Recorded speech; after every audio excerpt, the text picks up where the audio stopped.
A day in a boundaryless life. 6:00 a.m. The alarm jangled. Bleary-eyed from too little sleep, Sherry shut off the noisy intruder, turned on the bedside lamp, and sat up in bed.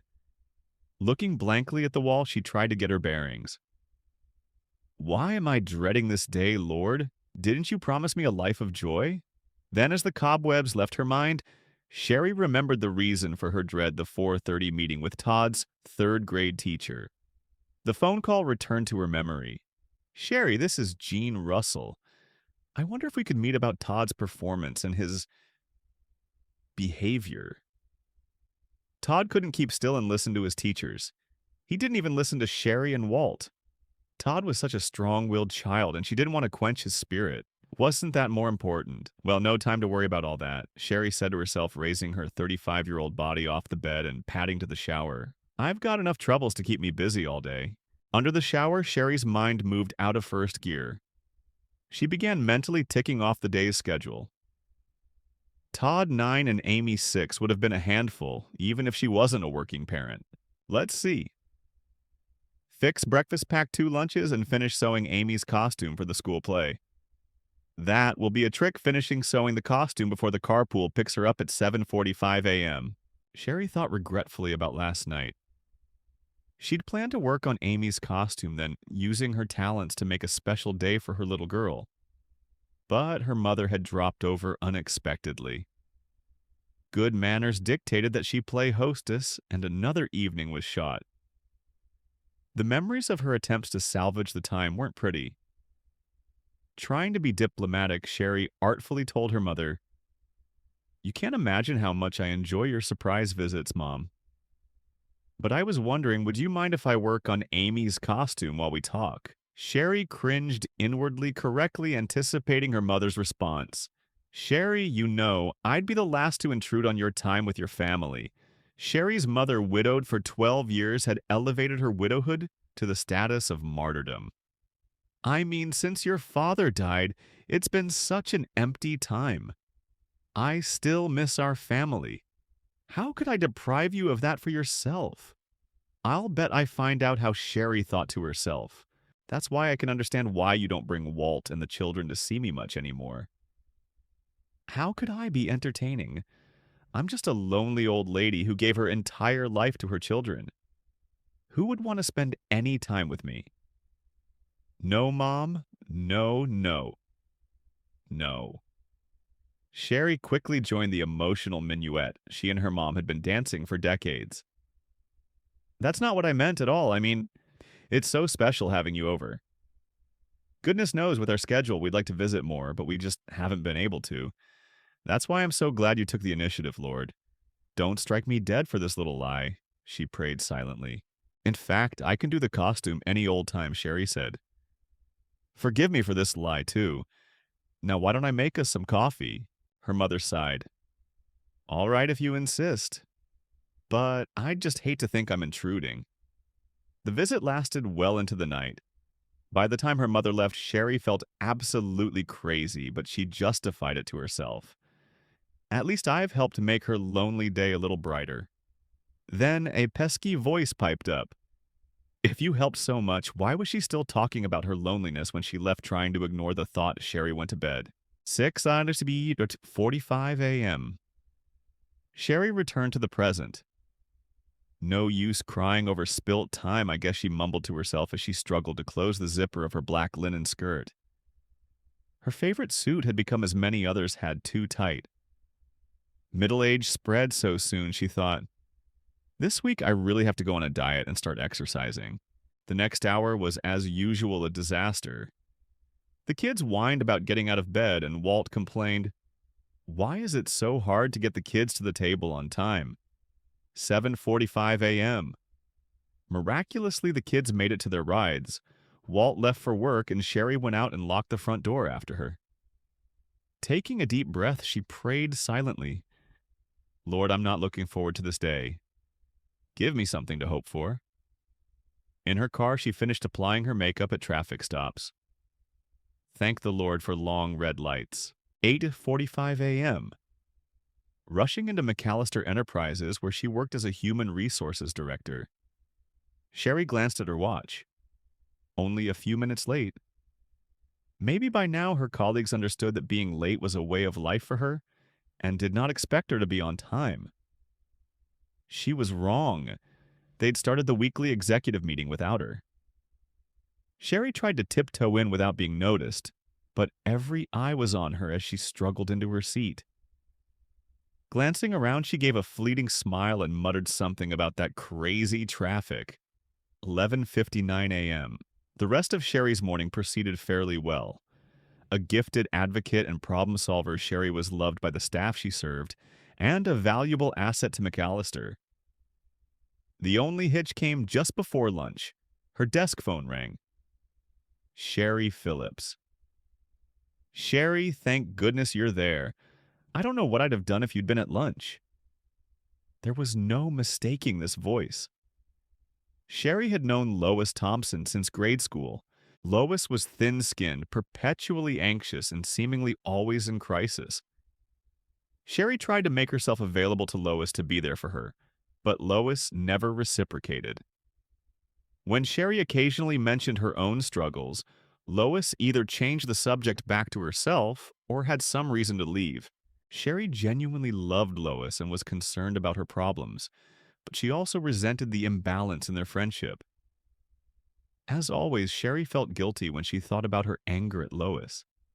As a Christian, she knew the value the Bible placed on loving and helping others. There I go again, she would say to herself, thinking of myself before others.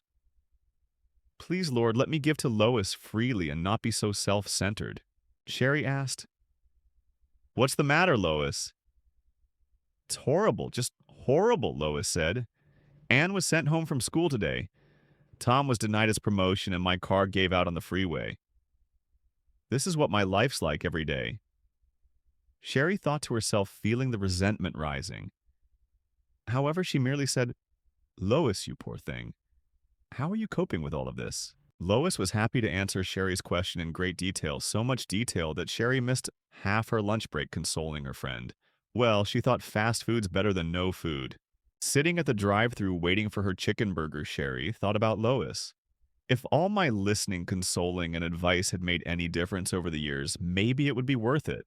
But Lois makes the same mistakes now that she made 20 years ago. Why do I do this to myself? 4:00 p.m. Sherry's afternoon passed uneventfully. She was on the way out of the office to the teachers' meeting when her boss, Jeff Moreland, flagged her down. Glad I caught up with you, Sherry, he said. A successful figure at McAllister Enterprises. Jeff made things happen. Trouble was, Jeff often used other people to make things happen. Sherry could sense the 100th verse of the same old song tuning up again. Listen, I'm in a time crunch, he said. I just emailed you a draft of my presentation for next week's board meeting. All it needs is a little rewriting and editing. And I need to distribute it to the executive team for a preliminary review tomorrow. But I'm sure a quick turn will be no problem for you. He smiled ingratiatingly. Sherry panicked. Jeff's editing needs were legendary. Sherry anticipated a minimum of 5 hours' work. I gave him all the data he needed for his presentation 3 weeks ago, she thought furiously. Where does this man get off having me save his face for his deadline? Quickly she composed herself. Sure, Jeff. It's no problem at all. Glad I can help. What time do you need it? 9 o'clock would be fine, and... Thanks, Sherry. I always think of you first when I'm in a jam. You're so dependable. Jeff strolled away. Dependable. Faithful. Reliable, Sherry thought. I've always been described this way by people who wanted something from me.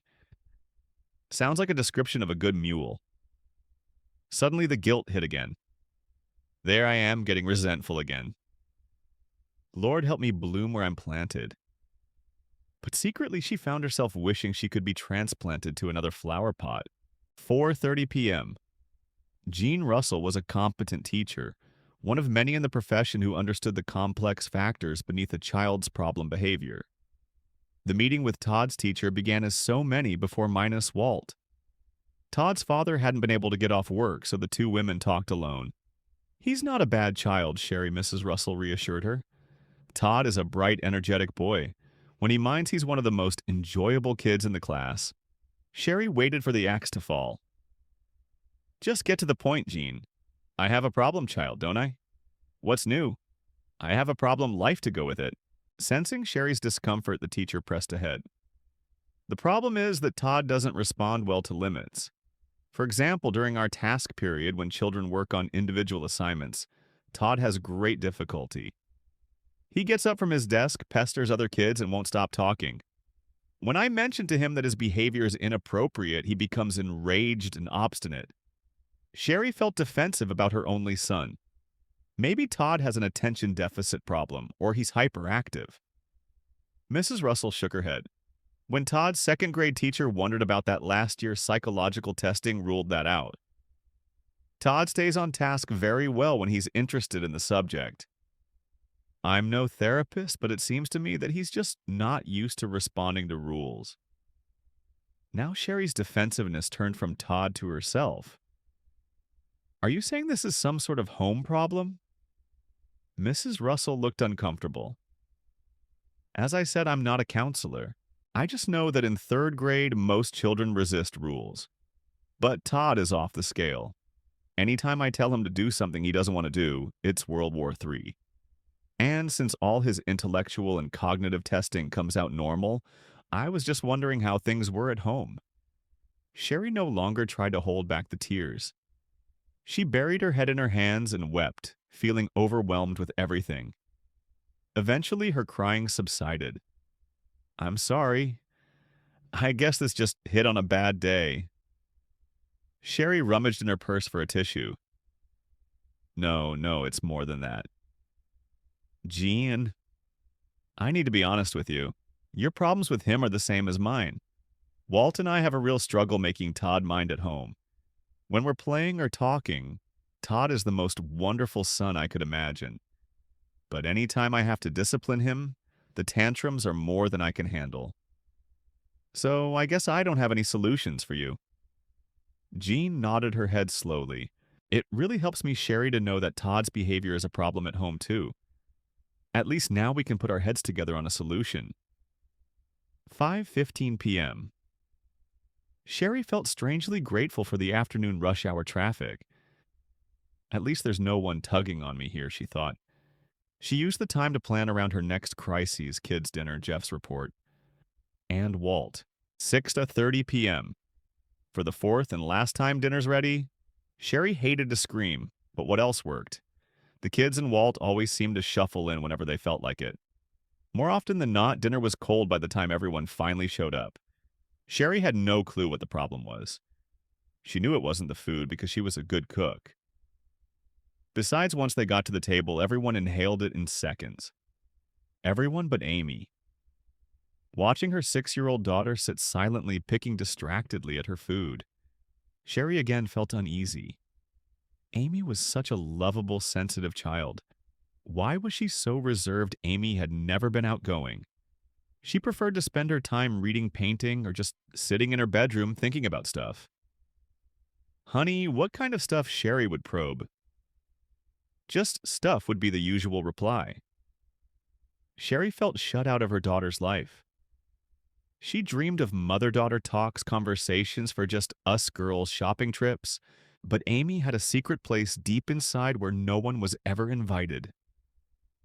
This unreachable part of her daughter's heart, Sherry ached to touch. 7:00 p.m. Halfway through dinner, Sherry's cell phone rang. I'm just going to let it go to voicemail, she thought. There's precious little time for us to be together as a family anymore. Then, as if on cue, another familiar thought struck her. It might be someone who needs me. As always, Sherry listened to the second voice in her head and jumped up from the table to answer the phone. Her heart sank when she saw the name on caller ID. Well, I'm already up from the table, she reasoned. I may as well get this over with. Hope I'm not disturbing anything, said Phyllis Renfrow, the women's ministries leader at church. Certainly you aren't disturbing anything. Sherry lied. Sherry, I'm in deep water, Phyllis said. Margie was going to be our activities coordinator at the retreat, and now she's canceled. Something about priorities at home. Anyway, you can pitch in the retreat. Sherry had almost forgotten that the annual women's retreat was this weekend. She had actually been looking forward to leaving the kids and Walt behind and strolling around the beautiful mountainous area for 2 days, just herself and the Lord. In fact, the possibility of solitude felt better to her than the planned group activities. Taking on Margie's activities coordinator position would mean giving up her precious alone time. No, it wouldn't work. Sherry would just have to say... Automatically, the second thought pattern intervened. What a privilege to serve God and these women, Sherry. By giving up a little portion of your life, by letting go of your selfishness, you can make a big difference in some lives. Think it over. Sherry didn't have to think it over. She'd learned to respond unquestioningly to this familiar voice, just as she responded to her mother's and Phyllis's, and maybe God's too. Whoever it belonged to, this voice was too strong to be ignored. Habit won out. I'll be happy to help, Sherry told Phyllis. Just send me whatever Margie's done, and I'll get working on it. Phyllis sighed, audibly relieved. Sherry, I know it's a sacrifice. Myself, I have to do it several times every day. But that's the abundant Christian life, isn't it, being living sacrifices? If you say so, thought Sherry. But she couldn't help wondering when the abundant part would come in. 7:45 p.m. Dinner finally finished. Sherry watched Walt position himself in front of the TV for the football game. Todd picked up his Xbox and headphones and disappeared into a video game, while Amy slipped away quietly to her room. The dishes stayed on the table. The family hadn't quite gotten the hang of helping clean up yet. But maybe the kids were still a little young for that. Sherry cleared the dishes from the table on her own. 11:30 p.m. Years ago, Sherry could have cleaned up after dinner, gotten the kids to bed on time, and finished editing Jeff's report with ease. A cup of coffee after dinner, and the adrenaline rush that accompanied crises and deadlines, galvanized Sherry into superhuman feats of productivity. She wasn't called Super Sherry for nothing, but it was becoming noticeably harder these days. Stress didn't work like it used to. More and more, she was having trouble concentrating, forgetting dates and deadlines, and not even caring a great deal about it all. At any rate, by sheer willpower, she had completed most of her tasks. Maybe her edits on Jeff's report had suffered a little in quality, but she felt too resentful to feel bad. But I did say yes to Jeff, Sherry thought. It's not his fault, it's mine. Why couldn't I tell him how unfair it was for him to lay this on me? No time for that now. She had to get on with her real task for the evening, her talk with Walt. Her and Walt's courtship and early marriage had been pleasant. They were in love and they were good partners. Where she'd been uncertain, Walt had been decisive. Where he'd been pessimistic, she'd been hopeful. When she noticed Walt's lack of emotional connectedness, she naturally took it upon herself to try and provide the warmth and love the relationship lacked. God has put together a good team, she would tell herself. We both bring different strengths to our marriage. Walt has a lot of wisdom, and I have a lot of love. This would help her get over the lonely times when he couldn't seem to understand her hurt feelings. But over the years, Sherry noted a shift in the relationship. It started off subtly, then became more pronounced. She could hear it in his sarcastic tone when she had a complaint. She saw it in the lack of respect in his eyes when she tried to tell him about her need for more support from him. She felt it in his increasingly insistent demands for her to do things his way, and his temper. Maybe it was job stress or having kids. Whatever it was, Sherry never dreamed she'd ever hear the cutting, angry words she heard from the lips of the man she'd married. She didn't have to cross him much at all to be subjected to the anger clutter on the counter, a checking overdraft, or forgetting to gas up the car. Any of these seemed to be enough. It all pointed to one conclusion. The marriage was no longer a team, if it ever had been one. It was a parent-child relationship with Sherry on the wrong end. At first, she thought she was imagining things. There I go again looking for trouble when I have a great life, she told herself. That would help for a while until Walt's next temper attack. Then her hurt and sadness would tell her the truth her mind wasn't willing to accept. Finally realizing that Walt was a controlling person, Sherry took the blame upon herself. I'd be that way too if I had a basket case like me to live with, she'd think. I'm the reason he gets so critical and frustrated. These conclusions led Sherry to a solution she had practiced for years: loving Walt out of his anger. It was strategy that went something like this. First, Sherry learned to read Walt's emotions by watching his temper, body language, and tone of voice. She became exquisitely aware of his moods and especially sensitive to things that could set him off: lateness, disagreements, and her own anger. As long as she was quiet and agreeable, things went well. But let her preferences raise their ugly heads, and she risked getting her head lopped off. Sherry learned to read Walt well and quickly. After sensing that she was crossing an emotional line, she would employ stage 2 of loving Walt. She did an immediate backtrack, coming around to his viewpoint but not really quietly holding her tongue, or even apologizing for being hard to live with, all helped. Stage 3 of loving Walt was doing special things for him to show that she was sincere. This might mean dressing more attractively or making his favorite meals. Didn't the Bible talk about being this kind of wife? The 3 steps of loving Walt worked for a time, but the peace never lasted. The problem with loving Walt out of his anger was that Sherry was dead tired of trying to soothe Walt out of his tantrums. Thus, he stayed angry longer, and his anger isolated her more from him. Her love for her husband was eroding. She had felt that no matter how bad things were, God had joined them and that their love would get them through. But in the past few years, it was more commitment than love.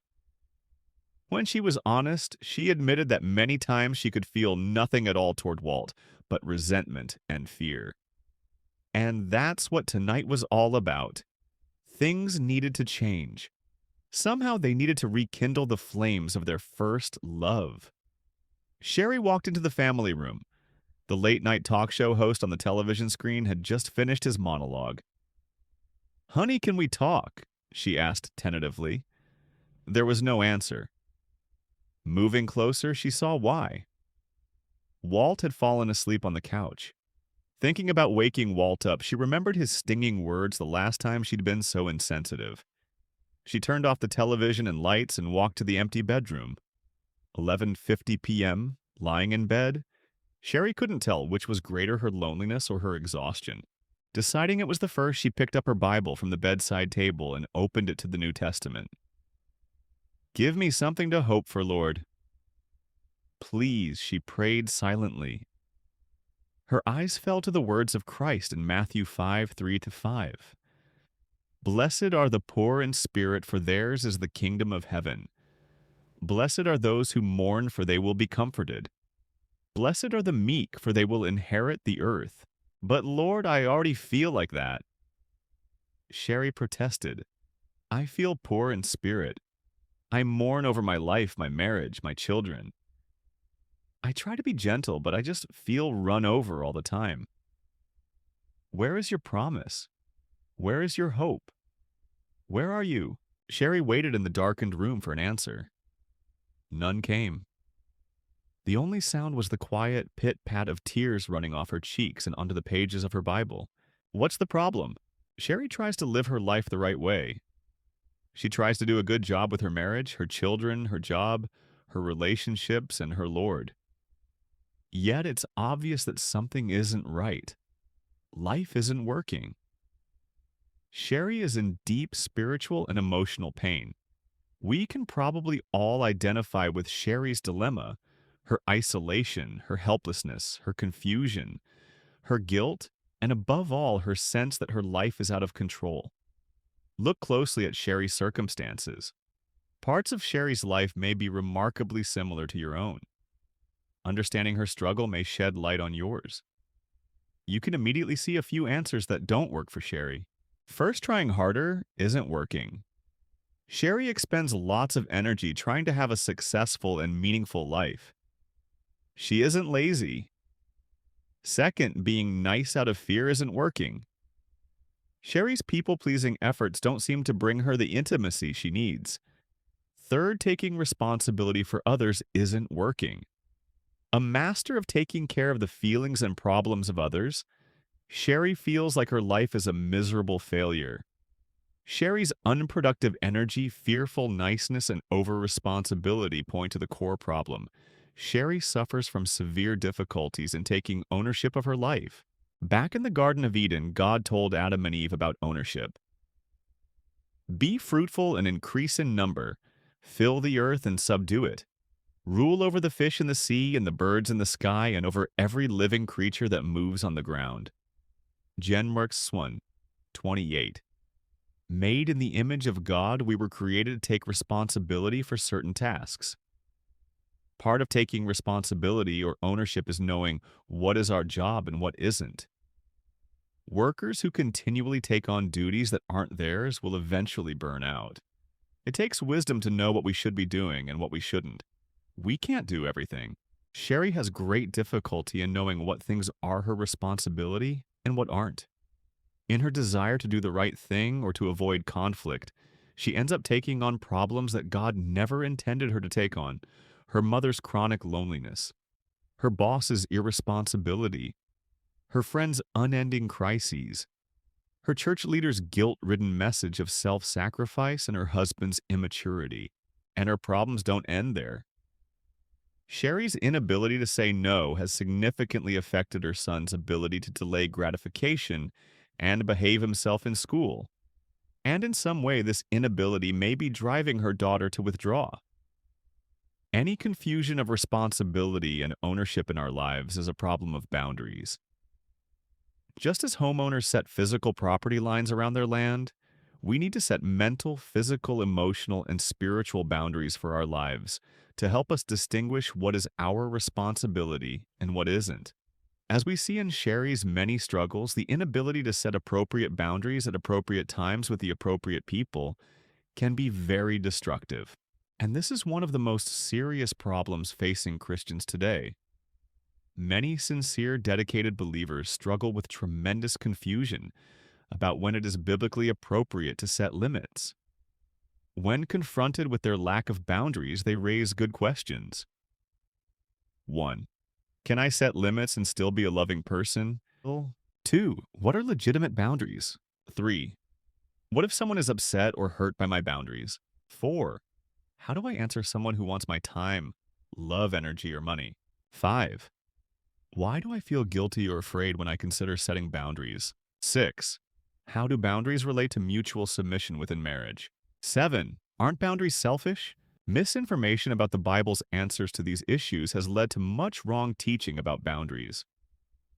Not only that, but many clinical psychological symptoms, such as depression, anxiety disorders, eating disorders, addictions, impulsive disorders, guilt problems, shame, issues, panic disorders, and marital and relational struggles, find their roots in conflicts with boundaries. This book presents a biblical view of boundaries, what they are, what they protect, how they are developed, how they are injured, how to repair them, and how to use them. On the pages that follow, we'll answer the above questions and more. Our goal is to help you use biblical boundaries appropriately to achieve the relationships and purposes that God intends for you as His child. Sherry's knowledge of the Scriptures seems to support her lack of boundaries. This book aims to help you see the deeply biblical nature of boundaries as they operate in the character of God, His universe, and His people. Chapter 2. What does a boundary look like? The parents of a 25-year-old man came to see me, Henry, with a common request. They wanted me to fix their son, Joshua. When I asked where Joshua was, they answered, "Oh, he didn't want to come." Why, I asked. "Well, he doesn't think he has a problem," they replied. "Maybe he's right," I said to their surprise. "Tell me about it." They recited a history of problems that had begun at a very young age. Joshua had never been quite up to snuff in their eyes. In recent years, he had exhibited problems with drugs and an inability to stay in school and find a career. It was apparent that they loved their son very much and were heartbroken over the way he was living. They had tried everything they knew to get him to change and live a responsible life, but all had failed. He was still using drugs, avoiding responsibility, and keeping questionable company. They told me that they had always given him everything he needed. They supported him financially at school so he wouldn't have to work, and he would have plenty of time for study and a social life. When he flunked out of one school or stopped going to classes, they were more than happy to do everything they could to get him into another school where it might be better for him. After they had talked for a while, I responded, "I think your son is right. He doesn't have a problem. You could have mistaken their expression for a snapshot." They stared at me in disbelief for a full minute. Finally, the father said, "Did I hear you right? You don't think he has a problem?" "That's correct," I said. "He doesn't have a problem." "You do. He can do pretty much whatever he wants." "No problem. You pay, you fret, you worry, you plan, you exert energy to keep him going. He doesn't have a problem because you have taken it from him. Those things should be his problem, but as it now stands, they are yours. Would you like for me to help him to have some problems?" They looked at me like I was crazy, but some lights were beginning to go on in their heads. "What do you mean, help him to have some problems?" his mother asked. Well, I explained I think that the solution to this problem would be to clarify some boundaries so that his actions cause him problems and not you. "What do you mean, boundaries?" the father asked. "Look at it this way. It is as if he's your neighbor who never waters his lawn. But whenever you turn on your sprinkler system, the water falls on his lawn. Your grass is turning brown and dying, but Joshua looks down at his green grass and thinks to himself, 'My yard is doing fine.' That is how your son's life is. He doesn't study or plan or work, yet he has a nice place to live, plenty of money, and all the rights of a family member who is doing his part. If you would define the property lines a little better, if you would fix the sprinkler system so that the water would fall on your lawn, and if he didn't water his own lawn, he would have to live in dirt. He might not like that after a while. As it stands now, he is irresponsible and happy, and you are responsible and miserable. A little boundary clarification would do the trick. You need some fences to keep his problems out of your yard and in his where they belong." "Isn't that a bit cruel just to stop helping like that?" the father asked. "Has helping him helped?" I asked. His look told me that he was beginning to understand. Invisible property lines and responsibility. In the physical world, boundaries are easy to see. Fences, signs, walls, moats with alligators, manicured lawns, and hedges are all physical boundaries. In their differing appearances, they give the same message: this is where my property begins. The owner of the property is legally responsible for what happens on his or her property. Non-owners are not responsible for the property. Physical boundaries mark a visible property line that someone holds the deed to. You can go to the county courthouse and find out exactly where those boundaries of responsibility are and whom to call if you have business there. In the spiritual world, boundaries are just as real but often harder to see.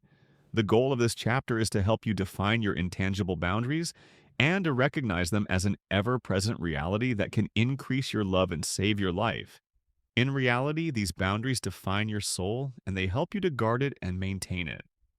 Prov 4:23. Me and not me. Boundaries define us. They define what is me and what is not me. A boundary shows me where I end, and someone else begins leading me to a sense of ownership. Knowing what I am to own and take responsibility for gives me freedom. If I know where my yard begins and ends, I am free to do with it what I like. Taking responsibility for my life opens up many different options. However, if I do not own my life, my choices and options become very limited. Think how confusing it would be if someone told you to guard this property diligently because I will hold you responsible for what happens here, and then did not tell you the boundaries of the property. Or they did not give you the means with which to protect the property. This would be not only confusing, but also potentially dangerous. This is exactly what happens to us emotionally and spiritually, however. God designed a world where we all live within ourselves. That is, we inhabit our own souls and we are responsible for the things that make up us. Each heart knows its own bitterness and no one else can share its joy. Prov 14:10. We have to deal with what is in our soul, and boundaries help us to define what that is. If we are not shown the parameters or are taught wrong parameters, we are in for much pain. The Bible tells us clearly what our parameters are and how to protect them, but often our family or other past relationships confuses us about our parameters. In addition to showing us what we are responsible for, boundaries help us to define what is not on our property and what we are not responsible for. We are not, for example, responsible for other people. Nowhere are we commanded to have other control, although we spend a lot of time and energy trying to get it to and for. We are responsible to others and for ourselves. Carry each other's burdens, says Galatians 6:2, and in this way you will fulfill the law of Christ. This verse shows our responsibility to one another. Many times others have burdens that are too big to bear. They do not have enough strength, resources, or knowledge to carry the load, and they need help. Denying ourselves to do for others what they cannot do for themselves is showing the sacrificial love of Christ. This is what Christ did for us. He did what we could not do for ourselves. He saved us. This is being responsible to. On the other hand, Galatians 6:5 says that each one should carry their own load. Everyone has responsibilities that only he or she can carry. These things are our own particular load that we need to take daily responsibility for and work out. No one can do certain things for us. We have to take ownership of certain aspects of life that are our own load. The Greek words for burden and load give us insight into the meaning of these texts. The Greek word for burden means excess burdens, or burdens that are so heavy that they weigh us down. These burdens are like boulders. They can crush us. We shouldn't be expected to carry a boulder by ourselves. It would break our backs. We need help with the boulders, those times of crisis and tragedy in our lives. In contrast, the Greek word for load means cargo, or the burden of daily toil. This word describes the everyday things we all need to do. These loads are like knapsacks. Knapsacks are possible to carry. We are expected to carry our own. We are expected to deal with our own feelings, attitudes, and behaviors, as well as the responsibilities God has given to each one of us, even though it takes effort. Problems arise when people act as if their boulders are daily loads and refuse help, or as if their daily loads are boulders they shouldn't have to carry. The results of these two instances are either perpetual pain or irresponsibility. Lest we stay in pain or become irresponsible, it is very important to determine what me is where my boundary of responsibility is and where someone else's begins. We will define what we are responsible for later in this chapter. For now, let's look more closely at the nature of boundaries. Good and bad. Our boundaries help us to distinguish our property so that we can take care of it. They help us to guard our heart with all diligence. Pravadastasiki 4:23. Neas B. We need to keep things that will nurture us inside our fences and keep things that will harm us outside. In short, boundaries help us keep the good in and the bad out. They guard our treasures, Matt. 6:19-20, so that people will not steal them. They keep the pearls inside and the pigs outside, Matt. 7:6. Sometimes we have bad on the inside and good on the outside. In these instances, we need to be able to open up our boundaries to let the good in and the bad out. In other words, our fences need gates in them. For example, if I find that I have some pain or sin within, I need to open up and communicate it to God and others so that I can be healed. Confessing pain and sin helps to get it out so that it does not continue to poison me on the inside. 1 John 1:9, James 5:16, Mark 7:21-23. And when the good is on the outside, we need to open our gates and let it in. Jesus speaks of this phenomenon in receiving him and his truth. Reverender 3:20, John 1:12. Other people have good things to give us, and we need to open wide our hearts to them. 6:11, chapter 13. Often we will close our boundaries to good things from others, staying in a state of deprivation. In short, boundaries are not walls. The Bible does not say that we are to be walled off from others. In fact, it says that we are to be one with them, John 17:11. We are to be in community with them. But in every community, all members have their own space and property. The important thing is that property lines be permeable enough to allow passing and strong enough to keep out danger. Often when people are abused while growing up, they reverse the function of boundaries and keep the bad in and the good out. When Mary was growing up, she suffered abuse from her father. She was not encouraged to develop good boundaries. As a result, she would close herself off, holding the pain inside. She would not open up to express her hurt and get it out of her soul. She also would not open up to let support from the outside in to heal her. In addition, she would continually allow others to dump more pain into her soul. Consequently, when she came in for help, she was carrying a lot of pain, was still being abused, and was walled off from support from the outside. She had to reverse the ways her boundaries worked. She needed fences that were strong enough to keep the bad out, and gates in those fences to let out the bad, already in her soul, and let in the good she desperately needed. God and boundaries. The concept of boundaries comes from the very nature of God. God defines himself as a distinct, separate being, and he is responsible for himself.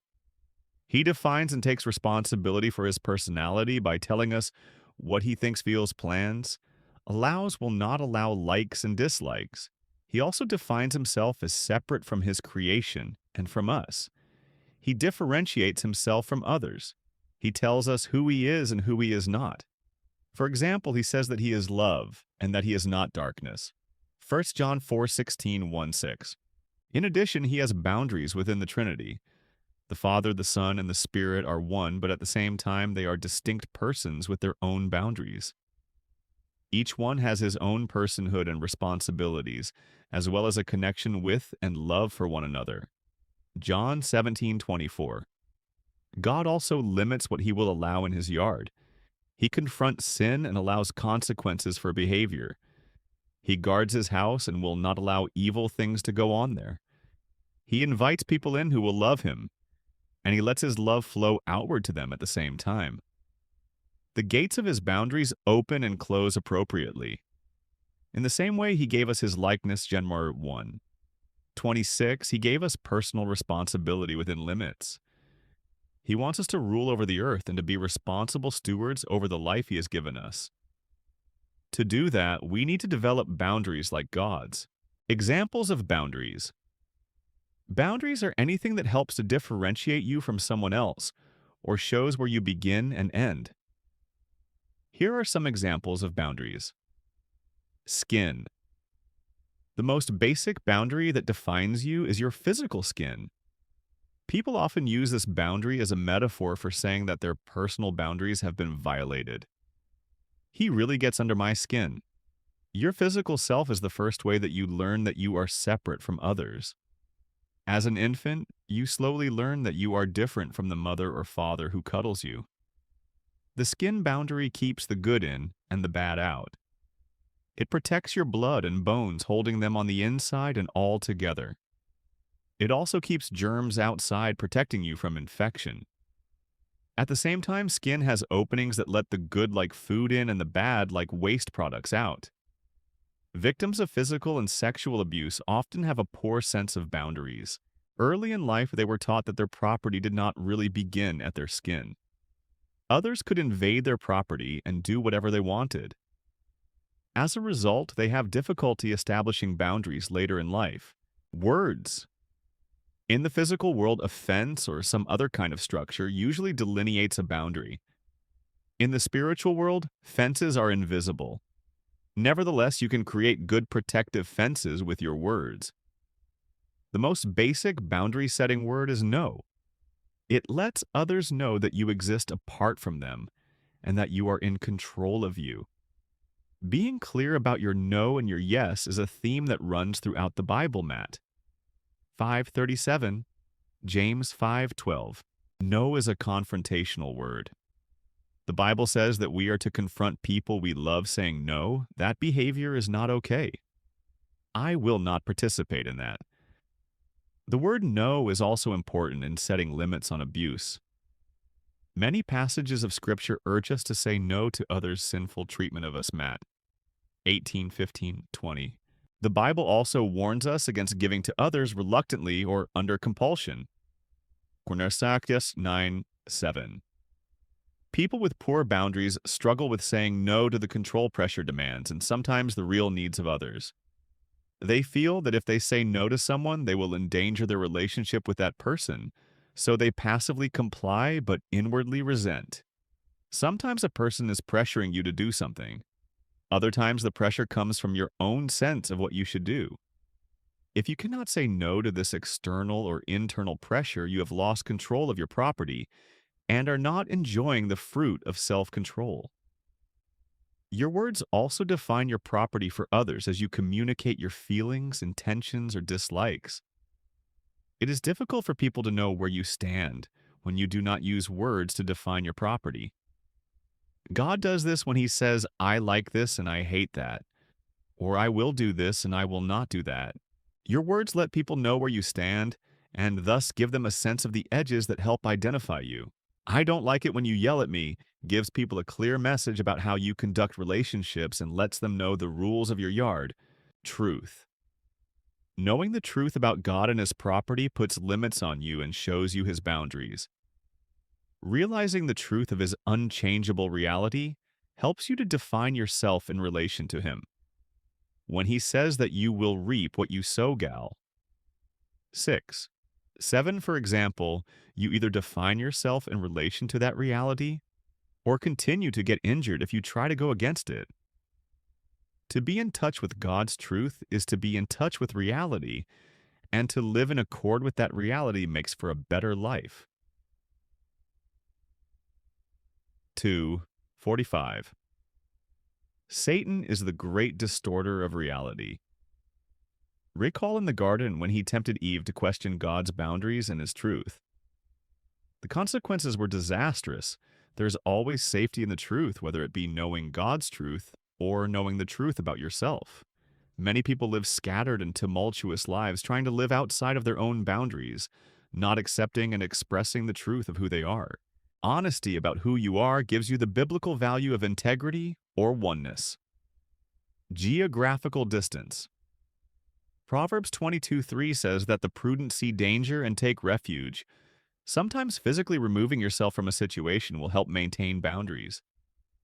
You can do this to replenish yourself physically, emotionally, and spiritually after you have given to your limit, as Jesus often did. Or you can remove yourself to get away from danger and put limits on evil. The Bible urges us to separate from those who continue to hurt us and to create a safe place for ourselves. Removing yourself from the situation will also cause the one who is left behind to experience a loss of fellowship that may lead to changed behavior. Matt 18:17 on 18. 1 Cor 5:11-13. When a relationship is abusive many times, the only way to finally show the other person that your boundaries are real is to create space until they are ready to deal with the problem. The Bible supports the idea of limiting togetherness for the sake of binding evil. Time. Taking time off from a person or a project can be a way of regaining ownership over some out-of-control aspect of your life where boundaries need to be set. Adult children who have never spiritually and emotionally separated from their parents often need time away. They have spent their whole lives embracing and keeping Ecclesiastes 3:5-6, and have been afraid to refrain from embracing and to throw away some of their outgrown ways of relating. They need to spend some time building boundaries against the old ways and creating new ways of relating that for a while may feel alienating to their parents. This time apart usually improves their relationship with their parents. Emotional distance. Emotional distance is a temporary boundary to give your heart the space it needs to be safe. It is never a permanent way of living. People who have been in abusive relationships need to find a safe place to begin to thaw out emotionally, Sometimes in abusive marriages, the abused spouse needs to keep emotional distance until the abusive partner begins to face his or her problems and become trustworthy. You should not continue to set yourself up for hurt and disappointment. If you have been in an abusive relationship, you should wait until it is safe and until real patterns of change have been demonstrated before you go back. Many people are too quick to trust someone in the name of forgiveness and not make sure that the other is producing fruit in keeping with repentance. Luke 3:8. To continue to open yourself up emotionally to an abusive or addicted person without seeing true change is foolish. Forgive, but guard your heart until you see sustained change. Other people. You need to depend on others to help you set and keep boundaries. People subject to another person's addictions, control, or abuse are finding that after years and years of loving too much, they can find the ability to create boundaries only through a support group. Their support system is giving them the strength to say no to abuse and control for the first time in their lives. There are two reasons why you need others to help with boundaries. The first is that your most basic need in life is for a relationship. People suffer much to have relationships, and many put up with abuse because they fear their partners will leave them and they will be alone if they stand up to them. Fear of being alone keeps many in hurtful patterns for years. They are afraid that if they set boundaries, they will not have any love in their lives. When they open themselves up to support from others, however, they find that the abusive persons are not the only source of love in the world, and that they can find the strength through their support systems to set the limits they need to set. They are no longer alone. The Church of Christ is there to give strength to ward off the blows against them. The other reason we need others is because we need new input and teaching. Many people have been taught by their church or their family that boundaries are unbiblical, mean, or selfish. These people need good biblical support systems to help them stand against the guilt that comes from the old tapes inside that tell them lies to keep them in bondage. They need support of others to stand against the old messages and the guilt involved in change. In part 2, we will be discussing in greater detail how to build boundaries in all the primary relationships in your life. Our point for now is that boundaries are not built in a vacuum. Creating boundaries always involves a support network, consequences. Trespassing on other people's property carries consequences. No trespassing signs usually carry a threat of prosecution if someone steps over the boundaries. The Bible teaches this principle over and over, saying that if we walk one way, this will happen, and if we walk another way, something else will happen. Just as the Bible sets consequences for certain behaviors, we need to back up our boundaries with consequences. How many marriages could have been saved if one spouse had followed through with the threat of, if you don't stop drinking or coming home at midnight, or hitting me or yelling at the kids, I will leave until you get some treatment? Or how many young adults' lives would have been turned around if their parents had followed through with their threat of no more money? If you quit another job without having further employment or no bed? If you continue to smoke marijuana in my house? Paul is not kidding in 2 Thessalonians 3:10 when he says that, if anyone will not work, don't let him or her eat. God does not enable irresponsible behavior. Hunger is a consequence of laziness. Proverbs 16:26. Consequences give some good barbs to fences. They let people know the seriousness of the trespass and the seriousness of our respect for ourselves. This teaches them that our commitment to living according to helpful values is something we hold dear and will fight to protect and guard. What's within my boundaries? The story of the Good Samaritan is a model of correct behavior in many dimensions. It is a good illustration of boundaries when they should be both observed and violated. Imagine for a moment how the story might read if the Samaritan was a boundaryless person. You know the story. A man traveling from Jerusalem to Jericho was mugged. The robbers stripped him and beat him, leaving him half dead. A priest and Levite passed by on the other side of the road, ignoring the hurt man, but a Samaritan took pity on him, bandaged his wounds, brought him to an inn, and took care of him.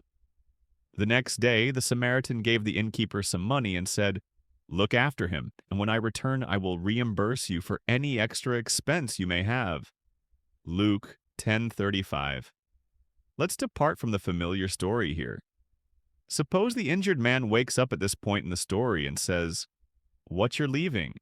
"Yes, I am." "I have some business in Jericho I have to attend to," the Samaritan replies. "Don't you think you're being selfish?" "I'm in pretty bad shape here. I'm going to need someone to talk to." How is Jesus going to use you as an example? You're not even acting like a Christian, abandoning me like this in my time of need. Whatever happened to deny yourself? "Why, I guess you're right," the Samaritan says. "That would be uncaring of me to leave you here alone. I should do more. I will postpone my trip for a few days." So he stays with the man for 3 days, talking to him and making sure that he is happy and content. On the afternoon of the third day, there's a knock at the door and a messenger comes in. He hands the Samaritan a message from his business contacts in Jericho. "Waited as long as we could. Have decided to sell camels to another party. Our next herd will be here in 6 months. How could you do this to me?" The Samaritan screams at the recovering man, waving the message in the air. "Look what you've done now. You've caused me to lose those camels that I needed for my business. Now I can't deliver my goods. This may put me out of business. How could you do this to me?" At some level, this story may be familiar to all of us. We may be moved with compassion to give to someone in need, but then this person manipulates us into giving more than we want to give. We end up resentful and angry, having missed something we needed in our own life. Or we may want more from someone else, and we pressure them until they give in. They give not out of their heart and free will, but out of compliance, and they resent us for what they give. Neither one of us comes out ahead. To avoid these scenarios, we need to look at what falls within our boundaries, what we are responsible for. Feelings. Feelings have gotten a bad rap in the Christian world. They have been called everything from unimportant to fleshly. At the same time, example after example shows how our feelings play an enormous role in our motivation and behavior. How many times have you seen people do ungodly things to one another because of hurt feelings? Or how many times has someone had to be hospitalized for depression after years and years of trying to ignore the way they felt until they became suicidal? Feelings should neither be ignored nor placed in charge. The Bible says to own your feelings and be aware of them. They can often motivate you to do much good. The Good Samaritan's pity moved him to go to the injured Israelite, Luke 10:33. The father was filled with compassion for his lost son and threw his arms around him. Luke 15:20. Many times Jesus had compassion for the people to whom he ministered. Matt 9:36. 15:32. Feelings come from your heart and can tell you the state of your relationships. They can tell you if things are going well or if there is a problem. If you feel close and loving, things are probably going well. If you feel angry, you have a problem that needs to be addressed. But the point is, your feelings are your responsibility, and you must own them and see them as your problem, so you can begin to find an answer to whatever issue they are pointing to. Attitudes and beliefs. Attitudes have to do with your orientation towards something, the stance you take toward others. God, life work, and relationships. Beliefs are anything that you accept as true. Often we do not see an attitude or belief as the source of discomfort in our life. We blame other people, as did our first parents, Adam and Eve. We need to own our attitudes and convictions because they fall within our property line. We are the ones who feel their effect and the only ones who can change them. The tough thing about attitudes is that we learn them very early in life. They play a big part in the map of who we are and how we operate. People who have never questioned their attitudes and beliefs can fall prey to the dynamic that Jesus referred to when he described people holding on to human traditions instead of the commands of God. Mark 7:8, Matthew 15:3. People with boundary problems usually have distorted attitudes about responsibility. They feel that to hold people responsible for their feelings, choices, and behaviors is mean. However, Proverbs repeatedly says that setting limits and accepting responsibility will save lives. Proverbs 13:18-24. Behaviors. Behaviors have consequences. As Paul says, a man reaps what he sows. Gal. 6, 7. If we study, we will reap good grades. If we go to work, we will get a paycheck. If we exercise, we will be in better health. If we act lovingly toward others, we will have closer relationships. On the negative side, if we sow idleness, irresponsibility, or out of control behavior, we can expect to reap poverty, failure, and the effects of loose living. These are natural consequences of our behavior. The problem comes when someone interrupts the law of sowing and reaping in another's life. A person's drinking or abuse should have consequences for the drinker or the abuser. Stern discipline awaits anyone who leaves the path. Proverb 15:10. To rescue people from the natural consequences of their behavior is to render them powerless. This happens a lot with parents and children. Parents often yell and nag instead of allowing their children to reap the natural consequences of their behavior. Parenting with love and limits with warmth and consequences produces confident children who have a sense of control over their lives. Choices. We need to take responsibility for our choices. This leads to the fruit of self-control, Gal. 5:23. A common boundary problem is disowning our choices and trying to lay the responsibility for them on someone else. Think for a moment of how often we use the phrases "I had to" or "he made me" when explaining why we did or did not do something. These phrases betray our basic illusion that we are not active agents in many of our dealings. We think someone else is in control, thus relieving us of our basic responsibility. We need to realize that we are in control of our choices no matter how we feel.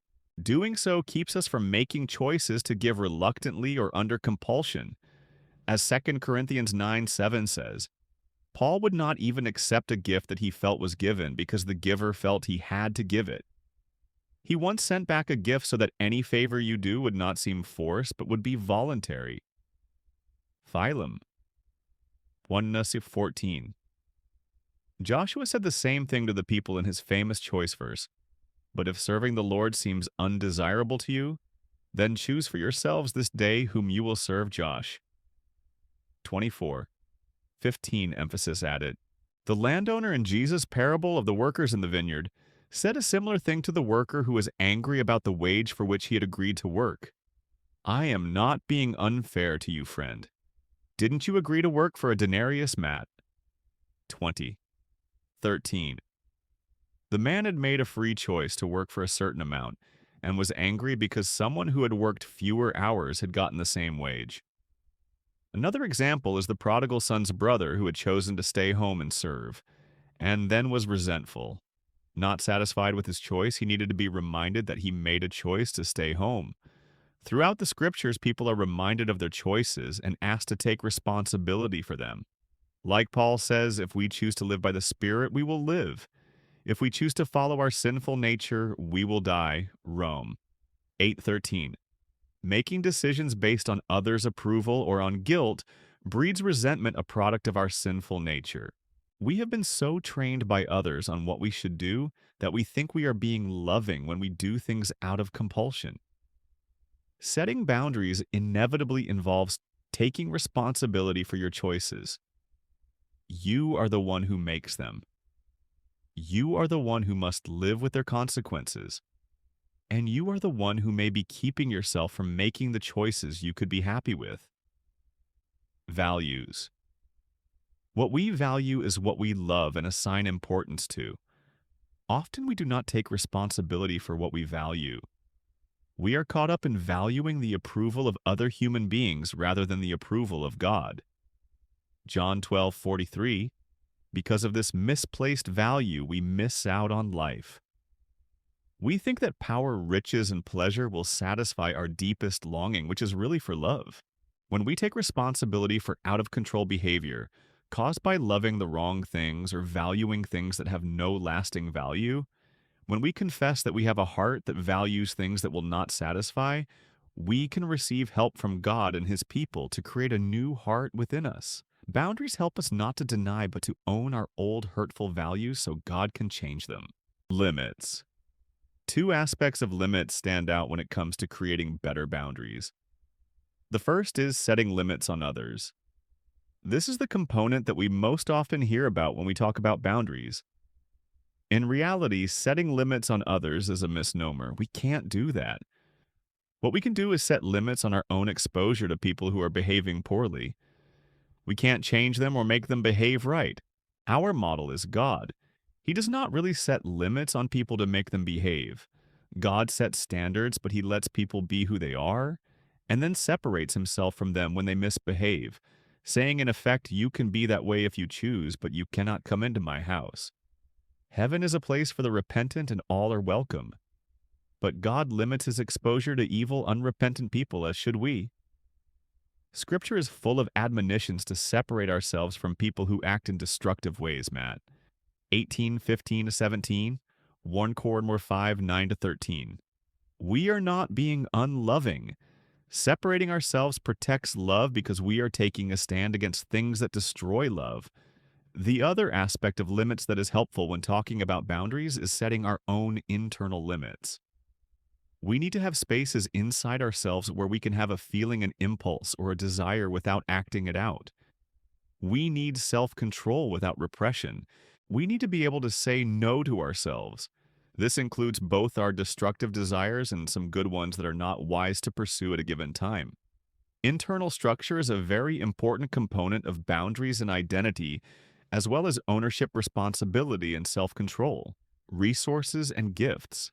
Contrast these two responses from the master who entrusted a portion of his wealth to 3 servants. Well done, good and faithful servant. You have been faithful with a few things. I will put you in charge of many things. Come and share your master's happiness. You wicked, lazy servant, so you knew that I harvest where I have not sown and gather where I have not scattered seed. Well then, you should have put my money on deposit with the bankers, so that when I returned I would have received it back with interest. So take the bag of gold from him and give it to the one who has the 10 bags. Matt. 25, 23, 26, 28. No other passage better illustrates God-ordained responsibility for ownership and stewardship of our resources. Although the example is of money, it also applies to internal talents and gifts. Our talents are clearly within our boundaries and are our responsibility. Yet taking ownership of them is often frightening and always risky. This parable says that we are accountable, not to mention much happier, when we are exercising our gifts and being productive. It takes work, practice, learning prayer, and grace to overcome the fear of failure that the wicked and lazy servant gave into. He was not chastised for being afraid. We are all afraid when trying something new and difficult. He was chastised for not confronting his fear and trying the best he could. Not confronting our fear denies the grace of God and insults both his giving of the gift and his grace to sustain us as we are learning. Thoughts. Our minds and thoughts are important reflections of the image of God. No other creature on earth has our thinking ability. We are the only creatures who are called to love God with all our mind. Mark 12:30. And Paul wrote that he was taking captive every thought to make it obedient to Christ. 2 Corinthians 10:5. Establishing boundaries in thinking involves 3 things. 1. We must own our own thoughts. Many people have not taken ownership of their own thinking processes. They are mechanically thinking the thoughts of others without ever examining them. They swallow others' opinions and reasonings, never questioning and thinking about their thinking. Certainly we should listen to the thoughts of others and weigh them, but we should never give our minds over to anyone. We are to weigh things for ourselves in the context of relationship, sharpening each other as iron but remaining separate thinkers. 2. We must grow in knowledge and expand our minds. One area in which we need to grow is in knowledge of God and His Word. David said of knowing God's Word, "My soul is consumed with longing for your laws at all times. Your statutes are my delight, they are my counselors." Awa 119:20, 24. We also learn much about God by studying His creation and His work. In learning about His world, we obey the commandment to rule over the earth and all that is within it. We must learn about the world that He has given us to become wise stewards.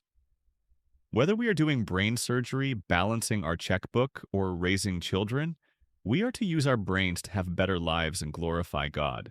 3. We must clarify distorted thinking. We all have a tendency not to see things clearly, to think and perceive in distorted ways. Probably the easiest distortions to notice are in personal relationships. We rarely see people as they really are. Our perceptions are distorted by past relationships and our own preconceptions of who we think they are, even the people we know best. We do not see clearly because of the logs in our eyes. Matt. 7. 3 to 5.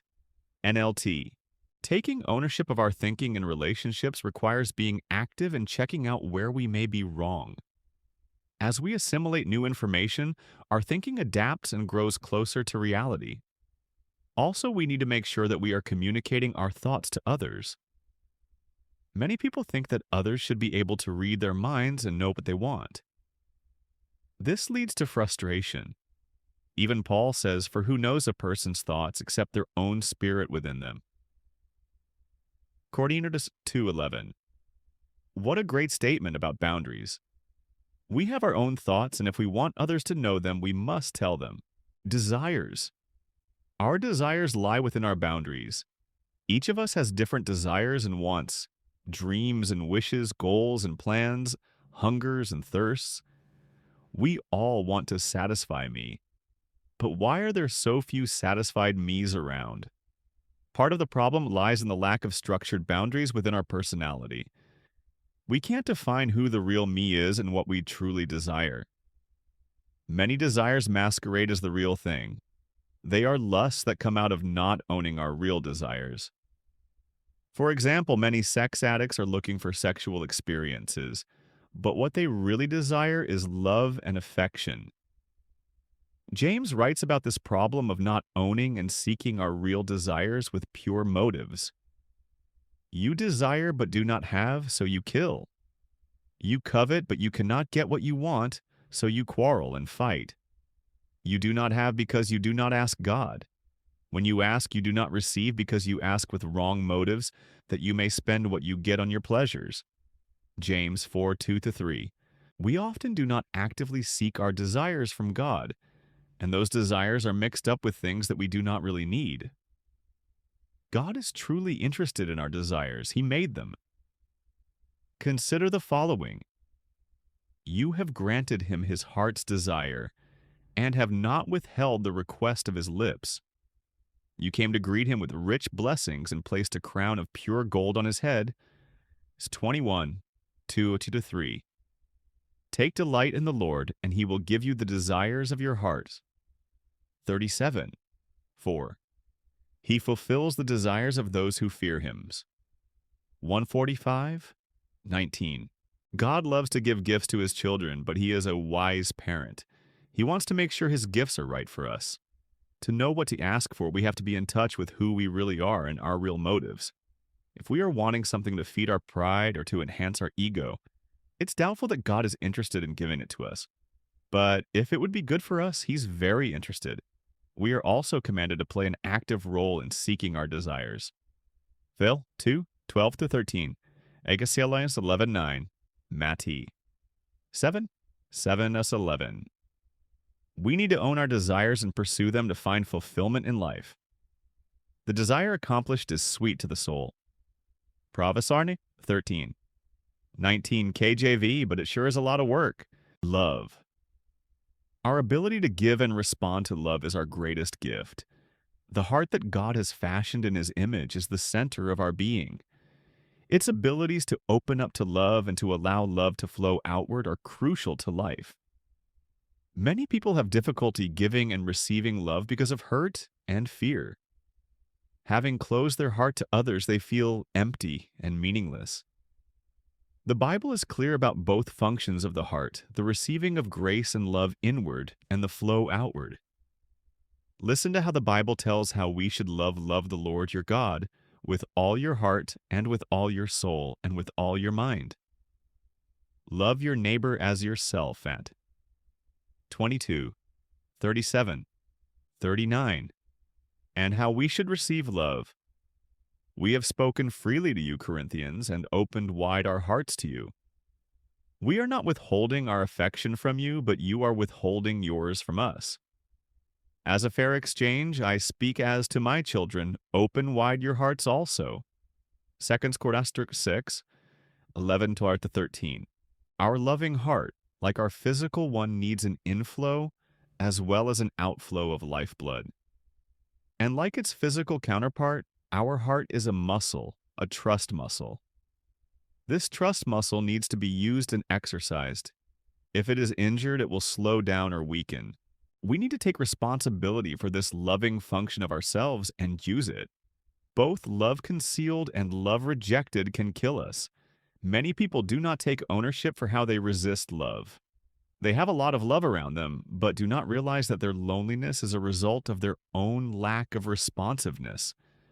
Often they will say, "Others' love cannot get in." This statement negates their responsibility to respond. We maneuver subtly to avoid responsibility in love. We need to claim our hearts as our property and work on our weaknesses in that area. It will open up life to us. We need to take responsibility for all of the above areas of our souls. These lie within our boundaries. But taking care of what lies within our boundaries isn't easy. Neither is allowing other people to take care of what lies within their boundaries.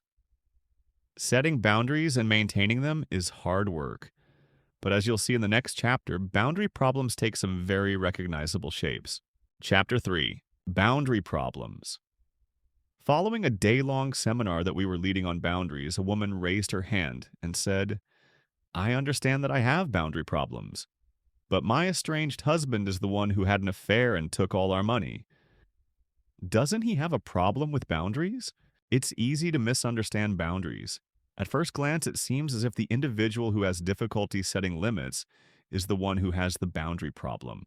However, people who don't respect others' limits also have boundary problems. The woman above may have difficulty setting limits, but in addition, her husband hasn't respected her limits. In this chapter, we'll categorize the main types of boundary problems, providing you some pegs on which to hang your thoughts. You'll see that boundary conflicts are by no means limited to those who can't say no. Compliance. Saying yes to the bad. May I tell you something embarrassing? Robert asked me, John, a new client. Robert was trying to understand why he had so much difficulty refusing his wife's constant demands. He was going broke trying to keep up with the Joneses. I was the only boy in my family, the youngest of 4 children.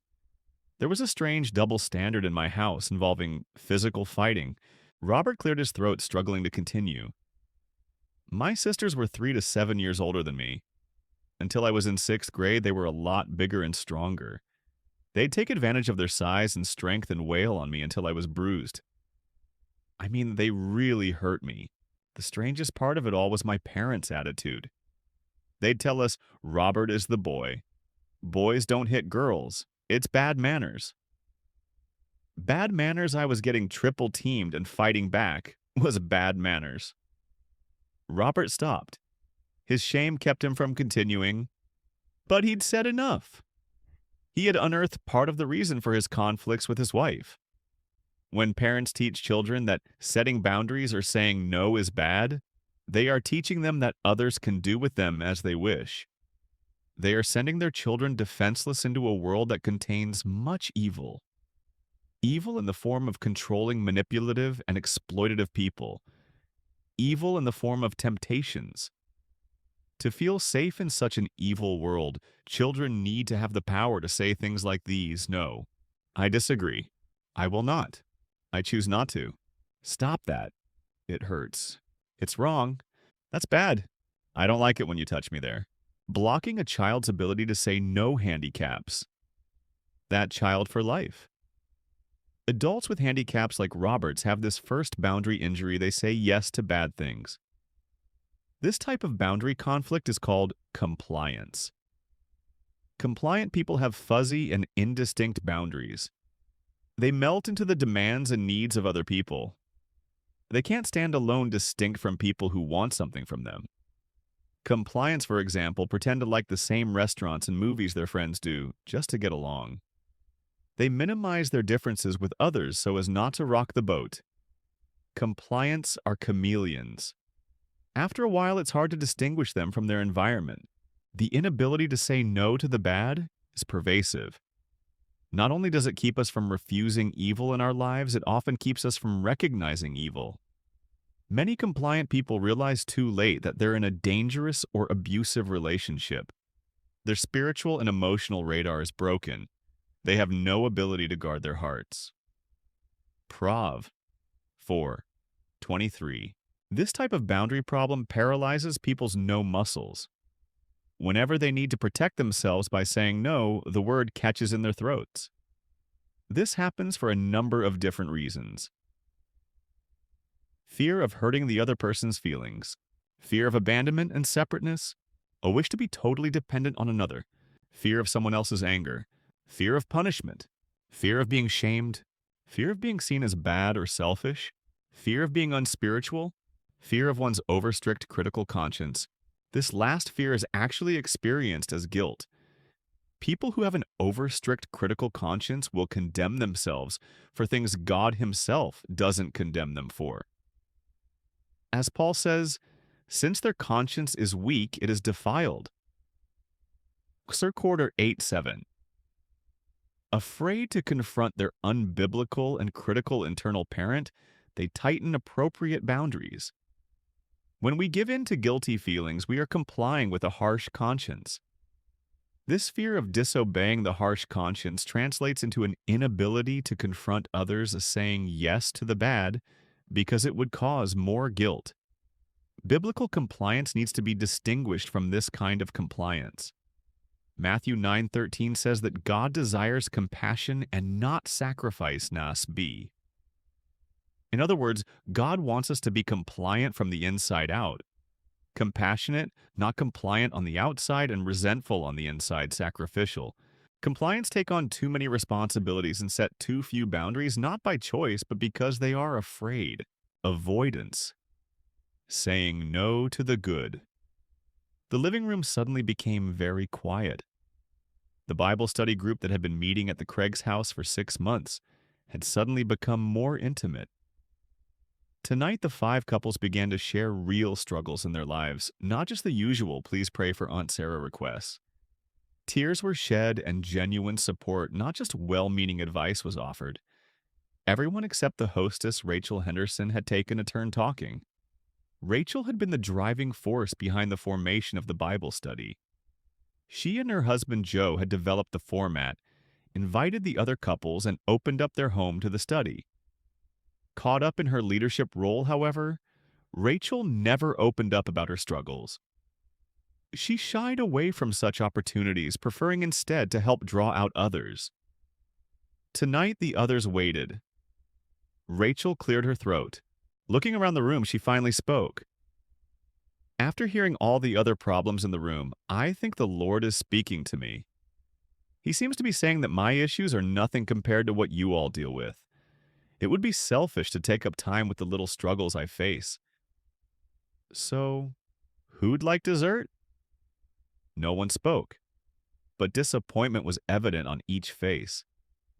Rachel had again avoided an opportunity for others to love her as they'd been loved by her. This boundary problem is called avoidance saying no to the good. It's the inability to ask for help to recognize one's own needs to let others in. Avoidants withdraw when they are in need. They do not ask for the support of others. Why is avoidance a boundary problem? At the heart of the struggle is a confusion of boundaries as walls. Boundaries are supposed to be able to breathe, to be like fences with a gate that can let the good in and the bad out. Individuals with walls for boundaries can let in neither bad nor good. No one touches them. God designed our personal boundaries to have gates. We should have the freedom to enjoy safe relationships and to avoid destructive ones. God even allows us the freedom to let Him in or to close Him off. Here I am, I stand at the door and knock. If anyone hears my voice and opens the door, I will come in and eat with that person, and they with me. Revenant 320. God has no interest in violating our boundaries so that he can relate to us. He understands that this would cause injuries of trust. It is our responsibility to open up to him in need and repentance. Yet for avoidance, opening up to both God and people is almost impossible. The impermeable boundaries of avoidance cause a rigidity toward their God-given needs. They experience their problems and legitimate wants as something bad, destructive, or shameful. Some people like Marty are both compliance and avoidance.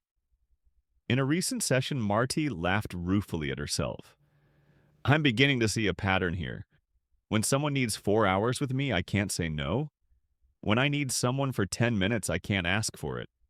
Isn't there a microchip in my head that I can replace? Marty's dilemma is shared by many adults. She says yes to the bad compliant and says no to the good avoidant. Individuals who have both boundary conflicts not only cannot refuse evil, but they are unable to receive the support they so readily offer to others. They are stuck in a cycle of feeling drained, but with nothing to replace the lost energy. Compliant avoidants suffer from what is called reversed boundaries.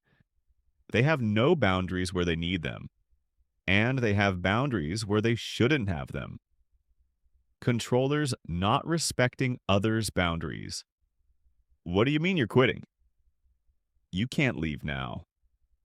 Steve looked across his desk at his administrative assistant. Frank had been working for Steve for several years and was finally fed up. He had given his all to the position, but Steve didn't know when to back off.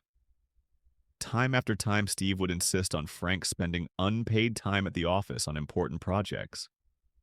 Frank had even switched his vacation schedule twice at Steve's insistence. But the final straw was when Steve began calling and texting Frank at home. An occasional after-hours text Frank could understand. But now it was happening almost every day, primarily during dinner time. His family ended up eating without him, while Frank stepped away for 20-minute calls or texting sessions with his boss. Several times Frank had tried to talk with Steve about the time violations, but Steve never really understood why it was a problem or how burned out Frank was. After all, he needed Frank. Frank made him look successful, and it was so easy to get him to work harder. Steve has a problem hearing and accepting others' boundaries. To Steve, no is simply a challenge to change the other person's mind. This boundary problem is called control. Controllers can't respect others' limits. They resist taking responsibility for their own lives, so they need to control others. Controllers believe the old jokes about training top salespeople: no means maybe, and maybe means yes. While this may be productive in learning to sell a product, it can wreak havoc in a relationship. Controllers are perceived as bullies, manipulative, and aggressive. The primary problem of individuals who can't hear no, which is different from not being able to say no, is that they tend to project responsibility for their lives onto others. They use various means of control to motivate others to carry the load intended by God to be theirs alone. Remember the boulder and knapsack illustration in Chapter 2. Controllers look for someone to carry their knapsack's individual responsibilities in addition to their boulder's crises and crushing burdens. Had Steve shouldered the weight of his own job, Frank would have been happy to pitch in extra hours from time to time. But the pressure of covering for Steve's irresponsibility made a talented professional look elsewhere for work. Controllers come in two types. One, aggressive controllers. These people clearly don't listen to others' boundaries. They run over other people's fences like a tank. They are sometimes verbally abusive, sometimes physically abusive, but most of the time they simply aren't aware that others even have boundaries. It's as if they live in a world of yes. There's no place for someone else's no. They attempt to get others to change to make the world fit their idea of the way life should be. They neglect their own responsibility to accept others as they are. Peter is an example of an aggressive controller. Jesus was telling the disciples about his upcoming suffering, death, and resurrection. Peter took Jesus aside and began to rebuke him. But Jesus rebuked Peter, saying, "Get behind me, Satan. You do not have in mind the concerns of God, but merely human concerns." Mark 8:33. Peter didn't want to accept the Lord's boundaries. Jesus immediately confronted Peter's violation of his boundaries. 2. Manipulative controllers. Less honest than the aggressive controllers manipulators try to persuade people out of their boundaries. They talk others into yes. They indirectly manipulate circumstances to get their way. They seduce others into carrying their burdens. They use guilt messages. Remember how Tom Sawyer tricked his playmates into whitewashing the fence for him? He made it seem like such a privilege that kids were lined up to paint Isaac's son. Jacob finagled his twin brother Esau into giving up his birthright. Genitor 25, 29, 34, and with his mother's help, deceived his father into bestowing Esau's blessing on him. Genitor 27, 1-29. In fact, Jacob's name means deceiver. Numerous times he used his cleverness to avoid others' boundaries. The event that helped Jacob work out of his manipulative boundarylessness was his confrontation with God in human form. Gen 32, 24, 32. God wrestled with him all night long and then changed his name to Israel. The word Israel means he who fights with God. God left Jacob with a dislocated thigh, and Jacob changed. He became less deceitful and more honest. His aggressiveness was clearer as evidenced by his new name. He was owning his feistiness. Only when the manipulative controller is confronted with his dishonesty can he take responsibility for it, repent of it, and accept his and others' limits. Manipulators deny their desires to control others. They brush aside their own self-centeredness. They are like the adulterous woman in Proverbs. She eats and wipes her mouth and says, "I've done nothing wrong." 30-20. Believe it or not, compliance and avoidance can also be controllers. They tend, however, to be more manipulative than aggressive. When compliant avoidants need emotional support, for example, they may do a favor for a friend. They hope that by being loving, they'll receive love. So then they wait, anticipating the return of the favor. And sometimes they wait for years, especially if they perform the favor for someone who can't read minds. What's wrong with this picture? It's not a picture of love. The love that God talks about doesn't seek a return on its investment. It is not self-seeking.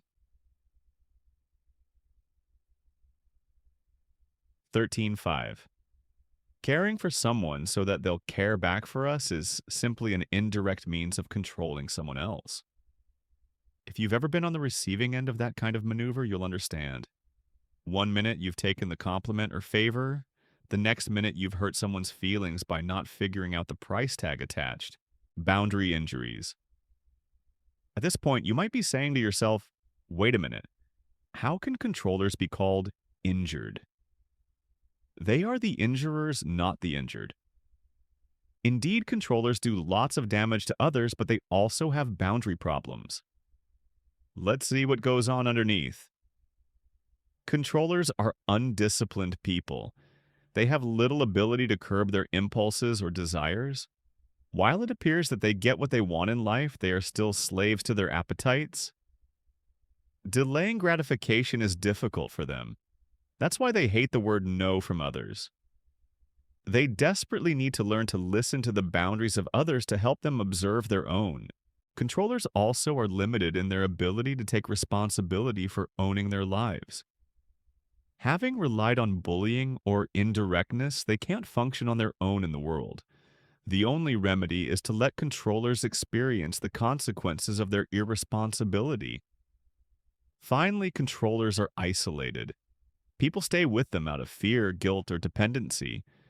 If they're honest, controllers rarely feel loved. Why?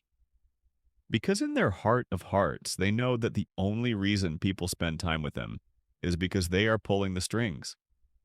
If they stopped threatening or manipulating, they would be abandoned. And at some deep level, they are aware of their isolation. There is no fear in love, but perfect love drives out fear. 1 John 4:18. We can't terrorize or make others feel guilty and be loved by them at the same time. Non-responsives. Not hearing the needs of others. Brenda's hand trembled as she talked. Usually I've got pretty thick skin with Mike, but I guess the past couple of weeks of kid problems and work stresses had me feeling very vulnerable. This time his response didn't make me angry. It just hurt. And it hurt bad. Brenda was recounting a recent marital struggle. Overall, she thought her marriage to Mike was a good one. He was a good provider, an active Christian, and a competent father. Yet the relationship allowed no room for her hurts or needs. The incident Brenda was discussing began in a fairly benign manner. She and Mike were talking in the bedroom after putting the kids to bed. Brenda began to unburden her fears about child rearing and her feelings of inadequacy at work. Without warning, Mike turned to her and said, "If you don't like the way you feel, change your feelings.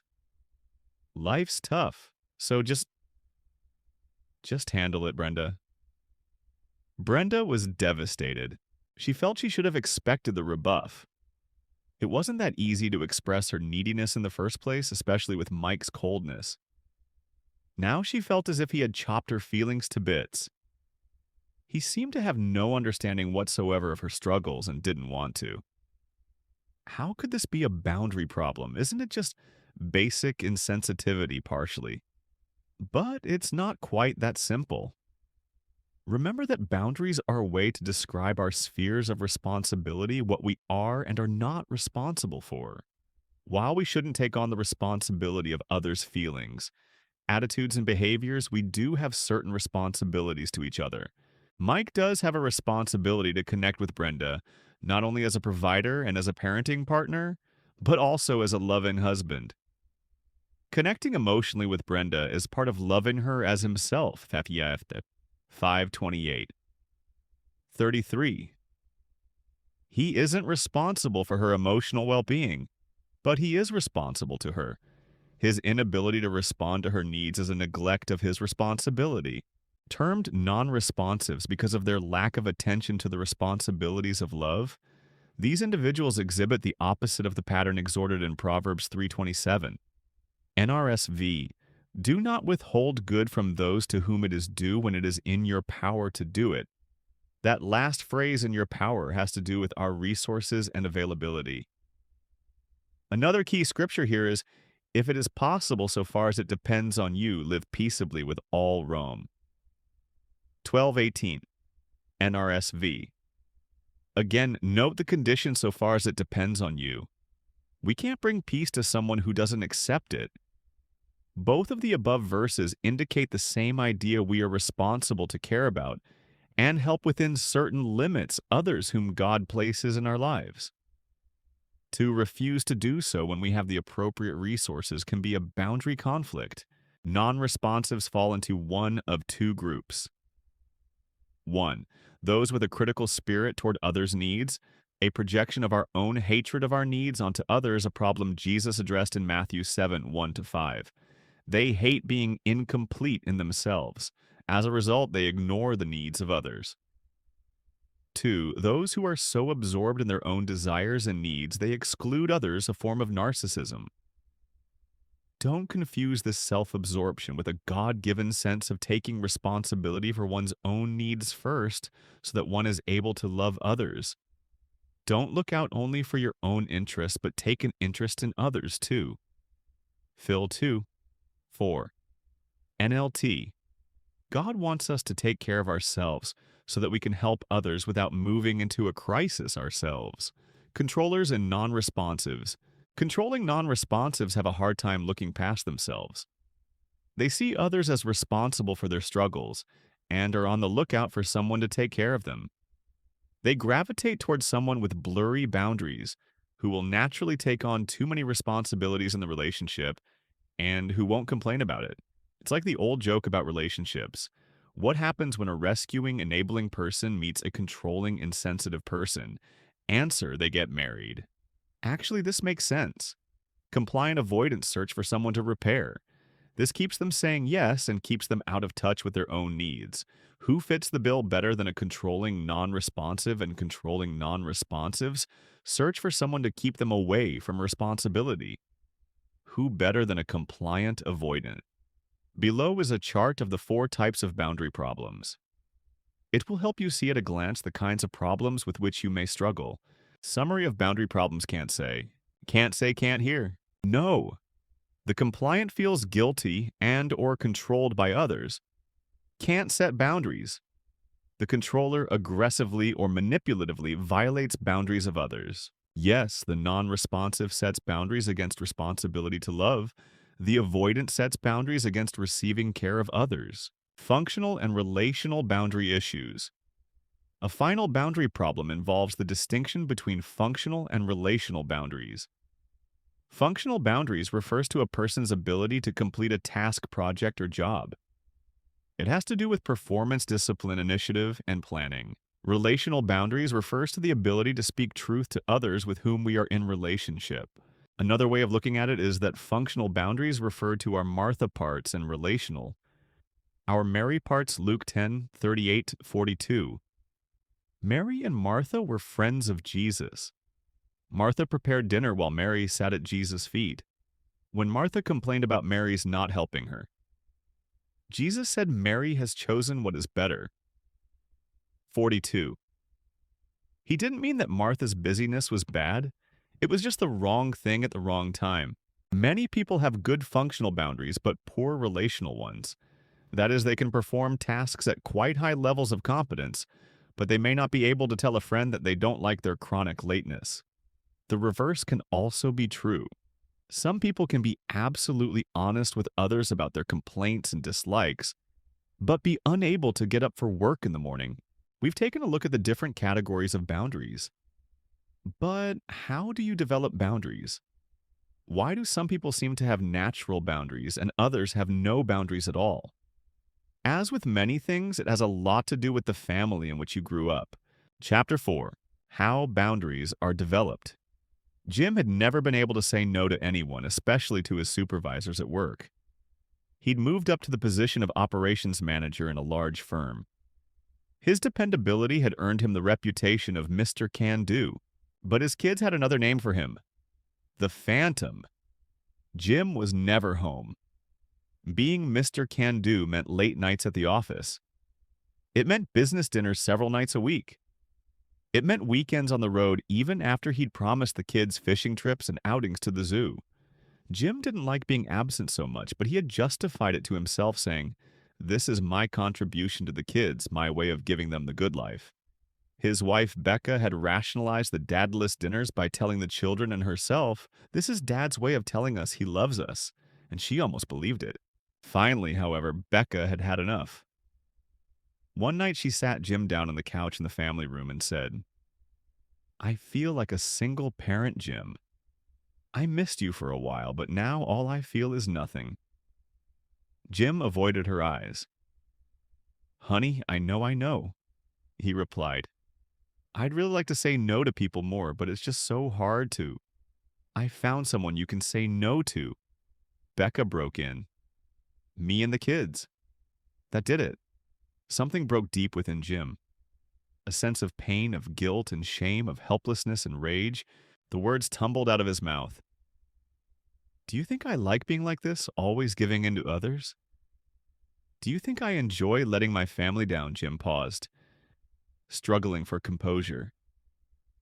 "All my life it's been this way, Becca. I've always feared letting people down. I hate this part of me. I hate my life.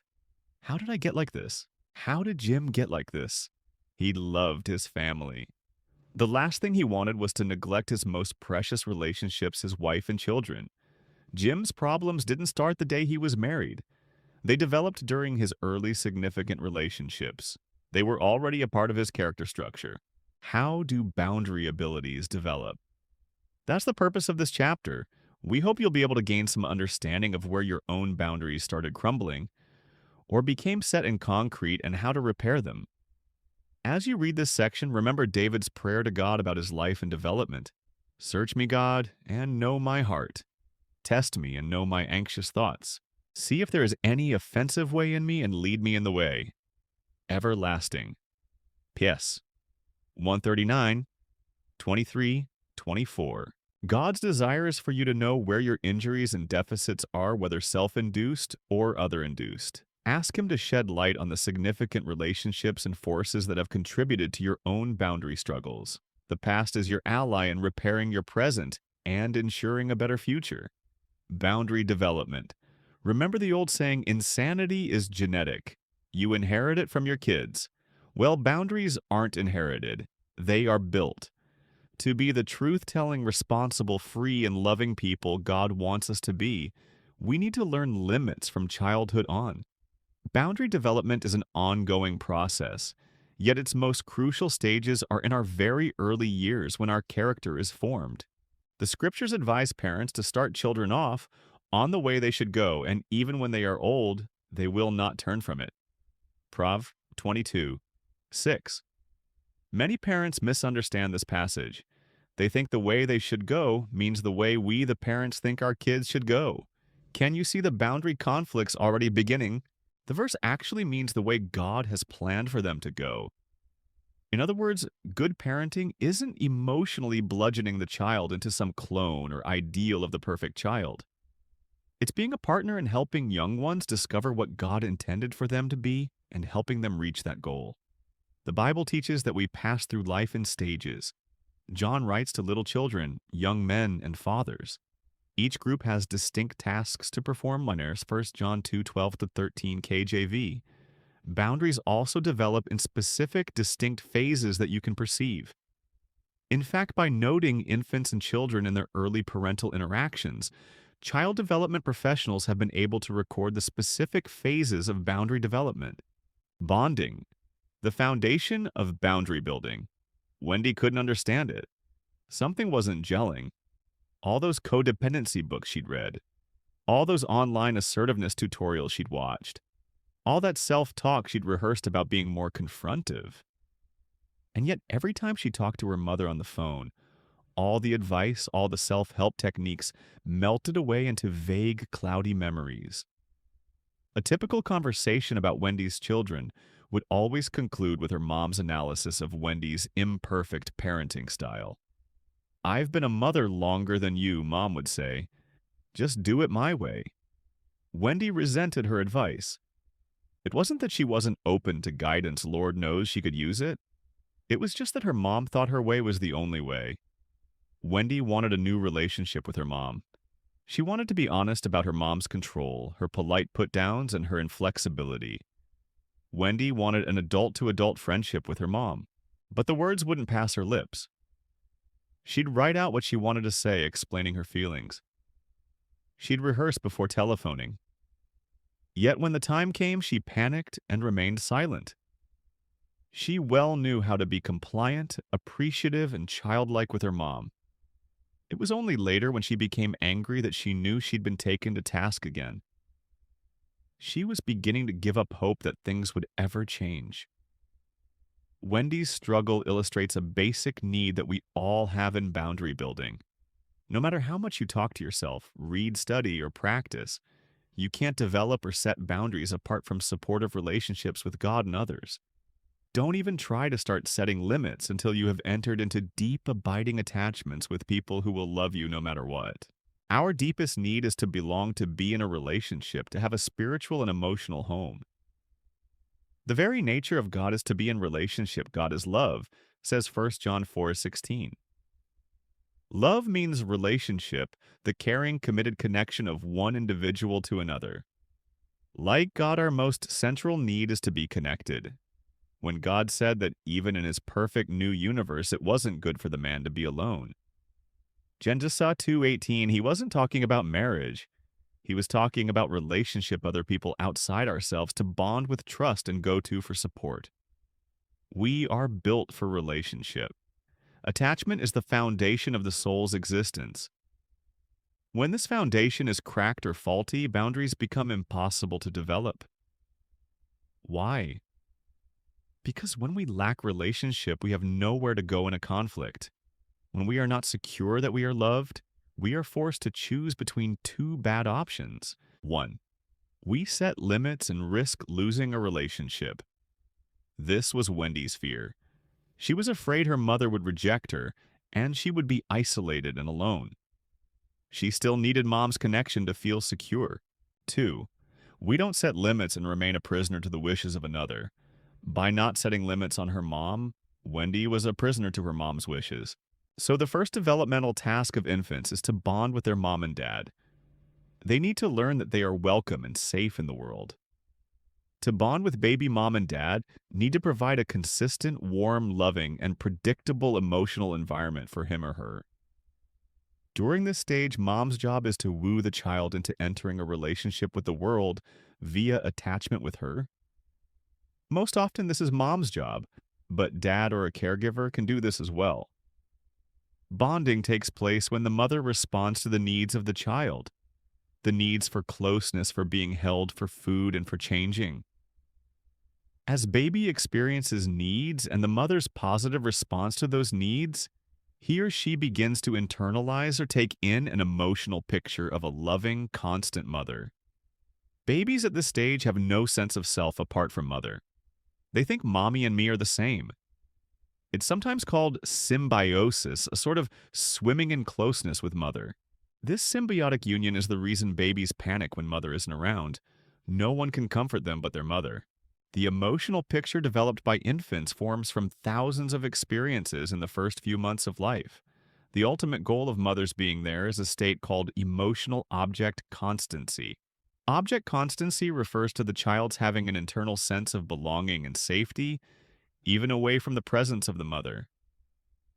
All those experiences of constant loving pay off in a child's inner sense of security. It has been built in.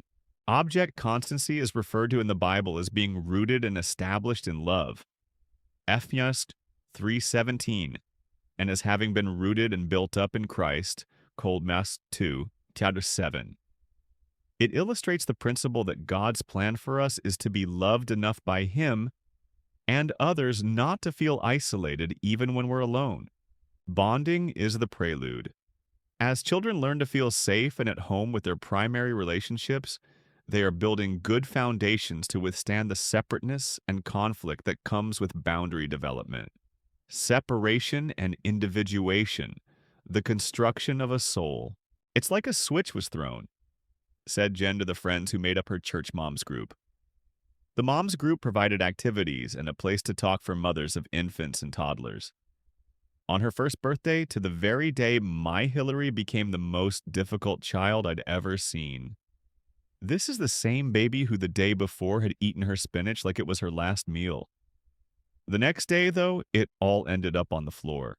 Jen's exasperation was met with approving nods and smiles. The mothers all agreed their babies had seemed to switch personalities around the same time. Gone were the agreeable, lovable infants. In their places were cranky, demanding toddlers. What had happened?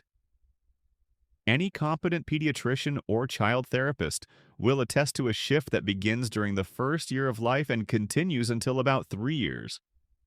A shift which, though sometimes disruptive and chaotic, is completely normal and part of God's plan for the child. As infants gain a sense of internal safety and attachment, a second need arises. The baby's need for autonomy or independence starts to emerge. Child experts call this separation and individuation.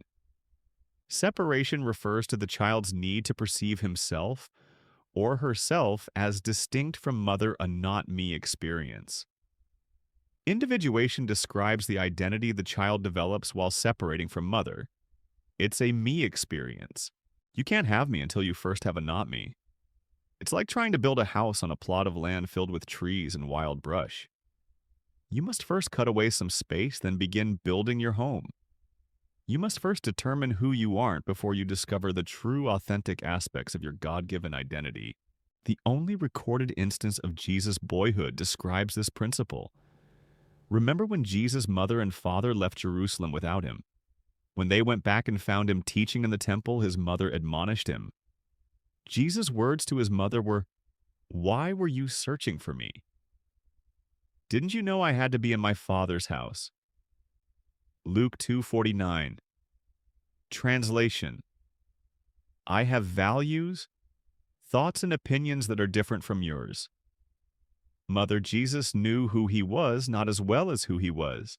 The separation individuation process isn't a smooth transition into a person. Three phases are critical to developing healthy boundaries in childhood hatching, practicing, and rapprochement. Hatching mommy and me aren't the same. It's not fair, a mother of a 5-month-old boy told me. We had 4 months of bliss and closeness. I loved Eric's helplessness, his dependency. He needed me, and I was enough for him. All of a sudden, it changed. He got, I don't know how to say it more, restless wigglier. He didn't always want me to hold him.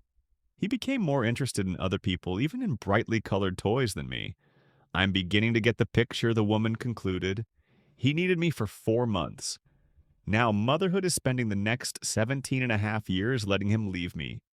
In many ways, this mother got the picture. The first 5 to 10 months of life mark a major shift in infants from mommy and me are the same to mommy and me aren't the same. During this period, babies begin moving out of their passive union with mother into an active interest in the outside world. They become aware that there's a big, exciting world out there, and they want a piece of the action. This period is called hatching or differentiation by child researchers. It's a time of exploration, of touching, tasting, and feeling new things. Though children in this phase are still dependent on mother, they aren't wrapped up in closeness with her. The months of nurturing have paid off. The child feels safe enough to start taking risks. Watch crawlers in full tilt. They don't want to miss out. This is a geographical boundary in motion away from mother. Look into the eyes of a baby in the hatching phase. You can see Adam's wide-eyed wonder at the flora, fauna, and majesty of the earth created for him by the Lord. You can see the desire to discover, the drive to learn hinted at in Job 11:7. Can you fathom the mysteries of God? Can you probe the limits of the Almighty?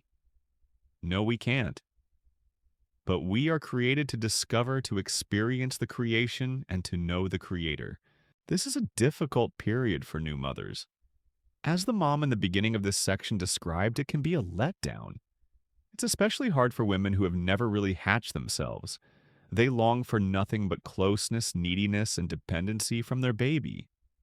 These women often conceive lots of children or find ways to spend time with very young infants.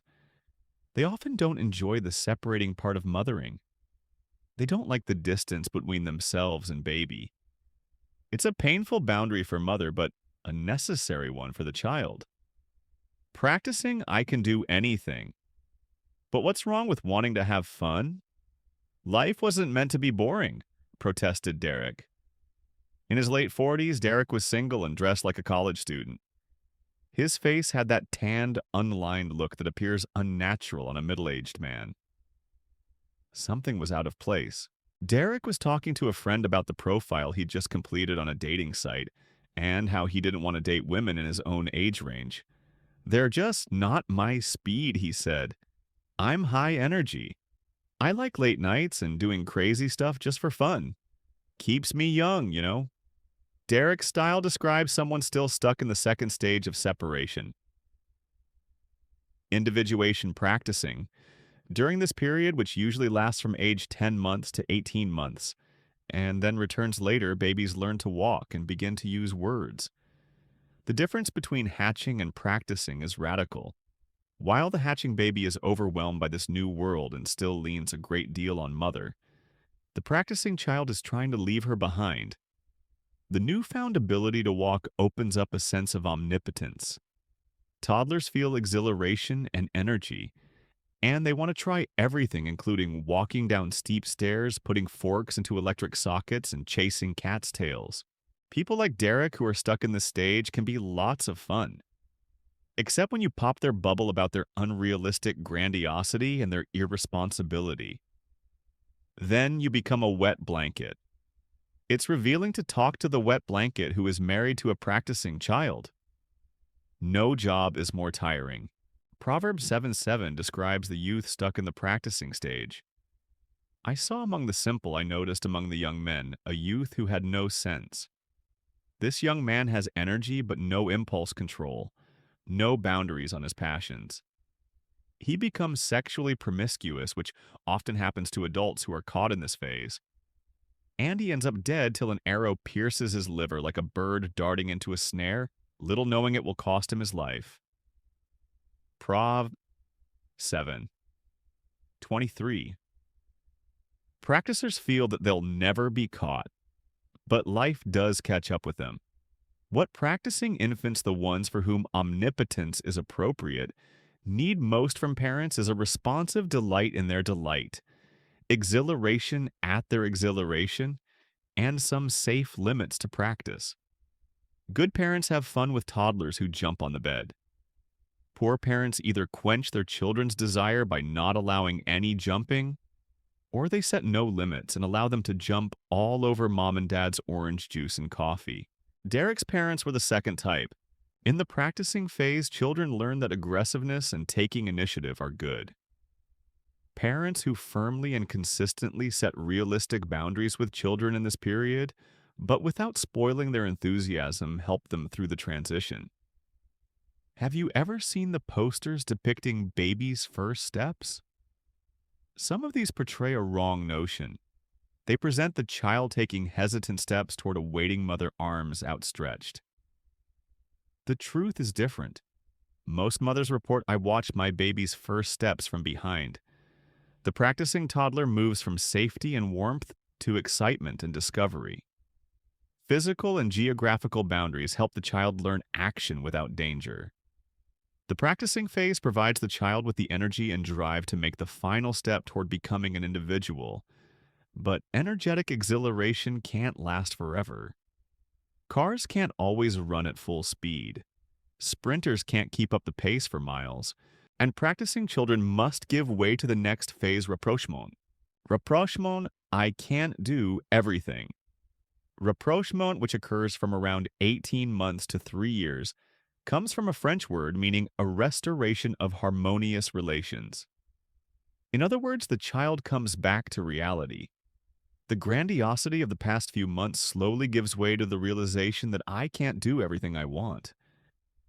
Children become anxious and aware that the world is a scary place. They realize that they still need mother. The rapprochement phase is a return to connection with mother, but this time it's different. This time the child brings a more separate self into the relationship. There are two people now with differing thoughts and feelings, and the child is ready to relate to the outside world without losing a sense of self. Typically, this is a difficult period for both children and parents. Rapprochement toddlers are obnoxious, oppositional, temperamental, and downright angry. They can remind you of someone with a chronic toothache. Let's look at some of the tools toddlers use to build boundaries in this stage. Anger. Anger is a friend. It was created by God for a purpose to tell us that there's a problem that needs to be confronted. Anger is a way for children to know that their experience is different from someone else's. The ability to use anger to distinguish between self and others is a boundary. Children who can appropriately express anger are children who will understand later in life when someone is trying to control or hurt them. Ownership, sometimes misunderstood as simply a selfish stage rapprochement, introduces words to the youngster's vocabulary such as mine, my, and me. Susie doesn't want anyone else to hold her doll. Billy doesn't want to share his trucks with a visiting toddler. This important part of becoming a self is often quite difficult for Christian parents to understand. Well, that old sinful nature is rearing its ugly head in my little girl, the parents will remark, while their friends nod sagely. We're trying to help her share and love others, but she's caught up in that selfishness we all have. This is neither accurate nor biblical. The child's newfound fondness for mine does have roots in our innate self-centeredness part of the sinful depravity in all of us that wants to, as did Satan, make myself like the Most High Isa. 14:14. However, this simplistic understanding of our character doesn't take into consideration the full picture of what being in the image of God truly is. Being created in God's image also means having ownership or stewardship. As Adam and Eve were given dominion over the earth to subdue and rule it, we are also given stewardship over our time, energy, talents, values, feelings, behavior, money, and all the other things mentioned in chapter 2. Without a mind, we have no sense of responsibility to develop, nurture, and protect these resources. Without a mind, we have no self to give to God and His kingdom. Children desperately need to know that mine, my, and me aren't swear words. With correct biblical parenting, they will learn sacrifice and develop a giving, loving heart, but not until they have a personality that has been loved enough to give love away. We love because God first loved us. 1 John 4:19. No, the one-word boundary. Toddlers going through rapprochement frequently use one of the most important words in the human language, the word no. While it can emerge during hatching, no is perfected during rapprochement. It's the first verbal boundary children learn. The word no helps children separate from what they don't like. It gives them the power to make choices. It protects them. Learning to deal with a child's no is crucial to that child's development. One couple who didn't attend to their child's refusal to eat certain foods found out later that she was allergic to one of them. Often, children at this age become no addicts. They will not only refuse vegetables and nap time, but also turn away from popsicles and favorite toys. It's worth it for them to have the no. It keeps them from feeling completely helpless and powerless. Parents have two tasks associated with no. First, they need to help their child feel safe enough to say no, thereby encouraging his or her own boundaries. Though they certainly can't make all the choices they'd like, young children should be able to have a no that is listened to. Informed parents won't be insulted or enraged by their child's resistance. They will help the child feel that his no is just as lovable as his yes. They won't withdraw emotionally from the child who says no, but will stay connected. One parent must often support another who is being worn down by their baby's no. This process takes work. One couple was faced with an aunt whose feelings were hurt by their daughter's refusal to kiss and hug her upon every visit. Sometimes the child wanted to be close. Sometimes she wanted to stand back and watch. The couple responded to the aunt's complaint by saying, "We don't want Casey to feel that her affection is something she owes people. We'd like her to be in charge of her life." These parents wanted their daughter's yes to be yes and her no to be no, Matt. 537. They wanted her to be able to say no so that in the future she would have the ability to say no to evil. The second task facing parents of children in rapprochement is that of helping the child respect others' boundaries. Children need to be able not only to give a no, but also take a no. Parents need to be able to set and keep age-appropriate boundaries with children. It means not giving in to temper tantrums at the toy shop, though it would be less humiliating to quiet the child by purchasing half of the store. It means timeouts, appropriate confrontations, and spanking when necessary. Discipline your children for in that there is hope. Do not be a willing party to their death. Proverbs 119. 18. In other words, help children learn to take limits before it's too late. Boundary construction is most evident in 3-year-olds. By this time, they should have mastered the following tasks. 1. The ability to be emotionally attached to others yet without giving up a sense of self and one's freedom to be apart. 2. The ability to say appropriate no's to others without fear of loss of love. 3. The ability to take appropriate no's from others without withdrawing emotionally. Noting these tasks, a friend said, half joking, they need to learn this by age 3. How about by 43? Yes, these are tall orders, but boundary development is essential in the early years of life. 2 additional periods of life focus on boundaries. The first is adolescence. The adolescent years are a reenactment of the first years of life. They involve more mature issues such as sexuality, gender identity competition, and adult identity. But the same issues of knowing when to say yes and no and to whom are central during this confusing time. The second period is young adulthood, the time when children leave home or college and start a career or get married. Young adults suffer a loss of structure during this period. There are no class bells, no schedules imposed by others, and a great deal of very scary freedom and responsibility, as well as the demands of intimacy and commitment. This can often become an intense time of learning more about setting good boundaries. The earlier the child learns good boundaries, the less turmoil he or she experiences later in life. A successful first 3 years of life will mean a smoother but not smooth adolescence and a better transition into adulthood. A problematic childhood can be helped greatly by lots of hard work in the family during adolescence. But serious boundary problems during both these periods can be devastating during the adult years. It helps to know the way it should have been for me, said one woman who attended a talk on child development.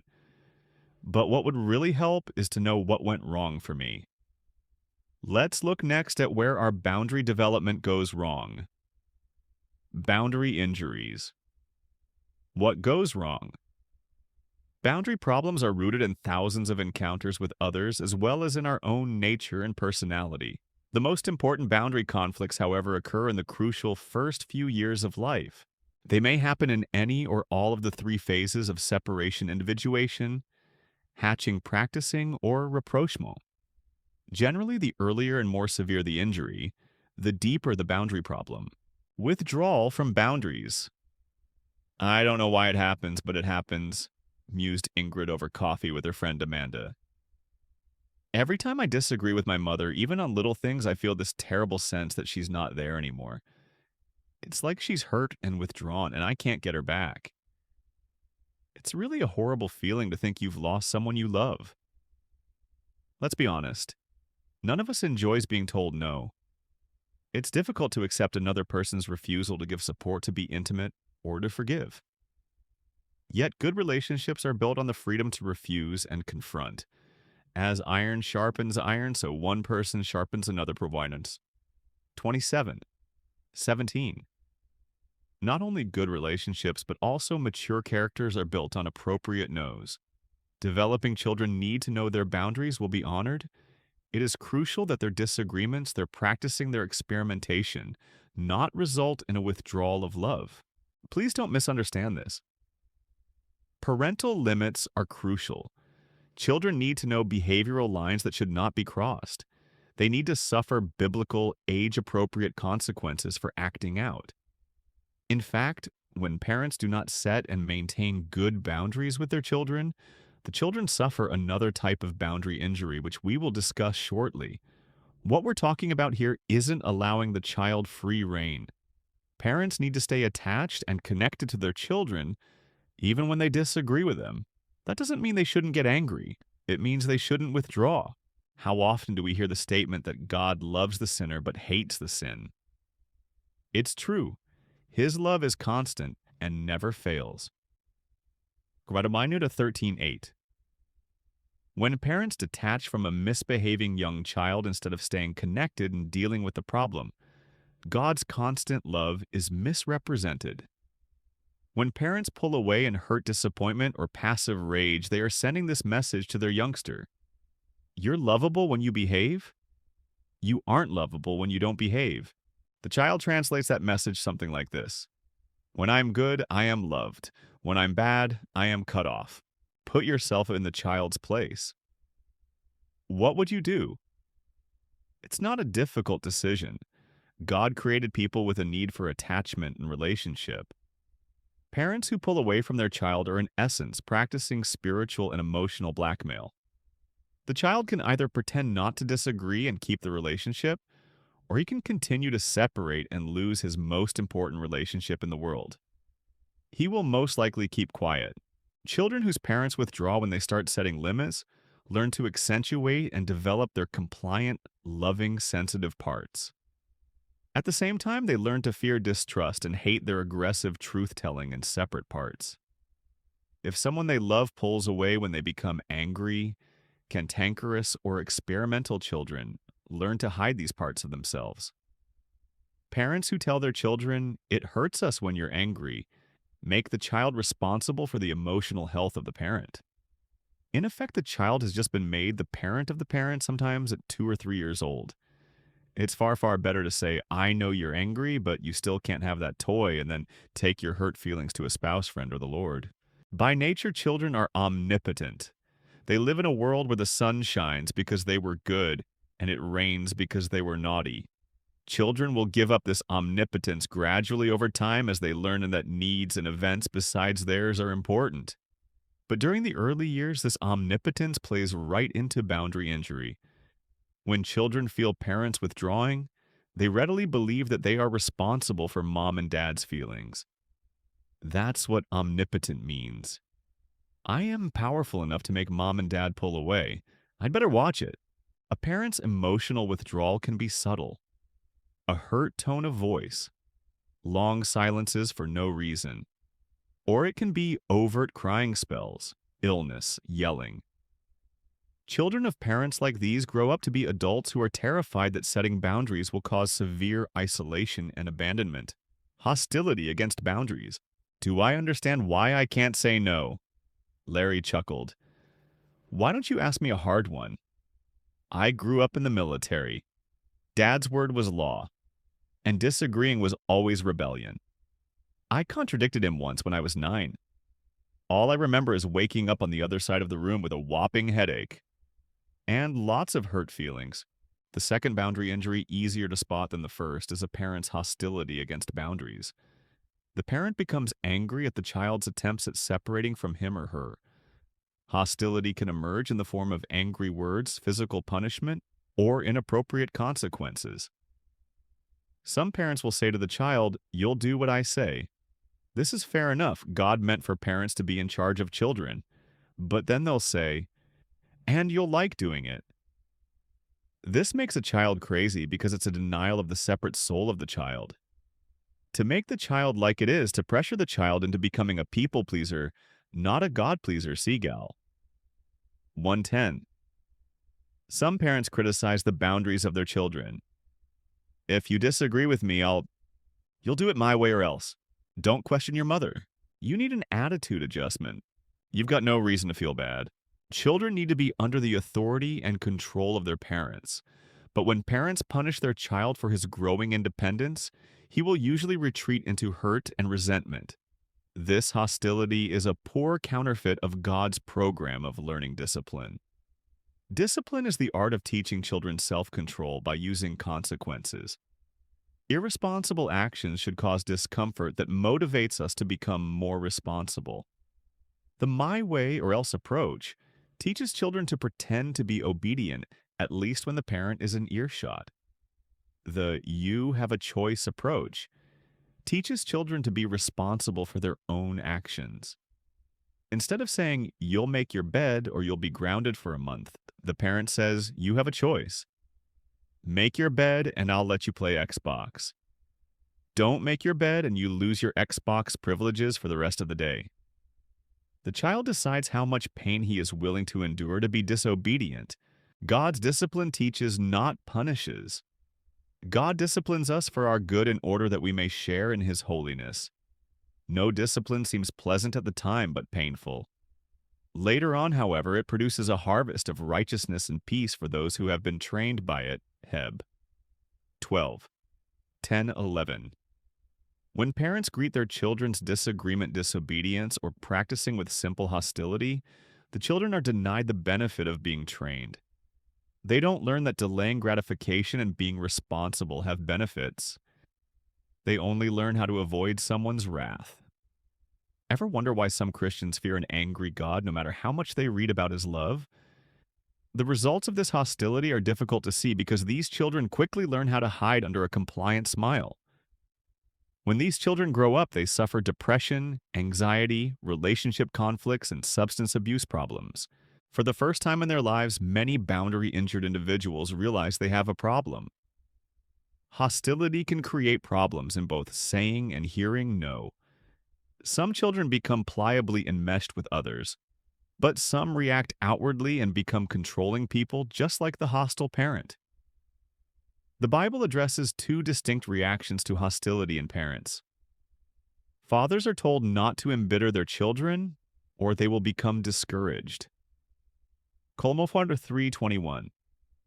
Some children respond to harshness with compliance and depression.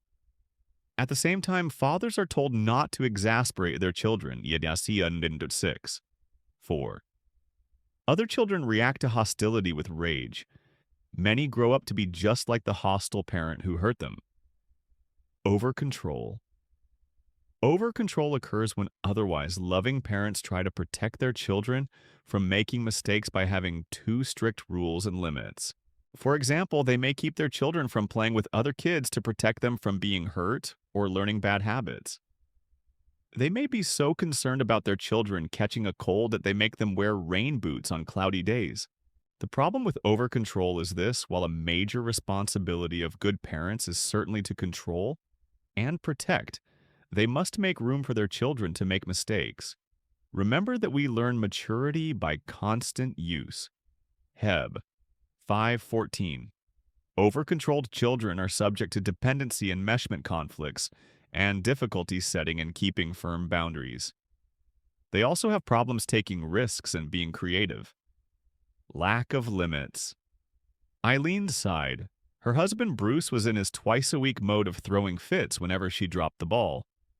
This time he was yelling about having to reschedule their night out with the Billingses. Eileen had forgotten to call a babysitter for the kids until 4 that afternoon. She couldn't understand why Bruce got so wound up about such little things. Maybe he just needed some time off. That was it. Eileen brightened up. We need a vacation. She forgot that they'd had one a month ago. Eileen had very loving but very indulgent parents. They couldn't stand to make her do anything or to discipline her with timeouts, consequences, or spankings. Her folks thought that lots of love and lots of forgiveness would help her be the adult she needed to be. So, whenever Eileen didn't pick up after herself, her mother would cover for her. When she wrecked the family car 3 times, her dad got her her own car. And when she overdrew her checking account, her parents quietly put more money in it. After all, isn't love patient? They'd reason. Eileen's parents' lack of limits on her hurt her character development. Though she was a loving wife, mother, and worker, others were constantly frustrated at her undisciplined, careless way of living. It cost others a lot to be in relationship with her. Yet she was so lovable that most of her friends didn't want to hurt her feelings by confronting her. So the problem remained unsolved. Lack of parental boundaries is the opposite of hostility. Again, biblical discipline would have provided the necessary structure to help Eileen develop her character. Sometimes a lack of parental limits coupled with a lack of connection can produce an aggressively controlling person. We all know the experience of going into a supermarket and observing a 4-year-old in total control of a mother. The mother begs, pleads, and threatens her son to stop having his tantrum. Then at her wit's end, she gives him the candy bar he's been screaming for. But that's the last one, she says, struggling for some control. But by then, control is an illusion. Now imagine that 4-year-old as a 40-year-old man. The scenario has changed, but the script is the same. When he is crossed or when someone sets a limit with him, the same tantrum erupts. And by then, he's had 36 more years of having the world cater to him. His recovery program will need to be very strong and consistent to help him. Sometimes recovery comes in the form of hospitalization, sometimes in divorce, sometimes in jail, and sometimes in disease. But no one can really escape the disciplines of life. They will always win out. We always reap what we sow, and the later in life it is, the sadder a picture it is, for the stakes are higher. Obviously, we're describing the person who has a difficult time hearing others' boundaries and or needs. These people have been as injured by a lack of boundaries as others are by too rigid boundaries. Inconsistent limits. Sometimes due to their confusion about rearing children or their own injuries, some parents combine strict and lax limits, sending conflicting messages to children. The children don't know what the rules of family and life are. Alcoholic families often exhibit inconsistent limits. A parent may be loving and kind one day, unreasonably harsh the next. This is particularly true because of the behavior changes brought on by drinking. Alcoholism causes massive boundary confusion in the child. Adult children of alcoholics never feel safe in relationships. They're always waiting for the other person to let them down or attack them unexpectedly. They keep their guard up constantly. Setting limits is traumatic for adult children of alcoholics. Saying no might bring respect, or it might bring rage. They feel like the double-minded person described in James 1:6, like a wave of the sea blown and tossed by the wind. They are uncertain about what they are and aren't responsible for. Trauma. Up until now, we've dealt with characteristics of family relating. Withdrawal hostility and setting inappropriate limits are ways parents act toward their children. Over time, these become ingrained in the soul of the child. In addition, specific traumas can injure boundary development. A trauma is an intensely painful emotional experience rather than a character pattern. Emotional, physical, and sexual abuse are traumatic. Accidents and debilitating illnesses are traumatic. Severe losses such as the death of a parent, divorce, or extreme financial hardship are also traumatic. A good way to look at the difference between character-relating patterns such as withdrawal and hostility and trauma is to look at how a tree in a forest can be hurt. It can be fed inappropriately through bad ingredients in the soil, or it can be given too much or too little sun or water. That's an illustration of character pattern problems. Trauma is like lightning hitting the tree. A trauma can affect boundary development because it shakes up two necessary foundations to children's growth. 1. The world is reasonably safe. 2. They have control over their lives. Children who undergo trauma feel these foundations shaken up. They become unsure that they are safe and protected in the world, and they become frightened that they have no say-so in any danger that approaches them. Jerry had been physically abused by both of his parents for years. He had left home early, joined the Marines, and had several failed relationships and bad marriages. In therapy as an adult in his late 30s, he began realizing why under his tough exterior he always longed for controlling women. He'd fall madly in love with the fact that they could handle him. Then a pattern of compliance to the woman would emerge with Jerry, always on the losing end. One day in session, Jerry remembered his mother striking him across the face for some small infraction. He vividly recalled his vain attempts to protect himself, pleading, "Please, Mom, I'm sorry. I'll do anything you say." "Please, Mom." When he promised unquestioning obedience, the hitting would stop. That memory tied in with his lack of power and self-control with his wives and girlfriends. Their anger always terrified him, and he would instantly comply. Jerry's boundary development was seriously injured by his mother's abuse. The heart of God seems to beat especially close to the victim of trauma. He has sent me to bind up the broken-hearted Esau. 61:1. God desires the wounds of the traumatized to be bound up by loving people. Victims of trauma in the family are almost always recipients of poor or sinful character-relating patterns. Withdrawal from our boundaries and hostility toward our boundaries are the ground from which trauma springs. Our own character traits. Have you ever heard someone described as being that way from the womb? Perhaps you were always active and confrontive, always exploring new horizons. Or maybe you like to be quiet and reflective since forever.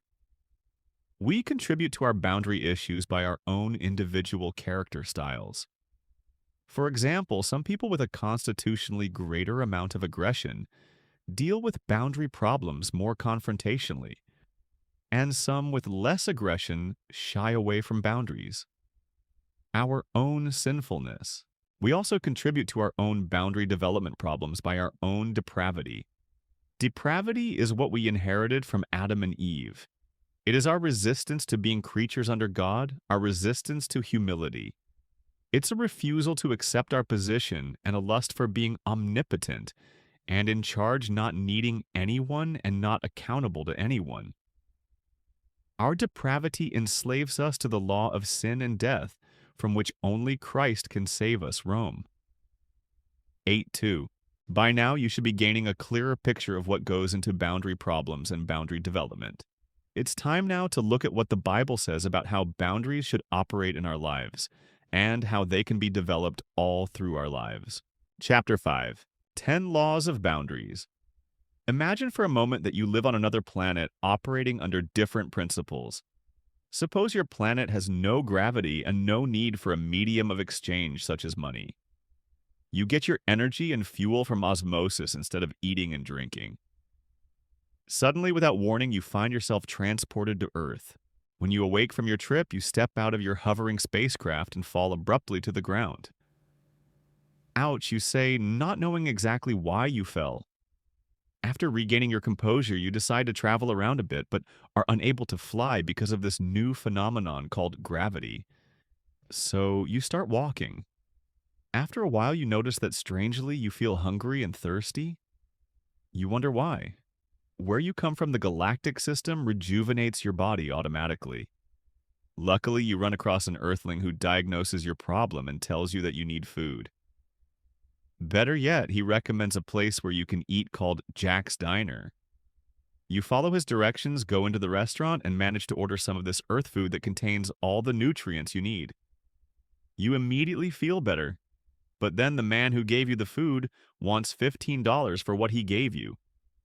You have no idea what he's talking about. After quite an argument, some men in uniforms come and take you away and put you in a small room with bars. What in the world is going on, you wonder? You didn't mean anyone harm, yet you are in jail, whatever that is. You can no longer move about as you want, and you resent it. You only tried to be about your own business, and now you have a sore leg fatigue from your long walk and a stomach ache from eating too much. Nice place, this Earth. Does this sound far-fetched? People raised in dysfunctional families or families where God's ways of boundaries are not practiced have experiences similar to that of the alien. They find themselves transported into adult life where spiritual principles that have never been explained to them govern their relationships and well-being. They hurt, are hungry, and may end up in jail, but they never know the principles that could have helped them operate in accord with reality instead of against it. So they are prisoners of their own ignorance. God's world is set up with laws and principles. Spiritual realities are as real as gravity, and if you do not know them, you will discover their effects. Just because we have not been taught these principles of life and relationships does not mean they will not rule. We need to know the principles God has woven into life and operate according to them. Below are 10 laws of boundaries that you can learn to begin to experience life differently. Law 1. The law of sowing and reaping. The law of cause and effect is a basic law of life. The Bible calls it the law of sowing and reaping. You reap whatever you sow. If you sow to your own flesh, you will reap corruption from the flesh. But if you sow to the Spirit, you will reap eternal life from the Spirit, gal. 6, 7, City 8, NRSV. When God tells us that we will reap what we sow, He is not punishing us. He's telling us how things really are. If you smoke cigarettes, you most likely will develop a smoker's hack, and you may even get lung cancer. If you overspend, you most likely will get calls from creditors, and you may even go hungry because you have no money for food. On the other hand, if you eat right and exercise regularly, you may suffer fewer health problems. If you budget wisely, you will have money for the bills and for the grocery store. Sometimes, however, people don't reap what they sow because someone else steps in and reaps the consequences for them. If every time you overspent, your mother sent you money to cover check overdrafts or high credit card balances, you wouldn't reap the consequences of your spendthrift ways. Your mother would be protecting you from the natural consequences, the hounding of creditors or going hungry. As the mother in the above example demonstrates, the law of sowing and reaping can be interrupted. And it is often people who have no boundaries who do the interrupting. Just as we can interfere with the law of gravity by catching a glass tumbling off the table, people can interfere with the law of cause and effect by stepping in and rescuing irresponsible people. Rescuing a person from the natural consequences of his behavior enables him to continue in irresponsible behavior. The law of sowing and reaping has not been repealed. It is still operating. But the doer is not suffering the consequences. Someone else is.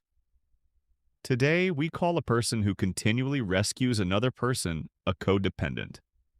In effect, codependent, boundaryless people co-sign the note of life for the irresponsible people in their lives. Then they end up paying the bills physically, emotionally, and spiritually, and the spendthrifts continue out of control with no consequences. They continue to be loved, pampered, and treated nicely. Establishing boundaries helps codependent people stop interrupting the law of sowing and reaping in their loved one's life. Boundaries force the person who is doing the sowing also to do the reaping. It doesn't help just to confront the irresponsible person. A client will often say, "But I do confront Jack. I have tried many times to let him know what I think about his behavior and that he needs to change." In reality, the client is only nagging Jack. Jack will not feel the need to change because his behavior is not causing him any pain. Confronting an irresponsible person is not painful to him. Only consequences are. If Jack is wise, confrontation might change his behavior. But people caught in destructive patterns are usually not wise. They need to suffer consequences before they change their behavior. The Bible tells us it is worthless to confront foolish people. Do not rebuke mockers, or they will hate you. Rebuke the wise, and they will love you. Like 9:8. Codependent people bring insults and pain on themselves when they confront irresponsible people.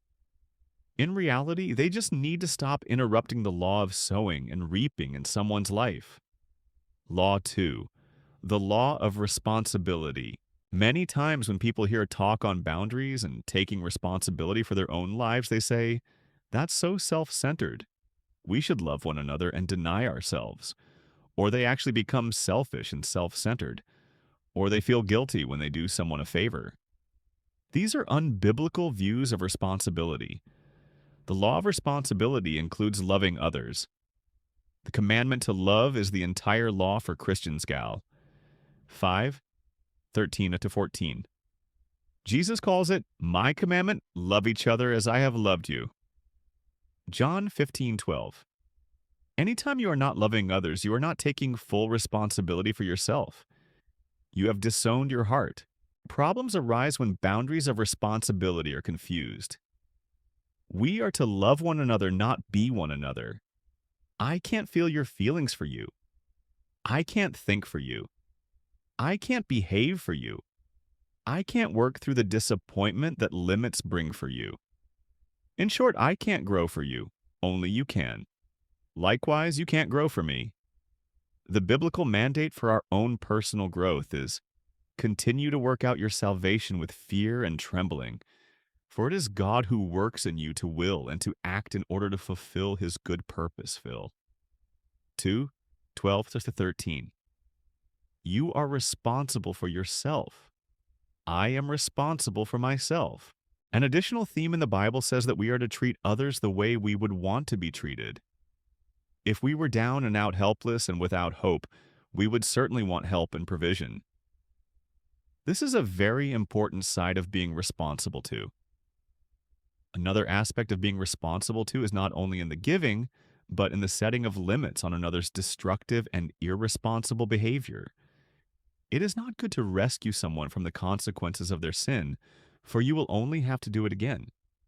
You have reinforced the pattern. Prov 19:19. It is the same principle spoken of in child rearing. It is hurtful not to have limits with others. It leads them to destruction. Prov 23:13.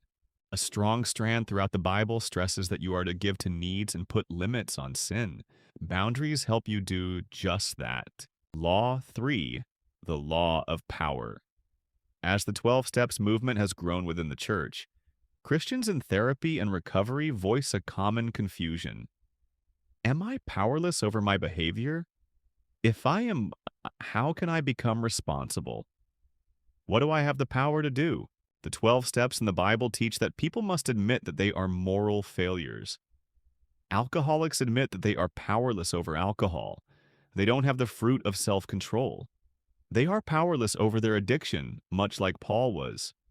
I do not understand what I do. For what I want to do, I do not do, but what I hate, I do. For I do not do the good I want to do, but the evil I do not want to do. This I keep on doing. I see another law at work in me, waging war against the law of my mind and making me a prisoner of the law of sin at work within me. Rum. 7. 15, 19, 23. This is powerlessness.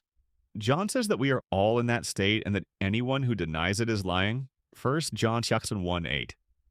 Though you do not have the power in and of yourself to overcome these patterns, you do have the power to do some things that will bring fruits of victory later. 1. You have the power to agree with the truth about your problems. In the Bible, this is called confession. To confess means to agree with. You have the ability to at least say, "That is me." You may not be able to change it yet, but you can confess. 2. You have the power to submit your inability to God. You always have the power to ask for help and yield. You have the power to humble yourself and turn your life over to Him. You may not be able to make yourself well, but you can call the doctor.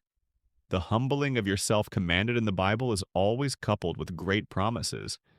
If you do what you are able, confess, believe, and ask for help, God will do what you are unable to do, bring about change.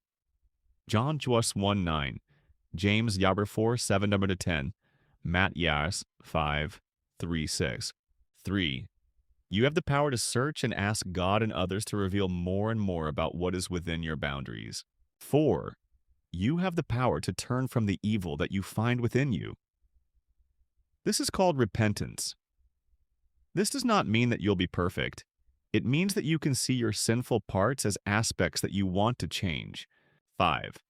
You have the power to humble yourself and ask God and others to help you with your developmental injuries and leftover childhood needs. Many of your problematic parts come from being empty inside, and you need to seek God and others to have those needs met. 6. You have the power to seek out those whom you have injured and make amends. You need to do this in order to be responsible for yourself and your sin, and be responsible to those you have injured.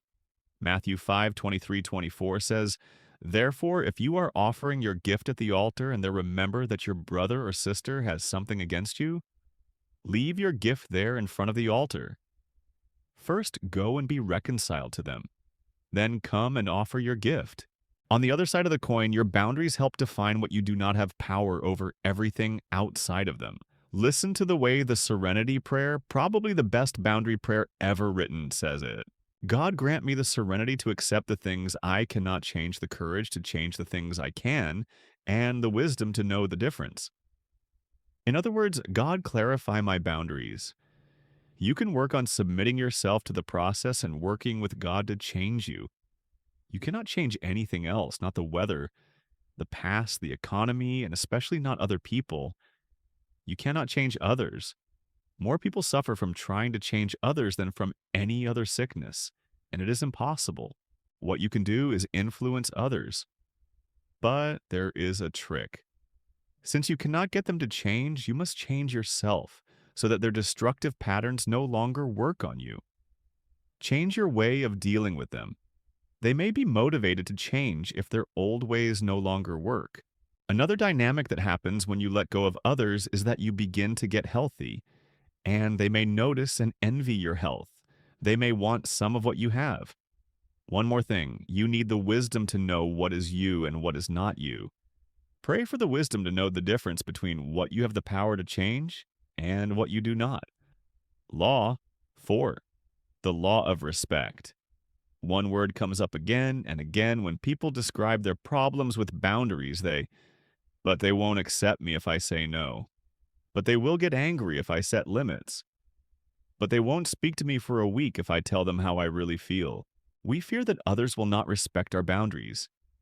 We focus on others and lose clarity about ourselves. Sometimes the problem is that we judge others' boundaries. We say or think things such as this: "How could he refuse to come by and pick me up? It's right on his way. He could find some time alone, some other time. That's so selfish of her not to come to the gathering. After all, the rest of us are sacrificing our time." What do you mean, no? I just need the money for a little while. It seems that after all I do for you, you could at least do me this one little favor. We judge the boundary decisions of others thinking that we know best how they ought to give, and usually that means they ought to give to me the way I want them to. But the Bible says whenever we judge, we will be judged, Matt Lostner. 7:1-2. When we judge others' boundaries, ours will fall under the same judgment. If we condemn others' boundaries, we expect them to condemn ours. This sets up a fear cycle inside that makes us afraid to set the boundaries that we need to set. As a result, we comply, then we resent, and the love that we have given goes sour. This is where the law of respect comes in. As Jesus said, "So in everything do to others what you would have them do to you." Matt. 7:12. We need to respect the boundaries of others.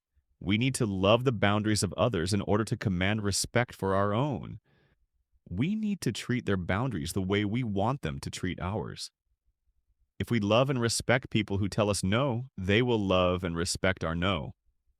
Freedom begets freedom. If we are walking in the Spirit, we give people the freedom to make their own choices. Where the Spirit of the Lord is, there is freedom. Theaskermadartius 3:17. If we are going to judge at all, it needs to be by the perfect law that gives freedom. James Yonder 1:25. Our real concern with others should not be, are they doing what I would do or what I want them to do? But are they really making a free choice? When we accept others' freedom, we don't get angry, feel guilty, or withdraw our love when they set boundaries with us. When we accept others' freedom, we feel better about our own. Law 5. The law of motivation. Stan was confused. He read in the Bible and was taught in church that it was more blessed to give than to receive. But he found that this often was not true. He frequently felt unappreciated for all he was doing.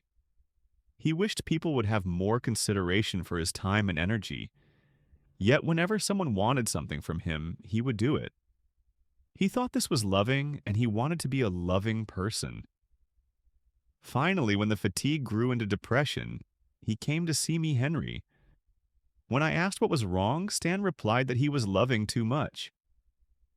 "How can you love too much?" I asked. "I've never heard of such a thing." "Oh, it's very simple," replied Stan. "I do far more for people than I should, and that makes me very depressed." "I'm not quite sure what you are doing," I said, "but it certainly isn't love. The Bible says that true love leads to a blessed state and a state of cheer. Love brings happiness, not depression. If your loving is depressing you, it's probably not love." "I don't see how you can say that. I do so much for everyone. I give and give and give. How can you say that I'm not loving?" "I can say that because of the fruit of your actions. You should be feeling happy, not depressed. Why don't you tell me some of the things you do for people?" As we spent more time together, Stan learned that a lot of his doing and sacrificing was not motivated by love, but by fear. Stan had learned early in life that if he did not do what his mother wanted, she would withdraw love from him. As a result, Stan learned to give reluctantly. His motive for giving was not love, but fear of losing love. Stan was also afraid of other people's anger. Because his father frequently yelled at him when he was a boy, he learned to fear angry confrontations. This fear kept him from saying no to others. Self-centered people often get angry when someone tells them no. Stan said yes out of fear that he would lose love and that other people would get angry at him. These false motives in others keep us from setting boundaries. 1. Fear of loss of love or abandonment. People who say yes and then resent saying yes fear losing someone's love. This is the dominant motive of martyrs. They give to get love, and when they don't get it, they feel abandoned. 2. Fear of others' anger. Because of old hurts and poor boundaries, some people can't stand for anyone to be mad at them. 3. Fear of loneliness. Some people give in to others because they feel that that will win love and end their loneliness. 4. Fear of losing the good me inside. We are made to love. As a result, when we are not loving, we are in pain. Many people cannot say, "I love you," and I do not want to do that. Such a statement does not make sense to them. They think that to love means to always say yes. 5. Guilt. Many people's giving is motivated by guilt. They are trying to do enough good things to overcome the guilt inside and feel good about themselves. When they say no, they feel bad, so they keep trying to earn a sense of goodness. 6. Payback. Many people have received things with guilt messages attached. For example, their parents say things like, "I never had it as good as you." You should be ashamed at all you get. They feel a burden to pay for all they have been given. 7. Approval. Many feel as if they are still children seeking parental approval. Therefore, when someone wants something from them, they need to give so that this symbolic parent will be well pleased. 8. Over-identification with the other's loss. Many times people have not dealt with all their own disappointments and losses, so whenever they deprive someone else with a no, they feel the other person's sadness to the nth degree. They can't stand to hurt someone that badly, so they comply. The point is this: we were called into freedom, and this freedom results in gratitude and overflowing heart and love for others. To give bountifully has great reward. It is truly more blessed to give than to receive. If your giving is not leading to cheer, then you need to examine the law of motivation. The law of motivation says this: freedom first, service second. If you serve to get free of your fear, you are doomed to failure. Let God work on the fears, resolve them, and create some healthy boundaries to guard the freedom you were called to. Law 6. The law of evaluation. But if I told him I wanted to do that, wouldn't he be hurt? Jason asked. When Jason told me Henry he wished to assume responsibility for tasks his business partner was performing poorly, I encouraged him to talk to his partner. Sure, he might be hurt, I said in response to his question. So what's your problem? Well, I wouldn't want to hurt him. Jason said, looking at me as though I should have known that. I'm sure you would not want to hurt him, I said. But what does that have to do with the decision you have to make? Well, I couldn't just make a decision without taking his feelings into account. That's cruel. I agree with you. That would be cruel. But when are you going to tell him? You just said that to tell him would hurt him, and that would be cruel. Jason said, perplexed. No, I didn't, I replied. I said to tell him without considering his feelings would be cruel. That is very different from not doing what you need to do. I don't see any difference. It would still hurt him, but it would not harm him, and that's the big difference. If anything, the hurt would help him. Now I'm really confused. How can it possibly help to hurt him? Well, have you ever gone to the dentist? I asked. Sure. Did the dentist hurt you when he drilled your tooth to remove the cavity? Yes. Did he harm you? No, he made me feel better. Hurt and harm are different, I pointed out. When you ate the sugar that gave you the cavity, did that hurt? No, it tasted good, he said with a smile that told me he was catching on. Did it harm you? Yes, that's my point. Things can hurt and not harm us. In fact, they can even be good for us. And things that feel good can be very harmful to us. You need to evaluate the effects of setting boundaries and be responsible to the other person. But that does not mean you should avoid setting boundaries because someone responds with hurt or anger. To have boundaries in this instance, Jason saying no to his partner is to live a purposeful life. Jesus refers to it as the narrow gate. It is always easier to go through the broad gate of destruction and continue not to set boundaries where we need to. But the result is always the same destruction. Only the honest, purposeful life leads to good fruit.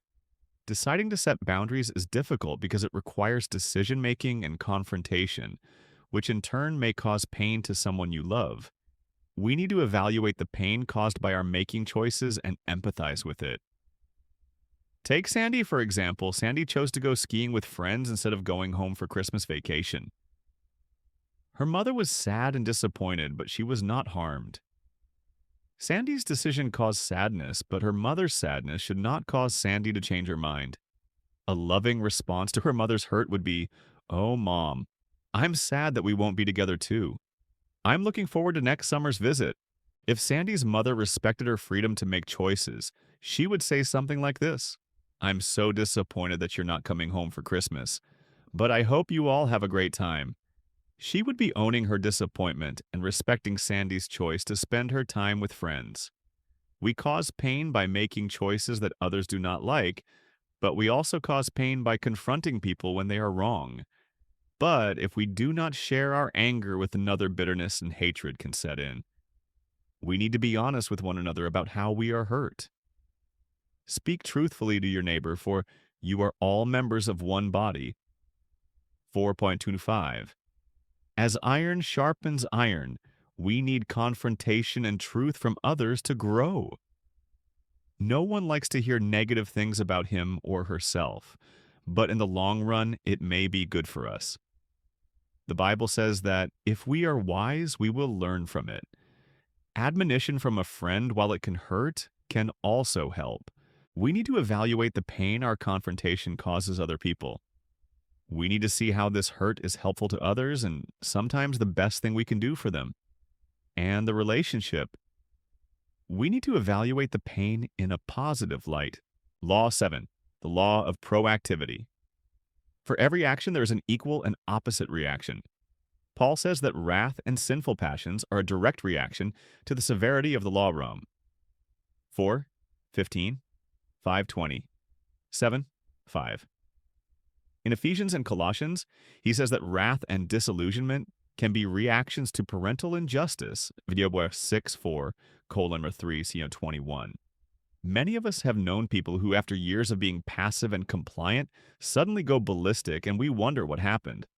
We blame it on the counselor they are seeing or the company they have been keeping.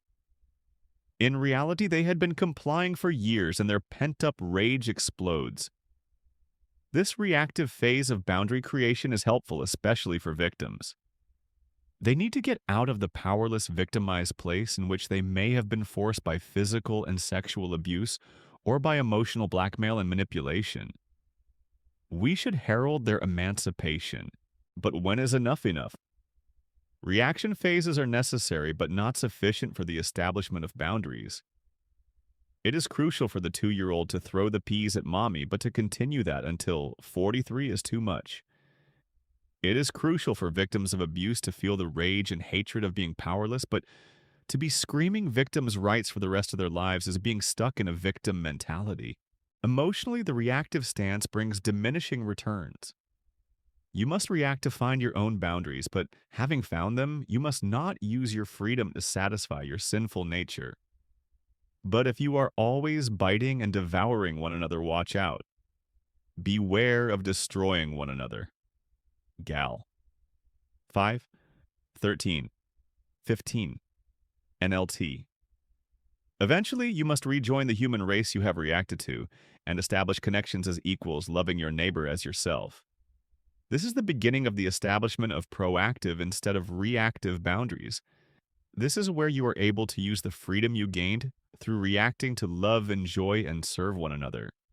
Proactive people show you what they love, what they want, what they purpose, and what they stand for. These people are very different from those who are known by what they hate, what they don't like, what they stand against, and what they will not do. While reactive victims are primarily known by their against stances, proactive people do not demand rights, they live them. Power is not something you demand or deserve. It is something you express. The ultimate expression of power is love.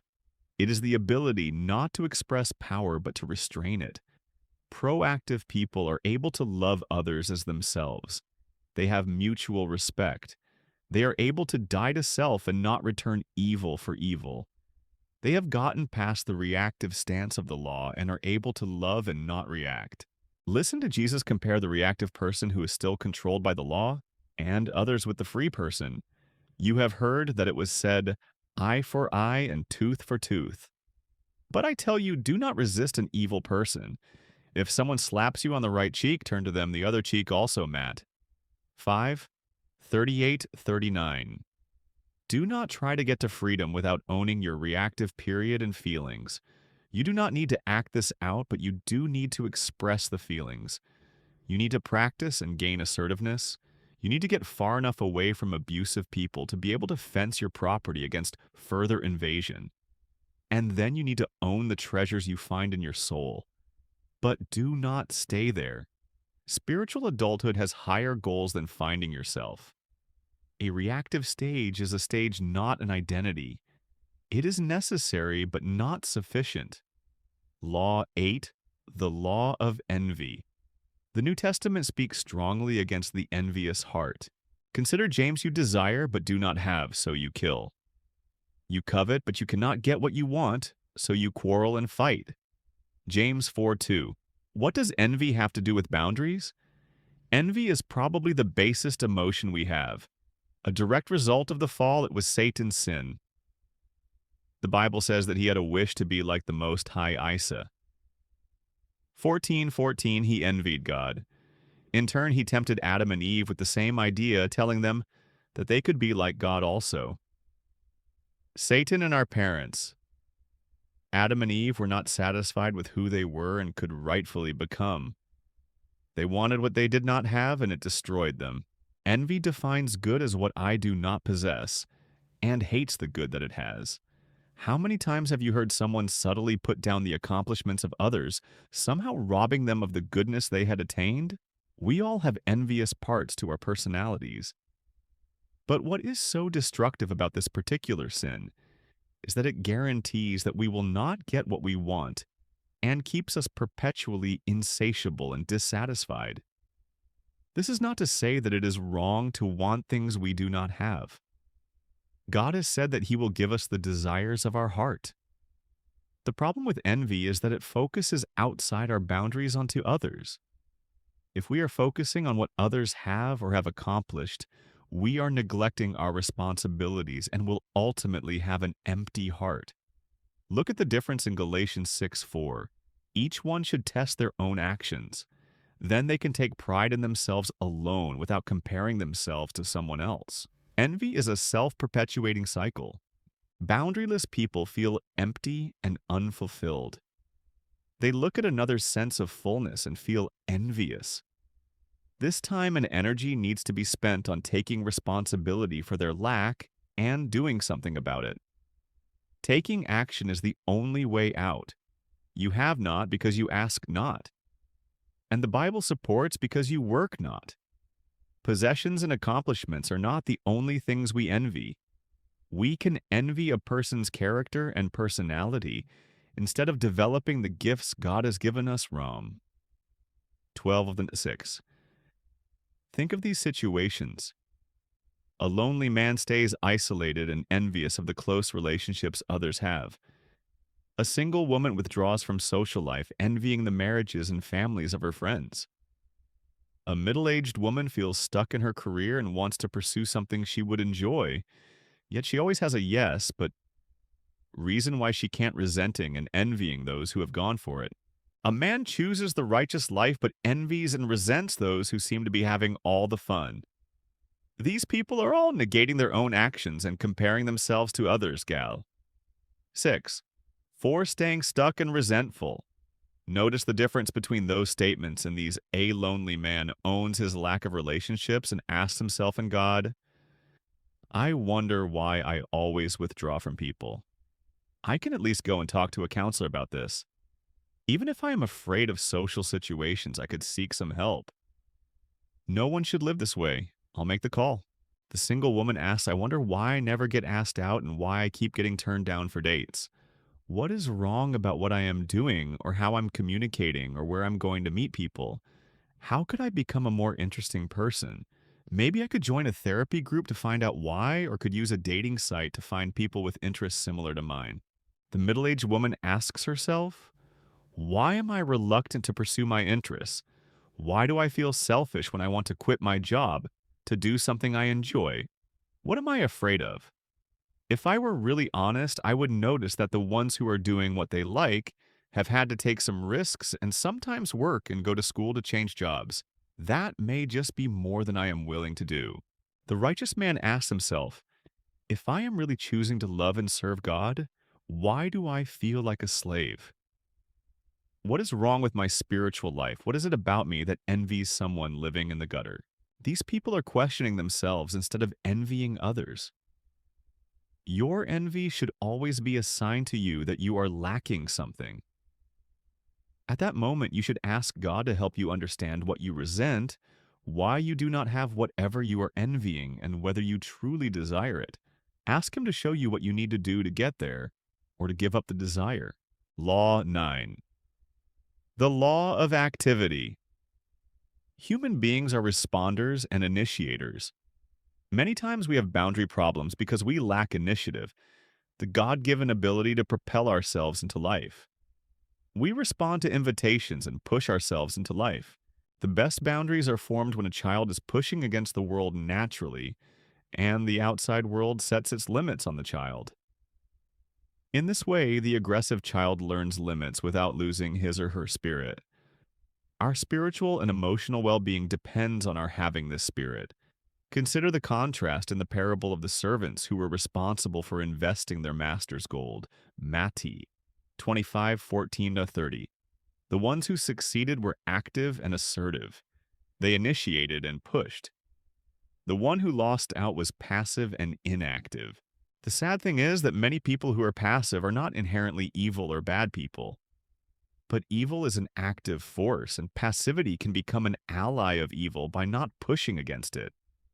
Passivity never pays off. God will match our effort, but He will never do our work for us. That would be an invasion of our boundaries. He wants us to be assertive and active, seeking and knocking on the door of life. We know that God is not mean to people who are afraid. The Scripture is full of examples of His compassion. But He will not enable passivity. The wicked and lazy servant was passive. He did not try. God's grace covers failure, but it cannot make up for passivity. We need to do our part. The sin God rebukes is not trying and failing, but failing to try. Trying, failing, and trying again is called learning. Failing to try will have no good result. Evil will triumph. God expresses His opinion toward passivity in Hebrews 10:38-39. But my righteous one will live by faith, and I take no pleasure in the one who shrinks back. But we do not belong to those who shrink back and are destroyed, but to those who have faith and are saved. Passive shrinking back is intolerable to God, and when we understand how destructive it is to the soul, we can see why God does not tolerate it. God wants us to preserve our souls. That is the role of boundaries. They define and preserve our property, our soul. I have been told that when a baby bird is ready to hatch, if you break the egg for the bird, it will die. The bird must peck its own way out of the egg into the world. This aggressive workout strengthens the bird, allowing it to function in the outside world. Robbed of this responsibility, it will die. This is also the way God has made us. If He hatches us, does our work for us invades our boundaries, we will die. We must not shrink back passively. Our boundaries can only be created by our being active and aggressive, by our knocking, seeking, and asking, Matt. 7. 8. Law 10. The law of exposure. A boundary is a property line. It defines where you begin and end. We have been discussing why you need such a line. One reason stands above all the others. You do not exist in a vacuum. You exist in relation to God and others. Your boundaries define you in relation to others. The whole concept of boundaries has to do with the fact that we exist in relationship. Therefore, boundaries are really about relationship and finally about love. That's why the law of exposure is so important. The law of exposure says that your boundaries need to be made visible to others and communicated to them in relationship. We have many boundary problems because of relational fears. We are beset by fears of guilt, not being liked, loss of love, loss of connection, loss of approval, receiving anger, being known, and so on. These are all failures in love, and God's plan is that we learn how to love. These relational problems can only be solved in relationships, for that is the context of the problems themselves and the context of spiritual existence. Because of these fears, we try to have secret boundaries. We withdraw passively and quietly instead of communicating an honest no to someone we love. We secretly resent instead of telling someone that we are angry about how they have hurt us. Often we will privately endure the pain of someone's irresponsibility instead of telling them how their behavior affects us and other loved ones, information that would be helpful to their soul. In other situations, a partner will secretly comply with her spouse, not offering her feelings or opinions for 20 years, and then suddenly express her boundaries by filing for divorce. Or parents will love their children by giving in over and over for years, not setting limits, and resenting the love they are showing. The children grow up never feeling loved because of the lack of honesty, and their parents are befuddled thinking, after all we've done. In these instances, because of unexpressed boundaries, the relationship suffered. An important thing to remember about boundaries is that they exist, and they will affect us whether or not we communicate them. In the same way that the aliens suffered from not knowing the laws of Earth, we suffer when we do not communicate the reality of our boundaries.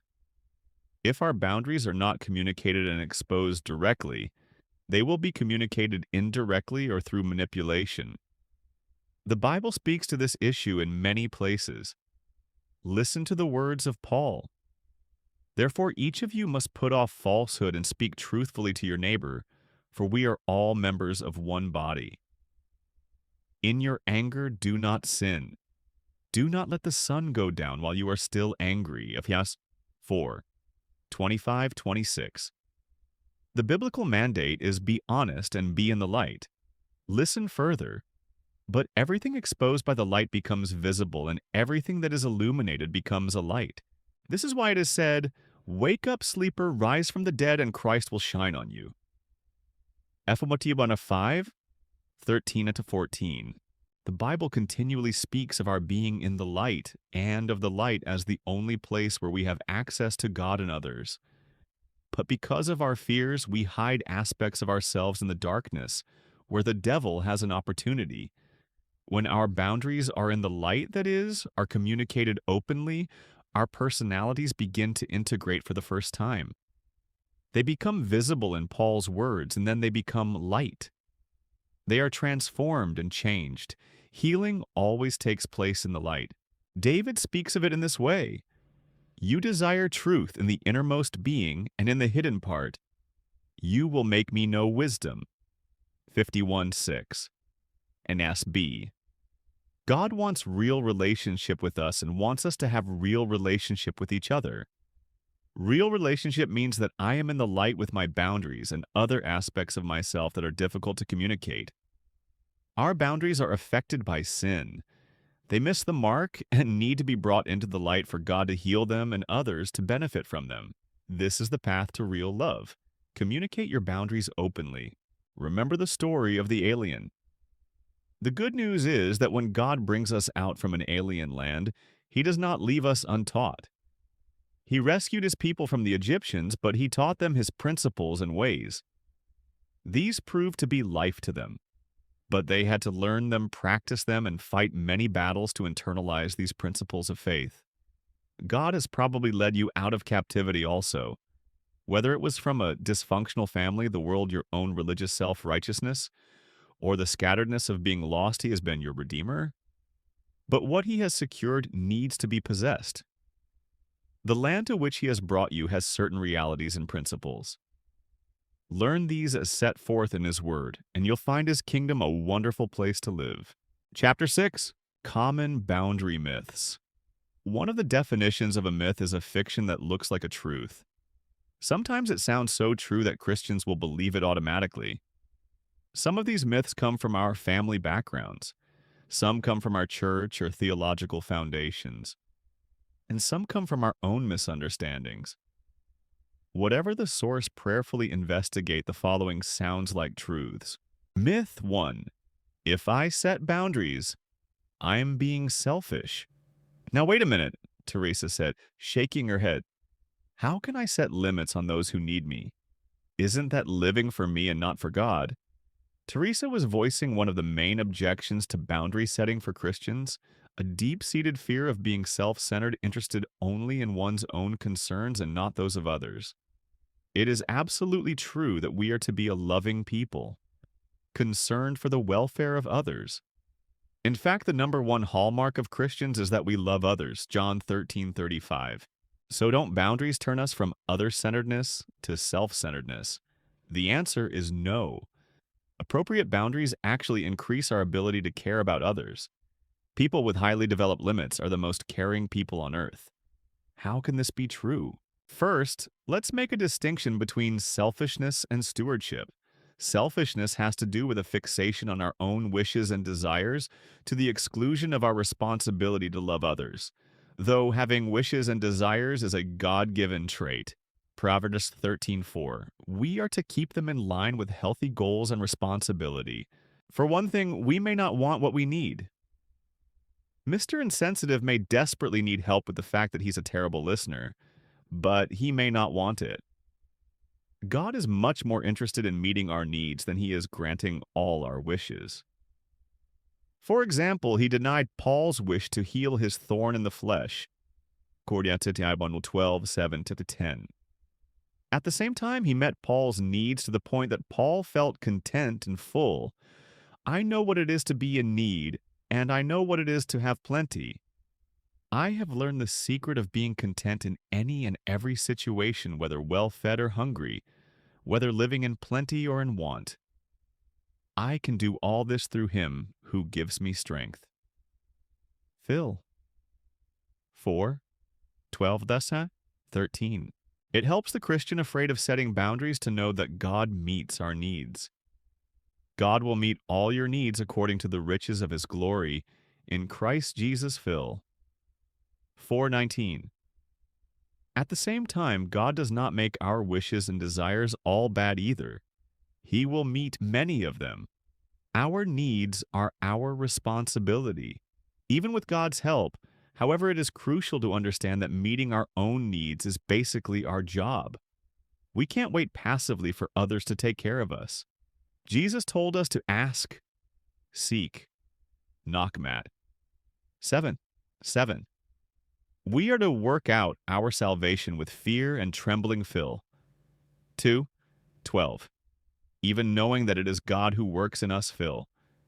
2:13. We are our own responsibility. This is a very different picture than many of us are used to. Some individuals see their needs as bad, selfish, and at best a luxury. Others see them as something that God or others should do for them. But the biblical picture is clear. Our lives are our responsibility. At the end of our lives, this truth becomes crystal clear. We will all appear before the judgment seat of Christ, that each of us may receive what is due us for the things done while in the body, whether good or bad. 5:10. A sobering thought. Stewardship. A helpful way to understand setting limits is that our lives are a gift from God. Just as a store manager takes good care of a shop for the owner, we are to do the same with our souls. If a lack of boundaries causes us to mismanage the store, the owner has a right to be upset with us. We are to develop our lives, abilities, feelings, thoughts, and behaviors. Our spiritual and emotional growth is God's interest on his investment in us.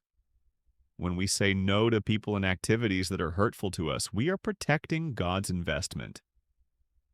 As you can see, there's quite a difference between selfishness and stewardship. Myth 2. Boundaries are a sign of disobedience. Many Christians fear that setting and keeping limits signals rebellion or disobedience. In religious circles, you'll often hear statements such as, "Your unwillingness to go along with our program shows an unresponsive heart." Because of this myth, countless individuals remain trapped in endless activities of no genuine spiritual and emotional value. The truth is life-changing. A lack of boundaries is often a sign of disobedience. People who have shaky limits are often compliant on the outside, but rebellious and resentful on the inside. They would like to be able to say no, but are afraid. So they cover their fear with a half-hearted yes, as Daniel did. Daniel had almost made it to his car after church when Ken caught up with him. Here goes, Daniel thought. Maybe I can still get out of this one. Daniel Ken boomed. Glad I caught you. A volunteer small group leader, Ken was a dedicated recruiter to the Bible studies he presided over. However, he was often insensitive to the fact that not everyone wanted to attend his meetings. So, which study can I put you down for, Daniel? The one on prophecy, evangelism, or the Gospel of Mark? Daniel thought desperately to himself, I could say, none of the above interest me. Don't call me, I'll call you. But he's an influential leader at church. He could jeopardize my relationships with some of the other leaders. I wonder which class will be the shortest. How about the one on prophecy, Daniel guessed? He was wrong. Great. We'll be studying end times for the next 18 months. See you Monday. Ken walked off triumphantly. Let's take a look at what just happened. Daniel avoided saying no to Ken. At first glance, it looks like he made a choice for obedience. He committed himself to a Bible study. That's a good thing, right? Absolutely, but take a second look. What were Daniel's motives for not saying no to Ken? What were the thoughts and attitudes of the heart? Heb. 4:12 Fear. Daniel was afraid of Ken's political clout at church. He feared that he could lose other relationships if he disappointed Ken. Why is this important? Because it illustrates a biblical principle, an internal. No nullifies an external yes. God is more concerned with our hearts than he is with our outward compliance. For I desire mercy, not sacrifice, and acknowledgement of God, rather than burnt offerings, says Habakkuk 6:6. In other words, if we say yes to God or anyone else, when we really mean no, we move into a position of compliance. And that is the same as lying. Our lips say yes, but our hearts and often our half-hearted actions say no. Do you really think Daniel will finish out his year and a half with Ken's Bible study? The odds are that some priority will arise to sabotage Daniel's commitment, and he'll leave, but without telling Ken the real reason why. Here's a good way to look at this myth that boundaries are a sign of disobedience. If we can't say no, we can't say yes. Why is this? It has to do with our motivation to obey, to love, or to be responsible. We must always say yes out of a heart of love. When our motive is fear, we love not. The Bible tells us how to be obedient. Each of you must give as you have made up your mind, not reluctantly or under compulsion, for God loves a cheerful giver. 2 Corinthians 9:7. NRSV emphasis added. Look at the first two ways of giving reluctantly and under compulsion. They both involve fear either of a real person or a guilty conscience. These motives can't exist side by side with love because there is no fear in love, but perfect love casts our fear. John 4:18. NASB. Each of us must give as we have made up our minds. When we are afraid to say no, our yes is compromised. God has no interest in our obeying out of fear because fear has to do with punishment. The one who fears is not made perfect in love. 1 John 4:18. God wants a response of love. Are boundaries a sign of disobedience? They can be. We can say no to good things for wrong reasons. But having a no helps us to clarify, to be honest, to tell the truth about our motives. Then we can allow God to work in us. This process cannot be accomplished in a fearful heart. Myth 3. If I begin setting boundaries, I will be hurt by others. Usually the quiet one in her women's Bible study group, Debbie, spoke up. The topic of the evening was biblical conflict resolution, and she couldn't be silent another second. I know how to present facts and arguments about my opinion in a caring way, but my husband will walk out on me if I start disagreeing. Now, what do I do? Debbie's problem is shared by many. She genuinely believes in boundaries, but she is terrified of their consequences. Is it possible that others will become angry at our boundaries and attack or withdraw from us? Absolutely. God never gave us the power or the right to control how others respond to our no. Some will welcome it, some will hate it. Jesus told the rich young man a hard truth about eternal life. He understood that the man worshipped money, so he told him to give it away to make room in his heart for God. The results were not encouraging. When the young man heard this, he went away sad because he had great wealth, Matt. 19:22. Jesus could have manipulated the situation so that it was less hard to swallow. He could have said, well, how about 90%? After all, he's God and he makes up the rules, but he didn't. He knew that the young man had to know whom to worship, so he let him walk away. We can do no less. We can't manipulate people into swallowing our boundaries by sugarcoating them. Boundaries are a litmus test for the quality of our relationships. Those people in our lives who can respect our boundaries will love our wills, our opinions, our separateness. Those who can't respect our boundaries are telling us that they don't love our no, they only love our yes, our compliance. When Jesus said, "Woe to you when everyone speaks well of you," for that is how their ancestors treated the false prophets. Luke 6:26, he was saying, "Don't be an ear tickler. Don't be a chronic people pleaser. If everything you say is loved by everyone, the odds are good that you're bending the truth." Setting limits has to do with telling the truth. The Bible clearly distinguishes between those who love truth and those who don't. First, there is the person who welcomes your boundaries, who accepts them, who listens to them, who says, "I'm glad you have a separate opinion. It makes me a better person." This person is called wise or righteous. The second type hates limits, resents your difference, tries to manipulate you into giving up your treasures.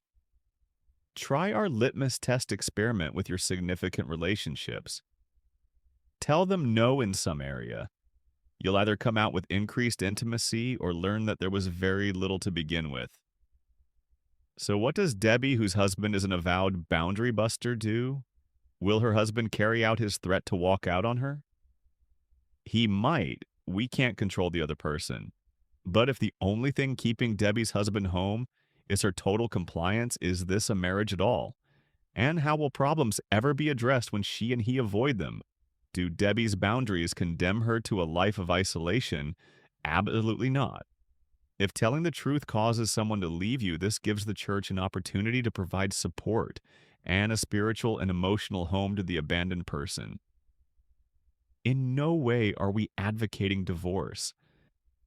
The point is that you can't make anyone stay with or love you. Ultimately, that is up to your partner.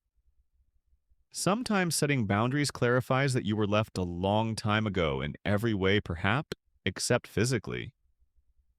Often when a crisis like this occurs, it helps the struggling couple reconcile and remake their marriage into a more biblical one.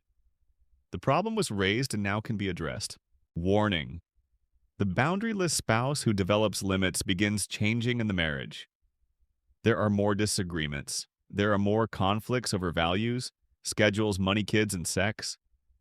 Quite often, however, the limits help the out-of-control spouse begin to experience the necessary pain that can motivate him or her to take more responsibility in the marriage. Many marriages are strengthened after boundaries are set because the spouse begins to miss the relationship.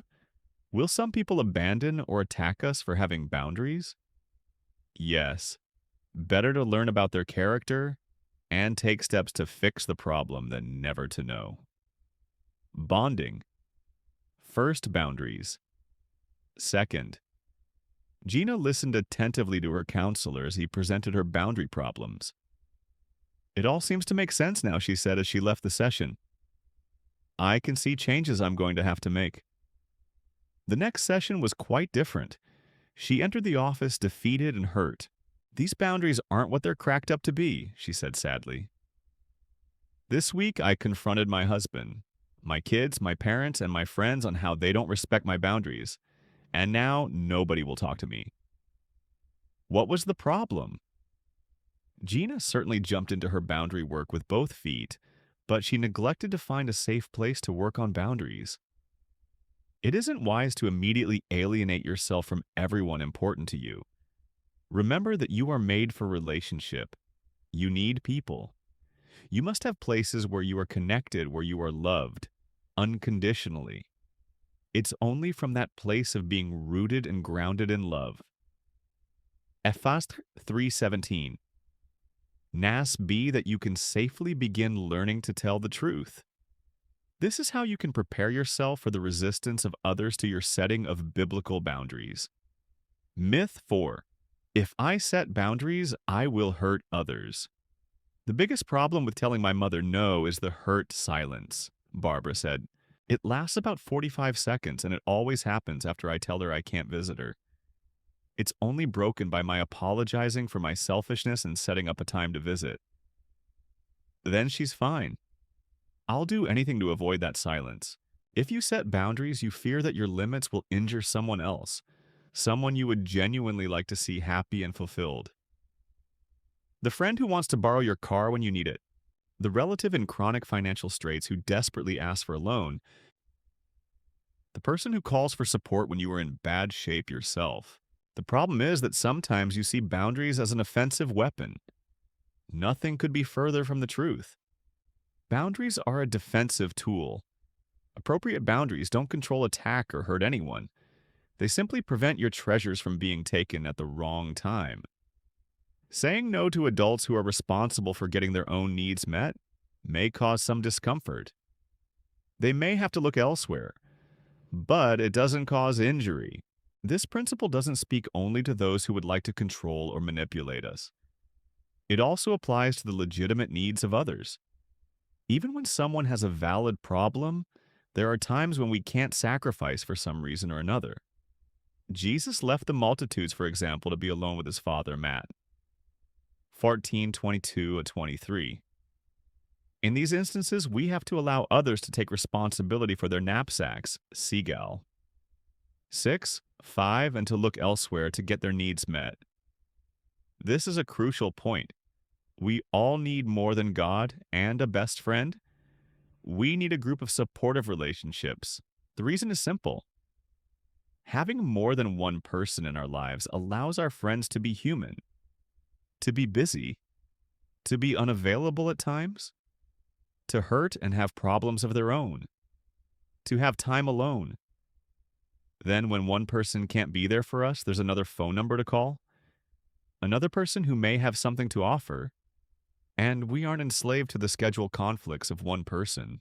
This is the beauty behind the Bible's teachings on the church, the body of Christ. We're a group of lumpy, bumpy, unfinished sinners who ask for help, and give help, who ask again, and give again. And when our supportive network is strong enough, we all help each other mature into what God intended us to be bearing with one another in love. Mocking every effort to keep the unity of the Spirit through the bond of peace. F.V. 4, 2, 3. When we've taken the responsibility to develop several supportive relationships in this biblical fashion, we can take a no from someone. Why? Because we have somewhere else to go. Remember that God had no problem telling Paul that he would not take away his thorn. He tells all of us no. Quite often, God doesn't worry that his boundaries will injure us. He knows we are to take responsibility for our lives, and sometimes no helps us do just that. Myth. 5. Boundaries mean that I am angry. Brenda had finally mustered up the courage to tell her boss she was no longer going to work weekends without pay. She had asked for a meeting which had gone well. Her boss had been understanding, and the situation was being ironed out. Everything had gone well except inside Brenda. It had begun innocently enough. Brenda had itemized her issues with the work situation and had presented her view and suggestions. But midway through her presentation, she'd been surprised by a sense of rage welling up inside. Her feeling of anger and injustice had been difficult to keep hidden. It had even slipped out in a couple of sarcastic comments about the boss's golfing Fridays comments that Brenda had had no intention of making. Sitting at her desk, Brenda felt confused. Where had the anger come from? Was she that kind of person? Maybe the culprit was these boundaries she'd been setting? It's no secret that quite often when people begin telling the truth, setting limits and taking responsibility, an angry cloud follows them around for a while. They become touchy and easily offended, and they discover a hair-trigger temper that frightens them. Friends will make comments like, "You're not the nice, loving person I used to know." The guilt and shame caused by these remarks can further confuse new boundary setters. So do boundaries cause anger in us? Absolutely not. This myth is a misunderstanding of emotions in general and anger specifically. Emotions or feelings have a function. They tell us something. They are a signal. Here are some of the things our negative emotions tell us. Fear tells us to move away from danger, to be careful. Sadness tells us that we've lost something, a relationship, an opportunity, or an idea. Anger is also a signal. Like fear, anger signals danger. However, rather than urging us to withdraw, anger is a sign that we need to move forward to confront the threat. Jesus' rage at the defilement of the temple is an example of how this feeling functions. John 2:13-17. Anger tells us that our boundaries have been violated. Much like a nation's radar defense system, angry feelings serve as an early warning system telling us we're in danger of being injured or controlled. So that's why I find myself hostile to pushy salesmen, Carl exclaimed. He couldn't understand why he had a hard time loving sales personnel who couldn't hear his no. They were attempting to get inside his financial boundaries, and Carl's anger was simply doing its job. Anger also provides us with a sense of power to solve a problem. It energizes us to protect ourselves, those we love, and our principles. In fact, a common Old Testament illustration of an angry person is someone with a hard breathing nose. Imagine a bull in a ring snorting and pawing, getting the steam up to attack, and you'll get the picture. However, as with all emotions, anger doesn't understand time. Anger doesn't dissipate automatically if the danger occurred 2 minutes ago or 20 years ago. It has to be worked through appropriately. Otherwise, anger simply lives inside the heart. This is why individuals with injured boundaries often are shocked by the rage they feel inside when they begin setting limits. This is generally not new anger, it's old anger. It's often years of no's that were never voiced, never respected, and never listened to. The protests against all the evil and violation of our souls sit inside us waiting to tell their truths. The scriptures say that the earth quakes under a servant who becomes king. Prov 30:21-22. The only difference between a servant and a king is that one has no choices, and the other has all choices available to him. When you suddenly give those who have been imprisoned all their lives a great deal of power, the result is often an angry tyrant. Years of constant boundary violations generate great anger. It's very common for boundary-injured people to do some catching up with anger. They may have a season of looking at boundary violations of the past that they never realized existed. Nathan's family was known in his small town as the ideal family. Other kids envied him growing up, saying, "You're lucky your parents are so close to you. Mine couldn't care less about me." Feeling a great deal of gratitude for his close family, Nathan never noticed that his family carefully controlled differences and separateness. No one ever really disagreed or fought over values or feelings. "I always thought conflict meant a loss of love," he would say. It wasn't until Nathan's marriage began suffering that he began questioning his past. He naively married a woman who manipulated and controlled him. Several years into the marriage, he knew it was in serious trouble. But to Nathan's surprise, he was not only angry at himself for getting into this mess, but also at his parents for not equipping him with tools for handling life better. Because he genuinely loved the warm family in which he was raised, Nathan felt guilty and disloyal when he remembered occasions in which his attempts to separate from his parents and set his own limits were constantly and lovingly frustrated.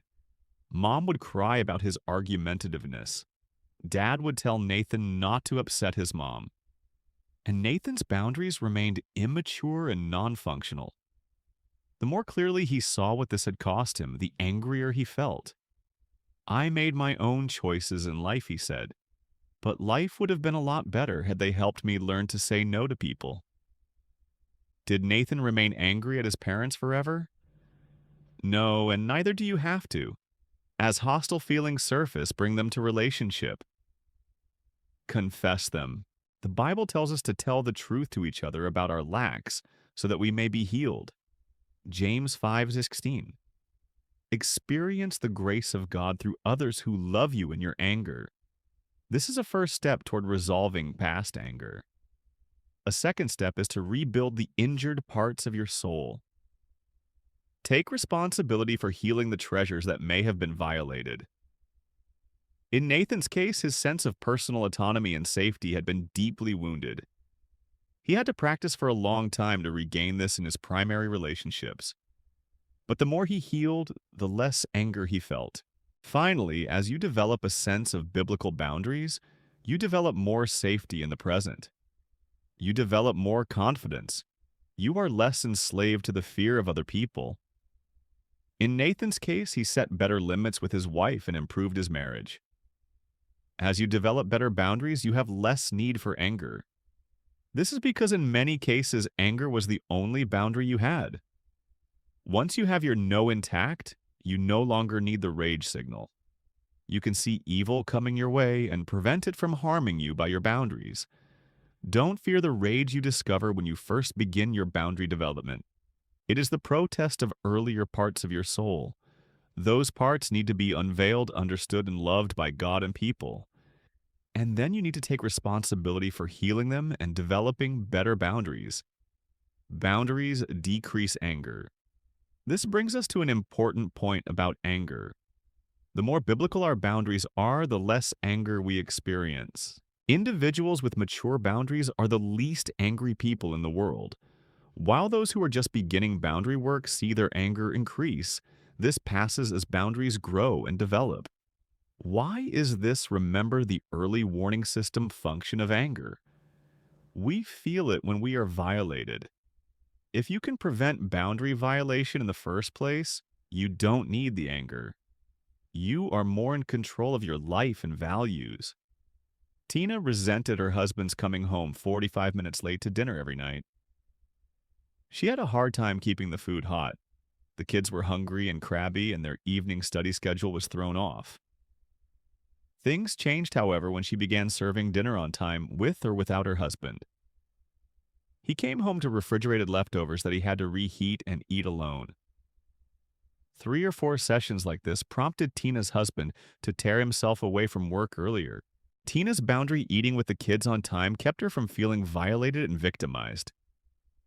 She got her needs and the kids' needs met, and she didn't feel angry anymore. The old saying, "Don't get mad, just get even," isn't accurate. It's far better to say, "Don't get mad." Set a limit. Myth 6. When others set boundaries. It injures me. "Randy, I'm sorry, but I can't lend you the money," Pete said. "This is just a bad time for me." My best friend Randy thought to himself, "I come to him in need and he refuses me. What a blow, I guess that shows me what kind of friendship we really have." Randy is preparing to embark on a life of boundarylessness with others. Why? Because being on the receiving end was hurtful to him. He even made an emotional vow never to put anyone else through his experience. Many of us are like Randy. Having someone say no to our request for support leaves a bad taste in our mouths. It feels hurtful, rejecting, or cold. It becomes difficult to conceive of setting limits as being helpful or good. Having to accept the boundaries of others is certainly not pleasant. None of us enjoys hearing the word no. Let's look at why accepting others' boundaries is such a problem. First, having inappropriate boundaries set on us can injure us, especially in childhood. A parent can hurt a child by not providing the correct amount of emotional connection at the appropriate time. Children's emotional and psychological needs are primarily the responsibility of the parents. The younger the child, the fewer places he or she can go to get those needs met. A self-centered, immature, or dependent parent can hurt a child by saying no at the wrong times. Robert's earliest memories were of being in his crib alone in the room for hours at a time. His parents would simply leave him there thinking he was fine if he wasn't crying. Actually, he had moved past crying to infant depression. This now created a deep sense of being unwanted, which followed him into adulthood. Second, we project our own injuries onto others. When we feel pain, one response is to disown the bad feeling and to throw it onto others. This is called projection.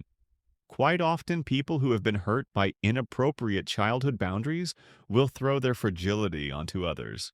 Sensing their own pain in others, they will avoid setting limits on others as they imagine how devastating it would be to them.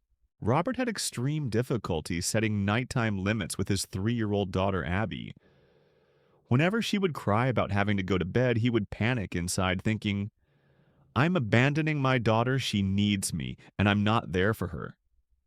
Actually, he was a wonderful father who read stories at night, prayed and sang songs with his little girl, but he read his own pain in her tears. Robert's injuries kept him from setting the correct limits on Abby's wish to keep him singing songs and playing until sunrise. Third, an inability to receive someone's boundary may mean there is an over-dependent relationship. Kathy felt wounded and isolated when her husband wouldn't want to talk at night. His silence resulted in feelings of severe alienation. She began wondering if she was being injured by her husband's boundaries. The real problem, however, lay in Kathy's dependence on her husband. Her emotional well-being rested on his being there for her at all times. He was to have provided everything that her own alcoholic parents hadn't. When he had a bad day and withdrew her own day was a disaster. Though we certainly need each other, no one but God is totally indispensable. When a conflict with one significant person can bring us to despair, it is possible that we are too focused and dependent on that person to meet our needs. Such dependency is appropriate for children, but they are to grow out of this in adulthood and move into having several healthy and supportive relationships. It tends to slow down our personal and spiritual development. Ask yourself, if the person I can't hear no from were to die tonight, to whom would I go? It's crucial to develop several deep, significant relationships. This allows those in our lives to feel free to say no to us without guilt, because we have somewhere else to go. When we have a person we can't take no from, we have, in effect, handed over the control of our lives to them. All they have to do is threaten withdrawal and we will comply. This occurs quite often in marriages where one spouse is kept in emotional blackmail by the other's threat to leave. Not only is this no way to live, it doesn't work either. The controller continues withdrawing whenever he or she is displeased, and the boundaryless person continues frantically scrambling to keep him or her happy. Dr. James Dobson's Love Must Be Tough is a classic work on this kind of boundary problem. Fourth, an inability to accept others' boundaries can indicate a problem in taking responsibility. Randy, who needed a loan from his best friend, is an example of this problem. He was making Pete responsible for his own financial woes. Some people become so accustomed to others rescuing them that they begin to believe that their well-being is someone else's problem. They feel let down and unloved when they aren't bailed out. They fail to accept responsibility for their own lives. Paul strongly confronted the Corinthians in a letter that has since been lost. He set limits on their rebelliousness. Even if I caused you sorrow by my letter, I do not regret it. Though I did regret it, I see that my letter hurt you, but only for a little while. Yet now I am happy, not because you were made sorry, but because your sorrow led you to repentance. Chronicles 1:7, 8-9. The Corinthians accepted and responded well to Paul's boundaries, whatever they were. That's a sign of taking responsibility. Remembering Jesus' golden rule here is helpful. In everything, do to others what you would have them do to you. Matt? 7:12. Apply it to setting limits. Do you want others to respect your boundaries? Then you must be willing to respect the boundaries of others. Myth 7. Boundaries cause feelings of guilt. Edward shook his head. There's something not right about all this for me, he said. My folks were always so caring and concerned about me. It's been such a great relationship. And then he paused, groping for words. And then I met Judy and we got married. And that was wonderful. We saw my folks every week, sometimes more. Then the kids came along. Everything was fine until I got the job offer from across the country. It was the position of my dreams. Judy was excited about it too. But as soon as I told my parents about the offer, things changed. I started hearing them talk about Dad's health. I hadn't realized it was that bad. About Mom's loneliness, about how we were the only bright spots in their lives. And about all the sacrifices they'd made for me. What do? They're right. They've given their lives to me. How can I leave them after all that Edward isn't alone in his dilemma? One of the major obstacles to setting boundaries with others in our lives is our feelings of obligation. What do we owe not only our parents, but anyone who has been loving toward us? What's appropriate and biblical, and what isn't? Many individuals solve this dilemma by avoiding boundary setting with those to whom they feel an obligation. In this sense, they can avoid the guilty feelings that occur when they say no to someone who has been kind to them. They never leave home, never change schools or churches, and never switch jobs or friends, even when it would be an otherwise mature move. The idea is that because we have received something, we owe something. The problem is the non-existent debt. The love we receive, or money, or time, or anything that causes us to feel obligated, should be accepted as a gift. Gift implies no strings attached. All that's really needed is gratitude. The giver has no expectation that the present will provide a return. It was simply provided because someone loved someone and wanted to do something for him or her. Period. That is how God views his gift of salvation to us. It cost him his son. It was motivated out of love for us, and our response is to receive it and be grateful. Why is gratitude so important? Because God knows that our gratitude for what he has done for us will move us to love others as you were taught, and overflowing with thankfulness. Colossians 2:7. What do we owe those who are kind to us, who have genuinely cared for us? We owe them thanks. And from our grateful heart, we should go out and help others. We need to distinguish here between those who give to get and those who truly give selflessly. It's generally easy to tell the difference. If the giver is hurt or angered by a sincere thanks, the gift was probably a loan. If the gratitude is enough, you probably received a legitimate gift with no feelings of guilt attached. God does an instructive job of keeping the issue of gratitude and boundaries separate. In Jesus' letters to the 7 churches in Revelation, he singles out 3: Ephesus, Pergamum, and Thyatira 1. He praises their accomplishments, gratitude. 2. He then tells them that even so, he has something against them. 2, 4, 14, 20. 3. He finally confronts their irresponsibilities boundaries. He doesn't allow the two issues to be confused. Neither should we. Myth 8. Boundaries are permanent, and I'm afraid of burning my bridges. But what if I change my mind? Carla asked. I'm scared that I'll set a boundary with my best friend, and then she'll leave and forget about me. It's important to understand that your no is always subject to you. You own your boundaries. They don't own you. If you set limits with someone and she responds maturely and lovingly, you can renegotiate the boundary. In addition, you can change the boundary if you are in a safer place. Changing and renegotiating boundaries has many biblical precedents. God chose not to destroy Nineveh, for example, when the city repented, Jonah 3:10. In addition, Paul rejected John Mark for a mission trip because the younger man had deserted Paul, Acts 15:37-39.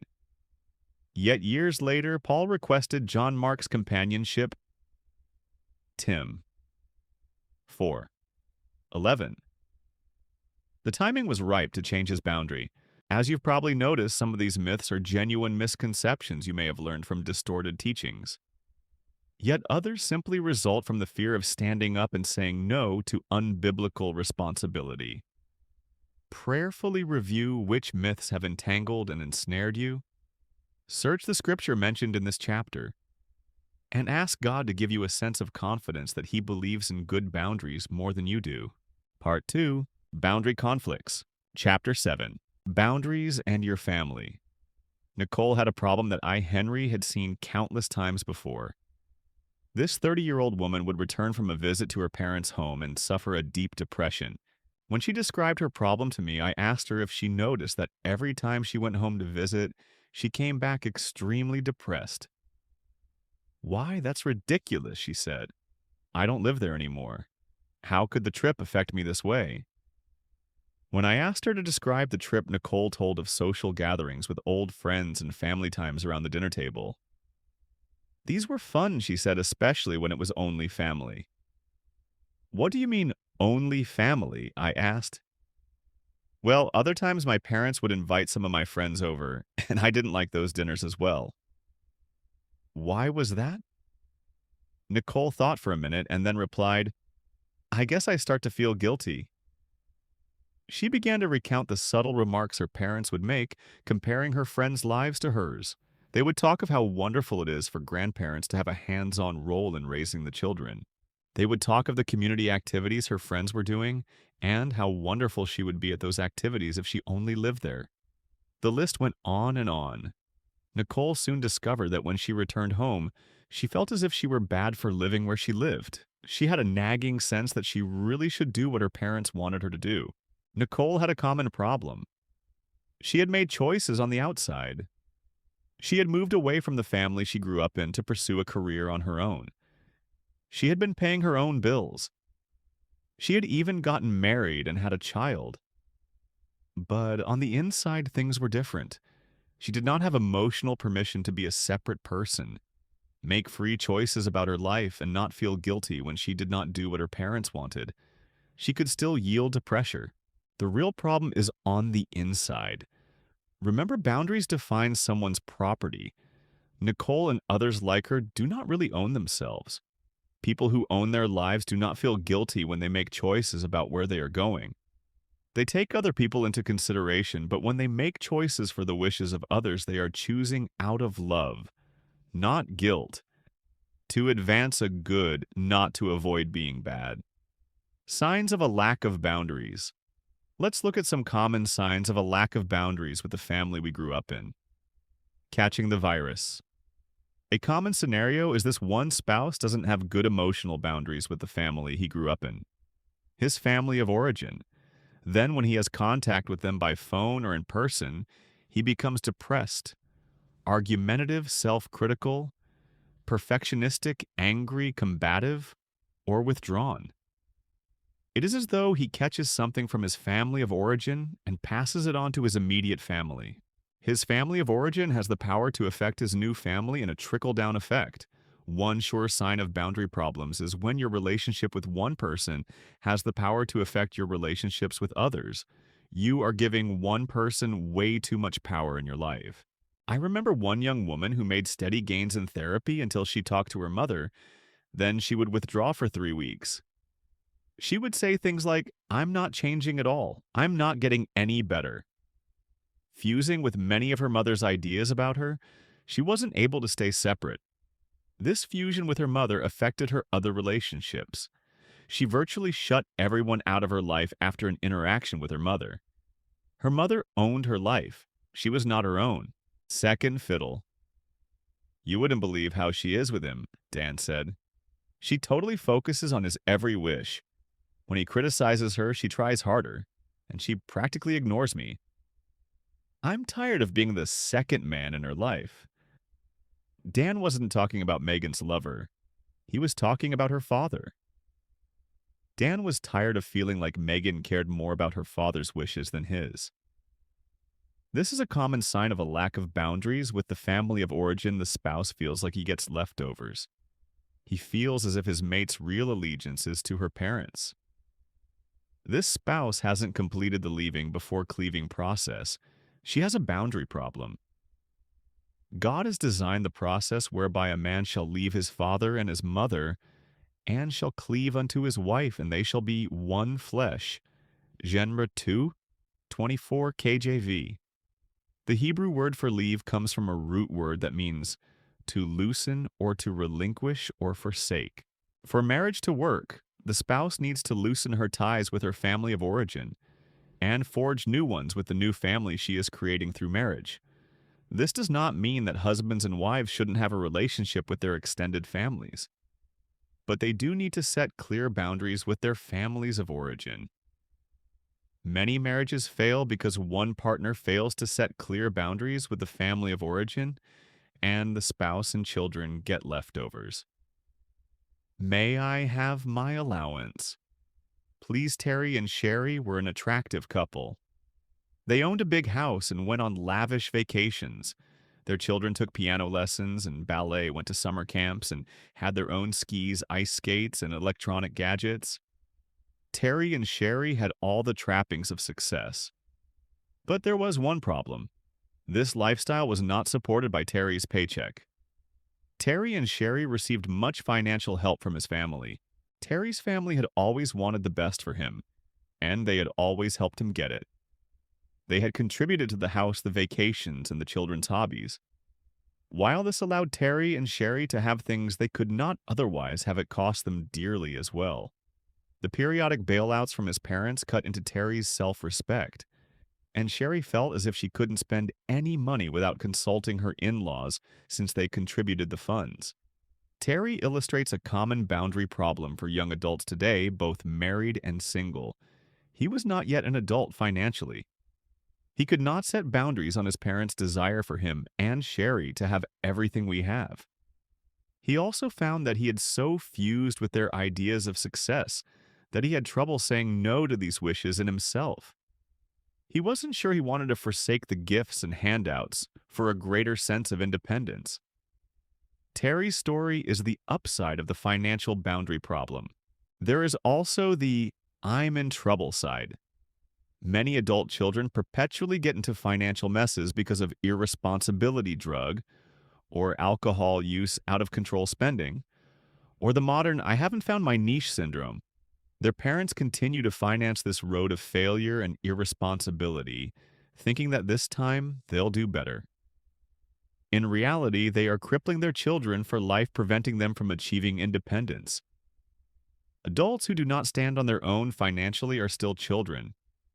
To be an adult, you must live within your means and pay for your own failures. Mom, where are my socks? In the perpetual child syndrome, a person may be financially on his own, but he allows his family of origin to perform certain life management functions. This adult child often hangs out at mom and dad's house vacations with them, drops off laundry, and eats many meals there. He is mom or dad's closest confidant, sharing everything with them. At 30-something, he hasn't found his career niche, and he has no savings, no retirement plan, and no health insurance. On the surface, these things may not appear to be serious problems, but often mom and dad are symbolically keeping their adult child from emotionally leaving home. This frequently happens in friendly, loving families where things are so nice it's hard to leave. Psychologists often refer to this as the enmeshed family one, in which the children do not separate with clear boundaries. It does not look like a problem because everyone gets along so well. The family is very happy with one another. However, the adult children's other adult relationships may be dysfunctional. They may choose black sheep friends and lovers. They may be unable to commit to a member of the opposite sex or to a career. Often their finances are a problem. They have large and multiple credit card balances and usually are behind on their taxes. Although they may be earning their own way daily, they never think about the future. This is essentially an adolescent financial life. Adolescents make enough money to buy a surfboard, stereo, or dress, but do not think past the immediate present to the future. Did I make enough money for the pleasures of this weekend? Adolescents and adult children who have not separated from their parents are still under parental protection, and it's a parent's job to think about the future. Threes, a crowd dysfunctional families are known for a certain type of boundary problem called triangulation. It goes something like this. Person A is angry at person B. Person A does not tell person B. Person A calls person C and gripes about person B. Person C enjoys person A's confidence and listens whenever A wants to play the triangle game. By this time, person B, feeling lonely, calls C and in passing mentions the conflict with A. Person C becomes the confidant of B as well as A. Persons A and B have not resolved their conflict, and C has two friends. Triangulation is the failure to resolve a conflict between two persons and the pulling in of a third to take sides. This is a boundary problem because the third person has no business in the conflict, but is used for comfort and validation by the ones who are afraid to confront each other. This is how conflicts persist. People don't change, and enemies are made unnecessarily. What happens in the triangle is that people speak falsely, covering up their hatred with nice words and flattery. Person A is usually very cordial, nice, and even complimentary to B in person, but when A talks to C, the anger comes out. This is a clear lack of boundaries because person A is not owning his anger. The person with whom A is angry deserves to hear it straight from him. How many times have you been hurt by "Do you know what John said about you?" And the last time you talked to John, things were fine. In addition, person C is being drawn into the conflict, and his knowledge of the conflict gets in the way of his relationship with person B.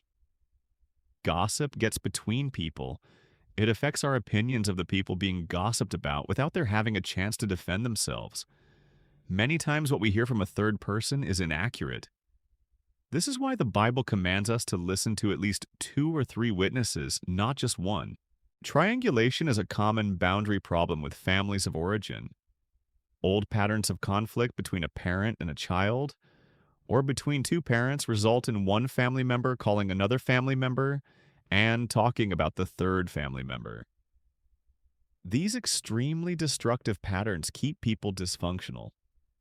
The scripture is very serious about dealing with conflict directly with the one you are angry with. Whoever rebukes a person will in the end gain favor, rather than one who has a flattering tongue.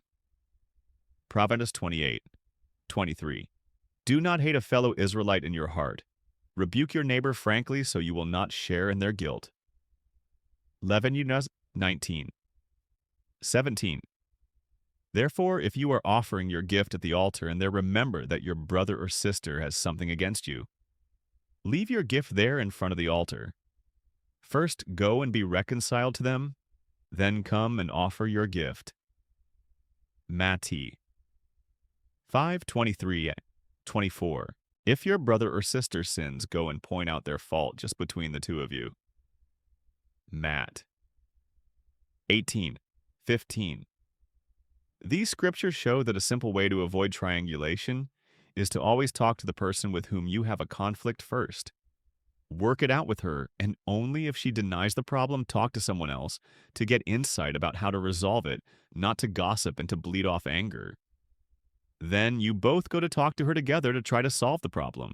Never say to a third party something about someone that you do not plan to say to the person himself. Who's the child? Here anyhow. Children should not have to save up for their parents, but parents for their children. 12:14. Some people were born to take care of their parents. They did not sign up for this duty. They inherited it. Today, we call these people codependent. Early in life, they learned they were responsible for their parents who were stuck in childish patterns of irresponsibility. When they became adults, they had a difficult time setting boundaries between themselves and their irresponsible parents. Every time they tried to have separate lives, they felt selfish. Indeed, the Bible teaches that adult children should take care of their elderly parents. Give proper recognition to those widows who are really in need. But if a widow has children or grandchildren, these should learn first of all to put their religion into practice by caring for their own family, and so repaying their parents and grandparents, for this is pleasing to God. Tim Shakraniyad 5:3-4. It is good to feel grateful to our parents and to repay them for what they have done for us. But 2 problems generally crop up. First, your parents may not be really in need. They may be irresponsible, demanding, or acting like martyrs. They may need to take responsibility for their own knapsacks. Second, when they are really in need, you may not have clear boundaries to determine what you can give and what you can't give. You may not be able to limit your giving, and your parents' inability to adjust to old age, for example, will dominate your family. Such domination can ruin marriages and hurt children. A family needs to decide what they want to give and what they do not want to give, so they will continue to love and appreciate the parent and not grow resentful. Good boundaries prevent resentment. Giving is good. Make sure, however, that it is the proper amount for your situation and resources. But I'm your brother, so check your sister.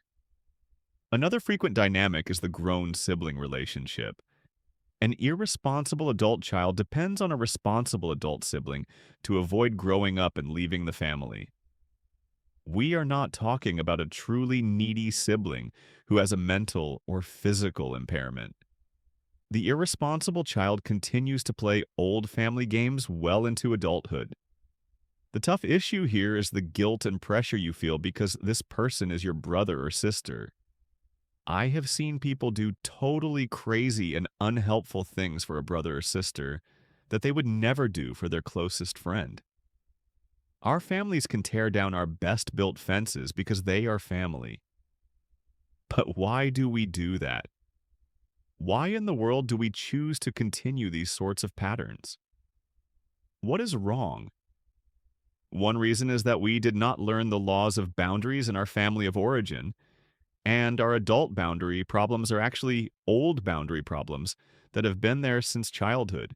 Another reason is that we may not have gone through the biblical transition into adulthood and the spiritual adoption into the family of God. Let's look at both. Continuation of old boundary problems. Remember the story about the alien? He had grown up on another planet and was unfamiliar with the laws of Earth, such as gravity and money as a medium of exchange. The patterns you learn at home growing up are continued into adulthood with the same player's lack of consequences for irresponsible behavior, lack of confrontation, lack of limits, taking responsibility for others instead of yourself, giving out of compulsion and resentment, envy, passivity, and secrecy. These patterns are not new. They have just never been confronted and repented of. These patterns run deep.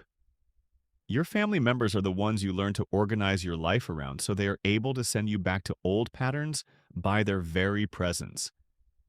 You begin to act automatically out of memory instead of growth. To change, you must identify these sins of the family and turn from them. You must confess them as sins, repent of them, and change the way you handle them. The first step in establishing boundaries is becoming aware of old family patterns that you are still continuing in the present. Look at the struggles you are having with boundaries in your family of origin. Identify which laws are being broken, and then pinpoint the resulting negative fruit in your life. Adoption. This is not a book about spiritual development, but boundaries are an essential aspect of growing up. One step in growing up is coming out from under parental authority and putting yourself under God's authority. The Bible says that children are under the authority of their parents until they become adults. Gal. 4, 1-7. In a real sense, their parents are responsible for them, but when adulthood and the age of accountability comes, that person comes out from under guardians and managers and becomes responsible for himself or herself. Christians move into another parental relationship with God as Father. God does not leave us as orphans, but takes us into his family. Numerous New Testament passages teach that we need to forsake our allegiance to our original family and become adopted by God. Matt 23:9. God commands us to look to him as our Father and to have no parental intermediaries.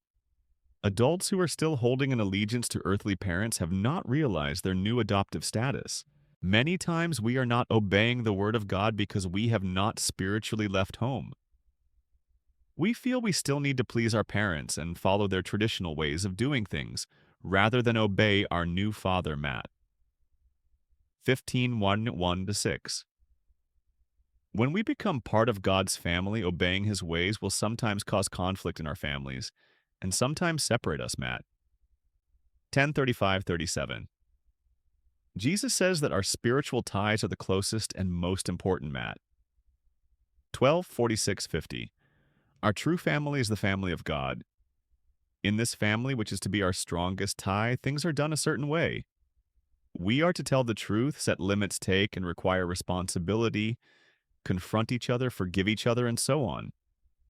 Strong standards and values make this family run, and God will not allow any other way in his family. This in no way means that we are to cut other ties. We are to have friends outside of God's family and strong ties with our family of origin. However, we need to ask 2 questions. Do these ties keep us from doing the right thing in any situation? And have we really become an adult in relation to our family of origin? If our ties are truly loving, we will be separate and free and give out of love and a purposeful heart. We will stay away from resentment. We will love with limits, and we will not enable evil behavior. If we are not subject to guardians and trustees as adults, gal. 2, we can make truly adult decisions having control over our own will. 1 Corinthians 7:37, subject to our true father. Resolution of boundary problems with family establishing. Boundaries with families of origin is a tough task, but one with great reward. It is a process with certain distinguishable steps. Identify the symptom. Look at your own life situation and see where boundary problems exist with your parents and siblings. The basic question is this: where have you lost control of your property? Identify those areas and see their connection with the family you grew up in, and you are on your way. Identify the conflict. Discover what dynamic is being played out. For example, what law of boundaries are you violating? Do you triangulate? Do you take responsibility for a sibling or parent instead of being responsible to them? Do you fail to enforce consequences and end up paying for their behavior? Are you passive and reactive toward them in the conflict? You cannot stop acting out a dynamic until you understand what you are doing. Take the log out of your own eye. Then you will be able to see clearly to deal with your family members. See yourself as the problem and find your boundary violations. Identify the need that drives the conflict.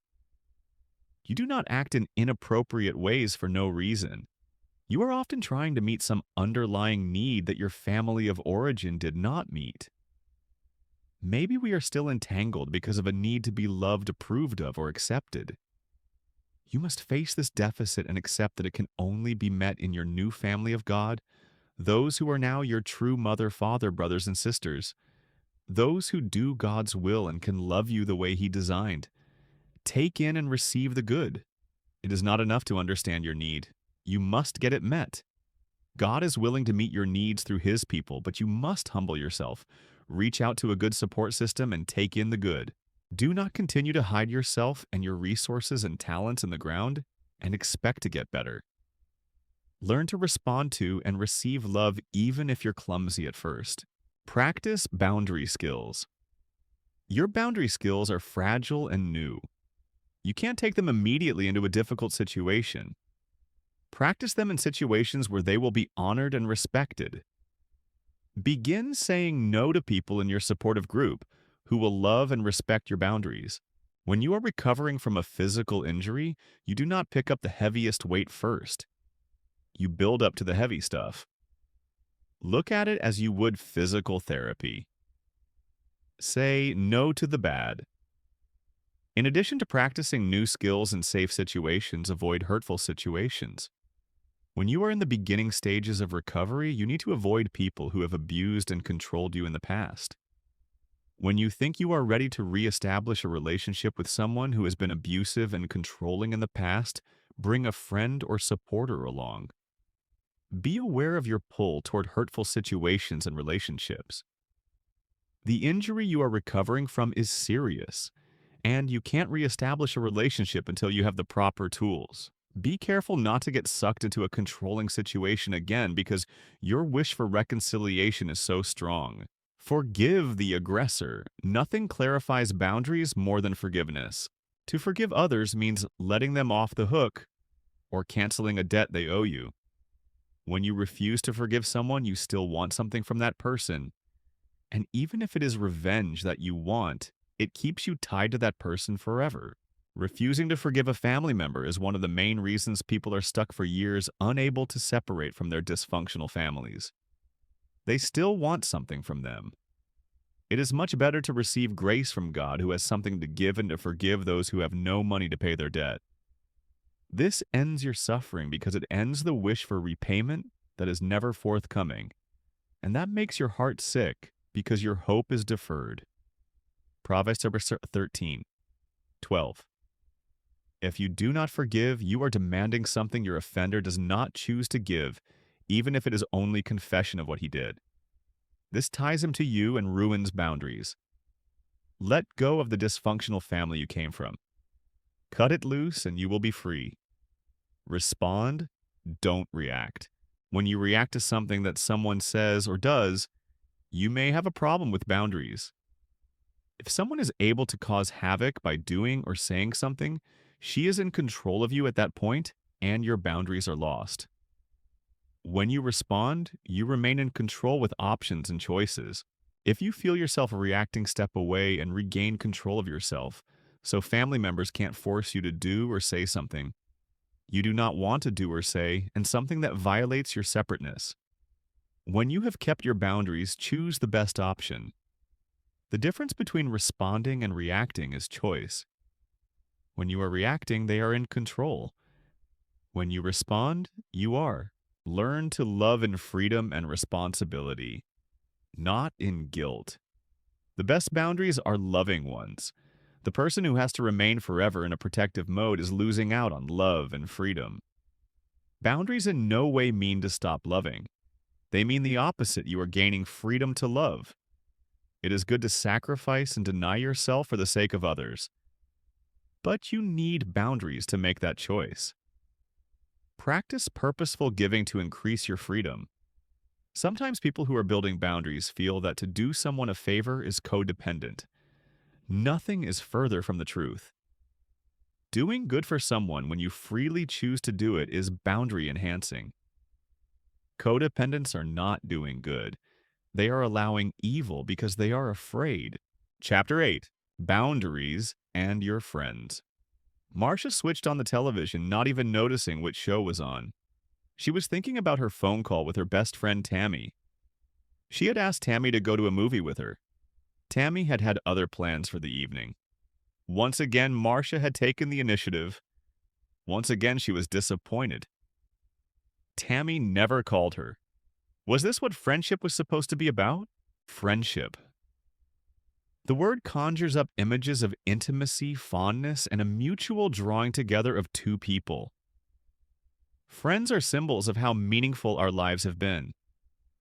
The saddest people on earth are those who end their days with no relationships in which they are truly known and truly loved. Friendship can be a broad category. Most of the relationships mentioned in this book have friendship components. But for our purposes, let's define friendship as a non-romantic relationship that is attachment-based rather than function-based. In other words, let's exclude relationships based on a common task, like work or ministry.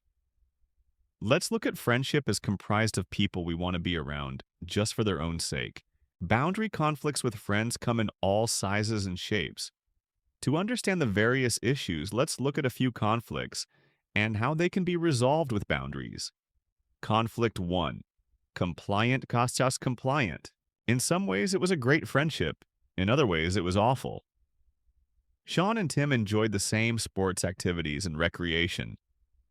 They went to the same church and liked the same restaurants, but they were just too nice to each other.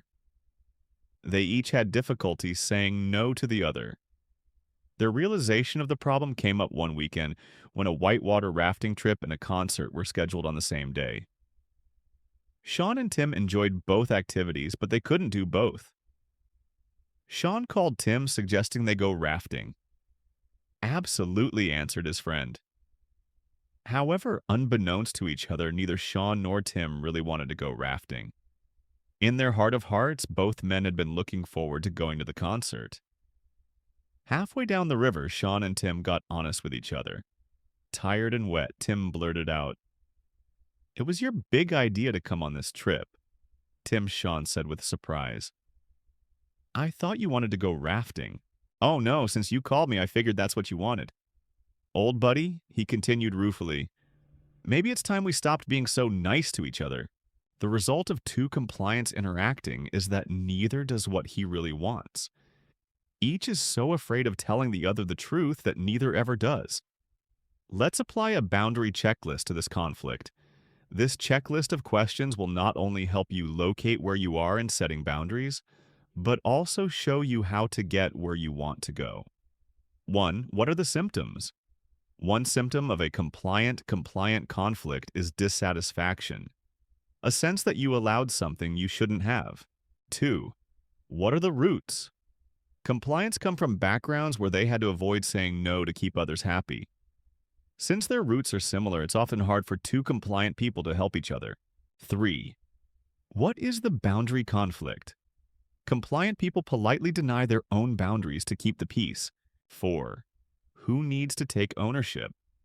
Each compliant needs to take responsibility for his or her attempts to appease or please the other. Sean and Tim both need to admit that they each control the other by being nice. 5. What do they need?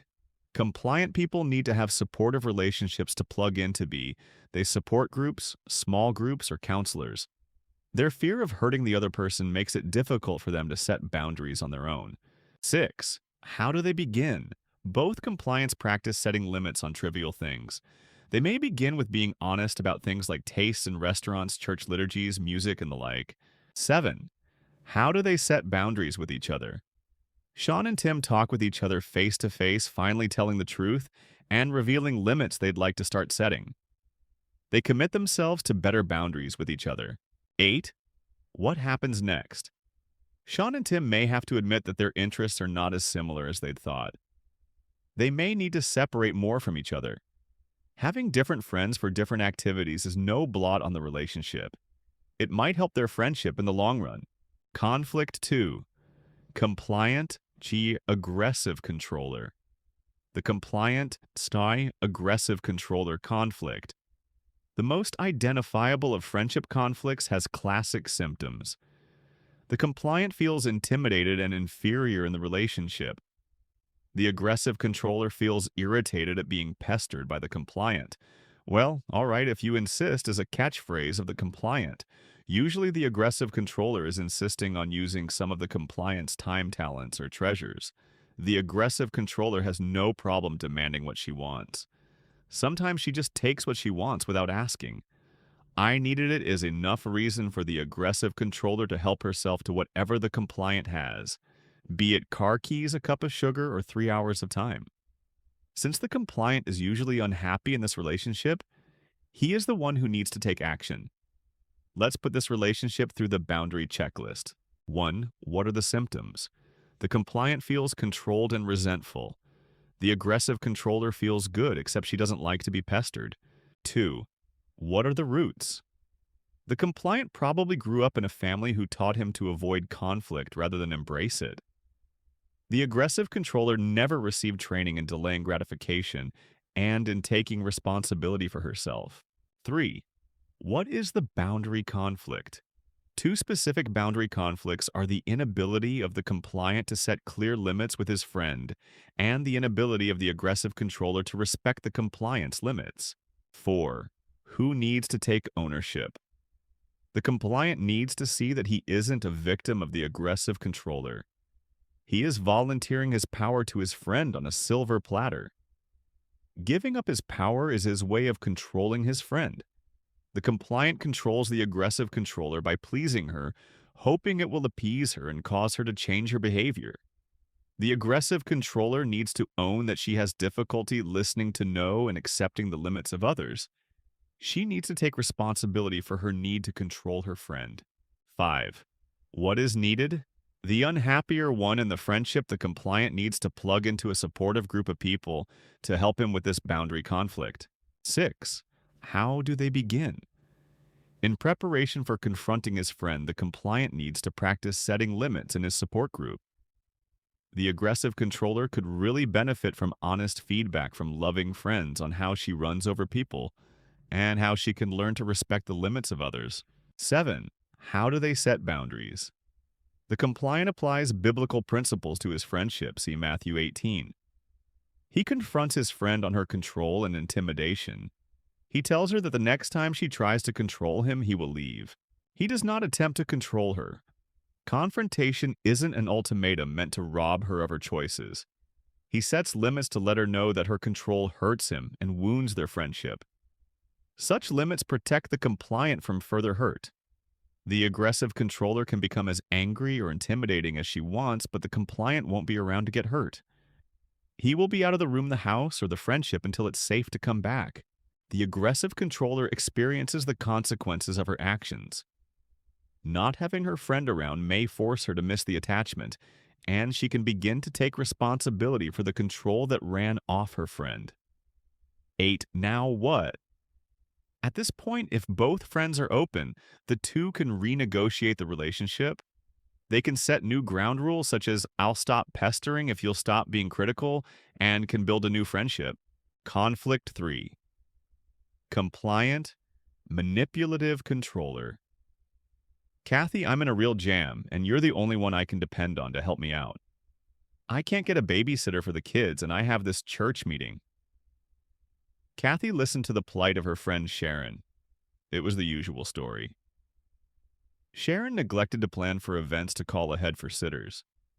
She often called Kathy to help out in these self-induced emergencies. Kathy hated being stuck in this position. Sharon didn't do it on purpose, and she needed her for a good cause, but Kathy still felt used and exploited. What was she to do? Many friendships get stuck in this interaction between compliance and manipulative controllers. Why do we call Sharon controlling? Yeah, Xiaoban, she's not consciously trying to manipulate her friend. However, no matter what her good intentions are when she's in a jam, Sharon uses her friends. She takes them for granted, thinking that they shouldn't mind doing a friend a favor. Her friends go along saying, well, that's just Sharon. They stifle their resentment. Let's run this conflict through our boundary checklist. 1. What are the symptoms? The compliant Kathy feels resentment at the manipulative controllers, Sharon's last-minute requests. Kathy feels as though her friendship is being taken for granted. She begins to avoid her friend. 2. What are the roots? Sharon's parents rescued her from every jam, from typing term papers at 3:00 a.m. to lending her money when she was well into her 30s. She lived in a very forgiving universe where nice people would always help her out. She never had to face her own irresponsibility and lack of discipline and planning. As a child, Kathy didn't like her mother's hurt look when she said no. She grew up afraid of hurting others by setting boundaries. Kathy would do anything to avoid conflict with friends, especially with Sharon. 3. What is the boundary conflict? Sharon doesn't plan ahead and take responsibility for her schedule. When responsibilities get away from her, she calls out to the nearest compliant for help, and Kathy comes running. 4. Who needs to take ownership?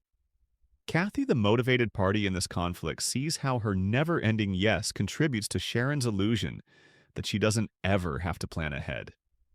Kathy needs to stop feeling like a victim and take responsibility for saying no. 5. What does she need?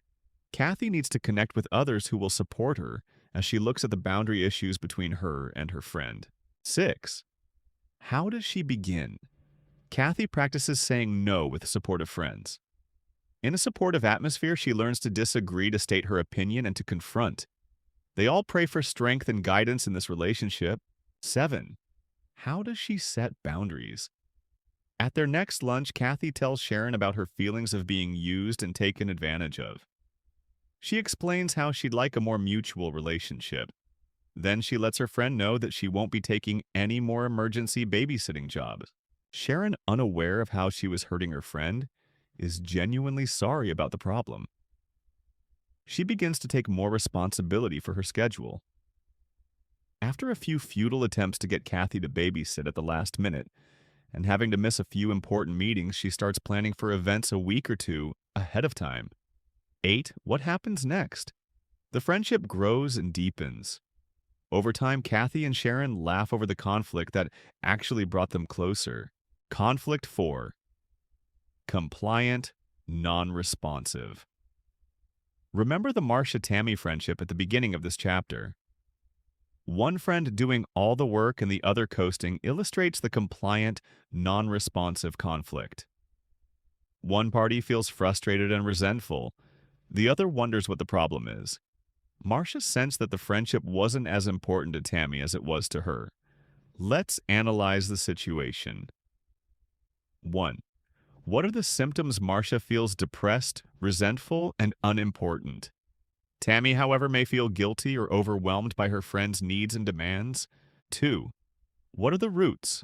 Marcia always feared that if she didn't control her important attachments by doing all the work, she'd be abandoned. So she became a Martha to everyone else's Mary, a worker instead of a lover. Luke 10:38-42. Tammy has never had to work hard for friendships. Always popular and in demand, she has passively taken from important friendships. She has never lost anyone by not being responsive. In fact, they work harder to keep her around. 3. What is the boundary conflict? There could be two boundary conflicts here.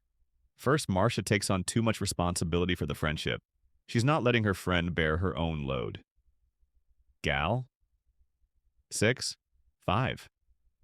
Second, Tammy doesn't take enough responsibility for the friendship. She knows that Marcia will come up with activities from which she can pick and choose. Why work when someone else will? 4.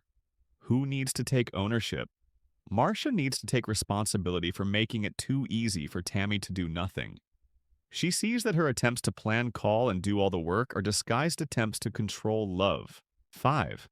What do they need? Both women need support from other friends. They can't look objectively at this problem without a relationship or two of unconditional love around them. 6. How do they begin? Marcia practices setting limits with supportive friends. She realizes that she will still have friendships in which each friend carries her own weight if she and Tammy break off their friendship. 7. How do they set boundaries? Marcia tells Tammy about her feelings and informs her that she will need to take equal responsibility for their friendship in the future. In other words, after Marcia calls, she won't call again unless Tammy does. Marcia hopes that Tammy will miss her and begin calling. If worse comes to worst and the friendship atrophies due to Tammy's unresponsiveness, Marcia has gained something. She has learned it wasn't a mutual connection in the first place. Now she can grieve, get over it, and move on to find real friends. 8. What happens next? The mini-crisis changes the character of the friendship permanently. It either exposes it for a non-relationship, or it provides soil for the rebuilding of a better one. Questions about friendship boundary conflicts. Boundary conflicts in friendships are difficult to deal with, because the only cord tying the relationship together is the attachment itself. There's no wedding ring, there's no job connection, there's just the friendship, and it often seems all too fragile and in danger of being severed. People who are in the above conflicts often raise the following questions when they consider setting boundaries on their friendships. Question 1. Aren't friendships easily broken? Most friendships have no external commitment such as marriage, work, or church to keep the friends together. The phone could just stop ringing and the relationship die with no real ripples in the lives of the participants. So aren't friendships at greater risk of breaking up when boundary conflicts arise? This type of thinking has two problems. First, it assumes that external institutions such as marriage, work, and church are the glue that holds relationships together. It assumes that our commitments are what hold us together, not our attachments. Biblically and practically nothing could be further from the truth. We hear this thinking in many Christian circles. If you don't like someone, act like you do. Or make yourself love them. Or commit to loving someone. Or choose to love someone and the feelings will come. Choice and commitment are elements of a good friendship. We do need more than fair-weather friends. However, Scripture teaches us that we can't depend on commitment or sheer willpower, for they will always let us down. Paul cried out that he did what he didn't want to do, and he didn't do what he wanted to do. Rom 7:19. He was stuck. We all experience the same conflict. Even when we commit to a loving friendship, bad things happen. We let our friend down. Feelings go sour. Simply white-knuckling it won't reestablish the relationship. We can solve our dilemma the same way Paul solved his. Therefore, there is now no condemnation for those who are in Christ Jesus. Rome 8:1. The answer is being in Christ Jesus, in other words, in relationship with Christ, both vertically and horizontally. As we stay connected to God, to our friends, and to our support groups, we are filled up with the grace to hang in there and fight out the boundary conflicts that arise. Without this external source of connection, we're doomed to an empty willpower that ultimately fails or makes us think we're omnipotent. Again, the Bible teaches that all commitment is based on a loving relationship. Being loved leads to commitment and willful decision making, not the reverse. How does this apply to friendships? Look at it this way. How would you feel if your best buddy approached you and said, I just wanted to tell you that the only reason we're friends is because I'm committed to our friendship. There's nothing that draws me to you. I don't particularly enjoy your company, but I will keep choosing to be your friend. You probably wouldn't feel very safe or cherished in this relationship. You'd suspect you were being befriended out of obligation, not out of love. Don't let anyone fool you. All friendships need to be based on attachment, or they have a shaky foundation. The second problem with thinking that friendships are weaker than institutionalized relationships such as marriage, church, and work is in assuming that those three aren't attachment based. It simply isn't true. If it were wedding vows would ensure a 0% divorce rate, professions of faith would ensure faithful church attendance, a hiring would ensure 100% attendance at work. These three important institutions so crucial to our lives are to a large degree attachment based. It's scary to realize that the only thing holding our friends to us isn't our performance or our lovability or their guilt or their obligation. The only thing that will keep them calling, spending time with us, and putting up with us is love. And that's the one thing we can't control. At any moment, any person can walk away from a friendship. However, as we enter more and more into an attachment based life, we learn to trust love. We learn that the bonds of a true friendship are not easily broken. And we learn that in a good relationship, we can set limits that will strengthen, not injure the connection. Question 2. How can I set boundaries in romantic friendships? Single Christians have tremendous struggles with learning to be truth tellers and limit setters in romantic dating friendships. Most of the conflicts revolve around the fear of losing the relationship. A client may say, there's someone in my life whom I like a lot, but I'm afraid if I say no to him, I'll never see him again. A couple of unique principles operate in the romantic sphere. 1. Romantic relationships are by nature risky. Many singles who have not developed good attachments with other people and who have not had their boundaries respected try to learn the rules of biblical friendships by dating. They hope that the safety of these relationships will help them learn to love, be loved, and set limits. Quite often, these individuals come out of a few months of dating more injured than when they went in. They may feel let down, put down, or used. This is not a dating problem. It's a problem in understanding the purpose of dating. The purpose of dating is to practice and experiment. The end goal of dating is generally to decide sooner or later whether or not to marry. Dating is a means to find out what kind of person we complement and with whom we are spiritually and emotionally compatible.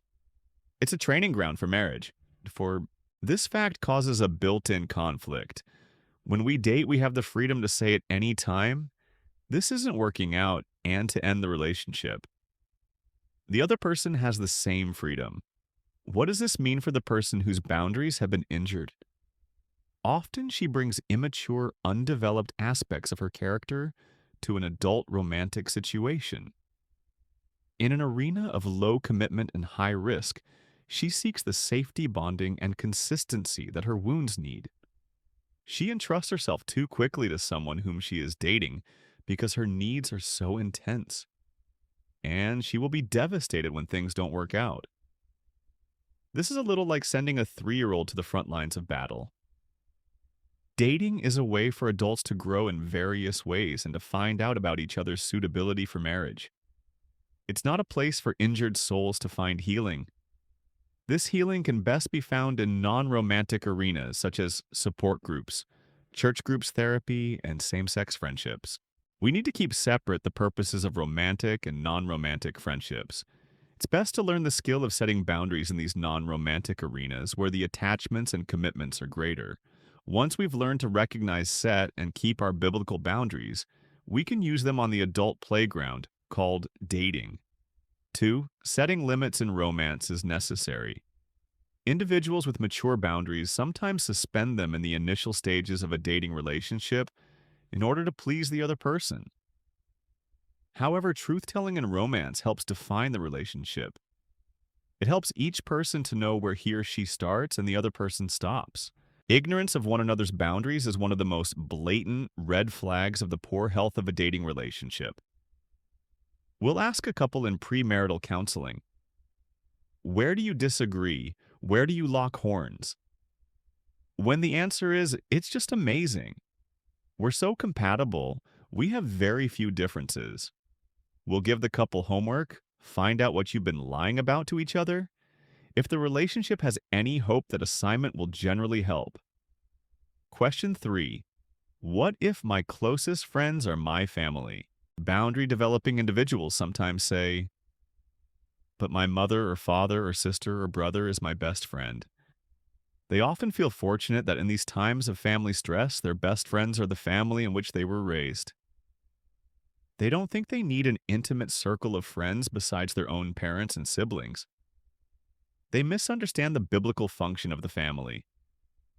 God intended the family to be an incubator in which we grow the maturity tools and abilities we need. Once the incubator has done its job, then it's supposed to encourage the young adult to leave the nest and connect to the outside world. Gender 2:24, to establish a spiritual and emotional family system on one's own. The adult is free to do whatever God has designed for him or her. Over time, we are to accomplish God's purposes of spreading his love to the world, to make disciples of all the nations. 28:19 at the 20. Staying emotionally locked into the family of origin frustrates this purpose. It's hard to see how we'll change the world when we have to live on the same street. No one can become a truly biblical adult without setting some limits, leaving home and cleaving somewhere else. Otherwise, we never know if we have forged our own values, beliefs, and convictions, our very identity, or if we are mimicking the ideas of our family. Can family be friends? Absolutely. But if you have never questioned set boundaries or experienced conflict with your family members, you may not have an adult-to-adult connection with your family. If you have no other best friends than your family, you need to take a close look at those relationships.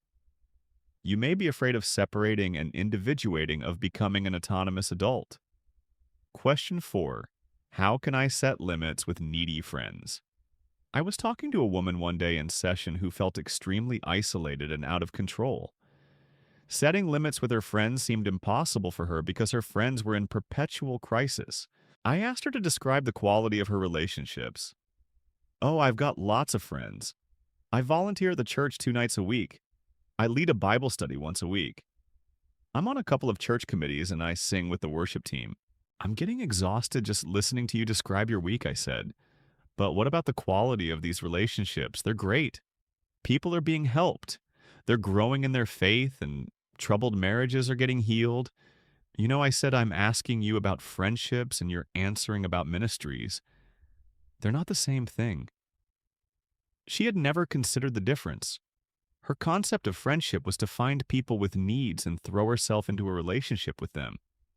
She didn't know how to ask for things for herself, and that was the source of her boundary conflicts.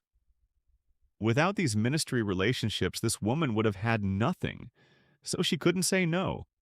Saying no would have plummeted her into isolation, which would have been intolerable. But it had happened anyway. She had come for help because of burnout. When the Bible tells us to comfort with the comfort with which we are comforted, Colossians 1:4, it's telling us something. We need to be comforted before we can comfort. That may mean setting boundaries on our ministries so that we can be nurtured by our friends. We must distinguish between the two. A prayerful look at your friendships will determine whether you need to begin building boundaries with some of your friends. By setting boundaries, you may save some important ones from declining. And when romantic dating relationships lead to marriage, you will still need to remember how to build and maintain boundaries, even in this most intimate of human relationships. Chapter 9. Boundaries and your spouse. If ever there was a relationship where boundaries could get confused, it is marriage, where by design husband and wife become one flesh. 31. Boundaries foster separateness. Marriage has as one of its goals the giving up of separateness and becoming, instead of one. What a potential state of confusion, especially for someone who does not have clear boundaries to begin with. More marriages fail because of poor boundaries than for any other reason. This chapter will apply the laws of boundaries as well as its myths to the marital relationship. Is this yours, mine, or ours? A marriage mirrors the relationship that Christ has with his bride, the church. Christ has some things that only he can do.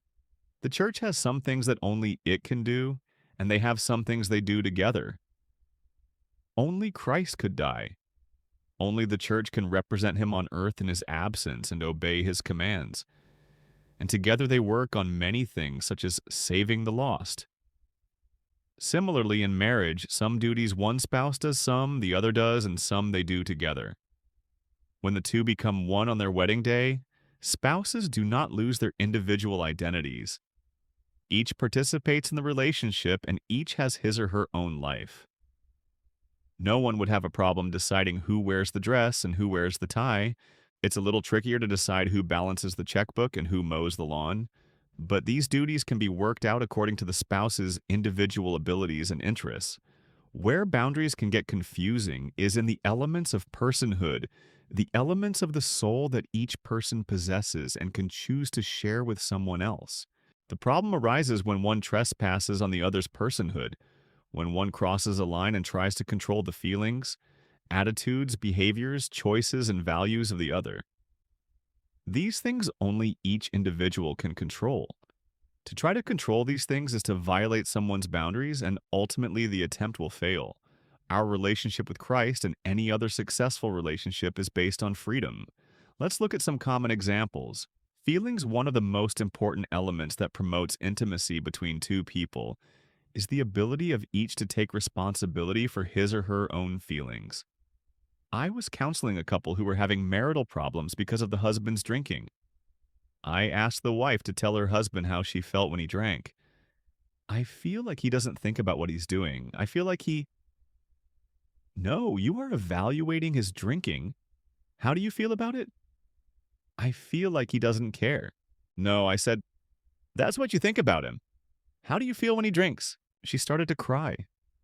I feel very alone and afraid. She had finally said what she felt. At that point, her husband reached out and put his hand on her arm. I never knew you were afraid, he said. I would never want to make you afraid. This conversation was a real turning point in their relationship. For years, the wife had been complaining and criticizing her husband about the way he was and about the way he should be. He responded by blaming her and justifying his actions. In spite of hours and hours of talking, they had continued to talk past each other. Neither was taking responsibility for his or her own feelings and communicating them. We do not communicate our feelings by saying, I feel that you. We communicate our feelings by saying, I feel sad or hurt or lonely or scared or... Such vulnerability is the beginning of intimacy and caring. Feelings are also a warning signal telling us that we need to do something. For example, if you are angry at someone for something she did, it is your responsibility to go to her and tell her you are angry and why. If you think that your anger is her problem and that she needs to fix it, you may wait years, and your anger may turn to bitterness. If you are angry, even if someone else has sinned against you, it is your responsibility to do something about it. This was a lesson Susan needed to learn. When her husband Jim spent a couple evenings a week with his laptop catching up on work projects, Susan became angry. Instead of confronting her husband, she became quiet and withdrawn. Jim became annoyed with having to pull out of her what was wrong. Eventually, hating her pouting, he left her alone. Not dealing with hurt or anger can kill a relationship. Susan needed to talk with Jim about how she was feeling instead of waiting for him to draw her out. Even though she felt he had been the one who had hurt her, she needed to take responsibility for her own hurt and anger. Jim and Susan did not solve their problem by her simply expressing her anger to him. She needed to go one more step. She needed to clarify her desires in the conflict. Desires. Desires are another element of personhood for which each spouse needs to take responsibility. Susan was angry because she wanted Jim to spend time with her when he came home. She blamed him for choosing to work instead. When they came in for counseling, our conversation went like this. "Susan, tell me why you get angry at Jim," I said. "Because he's always working," she replied. "That can't be the reason," I said. "People don't make other people angry. Your anger has to come from something inside of you." "What do you mean he's the one who brings his work home?" "Well, what if you had plans to go out with your friends on one of those nights? Would you still be angry at him for working at home?" "Well, no. That's different." "What's different?" "You said you were angry because he was working at home and he would still be working, yet you wouldn't be angry." "Well, in that situation, he wouldn't be doing anything to hurt me." "Not exactly," I pointed out. "The difference is that you wouldn't be wanting something that he didn't want to give. Your disappointed desire is what hurts you, not his working at home. The problem lies in who is responsible for the want. It is your want, not his. You are responsible for getting it fulfilled. That is a rule of life. We do not get everything we want, and we all must grieve over our disappointments instead of punish others for them." "What about common respect?" "Bringing work home is selfish," she said. "Well, he wants to work some nights, and you want him to spend time with you. Both of you want something for yourselves. We could say that you are as selfish as he is. The truth is that neither one of you is selfish. You just have conflicting wants. This is what marriage is about, getting conflicting wants worked out." There was no bad guy in this situation. Both Jim and Susan had needs. Jim sometimes needed to catch up on work at home, and Susan needed him to spend time with her. Problems arise when we make someone else responsible for our needs and wants, and when we blame that person for our disappointments. Limits on what I can give. We are finite creatures and must give as we decide in our heart to give to core. 9. 7. Being aware of when we are giving past the love point to the resentment point. Problems arise when we blame someone else for our own lack of limits. Often spouses will do more than they really want to and then resent the other for not stopping them from overgiving. Bob had this problem.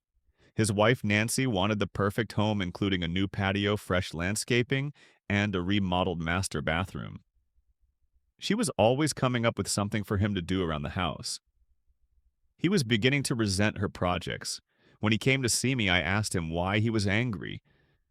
"Well, because she wants so much." "I can't find any time for myself," he said.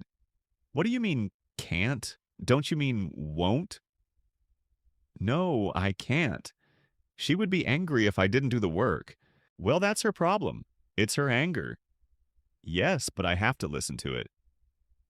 "No, you don't," I said. "You are choosing to do all of these things for her, and you are choosing to take the tongue lashings that happen if you don't. Any time you spend doing things for her is a gift from you. If you do not want to give it, you don't have to. Stop blaming her for all of this." Bob didn't like that. He wanted her to stop wanting instead of his learning to say no. "How much time do you want to give her each week for home improvement?" I asked. He thought for a minute. "About 4 hours. I could work on things for her and still have a little time left for a hobby. Then tell her that you have been thinking about your time and that with all the other things you are doing for the family, you would like to give her 4 hours a week to work around the house. She is free to use that time any way she chooses. But what if she says that 4 hours is not enough? Explain to her that you understand that this may not be enough time to complete all the jobs she wants done, but those are her wants, not yours. Therefore, she is responsible for her own wants, and she is free to be creative in how she gets them done. She could earn some extra money and hire someone. She could learn to do them herself. She could ask a friend to help. Or she could cut down on her wants. It is important that she learns that you are not going to take responsibility for her wants. You're going to give as you choose, and she is responsible for the rest." Bob saw the logic in my suggestion and decided to talk with Nancy. It was not pretty at first. No one had ever said no to Nancy before, and she did not take it well. But over time, Bob took responsibility for his limits instead of wishing that Nancy would not want so much. and his limits took effect. She learned something that she had never learned before: the world does not exist for her. Other people are not extensions of her wants and desires. Other people have wants and needs of their own, and we must negotiate a fair and loving relationship and respect each other's limits. The key here is that the other person is not responsible for our limits. We are. Only we know what we can and want to give, and only we can be responsible for drawing that line. If we do not draw it, we can quickly become resentful. Applying the laws of boundaries to marriage. In Chapter 5, we talked about the 10 laws of boundaries. Let's apply a few of those laws to troubled marital situations. The law of sowing and reaping. Many times one spouse may be out of control and may not suffer the consequences of this behavior. The husband yells at his wife and she tries to be more loving. In effect, the evil yelling produces good things more loving for him. Or a wife overspends and her husband pays the consequences. He gets a second job to cover the mound of bills. Natural consequences are needed to resolve these problems. A wife needs to tell her overly critical husband that if he continues to berate her, she will go into another room until he can discuss the problem rationally. Or she could say something like, "I will not talk about this issue with you alone anymore. I will only talk in the presence of a counselor." Or, "If you start yelling at me again, I will go to Laura's house to spend the night." The husband with the spendthrift wife needs to cancel the credit cards or tell her she needs to get a second job to pay the bills. These spouses all need to let the out-of-control spouses suffer the consequences of their actions. A friend of mine decided to let his wife suffer the consequences of her chronic lateness. He had complained and complained to his wife about her tardiness to no avail. Finally, he realized he could not change her. He could only change his response to her. Tired of suffering the consequences of her behavior, he decided to give them back to her. One night they had plans to go to a banquet and he did not want to be late. In advance, he told her that he wanted to be on time and that if she were not ready by 6:00 p.m., he would leave without her. She was late and he left. When he came home that night, she screamed, "How could you leave without me?"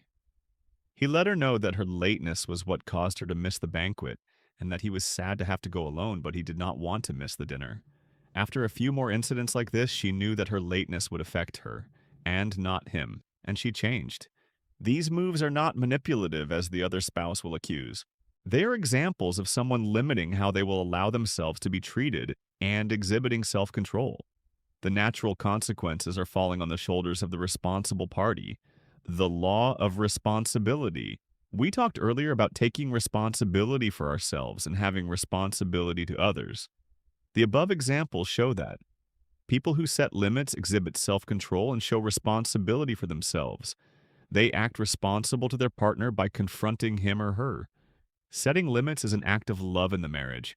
By binding and limiting the evil, they protect the good.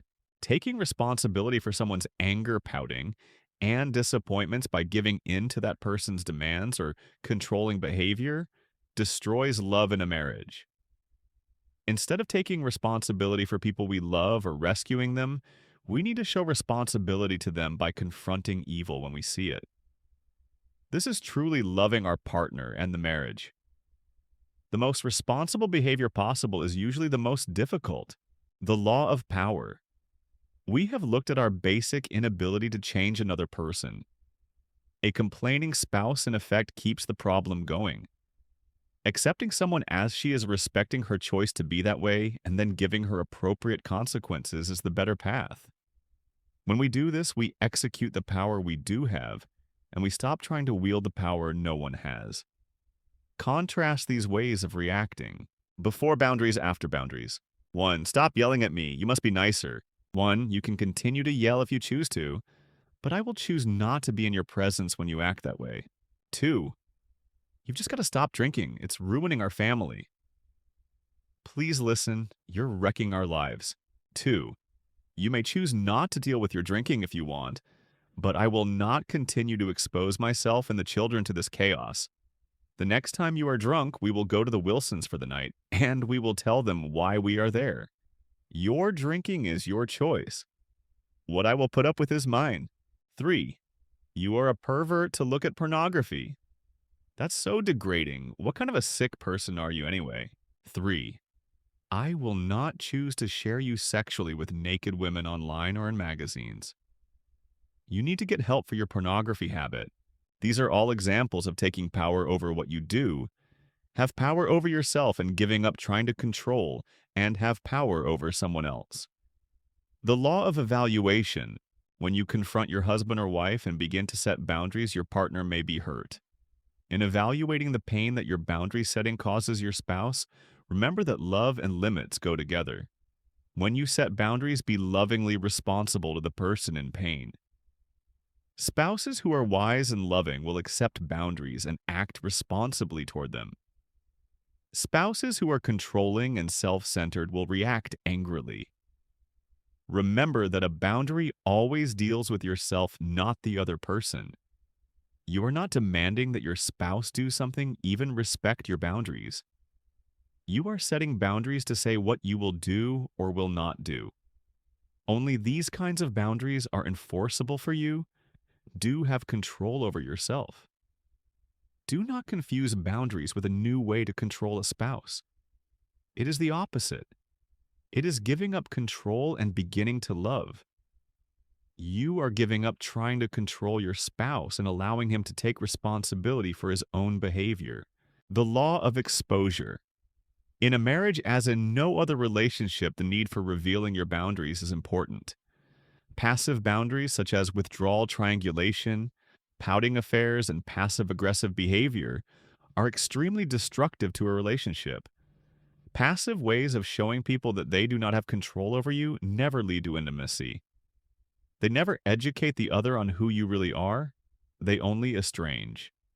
Boundaries need to be communicated first verbally and then with actions. They need to be clear and unapologetic. Remember the types of boundaries we listed earlier? Skin words, truth, physical space, time, emotional distance, other people consequences.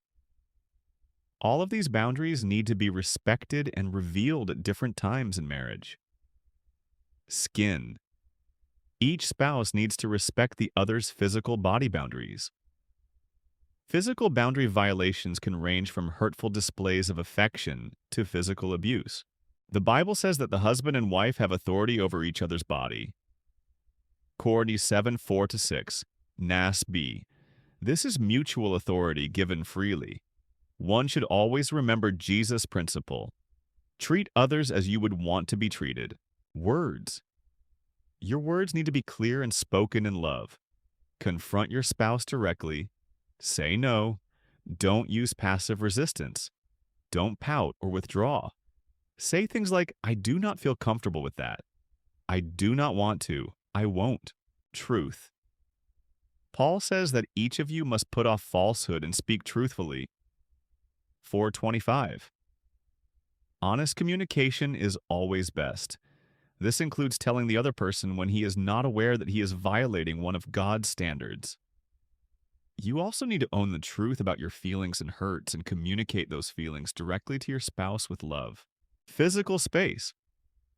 When you need time away, tell your spouse. Sometimes you need space for nourishment. Other times you need space for limit setting. In either instance, your spouse should not have to guess why you do not want him around for a while. Communicate clearly so your spouse does not feel as though he is being punished, but knows he is experiencing the consequences of his out-of-control behavior. Matt. 18:17. 1 Corinthians 5, 9-13. Emotional distance. If you are in a troubled marriage where your partner has had an affair, for example, you may need emotional space. Waiting to trust again is wise. You need to see if your spouse is truly repentant, and your spouse needs to see that her behavior has a cost. Your spouse may interpret this as punishment, but the Bible teaches that we are to judge a person by her actions, not by her words. James 2:14-26. In addition, a hurt heart takes time to heal. You cannot rush back into a position of trust with too much unresolved hurt. That hurt needs to be exposed and communicated. If you are hurting, you need to own that hurt. Time. Each spouse needs time apart from the relationship, not just for limit setting, as we pointed out above, but for self-nourishment. The Proverbs 31 wife has a life of her own. She is out doing many things. The same is true of her husband. They have their own time for doing what they like and for seeing their own friends.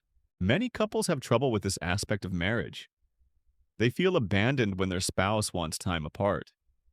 In reality, spouses need time apart, which makes them realize the need to be back together.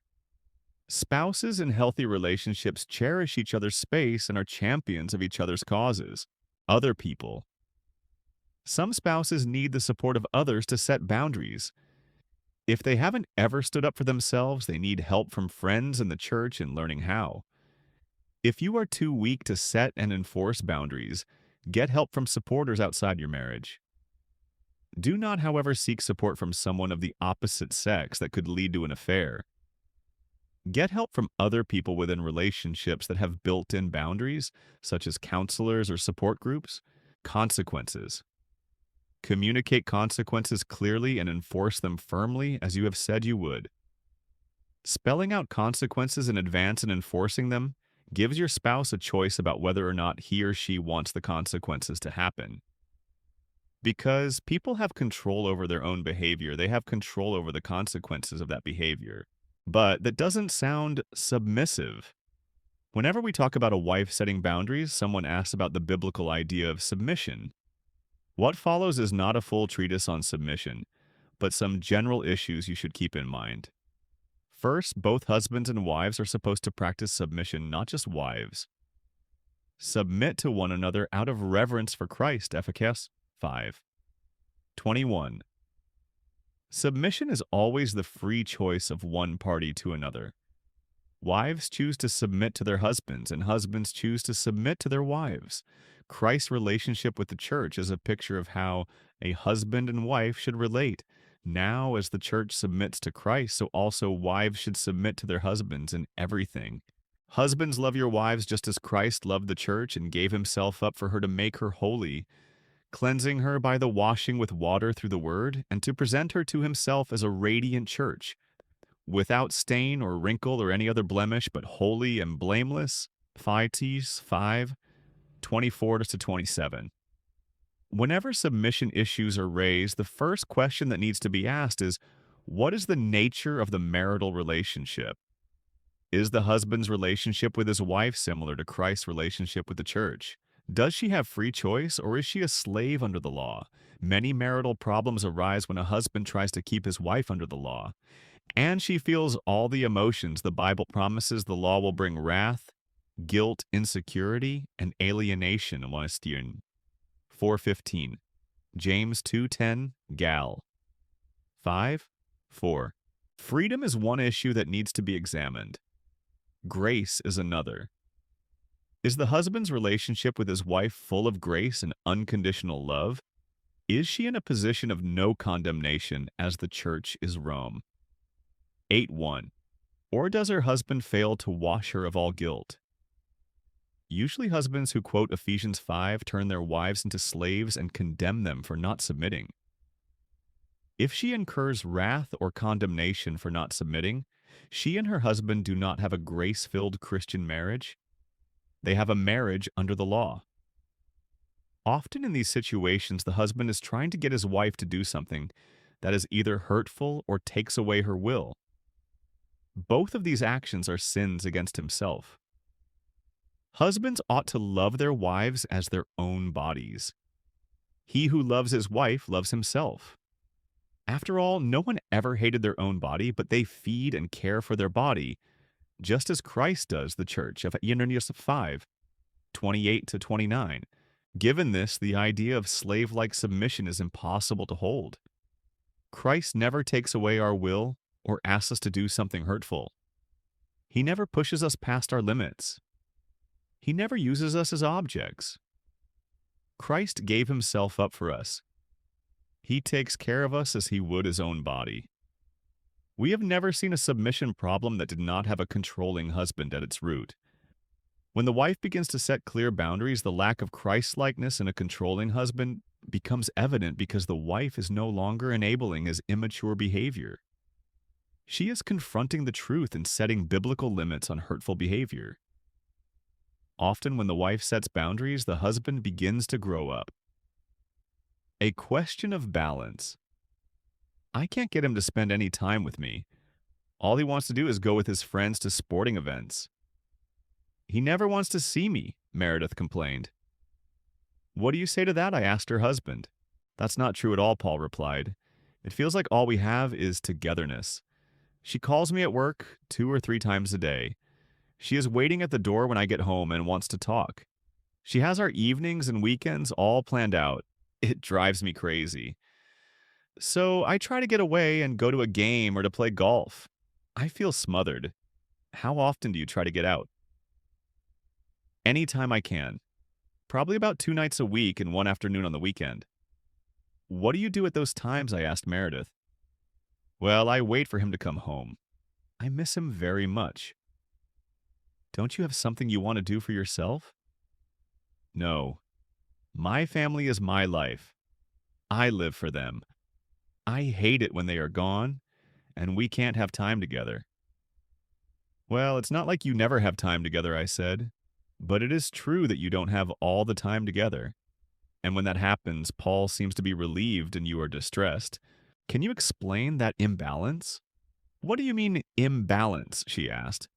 Every marriage is made up of 2 ingredients, togetherness and separateness. In good marriages, the partners carry equal loads of both of those. Let's say there are 100 points of togetherness and 100 points of separateness. In a good relationship, one partner expresses 50 points of togetherness and 50 points of separateness, and the other does the same. They both do things on their own, and that creates some mutual longing for the other, and the togetherness creates some need for separateness. But in your relationship, you have divided the 200 points differently. You are expressing all of the 100 together points, and he is expressing the 100 points of separateness. If you want him to move towards you, I continued, you need to move away from him and create some space for longing. I don't think Paul ever gets a chance to miss you. You're always pursuing him, and he is turning away to create space. If you would create some space, he would have some space to long for you in, and then he would pursue you. That's exactly right. Paul broke in, honey, it's like when you were getting your graduate degree and were gone so much. Remember, I used to long to see you. I don't get a chance to miss you now. You're always around. Meredith was reluctant to concede my point, but eager to explore with Paul ways to bring balance to their marital relationship.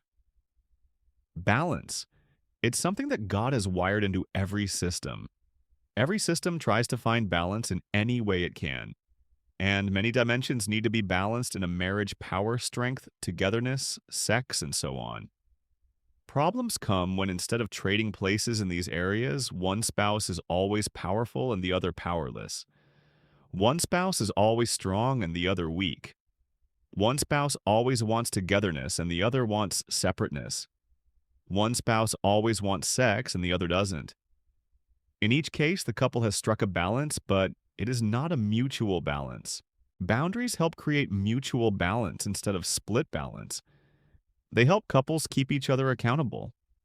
If someone does not have boundaries and begins to do another's work for him or her, such as creating all the togetherness in the relationship, that person is on the road to codependency or worse. The other partner will live out the opposite side of the split.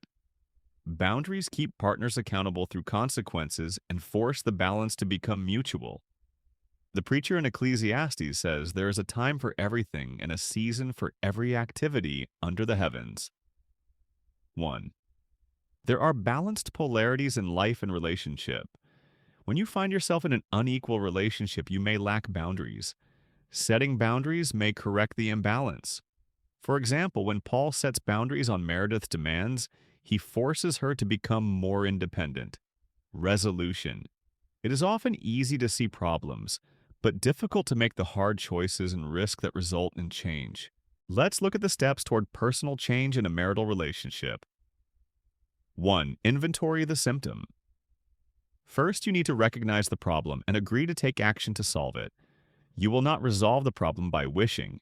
You need to own the problem, whether it be sex discipline of the children, lack of togetherness, or unfair spending of money. 2. Identify the specific boundary problem. One step beyond identifying the symptom is putting your finger on the specific boundary issue. For instance, the symptom may be that one person does not want sex. The boundary problem may be that this person does not say no often enough in other areas of the relationship, so that this is the one place that she has some power. Or she may feel as if she does not have enough control in the sexual arena. She may feel powerless. She may feel that her choices are not honored. 3. Find the origins of the conflict.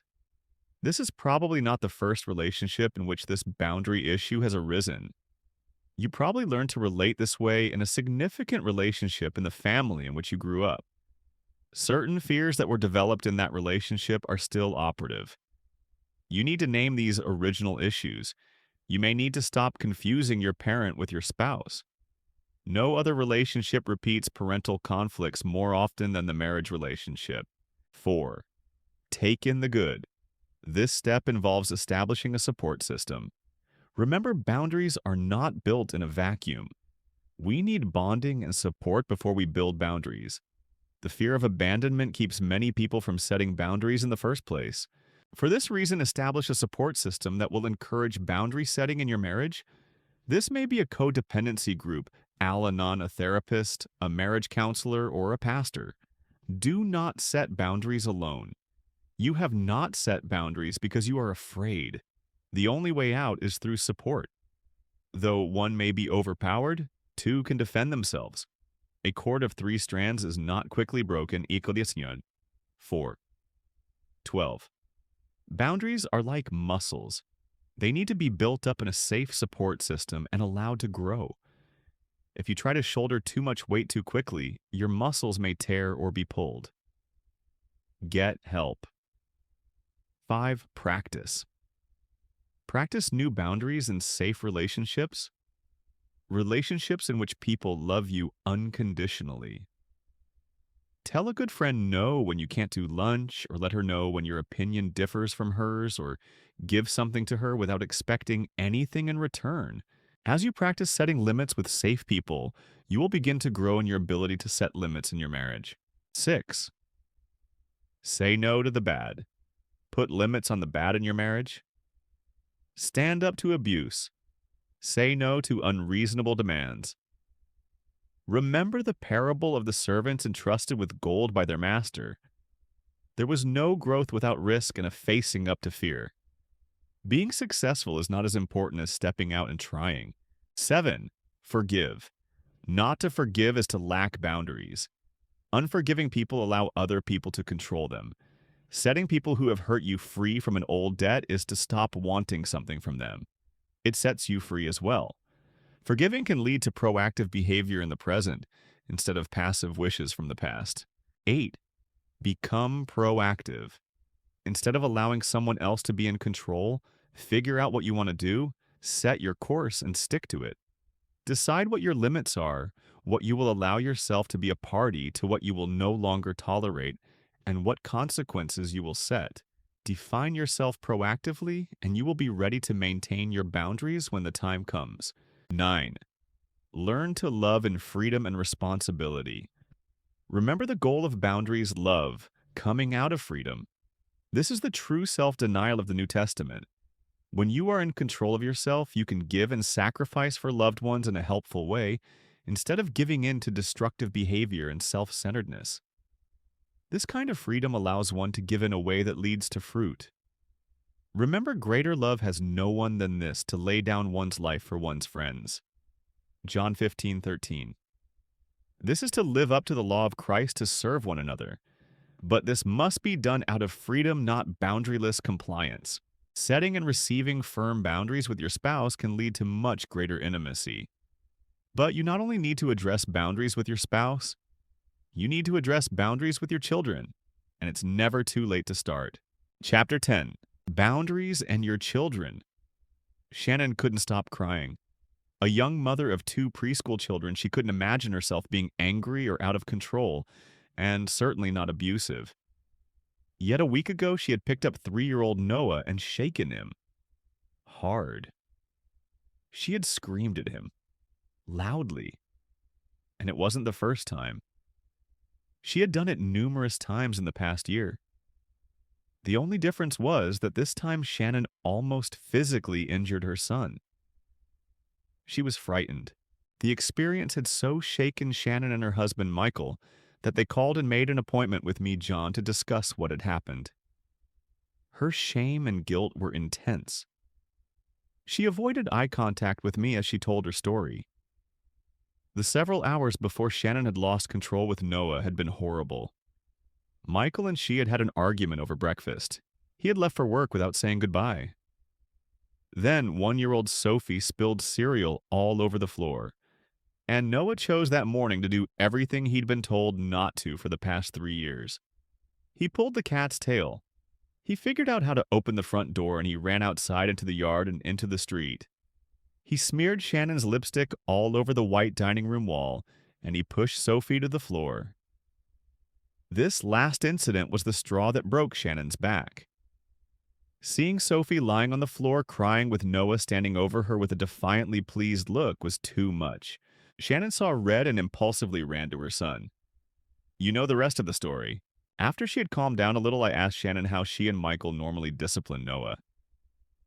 Well, we don't want to alienate Noah or quench his spirit, Michael began. Being negative is so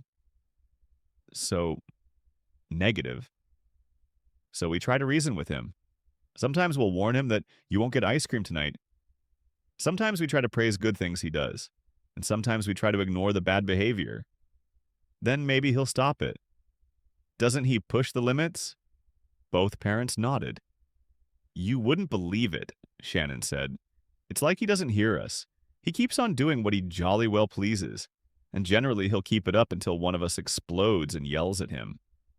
I guess we just have a problem, child. Well, there's certainly a problem, I replied. But perhaps Noah has been trained not to respond to anything but out-of-control rage. Let's talk about boundaries in kids. Of all the areas in which boundaries are crucially important, none is more relevant than that of raising children. How we approach boundaries in child rearing will have an enormous impact on the characters of our kids, on how they develop values, on how well they do in school, on the friends they pick, on whom they marry, and on how well they do in a career. The importance of family God at his deepest level is a lover. John 4:8. He is relationally oriented and relationally driven. He desires connection with us from womb to tomb. I have loved you with an everlasting love. Jar 31:3. God's loving nature isn't passive, it's active. Love multiplies itself. God the relational lover is also God the aggressive creator. He wants to fill up his universe with beings who care for him and for each other. The family is the social unit God invented to fill up the world with representatives of his loving character. It's a place for nurturing and developing babies until they're mature enough to go out of the family as adults, and to multiply his image in other surroundings. God first picked the nation, Israel, to be his children. After centuries of resistance by Israel, however, God chose the church. Because of Israel's transgression, salvation has come to the Gentiles, to make Israel envious Rome. 11:11. The body of Christ has the same role as Israel had to multiply God's love and character.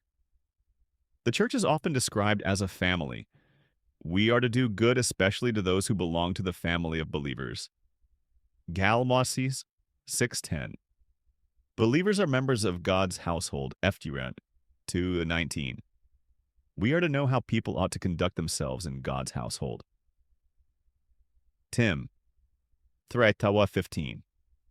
These and many other powerful passages show us how God thinks family. He explains his heart as a parent would. He's a daddy. He likes his job.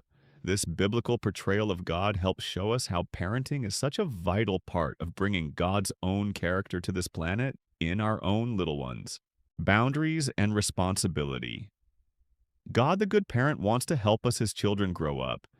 He wants to see us become mature, attaining to the whole measure of the fullness of Christ, Ephesians 4:13.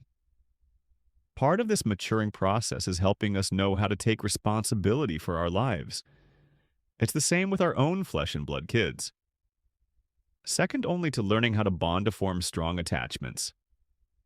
The most important thing parents can give children is a sense of responsibility, knowing what they are responsible for and knowing what they aren't responsible for, knowing how to say no and knowing how to accept no. Responsibility is a gift of enormous value. We've all been around middle-aged people who have the boundaries of an 18-month-old. They have tantrums or sulk when others set limits on them, or they simply fold and comply with others just to keep the peace. Remember that these adult people started off as little people. They learned long, long ago to either fear or hate boundaries. The relearning process for adults is laborious. Instilling versus repairing boundaries. A wise mother of adult children once watched her younger friend struggle with her youngster. The child was refusing to behave, and the young mother was quickly losing her mind. Affirming the mother's decision to make the child sit on a chair by himself, the older woman said, "Do it now, dear. Discipline the child now, and you just might survive adolescence." Developing boundaries in young children is that proverbial ounce of prevention. If we teach responsibility limit setting and delay of gratification early on, the smoother our children's later years of life will be. The later we start, the harder and they have to work. If you're a parent of older children, don't lose heart. It just means boundary development will be met with more resistance. In their minds, they do not have a lot to gain by learning boundaries. You'll need to spend more time working on it, getting more support from friends, and praying harder. We'll review age-appropriate boundary tasks for the different stages of childhood later in this chapter. Boundary development in children. The work of boundary development in children is the work of learning responsibility. As we teach them the merits and limits of responsibility, we teach them autonomy. We prepare them to take on the tasks of adulthood. The scriptures have much to say about the role of boundary setting in child rearing. Usually we call it discipline. The Hebrew and Greek words that scholars translate as discipline mean teaching. This teaching has both a positive and a negative slant. The positive facets of discipline are proactivity, prevention, and instruction. Positive discipline is sitting children down to educate and train them in a task fathers are to raise children in the training and instruction of the Lord. F. 6:4. The negative facets of discipline are correction, chastisement, and consequences. Negative discipline is letting children suffer the results of their actions to learn a lesson in responsibility. Stern discipline awaits anyone who leaves the path. Prov. 15:10.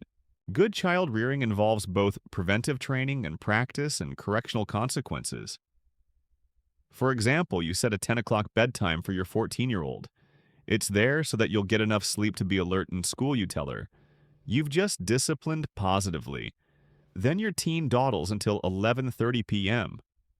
The next day you say, "Because you did not get to bed on time last night, you may not use your phone or the computer today." You've just disciplined negatively. Why are both positive and negative discipline necessary in good boundary development? Because God uses practice, trial, and error to help us grow up. We learn maturity by getting information, applying it poorly, making mistakes, learning from our mistakes, and doing better the next time. Practice is necessary in all areas of life, in learning to ski, write an essay, or operate a computer. We need practice in developing a deep love relationship and in learning to study the Bible. And it's just as true in our spiritual and emotional growth. But solid food is for the mature who by constant use have trained themselves to distinguish good from evil. 5:14. Practice is important in learning boundaries and responsibility. Our mistakes are our teachers. Discipline is an external boundary designed to develop internal boundaries in our children. It provides a structure of safety until children have enough structure in their character not to need it. Good discipline always moves children toward more internal structure and more responsibility. We need to distinguish between discipline and punishment. Punishment is payment for wrongdoing. Legally, it's paying a penalty for breaking the law. Punishment doesn't leave a lot of room for practice, however. It's not a great teacher. The price is too high. The wages of sin is death. Rom. 6:23, and whoever keeps the whole law and yet stumbles at just one point is guilty of breaking all of it. James 2:10. Punishment does not leave much room for mistakes. Discipline, however, is different. Discipline is not payment for a wrong. It's the natural law of God. Our actions reap consequences. Discipline is different from punishment because God has finished punishing us. Punishment ended on the cross for all those who accept Christ as Savior. He himself bore our sins in his body on the cross. 1 Peter 2:24.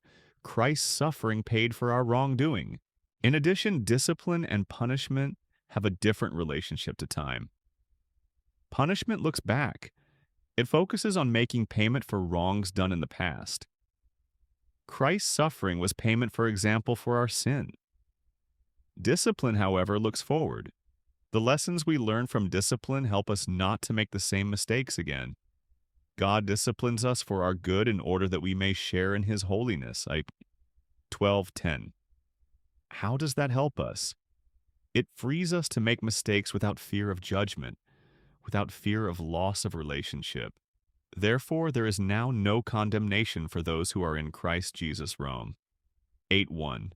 The freedom of the cross allows us to practice without having to pay a terrible price. The only danger is consequences, not isolation and judgment. Take, for example, the mother who tells her 10-year-old, "You smart off again, and I won't love you anymore." The youngster is immediately in a no-win situation. She can either rebel and lose her most important relationship in life, or she can comply and become externally obedient, losing any chance of practicing confrontational skills. Now compare that response with this, "I'll never stop loving you." That's a constant in my heart. However, if you smart off again, you'll lose your computer privileges for 3 days. The relationship is still intact. There's no condemnation. And the child gets an opportunity to choose responsibility or suffer consequences with no risk of losing love and safety. This is the way to maturity, to learning to eat solid food, the safe practice of discipline, the boundary needs of children. What specific needs do boundaries meet in our kids? Limit-setting abilities have several important jobs that will pay enormous dividends throughout life. Self-protection. Have you ever seen anything more helpless than the human infant? Human babies are less able to take care of themselves than animal babies. God designed the newborn months as a means for the mother and father or another caregiver to connect deeply with their infant, knowing that without their minute-by-minute care, the baby would not survive. All this time and energy translates into an enduring attachment in which the child learns to feel safe in the world. God's program of maturation, however, doesn't stop there. Mom and dad can't always be there to care and provide. The task of protection needs to ultimately pass on to the children. When they grow up, they need to protect themselves. Boundaries are our way of protecting and safeguarding our souls. Boundaries are designed to keep the good in and the bad out. And skills such as saying no, telling the truth, and maintaining physical distance need to be developed in the family structure to allow the child to take on the responsibility of self-protection. Consider the following two 12-year-old boys Jack is talking with his parents at the dinner table. Guess what? Some kids wanted me to smoke pot with them. When I told them I didn't want to, they said I was lame. I told them they were dumb. I like some of them, but if they can't like me because I don't smoke pot, I guess they aren't really my friends. Tyler comes home after school with red eyes, slurred speech, and coordination difficulties. When asked by his concerned parents what is wrong, he denies everything until finally he blurts out, "Everybody's doing it. Why do you hate my friends?" Both Jack and Tyler come from Christian homes with lots of love and an adherence to biblical values. Why did they turn out so differently? Jack's family allowed disagreements between parent and child and gave him practice in the skill of boundary setting even with them. Jack's mom would be holding and hugging her 2-year-old when he would get fidgety. He'd say down, meaning, let me get a little breathing space, Ma. Fighting her own impulses to hold on to her child, she would set him down on the floor and say, wanna play with your trucks? Jack's dad used the same philosophy. When wrestling with his son on the floor, he tried to pay attention to Jack's limits. When the going got too rough or when Jack was tired, he could say, stop, Daddy, and Dad would get up. They'd go to another game. Jack was receiving boundary training. He was learning that when he was scared and discomfort or wanted to change things, he could say no. This little word gave him a sense of power in his life. It took him out of a helpless or compliant position. And Jack could say it without receiving an angry and hurt response or a manipulative countermove such as, but Jack, Mommy wants to hold you now, okay? Jack learned from infancy on that his boundaries were good and that he could use them to protect himself. He learned to resist things that weren't good for him. A hallmark of Jack's family was permission to disagree. When, for example, Jack would fight his parents about his bedtime, they never withdrew or punished him for disagreeing. Instead, they would listen to his reasoning, and if it seemed appropriate, they would change their minds. If not, they would maintain their boundaries. Jack was also given a vote in some family matters. When family night out would come up, his parents listened to his opinion on whether they should go to a movie, play video games, or shoot baskets in the driveway. Was this a family with no limits? On the contrary, it was a family who took boundary setting seriously as a skill to develop in its children. This was good practice for resisting in the evil day. Ephemerist 5:16 when some of Jack's friends turned on him and pressured him to take drugs. How was Jack able to refuse? Because by then he'd had 10 or 11 years of practice disagreeing with people who were important to him without losing their love. He didn't fear abandonment in standing up against his friends. He'd done it many times successfully with his family with no loss of love. Tyler, on the other hand, came from a different family setting. In his home, No had two different responses. His mom would be hurt and withdraw and pout. She would send guilt messages such as, how can you say no to your mom who loves you? His dad would get angry, threaten him, and say things like, don't talk back to me, mister. It didn't take long for Tyler to learn that, to have his way, he had to be externally compliant. He developed a strong yes on the outside, seeming to agree with his family's values and control. Whatever he thought about a subject, the dinner menu, social media restrictions, church activities, clothes, or curfews he stuffed inside. Once when he had tried to resist his mother's hug, she had immediately withdrawn from him, pushing him away with the words, someday you'll feel sorry for hurting your mother's feelings like that. Day by day, Tyler was being trained not to set limits. As a result of his learned boundarylessness, Tyler seemed to be a content, respectful son. The teens, however, are a crucible for kids. We find out what kind of character has actually been built into our children during this difficult passage. Tyler folded. He gave in to his friend's pressure.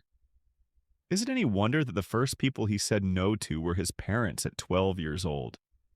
Resentment and the years of not having boundaries were beginning to erode the compliant, easy-to-live-with false self he had developed to survive. Taking responsibility for one's needs. The group therapy session I was leading was quiet. I'd just asked Janice an unanswerable question. The question was, what do you need? She looked confused, became thoughtful, and sat back in her chair. Janice had just described a week of painful loss her husband had made. Moves to separate her kids were out of control, and her job was in jeopardy. The concern on the faces of the group members who were all working on issues of attachment and safety was evident. Yet no one knew quite how to help. So, when I asked the question, I was asking it for all of us. But Janice couldn't answer. This was typical of Janice's background. She'd spent most of her childhood taking responsibility for her parents' feelings. The peacemaker of the house, she was always smoothing over the ruffled feathers of either parent with soothing words like, Mom, I'm sure Dad didn't mean to blow up at you. He's had a rough day. The result of such unbiblical responsibility toward her family was clear in Janice's life: a sense of over-responsibility for others and a lack of attunement toward her own needs. Janice had radar out for the hurts of others, but the radar pointed her way was broken. It was no wonder she couldn't answer my question. Janice didn't understand her own God-given legitimate needs. She had no vocabulary for this thinking. The story does, however, have a happy ending.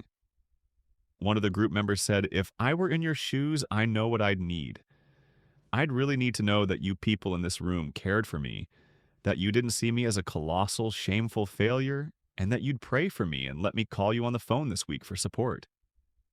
Janice's eyes filled with tears.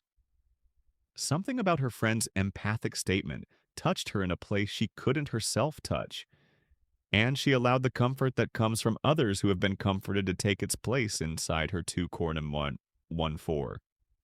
Janice's story illustrates the second fruit of boundary development in our children: the ability to take ownership of or responsibility for our own needs. God intends for us to know when we're hungry, lonely, in trouble, overwhelmed, or in need of a break, and then to take initiative to get what we need.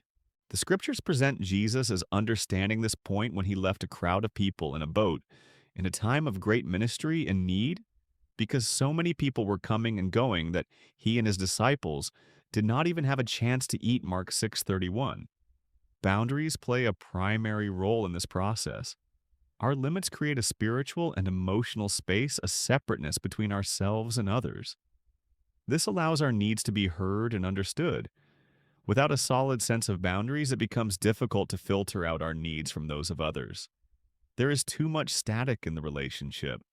When children can be taught to experience their own needs as opposed to those of others, they have been given a genuine advantage in life. They are able to better avoid the burnout that comes from not taking care of oneself. How can we help our children experience their own individual needs? The best thing a parent can do is to encourage verbal expression of those needs, even when they don't go with the family flow. When children have permission to ask for something that goes against the grain, even though they might not receive it, they develop a sense of what they need. Below are some ways you can help your children. Allow them to talk about their anger. Allow them to express grief, loss, or sadness without trying to cheer them up and talk them out of their feelings. Encourage them to ask questions and not assume your words are the equivalent of scripture. This takes a pretty secure parent. Ask them what they are feeling when they seem isolated or distressed. Help them put words to their negative feelings. Do not try to keep things light for a false sense of cooperation and family closeness. The first aspect of taking ownership over one's needs, then, is to identify them. That's where our spiritual radar comes in. Janice's radar was broken and undeveloped, and she wasn't able to identify her needs. The second aspect of taking ownership is to initiate responsible caretaking for ourselves, as opposed to placing the burden on someone else. We must allow our children to experience the painful consequences of their own irresponsibility and mistakes. This is the training of Hebrews 5:14 and the discipline of Hebrews 12:4-11. By the time they are ready to leave home, our children should have internalized a deep sense of personal responsibility for their lives. They should hold these convictions. My success or failure in life largely depends on me. Though I am to look to God and others for comfort and instruction, I alone am responsible for my choices. Though I am deeply affected by my significant relationships throughout my life, I can't blame my problems on anyone but myself. Though I will always fail and need support, I can't depend on some over-responsible individual to constantly bail me out of spiritual, emotional, financial, or relational crises. This sense of my life is up to me is founded in God's concern that we take responsibility for our lives.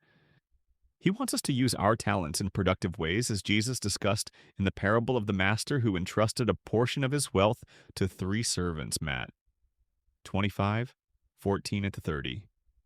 And this sense of responsibility will follow us all through our adult lives, and even beyond the grave at the judgment seat of Christ. You can imagine how well not taking ownership over our lives will come across to the Lord then. But I had a dysfunctional family, but I was lonely, but I didn't have much energy, The rationalizing buts will have as much impact as the excuses of the passive servant did in the parable. This isn't to say that we aren't deeply influenced for better or worse by our backgrounds and our various stressors. We certainly are. But we are ultimately responsible for what we do with our injured, immature souls. Wise parents allow their children to undergo safe suffering. Safe suffering means allowing a child to experience age-appropriate consequences. Allowing a 6-year-old to go outside after dark isn't training her for adulthood. She is making decisions that she doesn't have the maturity to make. She shouldn't be placed in a position of making these choices in the first place. Emily's parents allowed their daughter to experience safe suffering. At the start of senior high, they gave Emily an entire semester's allowance. Emily was responsible for paying for her school meals, clothing, social outings, and extracurricular activities. The amount was enough for this and a little more. On the surface, it looked like a teenager's dream. All this money and no restrictions on how she spent it. The first semester, Emily bought some beautiful outfits. She went to lots of functions with her friends, and she even treated them several times. That lasted for about 1 month out of the 3.5. The next 2.5 months were lean ones. Emily stayed home a lot, saving her remaining money for school lunches, and she wore her new outfits over and over again. The next semester was better, and by the beginning of her sophomore year, she had established a bank account and a workable budget. Emily was developing boundaries. Normally a budding shopping addict, she began saying no to clothes, music, food, and entertainment that normally would have been a minimum requirement for her. She began learning to take responsibility for her own life.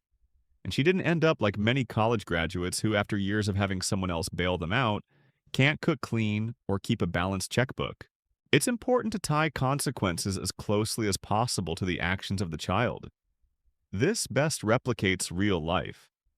Homework projects are another area in which parents can either help the child take on responsibility or create the illusion of the eternal, omnipresent parent who will always take up the slack. It's difficult when your child comes to you tearfully saying, "I have a 10-page report due tomorrow and I just started." Our impulse as loving parents is to bail them out by doing the research or the organization or the typing, or all three. Why do we do this? Because we love our kids. We long for the best for them, just as God longs for the best for us. And yet, just as God allows us to experience our failures, we may need to let our kids mar a good report card with a bad grade. This is often the consequence of not planning ahead. Having a sense of control and choice. I won't go to the dentist and you can't make me go. Chloe stamped her 11-year-old feet and scowled at her father, Ethan, who was waiting at the front door. There had been a time when Ethan would have reacted in a knee-jerk fashion to Chloe's power move. He would have said something like, "Well, we'll see about that," and physically dragged the screaming child into the car. However, lots of family counseling and reading up on these issues had prepared Ethan for the inevitable. Calmly, he said to her, "You're absolutely right, honey. I can't make you go to the dentist. If you don't want to go, you don't have to. But remember our rule: if you choose not to go, you're also choosing not to go to the party tomorrow night. I'll certainly respect either decision. Shall I cancel your appointment?" Chloe looked perplexed and thought a minute.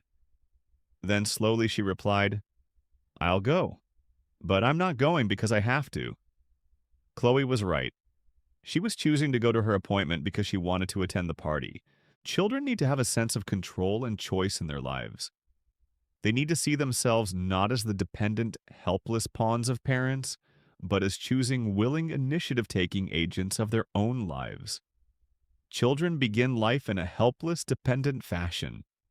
Godly parenting, however, seeks to help children learn to think, make decisions, and master their environment in all aspects of life.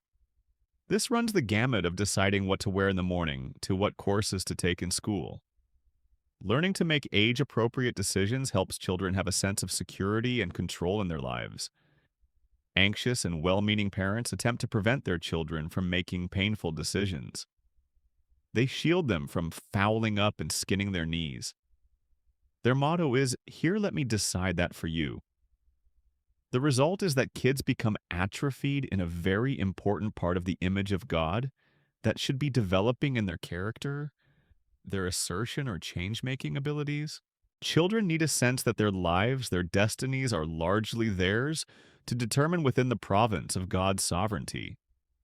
This helps them weigh choices rather than avoid them. They learn to appreciate the consequences of choices made rather than resenting the choices made for them. Delaying gratification of goals. The word now was made for young children. It's where they live. Try telling a 2-year-old she can have dessert tomorrow. She doesn't buy it. That means never to her. Newborns, in fact, don't have the capacity to understand later. That's why a 6-month-old panics when mom leaves the room.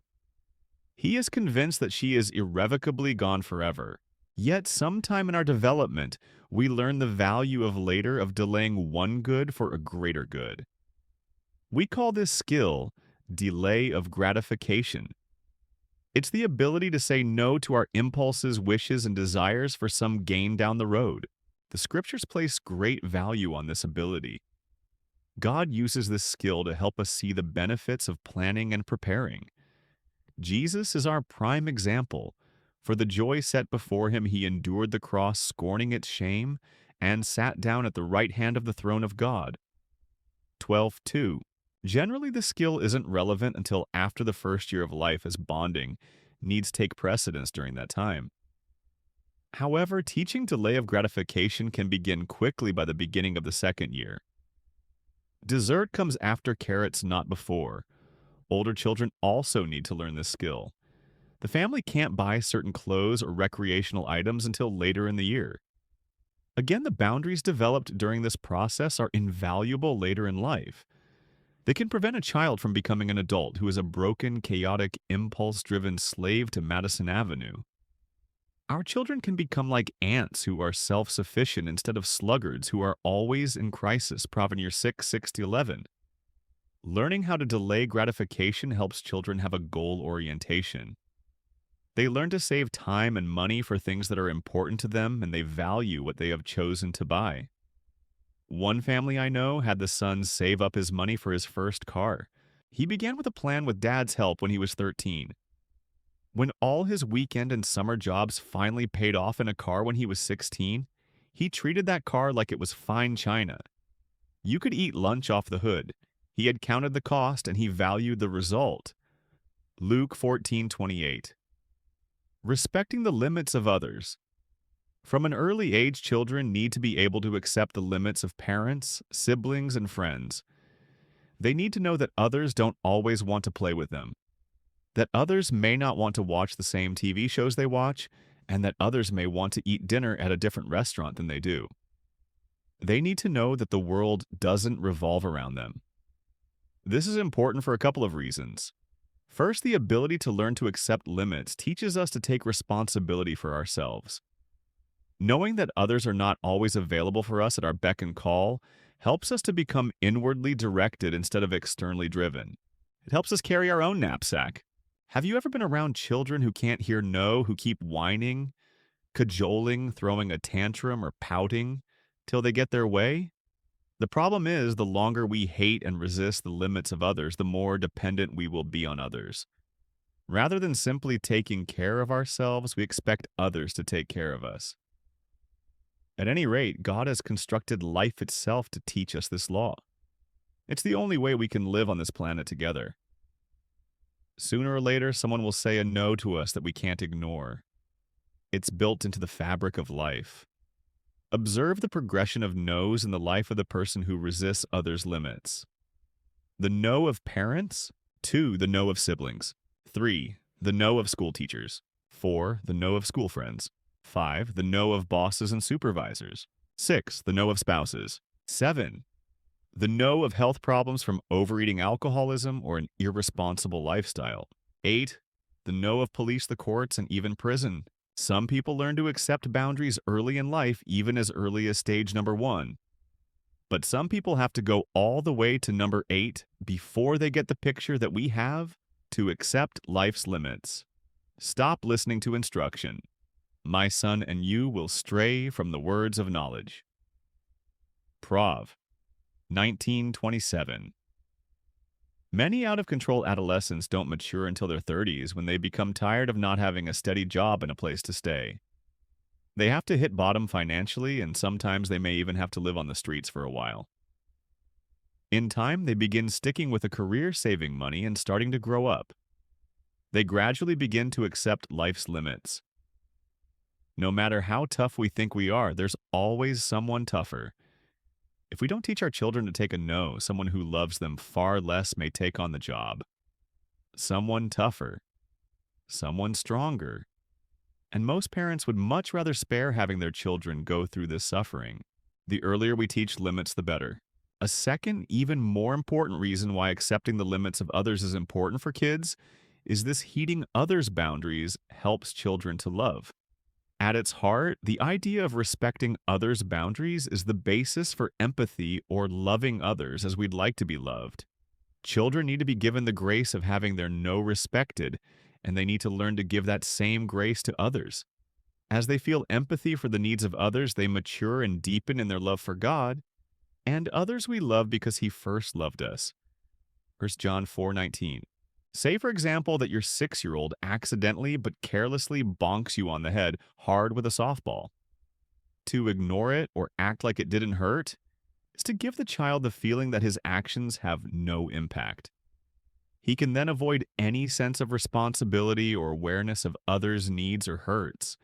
However, telling him, I know you didn't do it on purpose, but that ball really hurt me? Try to be a little more careful helps him see without condemnation that he can hurt people he loves and that his actions do matter. If this principle isn't taught, it's difficult for children to grow up as loving people. Frequently, they become self-centered or controlling. At that point, God's program of maturity is more difficult. A client of mine had been trained by his family to ignore others' limits. His subsequent manipulation had landed him in jail for stealing. Yet this process, painful though it was, taught him empathy. I really never knew that other people had needs and hurts, he once explained to me. I was raised to concentrate on number one.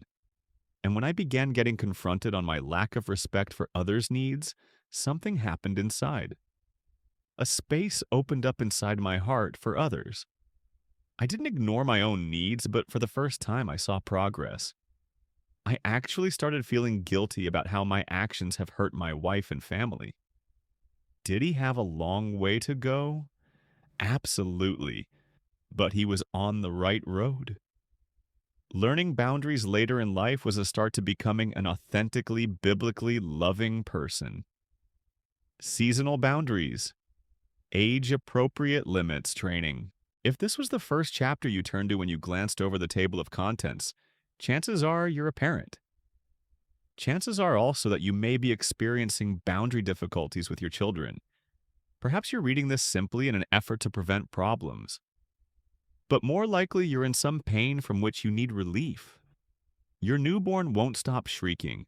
Your toddler runs the household. Your elementary school student has behavioral problems at school.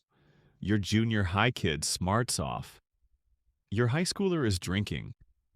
All of these issues indicate possible boundary problems, and this section provides an outline on the age-appropriate boundary tasks your children should be learning. As parents, we need to take into consideration our children's developmental needs and abilities to avoid asking them to do something they can't do, or to avoid asking too little of them. Below are the basic tasks for the different stages of childhood. For more detailed information on birth to age 3, refer to Chapter 4 on how boundaries are developed in childhood. Birth to 5 months. At this stage, the newborn needs to establish an attachment with mother-dad or the primary caregiver. A sense of belonging, of being safe and welcome, are the tasks the child needs to accomplish. Setting limits is not as much an issue here as providing security for the infant. The only real boundary here is the soothing presence of the primary caregiver, who is usually the mother. She protects the infant. Mom's job is to help her newborn contain intense, frightening, and conflicting feelings. Left by themselves, infants are terrorized by their aloneness and lack of internal structure. For centuries, mothers, including Mary Jesus' mother, have swaddled their babies or wrapped cloths tightly around them. While swaddling keeps the baby's body heat regulated, the tight wrappings also help the infant feel safe, a sort of external boundary. The baby knows where he or she begins and ends. When newborns are undressed, they often panic about the loss of structure around them. Some well-meaning Christian teachers call for infant training theories that schedule the feeding and holding of infants. These techniques try to teach an infant not to cry or demand comfort because the child is in control instead of the parent, or because that demand is evidence of the child's selfish, sinful nature. These theories can be horribly destructive when not understood biblically or developmentally. The screaming 4-month-old child is trying to find out whether the world is a reasonably safe place or not. She is in a state of deep terror and isolation. She hasn't learned to feel comfort when no one is around. To put her on the parent's schedule instead of her own for holding and feeding is to condemn the innocent, as Jesus said.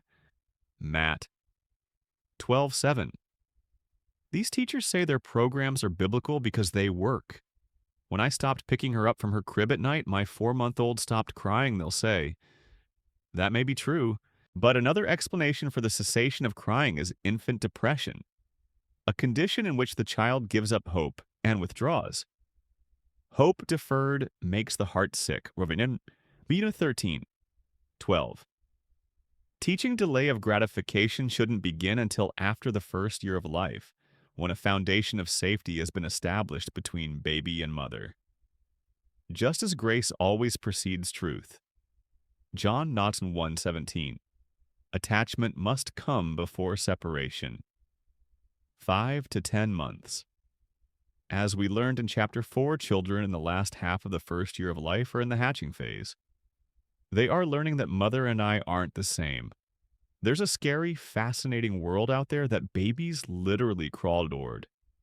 Though they have tremendous dependency needs, infants are beginning to move out of their oneness with their mom. To help their children develop good boundaries during this stage, parents need to encourage attempts at separateness while still being the anchors the child clings to. Allow your child to be fascinated with people and objects other than you. Make your home a safe place for your baby to explore. Helping your children hatch, however, doesn't mean neglecting the deep attachment necessary for their internal foundation, their rootedness and groundedness. This is still an infant's primary work. You need to carefully tend to your child's needs for bonding and emotional safety, while at the same time allowing the child to look outward beyond you. Many mothers find this transition from their child's love affair with them to the big wide world difficult. The loss of such a deep intimacy is great, especially after the time spent in pregnancy and childbirth. The responsible mother, however, will strive to get her own closeness needs met by other adults in her life. She will encourage the hatching of her baby, knowing she is preparing him or her to be equipped to leave and cleave. At this point, most infants don't yet have the ability to understand and respond appropriately to the word no. Keeping them out of danger by picking them up and removing them from unsafe places is the best route. 10 to 18 months. At this practicing stage, your baby begins not only talking but also walking, and the possibilities stretch out before her. The world is this child's oyster, and she spends a lot of time finding ways to open it up and play with it. Now she has the emotional and cognitive ability to understand and respond to the word no. Boundaries, both having and hearing limits, become increasingly important during this stage. Allowing the no muscle to begin developing is crucial at this age. No is your child's way of finding out whether taking responsibility for her life has good results, or whether no causes someone to withdraw. As parents learn to rejoice in your baby's no, at the same time, you have the delicate task of helping your child see that she is not the center of the universe. There are limits in life. There are consequences for scribbling on doors and screaming in church. Yet you need to do this without quenching the sense of excitement and interest in the world that she has been developing. 18 to 36 months. The child is now learning the important task of taking responsibility for a separate yet connected soul. The practicing child gives way to the more sober child who is realizing that life has limits, but that being separate does not mean that we can't be attached. In this phase, the following abilities are goals. 1. The ability to be emotionally attached to others without giving up a sense of self and one's freedom to be apart. 2. The ability to say appropriate no's to others without fear of loss of love. 3. The ability to take appropriate no's from others without withdrawing emotionally. At 18 to 36 months, the child needs to learn to be autonomous. She wants to be free of parental rule, but this desire is conflicted by her deep dependence on her parents. The wise parent will help her gain a sense of individualism and accept her loss of omnipotence, but without losing attachment. To teach a child boundaries at this stage, you need to respect her no whenever appropriate, yet maintain your own firm no. It's easy for you to try to win all the skirmishes, but there are simply too many. You will end up losing the war because you've lost the big picture, the attachment. Don't waste your energy trying to control a random whirlwind. Pick your battles carefully and choose the important ones to win.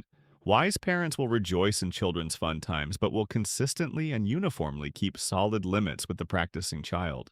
At this age, children can learn the rules of the house as well as the consequences for breaking them. One workable process of discipline is listed below. 1. First infraction. Tell the child not to color on the bedsheet. Try to help the child meet her need in another way, using a coloring book or a pad of plain paper to color on instead of a bedsheet, for example. 2. Second infraction. Again, tell the child no and state the consequence. She will need to take a time out for 1 minute or lose the crayons for the rest of the day. 3. Third infraction. Administer the consequences, explaining why, then give the child a few minutes to be angry and separate from parents. 4. Comfort and reconnection. Hold and comfort the child, helping her reattach with you. This helps her differentiate between consequences and a loss of love. Painful consequences should never include a loss of connection. 3 to 5 years. During this phase, children move into a period of sex role development. Most children identify with the same-sex parent. Little boys want to be like dad and little girls like mom. They also develop competitive feelings toward that same parent, wishing to marry the opposite-sex parent, defeating the same-sex parent in the process. They are preparing for adult sex roles later in life. Boundary work by parents is important here. Gently but firmly, mothers need to allow their daughters to identify and to compete. They must also deal with the possessiveness of their sons, letting them know that I know you'd like to marry mom, but mom's married to dad. Fathers have to do the same job with their sons and daughters.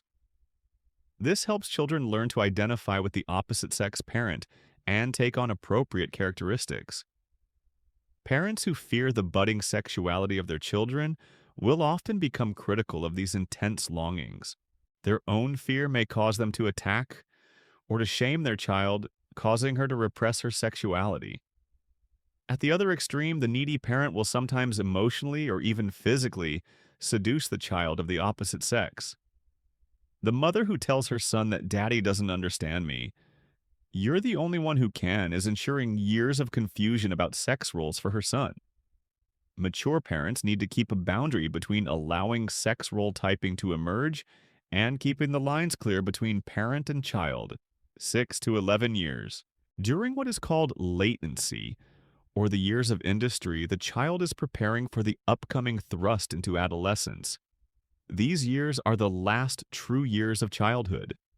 They are important for learning task orientation through schoolwork and play, and for learning to connect with same-sex peers. An extremely busy time for work and friends this period carries its own boundary tasks for parents. Here you need to help your kids establish the fundamentals of tasks, doing homework, house chores, and projects. They need to learn planning and the discipline of keeping at a job until it's finished. They need to learn such boundary work as delay of gratification, goal orientation, and budgeting of time. 11 to 18 years. Adolescence, the final step before adulthood, involves important tasks such as sexual maturation, a sense of solidifying identity in any surrounding career leanings and love choices. It can be a frightening yet exciting time for both child and parents. By this point, the deparenting process should have begun. Things are beginning to shift between you and your youngster. Instead of controlling your child, you influence her.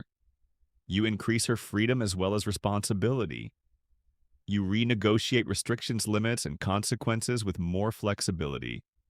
All of these changes are like the countdown of a NASA space shuttle. You are preparing for the launching of a young adult into the world. Wise parents keep the imminent catapulting of their teens into society in the back of their minds at all times. The question they must always struggle with is no longer, how can I make them behave, but rather, how can I help them survive on their own? Teens need to be setting their own relational scheduling values and money boundaries as much as possible. And they should suffer real-life consequences when they cross their boundaries. The 17-year-old who still needs to be disciplined with social media and phone restrictions may have real problems at college in 1 year. Professors, deans, and residence hall assistants don't impose these kinds of restrictions. They resort to tactics such as failing grade suspension and expulsion.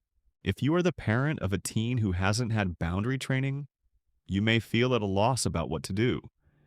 You need to begin at whatever point your teens are. When their ability to say and hear no is deficient, clarifying house rules and consequences can often help in the last few years before the youth leaves home. Symptoms such as the following, however, may indicate a more serious problem. Isolation of the teen from family members.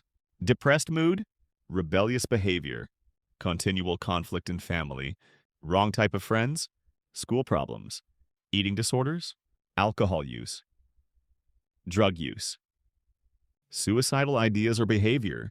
Many parents observing these problems react with either too many boundaries or too few. The too strict parent runs the risk of alienating the almost adult from the home connection. The too lenient parent wants to be the child's best friend at a time the teen needs someone to respect. At this point, parents should consider consulting a therapist who understands teen issues. The stakes are simply too high to ignore professional help. Types of discipline. Many parents are confused by how to teach children to respect boundaries.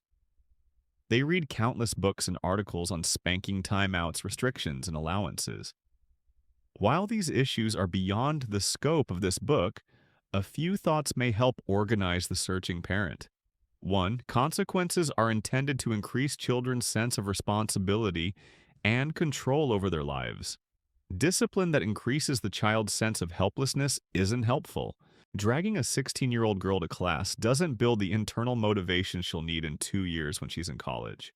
A system of rewards and consequences that help her choose school for her own benefit has much better possibilities for success. 2. Consequences must be age-appropriate. Think through the meaning of your discipline. A timeout in a chair can be helpful and build structure for a young child, but would be humiliating to a teenager. 3. Consequences must be related to the seriousness of the infraction. Just as the penal system has different prison stays for different crimes, you must be able to distinguish between minor and severe infractions. Otherwise, severe penalties become meaningless. A client once told me I got whippings for little things and for big things. So I started getting more involved in big things. It just seemed more efficient. Once you've been sentenced to death, you don't have much to gain by being good. 4. The goal of boundaries is an internal sense of motivation with self-induced consequences. Successful parenting means that our kids want to get out of bed and go to school, be responsible, be empathic, and be caring. Because that's important to them, not because it's important to us. It's only when love and limits are a genuine part of the child's character that true maturity can occur. Otherwise, we are raising compliant parrots who will in time self-destruct. Parents have a sober responsibility teaching their children to have an internal sense of boundaries and to respect the boundaries of others. It's sober because the Bible says it's sober. Not many of you should become teachers, my fellow believers, because you know that we who teach will be judged more strictly, James 3:1. There are certainly no guarantees that our training will be heeded. Children have the responsibility to listen and learn. The older they are, the more responsibility they have. Yet as we learn about our own boundary issues, take responsibility for them, and grow up ourselves, we increase our kids' chances to learn boundaries in an adult world in which these abilities will be sorely needed every day of their lives. Chapter 11. Boundaries and Work. In Sunday school, we were studying Adam and Eve and the fall. I learned that the fall was the beginning of everything bad. That day I went home and said to my mother, I don't like Adam and Eve. If it weren't for them, I wouldn't have to clean up my room. Work at age 8 wasn't fun. And because it wasn't fun, it was bad. Because it was bad, it was Adam's fault. A simple theological theory for a youngster, but it was youthful heresy. Work existed before the fall. It was always part of God's plan for humanity. He planned for people to do two things. They would subdue and they would rule. Genesis 1:28. They would bring the earth under their domain and they would manage it. That sounds a lot like work. But because Eden was paradise, our difficulties with work came later after the fall. God said to Adam, cursed is the ground because of you. Through painful toil you will eat food from it all the days of your life. It will produce thorns and thistles for you, and you will eat the plants of the field. By the sweat of your brow you will eat your food until you return to the ground, since from it you were taken. For dust you are, and to dust you will return. Genesis 3:17-19. Other aspects of the fall also affected our work. The first is the tendency toward disownership. We talked in earlier chapters about the boundary problem of not taking responsibility for what is ours. This started in the garden when Adam and Eve tried to pass the blame on to another for their original act of sinning. Adam blamed Eve. Eve blamed the serpent, Genesis 3:11-13. They were disowning their responsibility and blaming another. Their theme was, get the attention off of me. This tendency to blame another is a key work problem. The fall also divided love from work. Before the fall, Adam was connected to the love of God, and from that loved state he worked. After the fall, he was not motivated out of perfect love, but he had to work as a part of the fallen world's curse and the law. The love-motivated want became a law-motivated should. Paul tells us the law's should increases our wish to rebel Rom. 5:20. It makes us angry at what we should do. Rom 4:15. And it arouses our motivations to do the wrong thing, Rom. 7:5. All of this adds up to the human race being unable to take responsibility and work effectively by owning its behaviors, talents, and choices.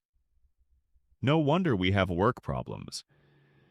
In this chapter, we want to look at how boundaries can help resolve many work-related problems, as well as how they can help you to be happier and more fulfilled at the work you do. Work and character development. Christians often have a warped way of looking at work. We tend to think of work as secular unless we work in ministry. However, this view of work distorts the biblical picture. All of us, not only ministry professionals, have gifts and talents that we contribute to humanity. We all have a vocation, a calling into service. Wherever we work, whatever we do, we are to do for the Lord. Colossus 3:23. Jesus used parables about work to teach us how to grow spiritually. These parables deal with money, with completing tasks, with faithful stewardship of a job, and with honest emotional dealings in work. They all teach character development in the context of relating to God and others. They teach a work ethic based on love under God.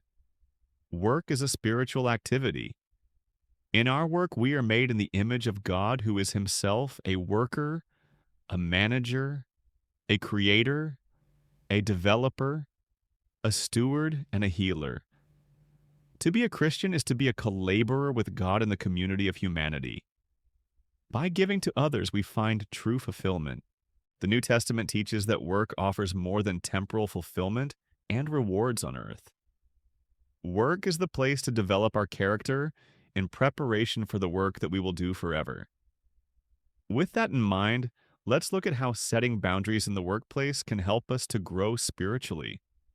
Problems in the workplace.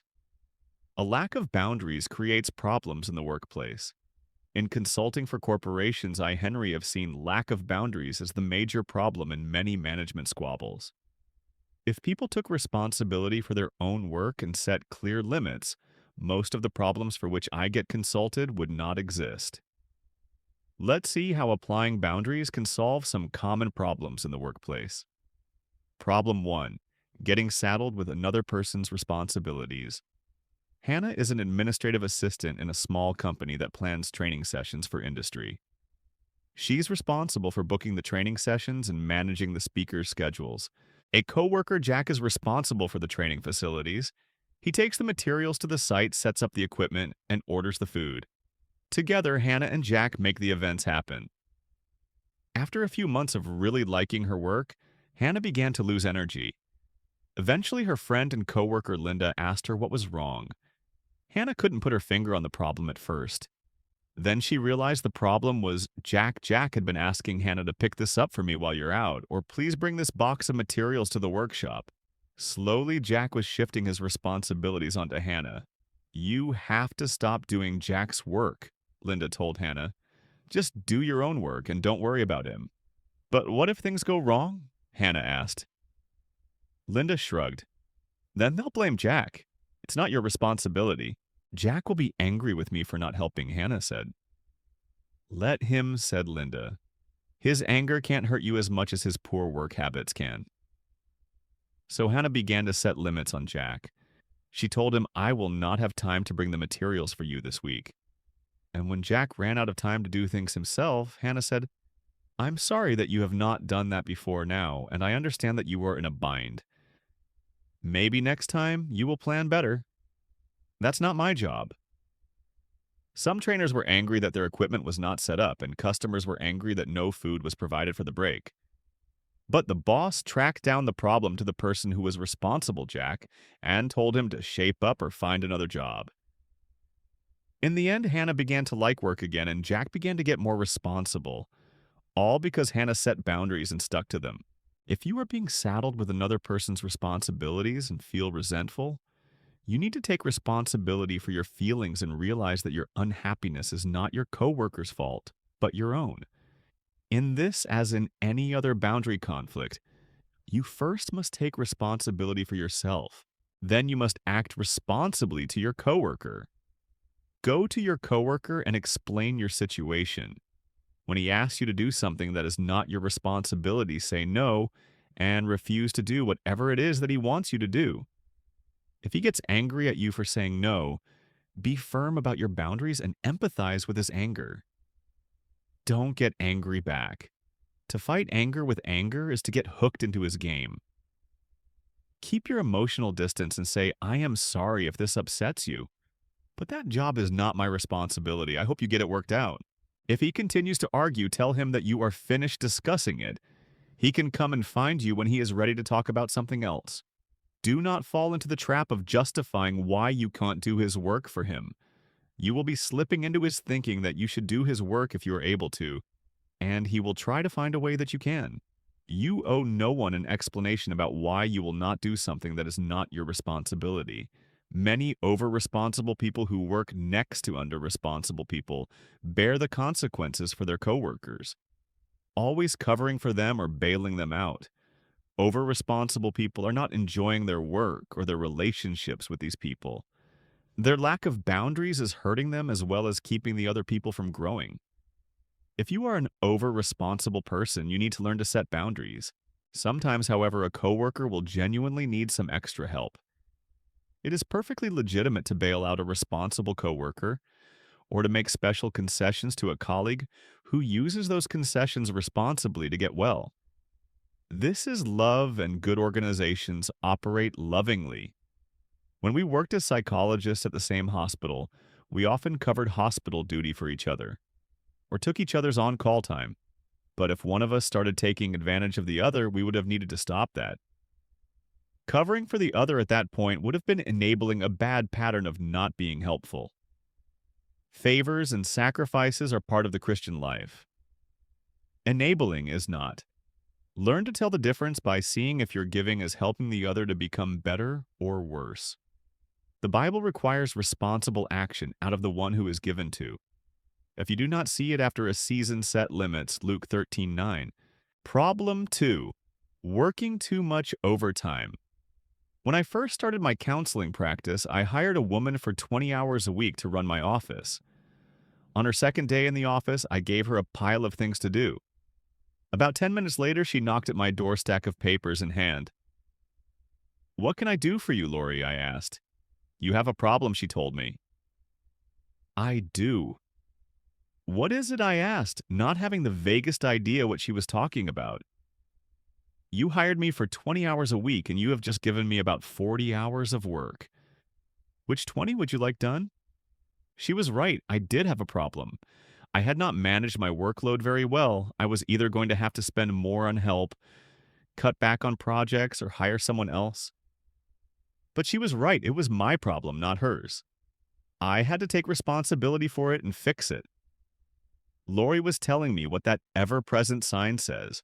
Poor planning on your part does not constitute an emergency on my part.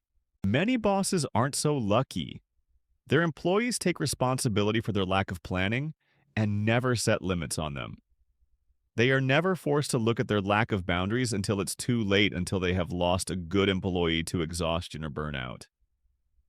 Such bosses need clear limits, but many employees are afraid to set them as Lori did because they desperately need the job or they fear disapproval. If you are in a situation in which you're doing lots of extra work because you need the job, and because you are afraid of being let go, you have a problem.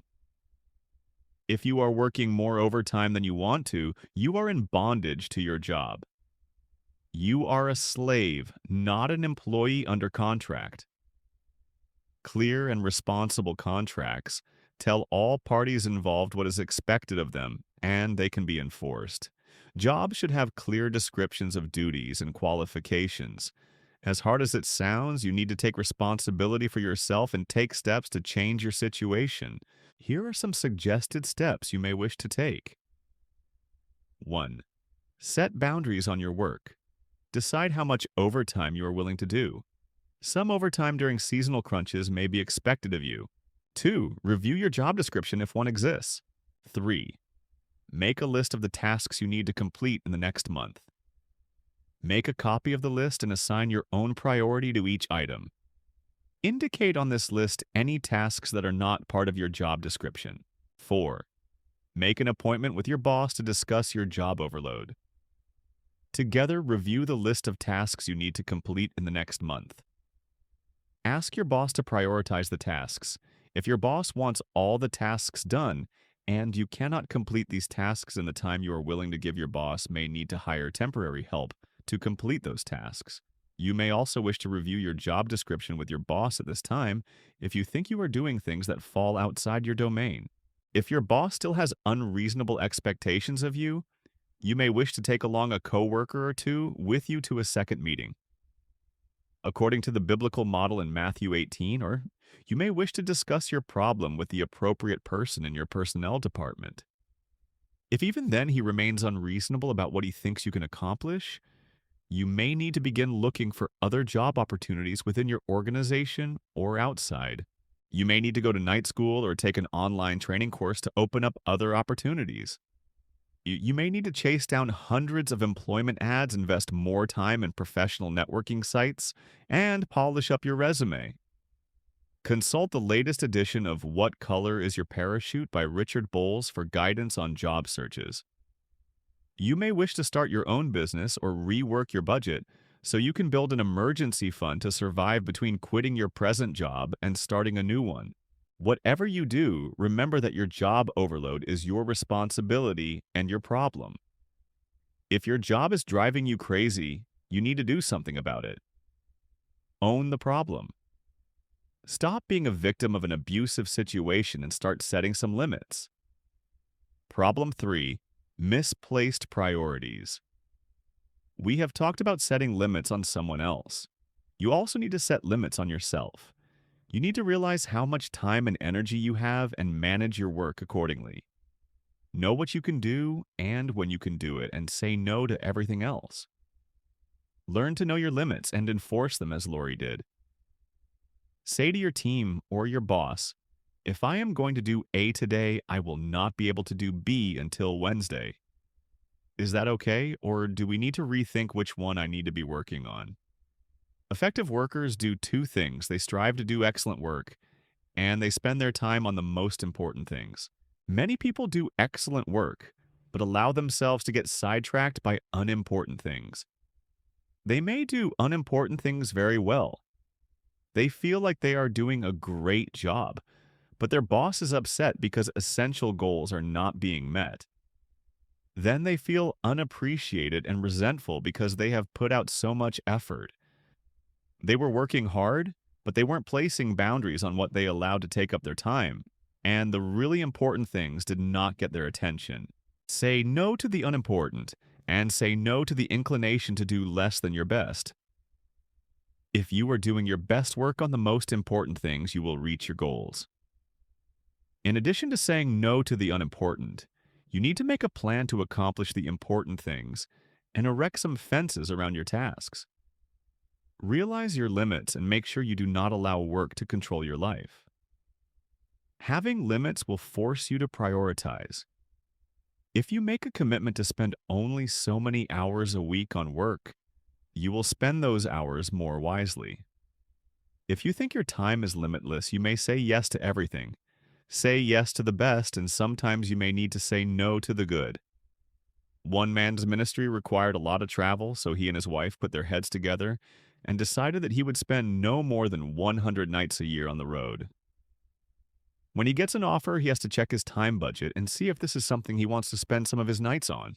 This plan forces him to be more selective in his travel, thereby saving time for other areas of his life. A company president who was allowing work to keep her away from home too much made a commitment to spend only 40 hours a week in the office.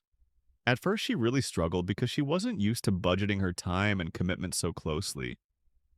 Slowly, though, when she realized that she only had so much time, she began to spend it more wisely. She even got more accomplished because she was forced to focus on her priorities. Work will grow to fill the time you set aside for it. If a meeting does not have an agenda with time limits, discussion could be endless. Allot time for certain things and then keep your limits. You will work more efficiently and like your work more. Take a lesson from Jethro, Moses' father-in-law, who, seeing Moses' lack of boundaries, asked him why he was working so hard. X 18:14-27. Because the people come to me to seek God's will, Moses said. Moses, what you are doing is not good, Jethro replied. You and these people who come to you will only wear yourselves out. The work is too heavy for you. You cannot handle it alone. V 17:18. Even though Moses was doing good work, Jethro saw that he was going to burn himself out. Moses had allowed good work to go too far. Limits on good things keep them good. Problem 4. Difficult coworkers. When we ran a counseling program, personnel managers often referred employees to our program because of stress at work. When these situations were unraveled, the stress at work often turned out to be a colleague who was driving the stressed-out person crazy. This person in the workplace had a strong influence over the emotional life of the person in pain, and he or she did not know how to deal with it. In this case, you need to remember the law of power. You only have the power to change yourself. You can't change another person. You must see yourself, not the other person, as the problem. To see another person as the problem to be fixed is to give that person power over you and your well-being. Because you cannot change another person, you are out of control. The real problem lies in how you are relating to the problem person. You are the one in pain, and only you have the power to fix it. Many people have found immense relief in the thought that they have no control over another person, and that they must focus on changing their reactions to that person. They must refuse to allow that person to affect them. This idea is life-changing, the beginning of true self-control. Problem 5.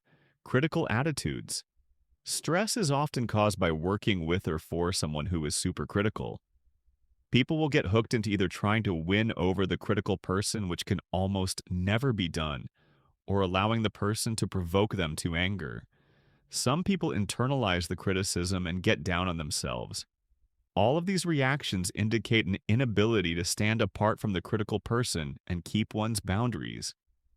Allow these critical people to be who they are, but keep yourself separate from them and do not internalize their opinion of you. Make sure you have a more accurate appraisal of yourself and then disagree internally. You may also want to confront the overly critical person according to the biblical model, Matt. 18. At first, tell her how you feel about her attitude and the way it affects you. If she is wise, she will listen to you. If not, and her attitude is disruptive to others as well, 2 or more of you might want to talk to her. If she will not agree to change, you may want to tell her that you do not wish to talk with her until she gets her attitude under control. Or you can follow your organization's grievance policy. The important thing to remember is that you can't control her, but you can choose to limit your exposure to her either physically or emotionally distancing yourself from her. This is self-control. Avoid trying to gain the approval of this sort of person. It will never work, and you will only feel controlled. And avoid getting in arguments and discussions. You will never win. Remember the proverb, "Whoever corrects a mocker invites insults. Whoever rebukes the wicked incurs abuse." Do not rebuke mockers, or they will hate you. Rebuke the wise, and they will love you. Proverbs 9, 7-8. If you allow them to draw you in thinking that you will change them, you are asking for trouble.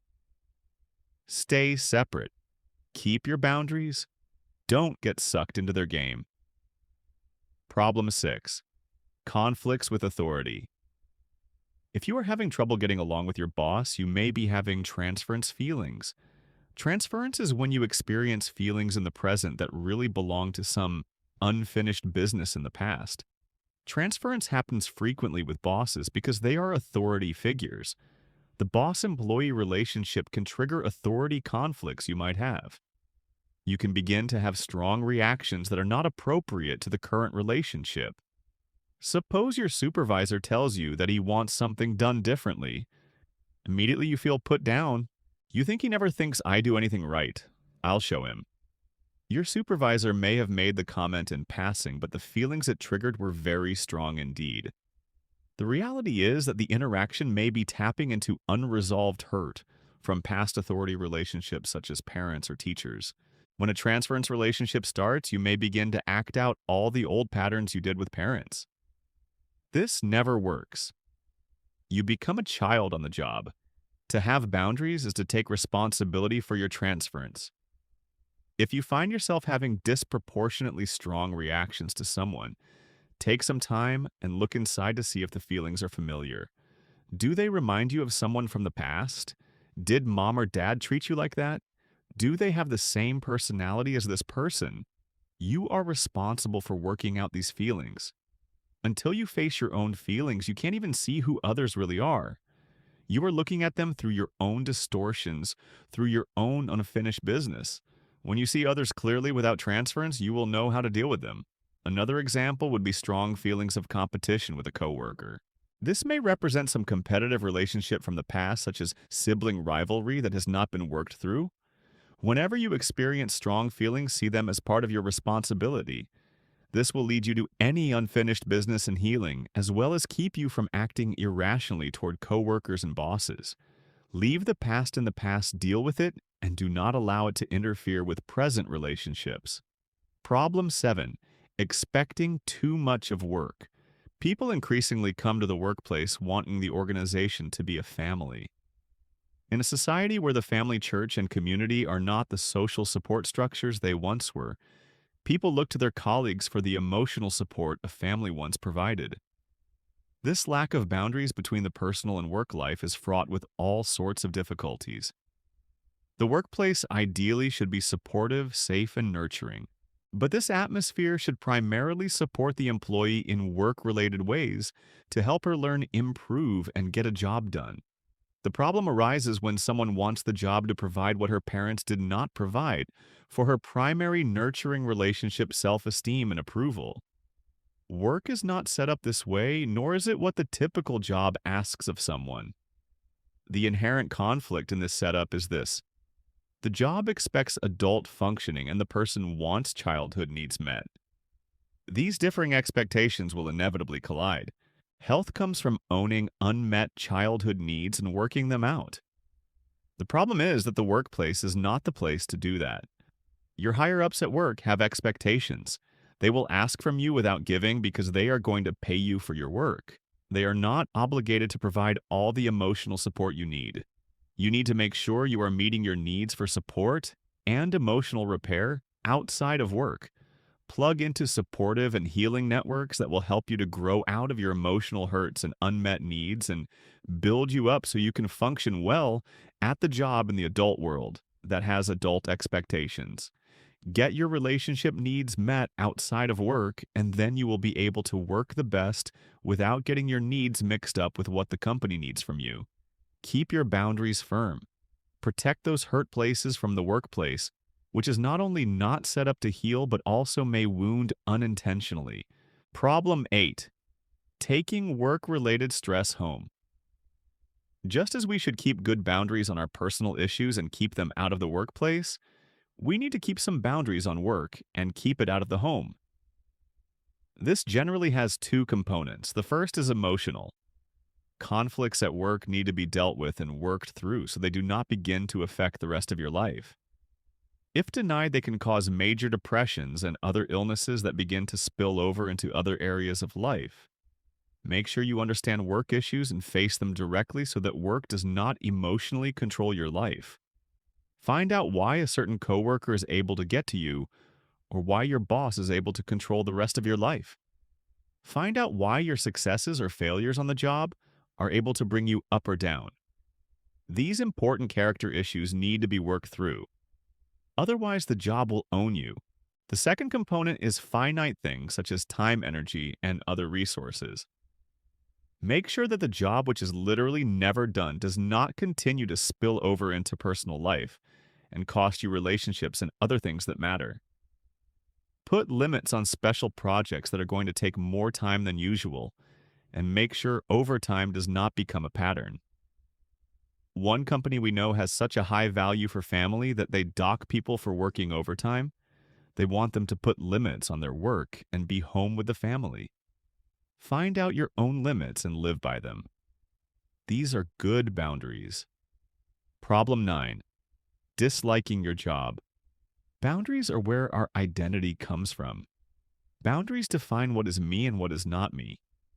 Our work is part of our identity in that it taps into our particular giftedness and the exercise of those gifts in the community. However, many people are never able to find a true work identity. They stumble from job to job, never really finding anything that is them. More often than not, this is a boundary problem. They have not been able to own their own gifts, talents, wants, desires, and dreams because they are unable to set boundaries on others' definitions and expectations of them. This happens with people who have not separated from the family they grew up in. A pastor was having great difficulty with his church and the board of elders.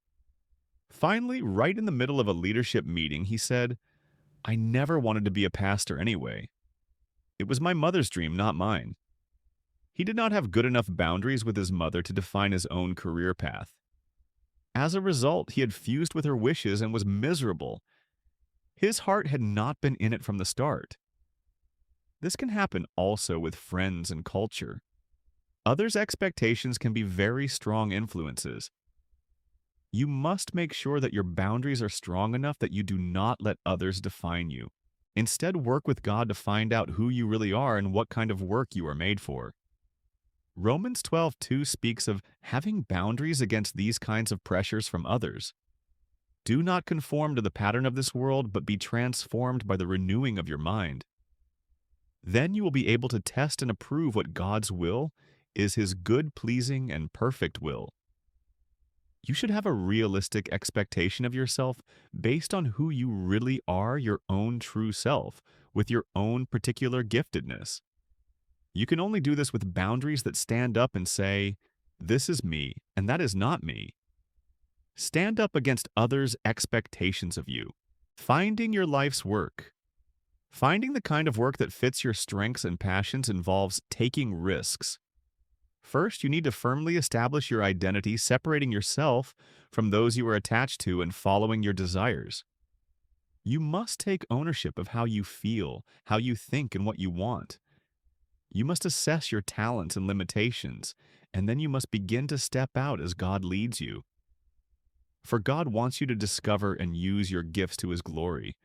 He asks only that you include Him in the process. Take delight in the Lord, and He will give you the desires of your heart. Commit your way to the Lord, trust in Him, and He will do this. 37, 4-5. God also, however, calls you to be accountable for what you do. Follow the ways of your heart, and whatever your eyes see, but know that for all these things, God will bring you into judgment. Ecclesiastes 11:9. As you develop your talents and skills, look at your work as a partnership between you and God. He has given you gifts, and He wants you to develop them. Commit your way to the Lord, and you will find your work identity. Ask Him to help. Chapter 12. Boundaries and the Digital Age. When Henry was a kid, I was a competitive golfer and spent a lot of time at the golf course, especially in the summer. One of the regular players at the course was a doctor who routinely came by in the middle of the day. Not that he was there every day or even all of the day, but it seemed to me he didn't have a real job. He just hung out a lot at the golf course. Pretty cool job he has, I thought, playing golf every day. One day, I finally asked him, "How can you be here and not be at work?" "I am at work," he said, pointing to the pager on his belt. "I work emergency surgeries and they page me when I'm needed. The hospital is only 2 minutes away. Since they can reach me when I'm on call, it frees me to be here until the surgery is needed. I can get there even before the ambulance arrives. It's great." Wow. How cool is that, I thought? To be at work without being at work. Now that's the kind of job I want someday. Be careful what you wish for. Fast forward a few decades, and being on call, reachable anytime, anywhere by virtually anyone is a routine fact of life. And not just for me, but for all of us kids as well as adults. Welcome to the on-call life. When I wished for the kind of job the surgeon at the golf course had, I was essentially saying, I don't want work to tie me down to a physical space. I want work to be able to find me wherever I am so I can go anywhere and have total freedom. It's a nice wish, but as we all now know, it's not without its consequences. At the time, an on-call life still had limits, and being on call was mostly reserved for people who had to deal with urgent or emergency situations. You could be contacted only if you had a pager, and the only ones who could page you were the select few who had the pager number, members of an office staff, an answering service, a hospital, and so on. There were boundaries on both who could find you and when you could be found. Next came the cell phone. At first, mobile phones were expensive to use 40 cents or more a minute, and not everyone had one. Those who did use them sparingly. But within a few years, improved technology brought the costs down, and it wasn't long until everyone had a cell phone. Now, you could be found anywhere at any time by anyone who had your number. Then came the internet and email, readily available to everyone with a desktop computer. Now you could be paged not just in case of emergency, but pretty much any time. Your boss or anyone else could communicate with you or give you work any hour of the day or night. Even emails from friends made you feel like you had to respond or do something. There was no escaping anymore. Work officially leaped the boundaries of the brick-and-mortar workplace and made itself literally at home in your personal space and time. And then things got a lot worse. How the cell phone and the internet got married and had a baby?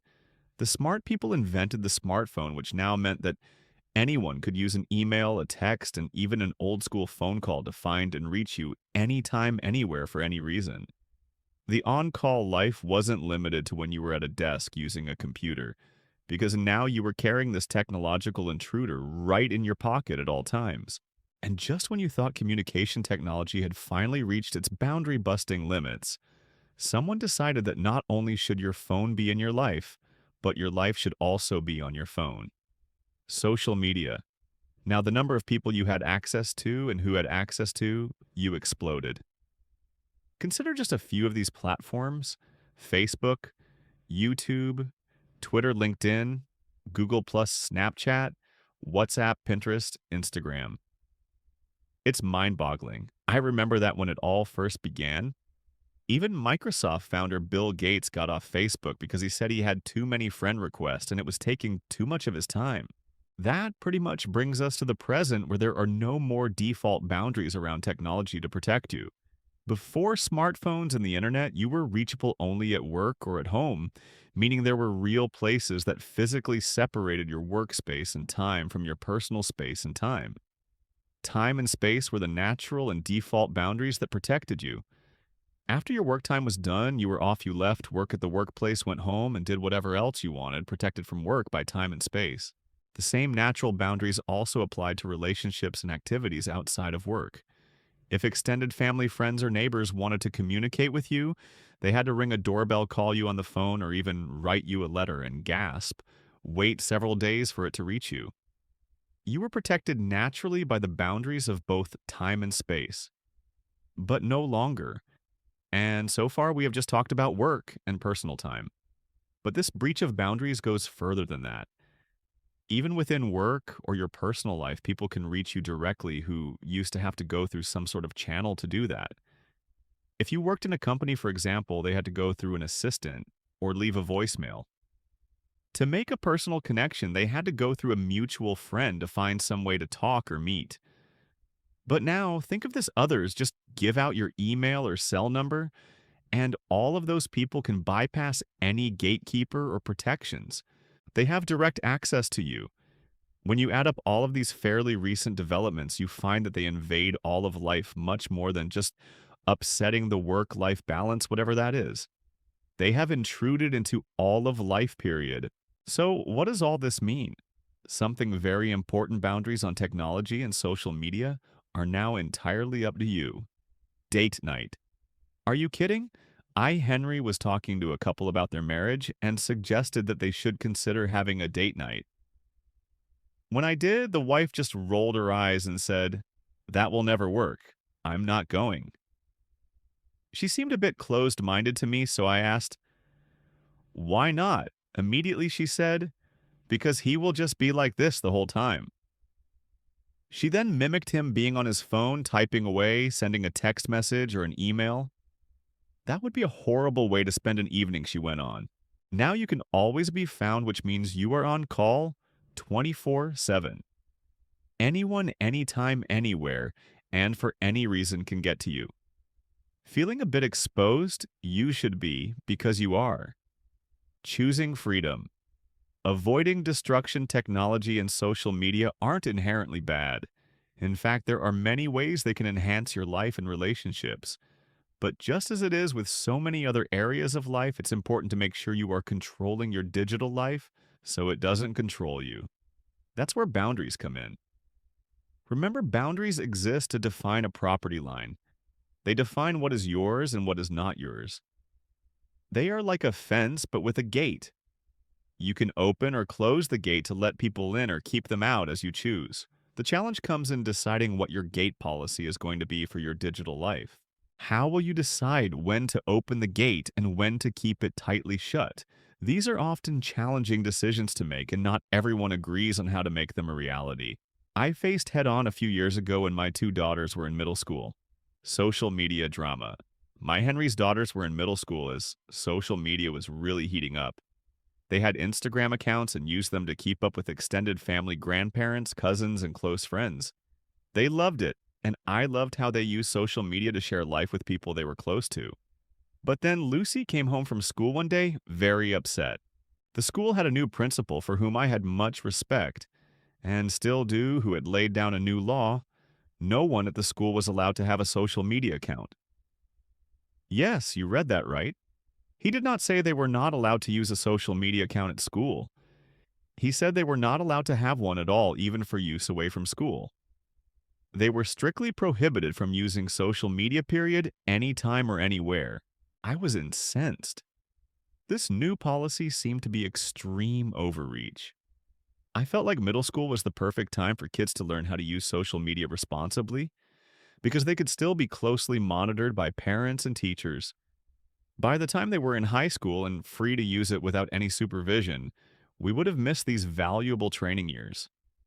By banning social media, the school was skipping over a necessary preparation period, the equivalent of the driver's permit stage before getting a license. That's what seemed like overreach, that the school was inserting itself into students' personal lives in a way it had no right to do. How could they think it was okay to keep students from communicating with extended family like grandparents and cousins? Were we living in a communist country? I was opposed to the policy for psychological and developmental reasons, brain and neurological self-control building reasons, parenting and family reasons, community reasons, and for what I'll call government intrusion reasons. So I did something I have never done. I set up a meeting with the principal to discuss his decision.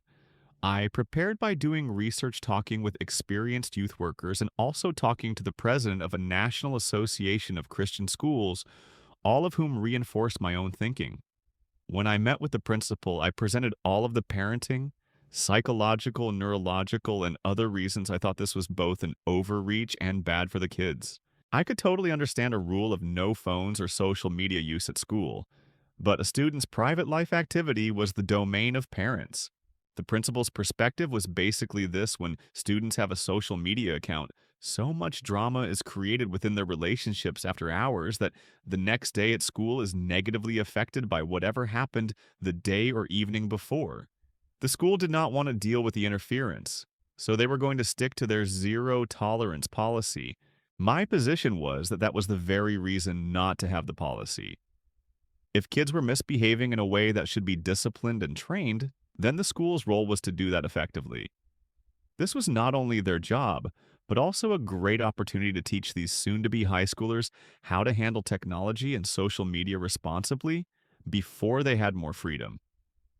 Otherwise, students would have no preparation and no training before being launched into total social media freedom in just a couple of years. In response to the argument that the kids' brains were not developed enough to handle it, I pointed out the scientific reality that self-control in the brain is developed in the context of observing supportive training and corrective relationships, precisely the kind of relationships they have with teachers. Didn't parents want help inputting self-control into those budding brains? The principal still said no. He did not want to have to deal with the repercussions at school from what happened in students' social media lives. The boundary gate was shut and tightly locked. I disagreed with his decision then, and I still do.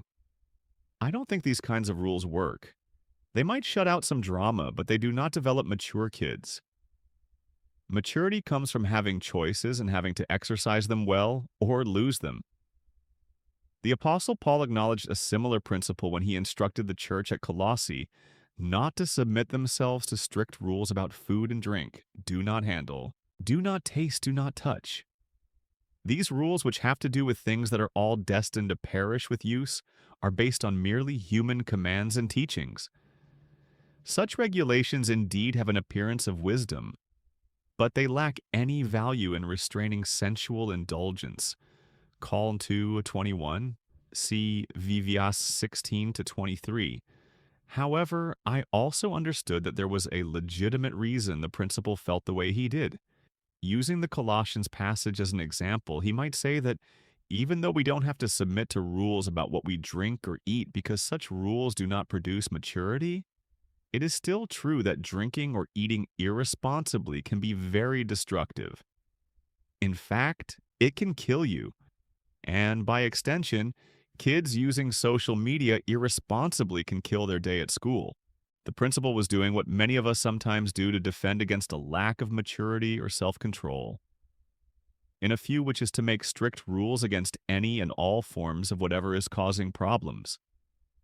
Whether that be food, drink, entertainment, the opposite sex dating, or whatever area of life presents a possible negative outcome, including technology.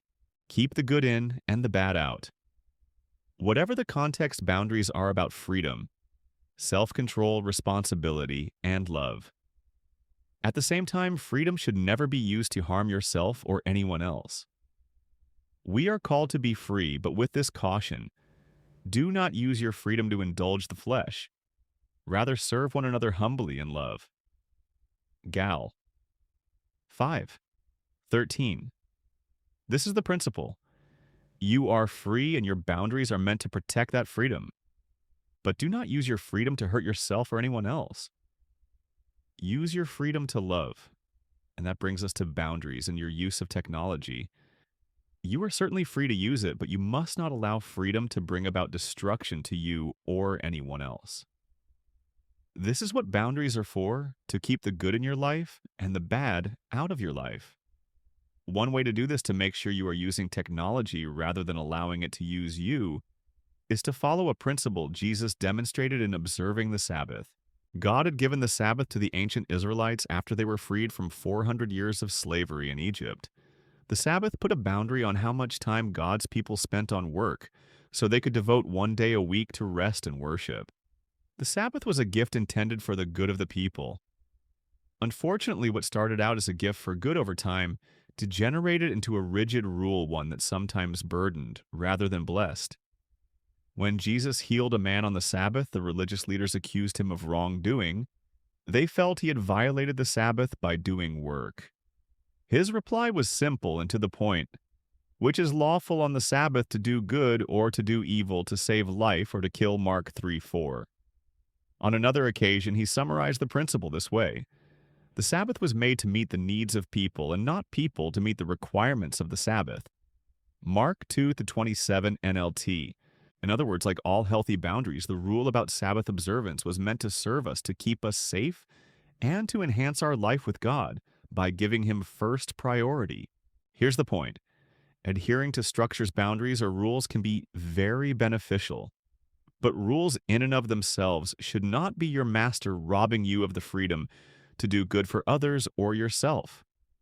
That is why I like to say it this way: find the misery and make a rule. If there is an area of life in which you are suffering, make a personal rule to keep it from hurting you. If you get a stomachache and break out in a rash every time you eat a certain food, then make a rule that you will stay away from that food. Just as an alcoholic cannot ever have even a sip of wine, you just can't eat that food. And the same thing applies to setting boundaries on technology and social media. If it's intruding on your life and relationships, make a rule to protect yourself. In my own life, Henry found early on that I was allowing work-related email and writing books to intrude too much into personal and family time. So I made a rule: no work email at night and no writing at home. Another rule we have at home: no use of cell phones or other devices by anyone during family dinners. Why? We are trying to preserve that time and space for family connectedness. Do I occasionally take a call, send a message, or look something up? Of course, at that point I heal on the Sabbath. But as a general rule, no.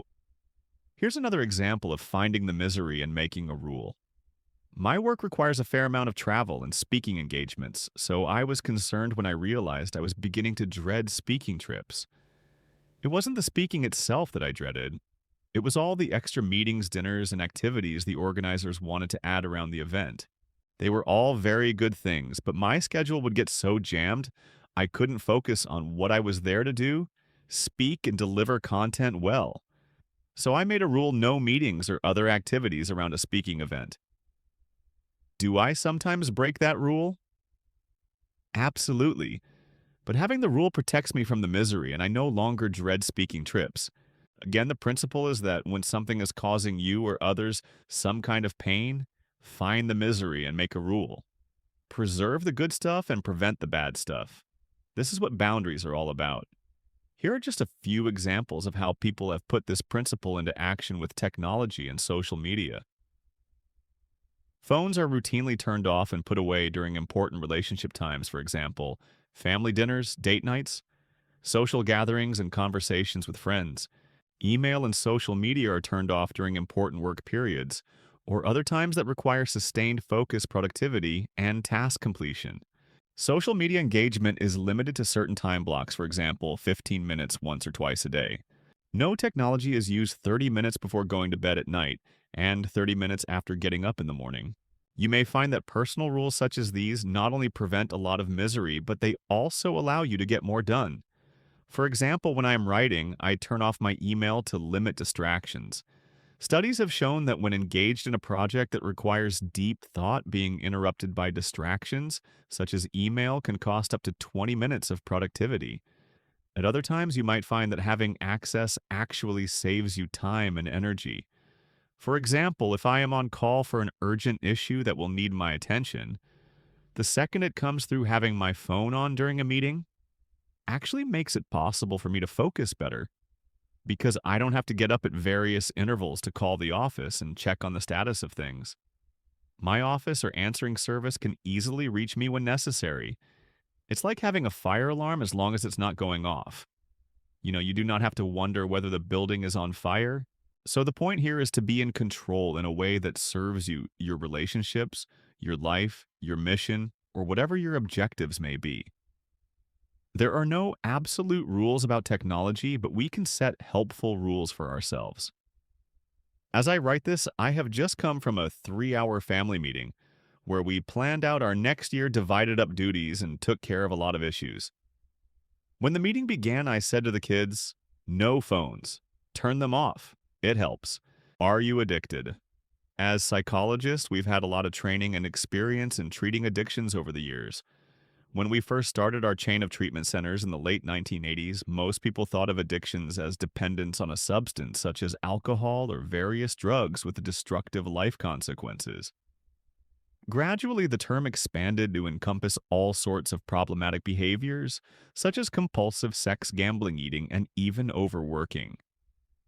Whatever the particular substance or activity might be, the main principle is this: using that substance or engaging in that activity gives the reward centers in the brain a jolt, or reduces anxiety for a moment, thus reinforcing the use of the substance or behavior. And with chemical substances, as people continue to use their substance of choice, they develop tolerance, meaning they need increasing amounts of it to produce the same result. When not using the substance, they experience withdrawal symptoms, physical and emotional reactions that might range from irritability, chills, and loss of appetite to vomiting, insomnia, and panic. That's real addiction. And some people feel other consequences when not engaging in certain compulsive acting out behaviors as well. Guess what? Now that same description applies to technology use. People who overuse technology display many of the same qualities associated with alcohol and drug addiction. A person receives a psychological jolt or reward or anxiety reduction for repeatedly checking social media, email, texts, or whatever it is he or she engages with digitally. When the sensation or relief has passed, the person has a need for another hit, and the addictive cycle begins. What we are talking about here is losing self-control. If you are no longer in control of your device is now your master. The Apostle Paul warns us about this when he says, "I have the right to do anything, but I will not be mastered by anything." 1 Corinthians 6:12. The same principle applies to your digital life. If you are incapable of not using it, you have been mastered. Some people cannot not check their phone for very long without getting nervous or having the impulse to have to check it. Whether it is technology, social media, or anything else, when you have to, you are no longer free. Whatever you are compelled to do has taken mastery over whatever else matters most to you. So test yourself. Take 24 hours off from technology and social media and see how you do. Do you experience withdrawal symptoms, feeling like you must play a game, use an app, look something up, or find out what everyone else is doing? See if you can keep the limit. If you can't, you might need to treat your use of technology as a significant problem that has taken control of you. Another effective test is to ask the important people in your life if your digital drinking is a problem in your relationship. Be open to what they say and resist the impulse to defend yourself or to diminish the importance of their feedback. Remember, all addicts are susceptible to denial, so listen to what they say, ask follow-up questions, and take to heart what you hear. Technology boundaries with teens. Making rules and establishing technology boundaries is challenging enough when the only person you're responsible for is yourself.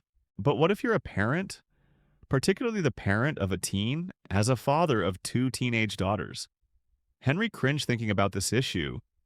I think back to my own high school years and hypothesize how much more trouble we could have gotten into if my friends and I had had instantaneous access to each other all the time, as well as the ability to send whatever to whomever we wanted, anytime we wanted.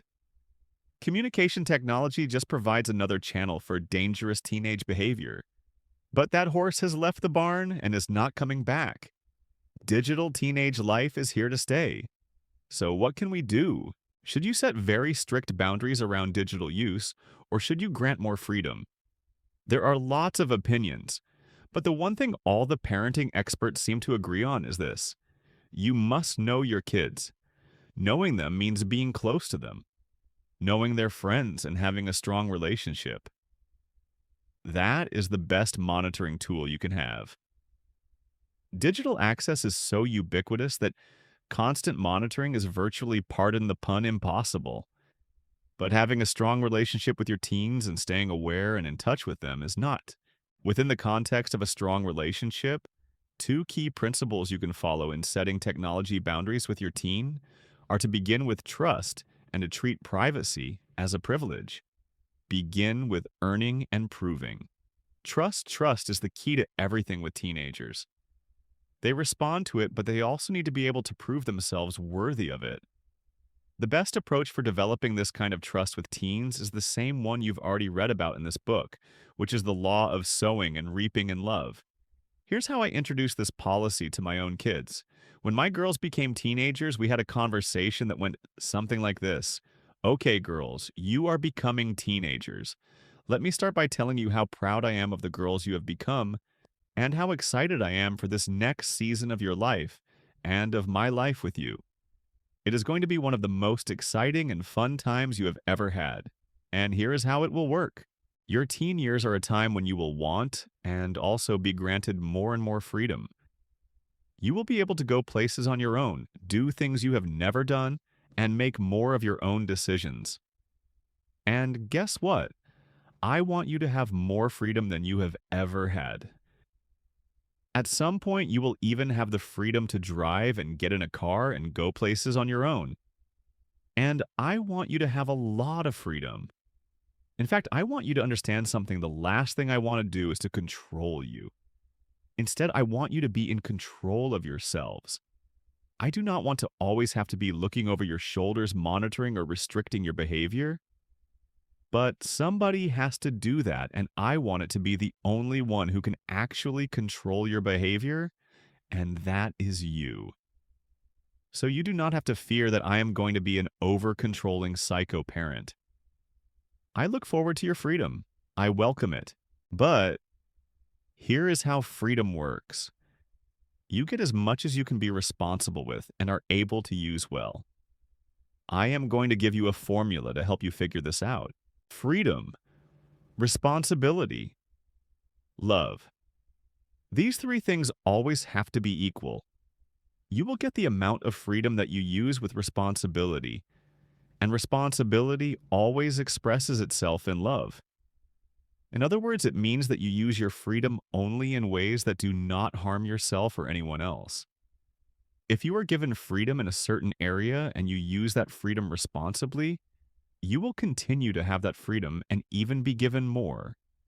Likewise, if you are given freedom and do not use it responsibly and do something destructive to yourself or anyone else, then your freedom will be reduced. That is the math, and that is how it will work.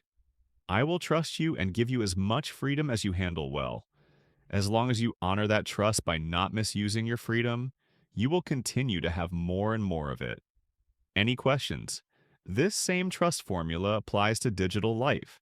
Whenever a privilege is given, such as use of a mobile phone tablet, handheld game, social media account, and so on, it has to be used responsibly. When it is not, the privilege of using it will be lost. That is the law of sowing and reaping, which we discussed earlier in the book. It is also what the scriptures affirm: from everyone who has been given much, much will be demanded. And from the one who has been entrusted with much, much more will be asked Luke 12:48. While there is no magic bullet, no one-size-fits-all approach, there are practical things you can do to navigate digital life boundaries with teens. Here are some common methods and practices many parents choose from and find helpful. Set guidelines and inform and discuss the very real dangers of digital life, such as cyberbullying, revealing too much personal information, the permanency of social media posts and the impact a post can have on a reputation. Train your teens to spot dangerous or suspicious behavior, to stay away from chat rooms, a predator gathering ground, and never to share personal information with anyone they don't already know. Have conversations about what content is appropriate to read and view online, what is inappropriate, and what is actually dangerous. Movies are rated for a reason, and connecting with some sites can infect teens' brains, negatively influence how they think, or even lure them into relationships with dangerous people. Know the passwords for your teens' email and social media accounts, and review their posts and interactions with others. Also, check privacy settings and train them to protect themselves by never giving out private information to anyone online. This is to protect them from both predators and identity theft. Last time, check the websites they visit and train them never to click on pop-up ads or links in emails or text messages they receive from anyone they don't know. Look for trouble on their social media sites. If it becomes necessary, use tools such as site blocking software or internet monitoring applications. If there are problems or a breakdown of trust, restrict computer use to open spaces in the house until trust is regained. Play the same online multiplayer games your kids do, so you understand how they work and how players interact within the game. Some games involve a lot of interaction with strangers, adults, as well as other teens. Discuss the dangers and train your teens to avoid them. Discuss and set guidelines for the acceptable amount of time they can spend online or in front of a screen each day, and then monitor their usage. Encourage your teens to talk to you about anything dangerous or upsetting they encounter online. Enforce any limits and consequences when trust is broken or behavior crosses the line. Be in community with other parents to learn what is working well for them. Treat privacy as a privilege. Think about it. As a teen, would you have wanted your parents to listen in on every phone call you ever had with your friends? To read your diary? To be in the room every time you had a friend over? Of course not. And your teens likely feel the same way about you, hovering over their use of technology and social media.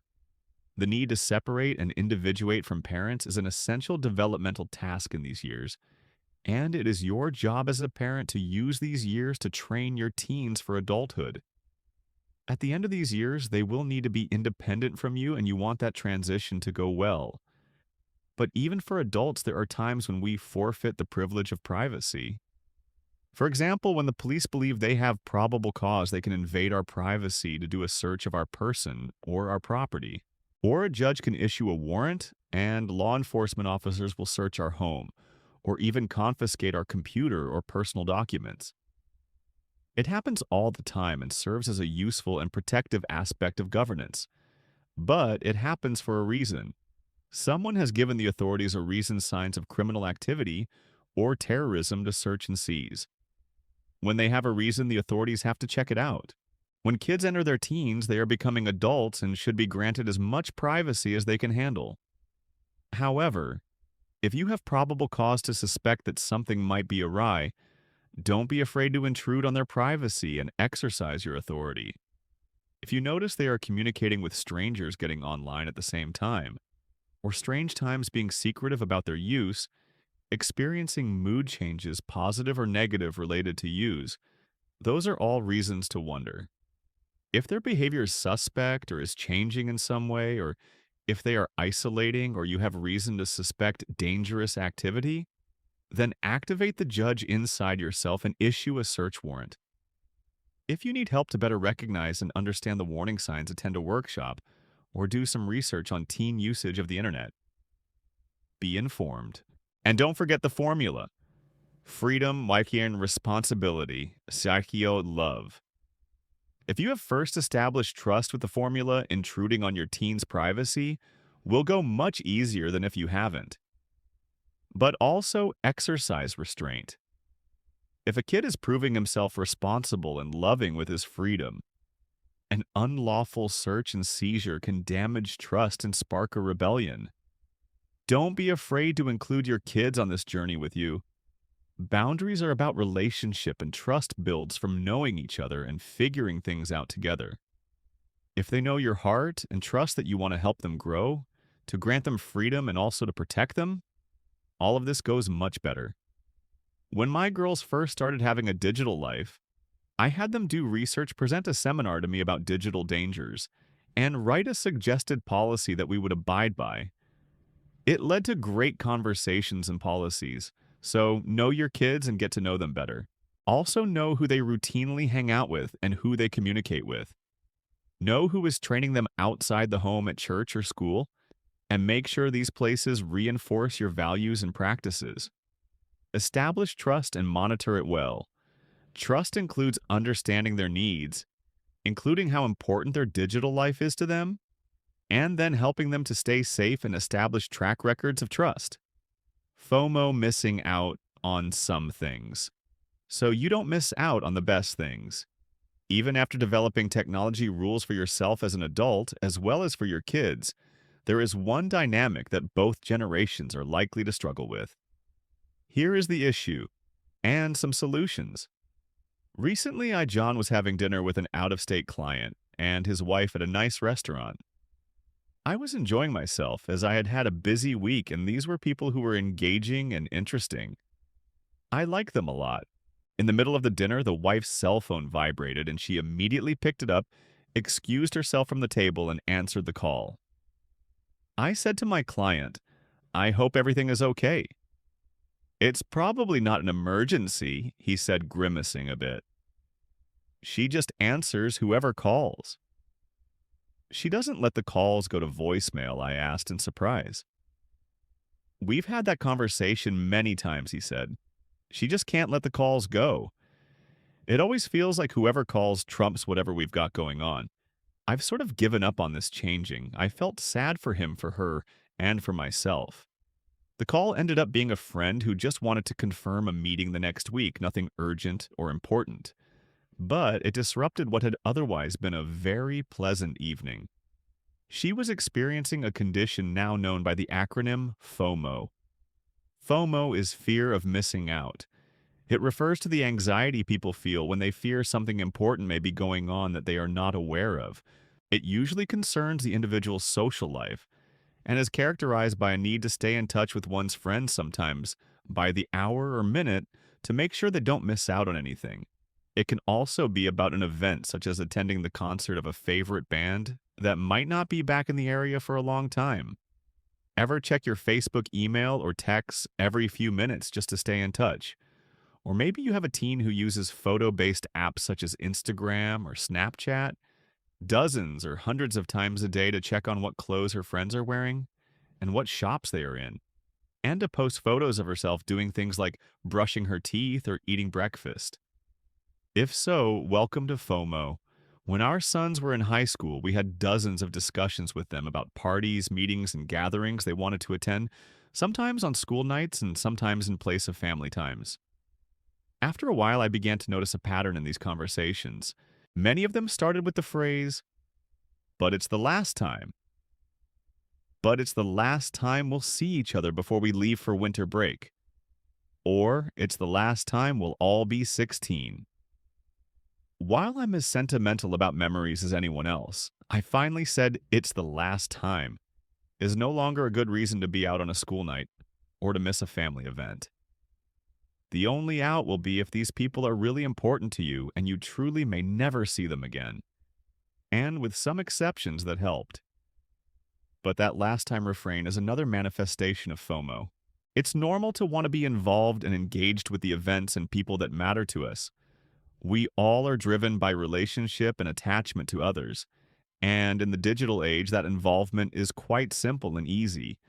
But FOMO has the potential to intensify this need to the point that it ends up being life disruptive.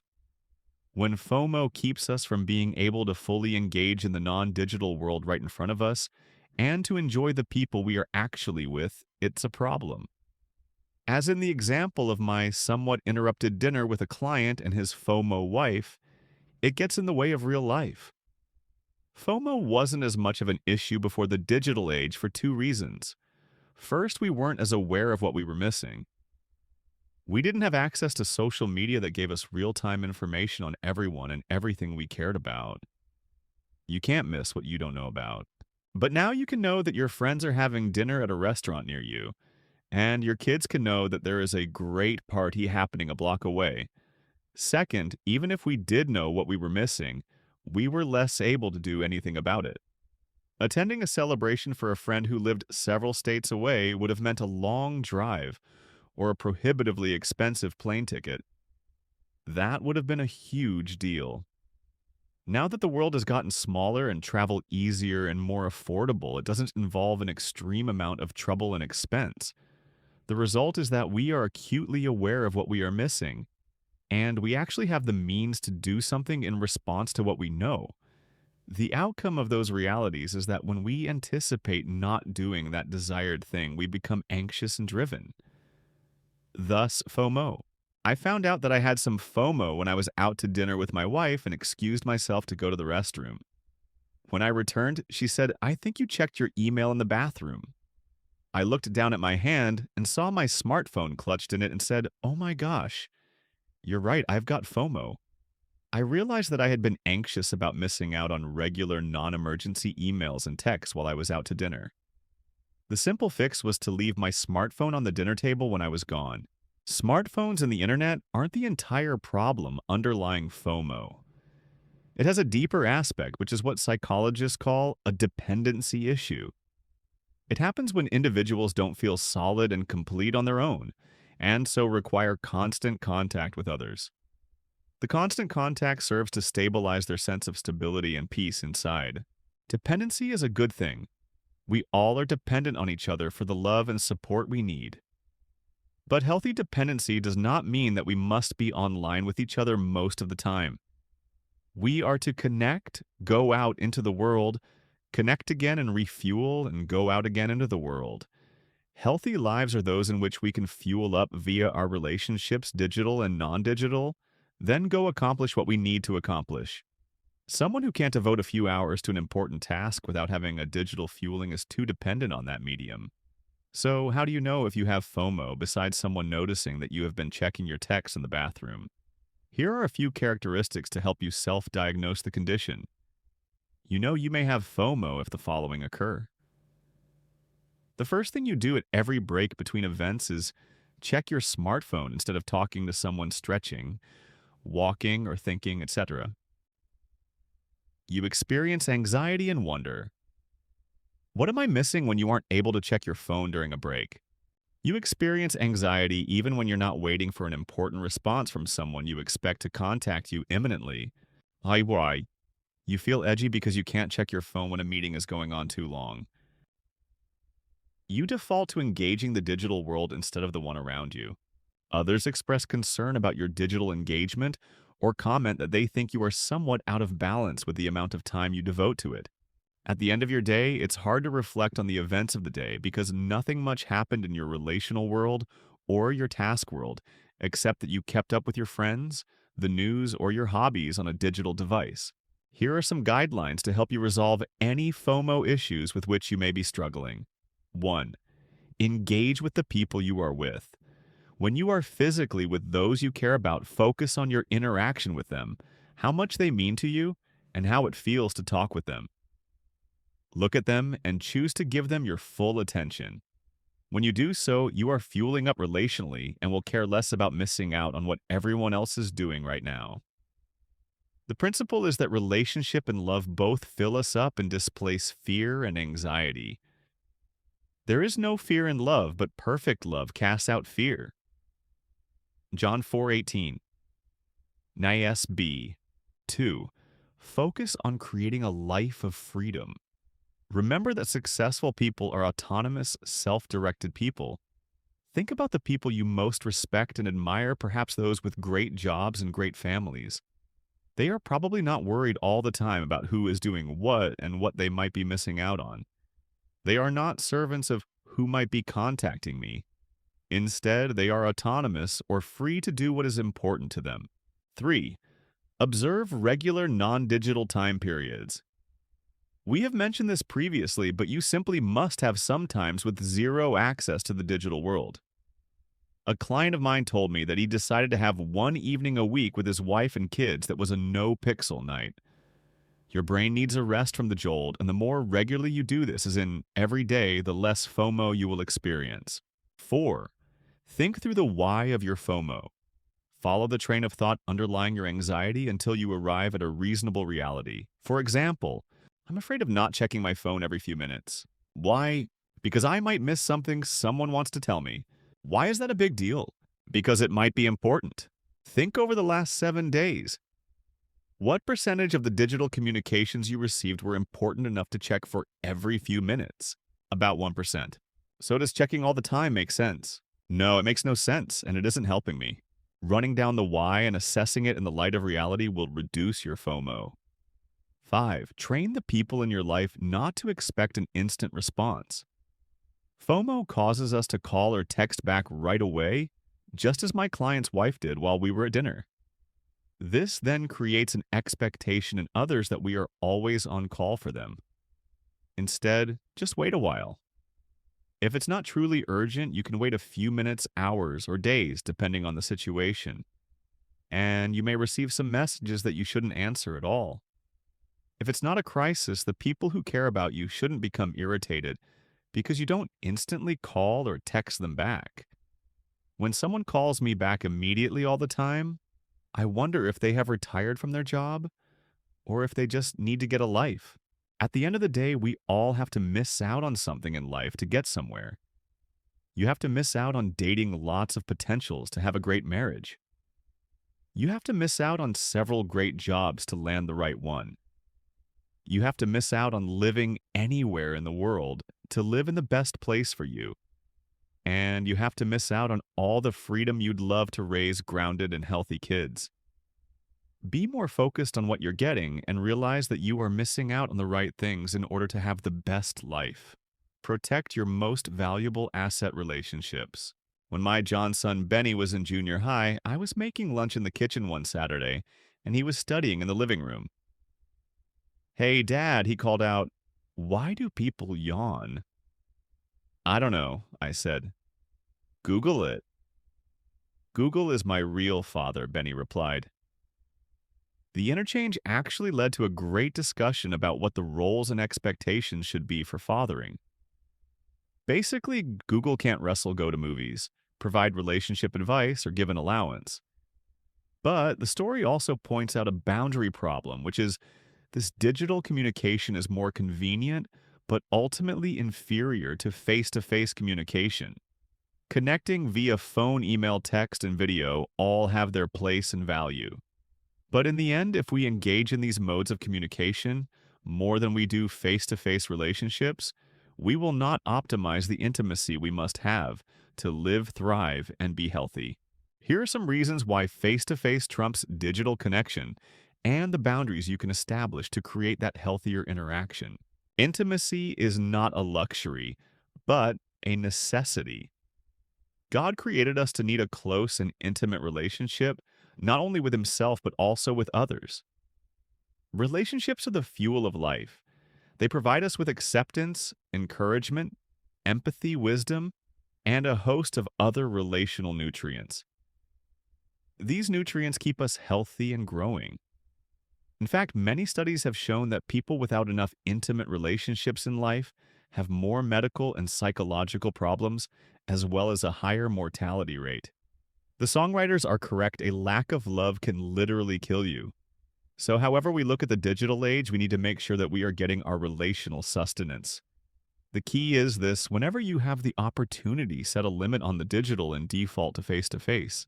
Intimacy requires multiple levels of information exchange. This sounds a bit dry or technical, but it's true to be deeply connected in satisfying, safe, and vulnerable relationships. We need to express who we are at many levels and experience others at those same levels.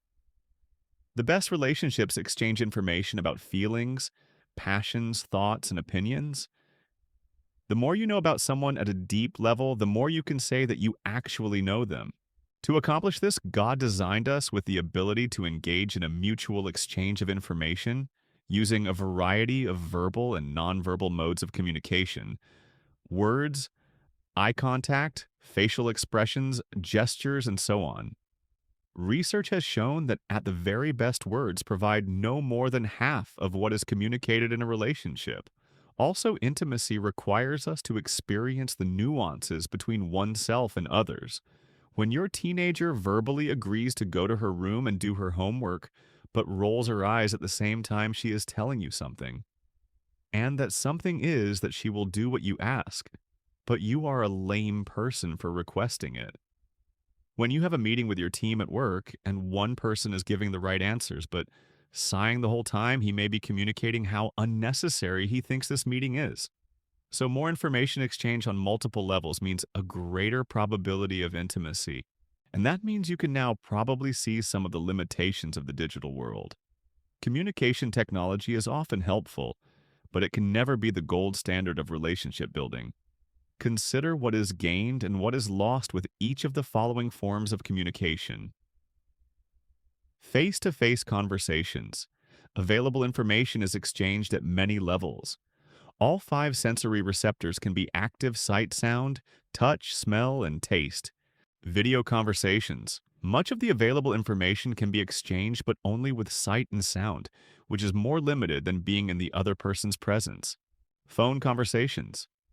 Although phone conversations involve sound, only the positive aspect is that you can share back and forth in a natural way, and you can hear each other's tones of warmth, love, humor, anxiety, stress, anger, and all the other emotions. The negative side is, of course, that you aren't able to see facial expressions, which convey huge amounts of information in a relationship. Also, even the audio tones are not as clear and human-like as you experience face-to-face. Email is great for instantly communicating an idea plan or feeling by typing and sending it. However, with no sight or sound, it is a limited form of communication. And email is becoming less used for personal connections than texting is, as it's less convenient. It is still used more for business correspondence, but texting is also making more headway in this area too. Texting. The ability to fire off short phrases on a smartphone is very convenient. You can do it while walking to lunch or working out at the gym.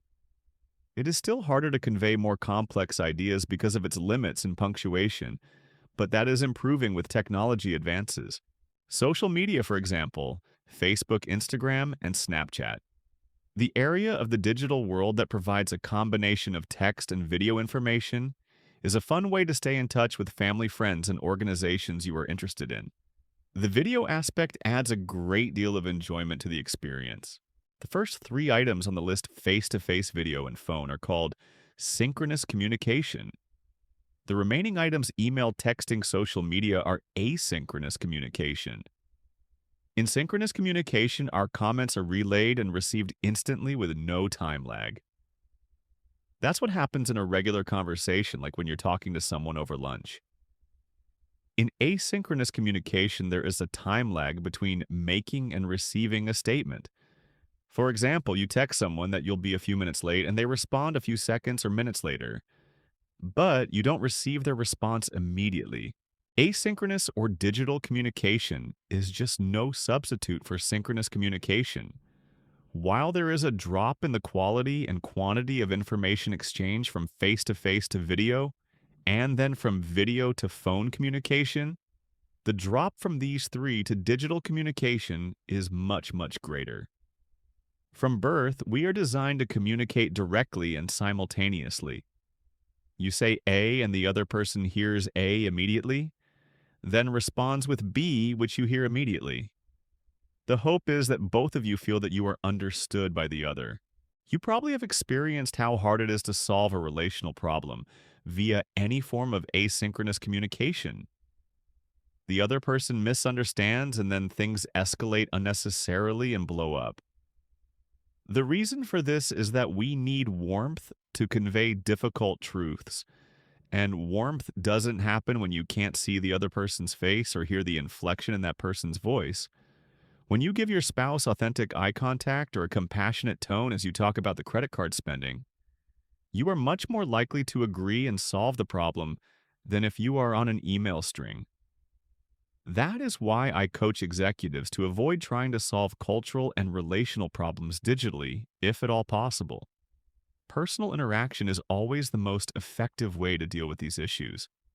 The latest research about the neurological basis for how human beings learn empathy indicates that we learn it by experiencing the emotional expressions of others. For example, when you see someone you care about feeling sad, certain cells in your brain called mirror neurons activate and create that same emotion for you.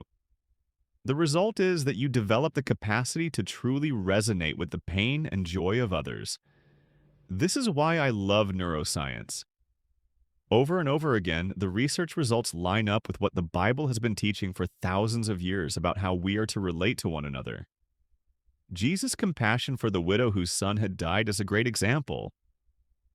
When the Lord saw her, his heart went out to her. Luke 7:13. So for our brains to grow, develop, and function well, they require incarnation. Incarnation is the word theologians use to describe how Jesus took on flesh to be with us.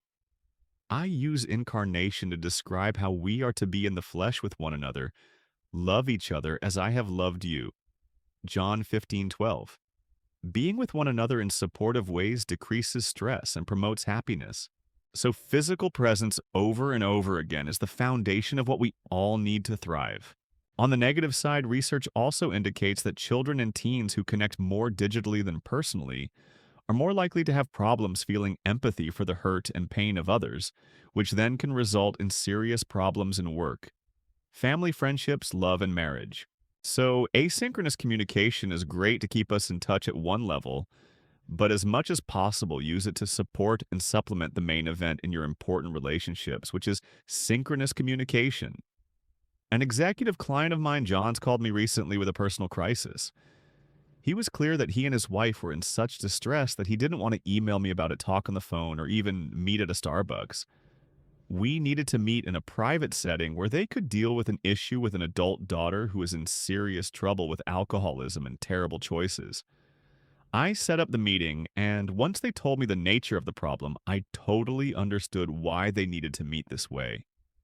They needed to explain their dilemma, how they felt about it, their two different perceptions of it, and how it was affecting their relationship with each other. So much complex, objective, and emotional information needed to be sorted out that it would have taken us much longer to get to the real issues and craft solutions had we not been together. Certainly, there are times when digital connection is the only option. I have missionary friends all over the world who can connect to loved ones only via video conference or email. The same is true with my friends who serve in the military. That is just a reality that has to be dealt with.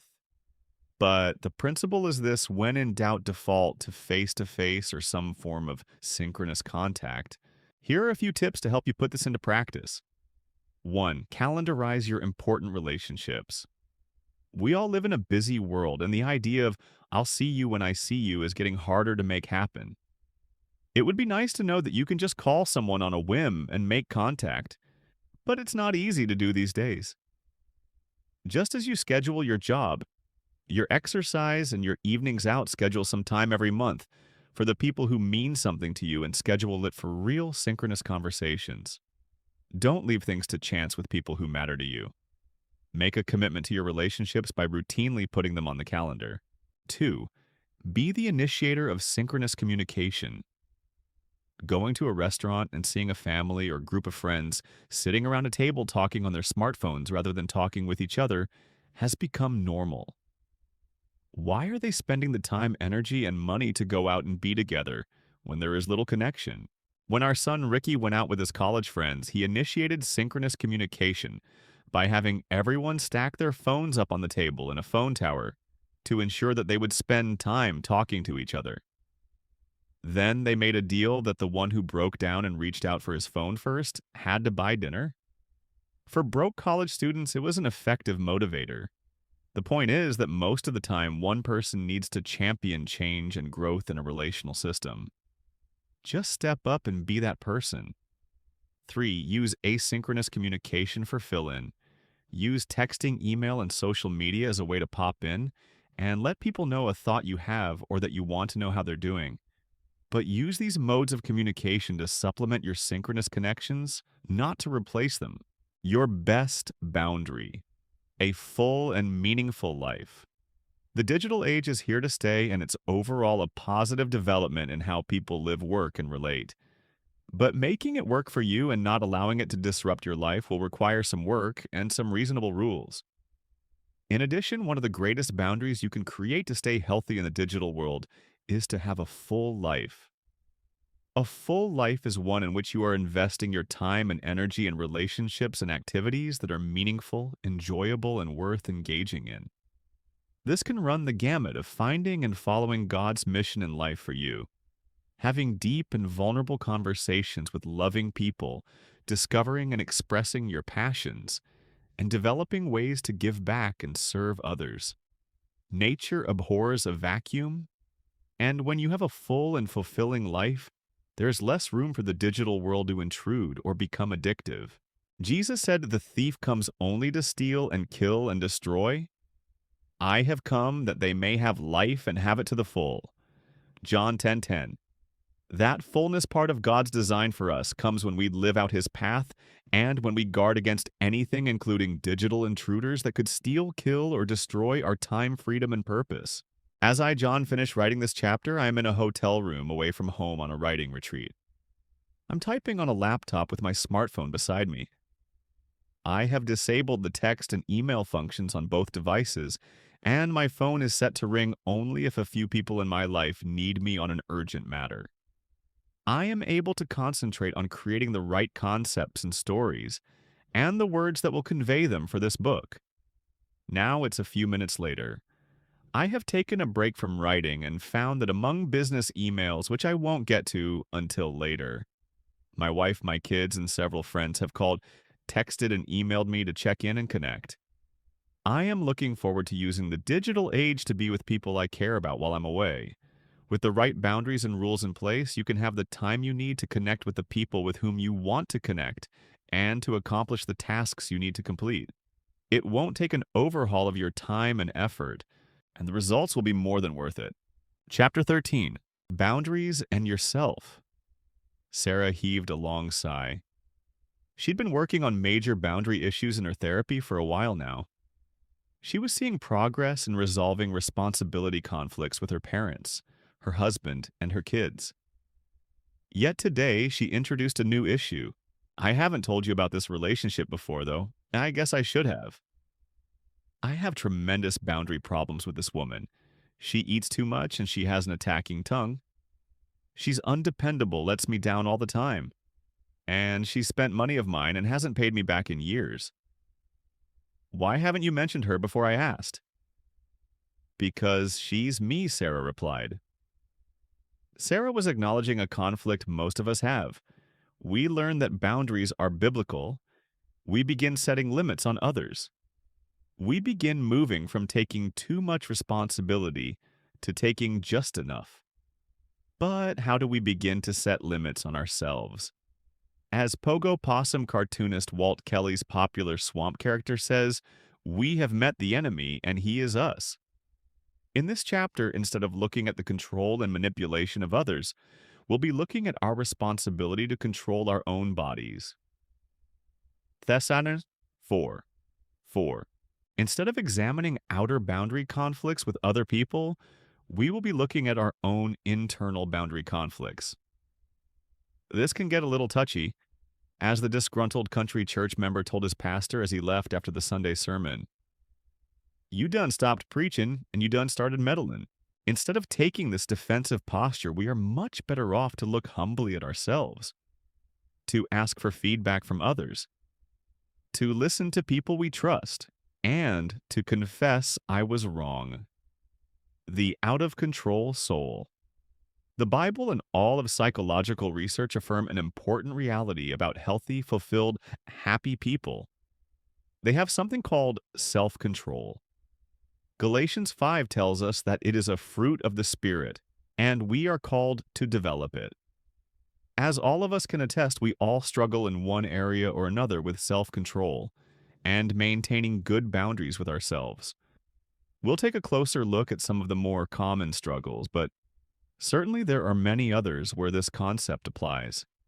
Food. Teresa's secret shame was becoming more difficult to keep a secret. Her 5'4" frame could hide a little extra weight, but over the last year she'd gradually gained more than 30 pounds. She hated it. Her dating life, her stamina, and her attitude toward herself were all affected. She felt out of control. In her successful but stressful career as an attorney, sweets were her go-to source of comfort when it felt like everything was falling down around her. 12-hour days meant lots of isolation and absolutely nothing filled the void like high-calorie takeout from local fast food restaurants. No wonder they call it comfort food, Teresa would think. What makes overeating especially painful is that weight is so visible to others. Some who are overweight feel enormous self-hate and shame about their condition. And like others who suffer from out-of-control behaviors, those who are overweight can sometimes feel overwhelming shame for their behavior, which only serves to drive them further away from relationship and back to food. Both chronic and binging overeaters suffer from an internal self-boundary problem. For overeaters, food serves as a false boundary. They might use food to avoid intimacy by gaining weight and becoming less attractive. Or they might binge as a way to get false closeness. For bingers, the comfort from food is less scary than the prospect of real relationships where boundaries would be necessary. Money, a now famous bumper sticker reads, "I can't be overdrawn, I still have checks left." People have tremendous problems in many different areas dealing with money, including the following: impulse spending, careless budgeting, living beyond one's means, credit problems, chronically borrowing from friends, ineffectual or non-existent savings plans, working overtime or multiple jobs to pay all the bills, repeatedly bailing out others who make irresponsible financial choices. God intended for money to be a blessing to us and others. Give, and it will be given to you. Luke 6:38. In fact, the Bible says that the problem isn't money. It's the love of money that is a root of all kinds of evil. Tim 6:10. Most of us would certainly agree that we need to be in control of our finances. Saving money, keeping costs down, and shopping for discounts are all good things. It's tempting to see money problems as simply a need for more income. However, the problem often isn't the high cost of living. It's the cost of high living. The problem of our financial outgo exceeding our input is a self-boundary issue.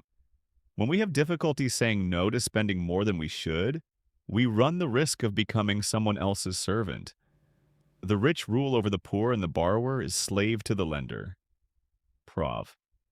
22:7. Time. Many people feel that their use of time is out of control. They are 11th hour people, constantly on the edge of deadlines. Try as they might, they find the day every day getting away from them. There just aren't enough hours to accomplish their tasks. The word early doesn't seem to be part of their personal experience. Some of the time binds these strugglers deal with are these: showing up prepared for business meetings, being on time for lunch appointments, meeting project deadlines, consistently attending church and school activities, paying bills on time. These people breeze into meetings 15 minutes late and breathlessly apologize talking about traffic, overwhelming job responsibilities, or kid emergencies. People whose time is out of control inconvenience others whether they mean to or not. The problem often stems from one or more of the following causes. 1. Omnipotence. These people have unrealistic, somewhat grandiose expectations of what they can accomplish in a given amount of time. No problem, I'll do it is their motto. 2. Over-responsibility for the feelings of others. They think that leaving a party too early will insult the host. 3. Lack of realistic anxiety. They live so much in the present that they neglect to plan ahead for traffic, parking the car, or dressing for an outing. 4. Rationalization. They minimize the distress and inconvenience that others must put up with because of their lateness. They think they're my friends they'll understand. Those with undeveloped time self boundaries end up frustrating not only others but themselves. They end the day without the sense that a desire realized is sweet to the soul. Purwan 13. 19. NISB. Instead, they are left with unrealized desires, half-baked projects, and the realization that tomorrow will begin with running behind schedule all over again. Task completion. A first cousin to the time boundary problem. Task completion deals with finishing well. Most of us have goals in the love and work areas of life. We may wish to be a veterinarian or a lawyer.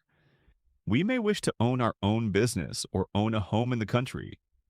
We may wish to start a Bible study program or an exercise regimen. We all would like to say about our tasks, whether large or small. What Paul said, I have fought the good fight. I have finished the course, I have kept the faith. In the future there is laid up for me the crown of righteousness. Timothy 4, 7-8.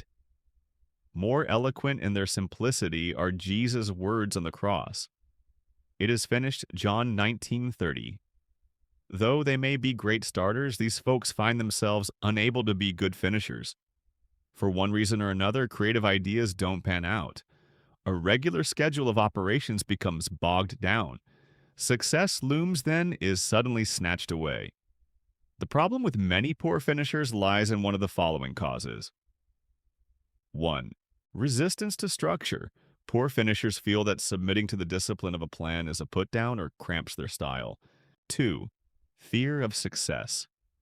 Poor finishers are over-concerned that success will cause others to envy and criticize them. Better to shoot themselves in the foot than to lose their buddies. 3. Lack of follow-through. Poor finishers have an aversion to the boring nuts and bolts of turning the crank on a project. They are much more excited about birthing the idea than turning it over to other people to execute it. 4. Distractibility. Poor finishers are unable to focus on a project until it's done. They have often never developed competent concentration skills. 5. Inability to delay gratification. Poor finishers are unable to work through the pain of a project to experience the satisfaction of a job well done. They want to go directly to the pleasure. They are like children who want to eat dessert before they eat the well-balanced meal. 6. Inability to say no to other pressures. Poor finishers are unable to say no to other people and projects. They don't have time to finish any job well. Those with task completion problems often feel like 2-year-olds in their favorite toy area. They'll bang a hammer for a bit of room with a toy car, talk to a puppet, and then pick up a book, all in 2 minutes or less. It's easy to see the boundary problems inherent in those with task completion problems. Their internal no hasn't been developed enough to keep them focused on finishing things. Words. In a therapy group, I was leading a man held the floor for some time. He'd go off on tangents, change the subject, and spend inordinate amounts of time on irrelevant details. He couldn't seem to get to the point. Other members were spacing out, dozing off, or becoming restless. Just as I was about to speak to the man's struggle with getting to the point, a woman in the group spoke up, saying bluntly, "Bill, talk net, will ya?" Talking net rather than gross means putting a net or boundary on how many words we use and how we use them. And that can be a struggle for many. How we use language can deeply affect the quality of our relationships. The words we use can be a source of both blessing and cursing.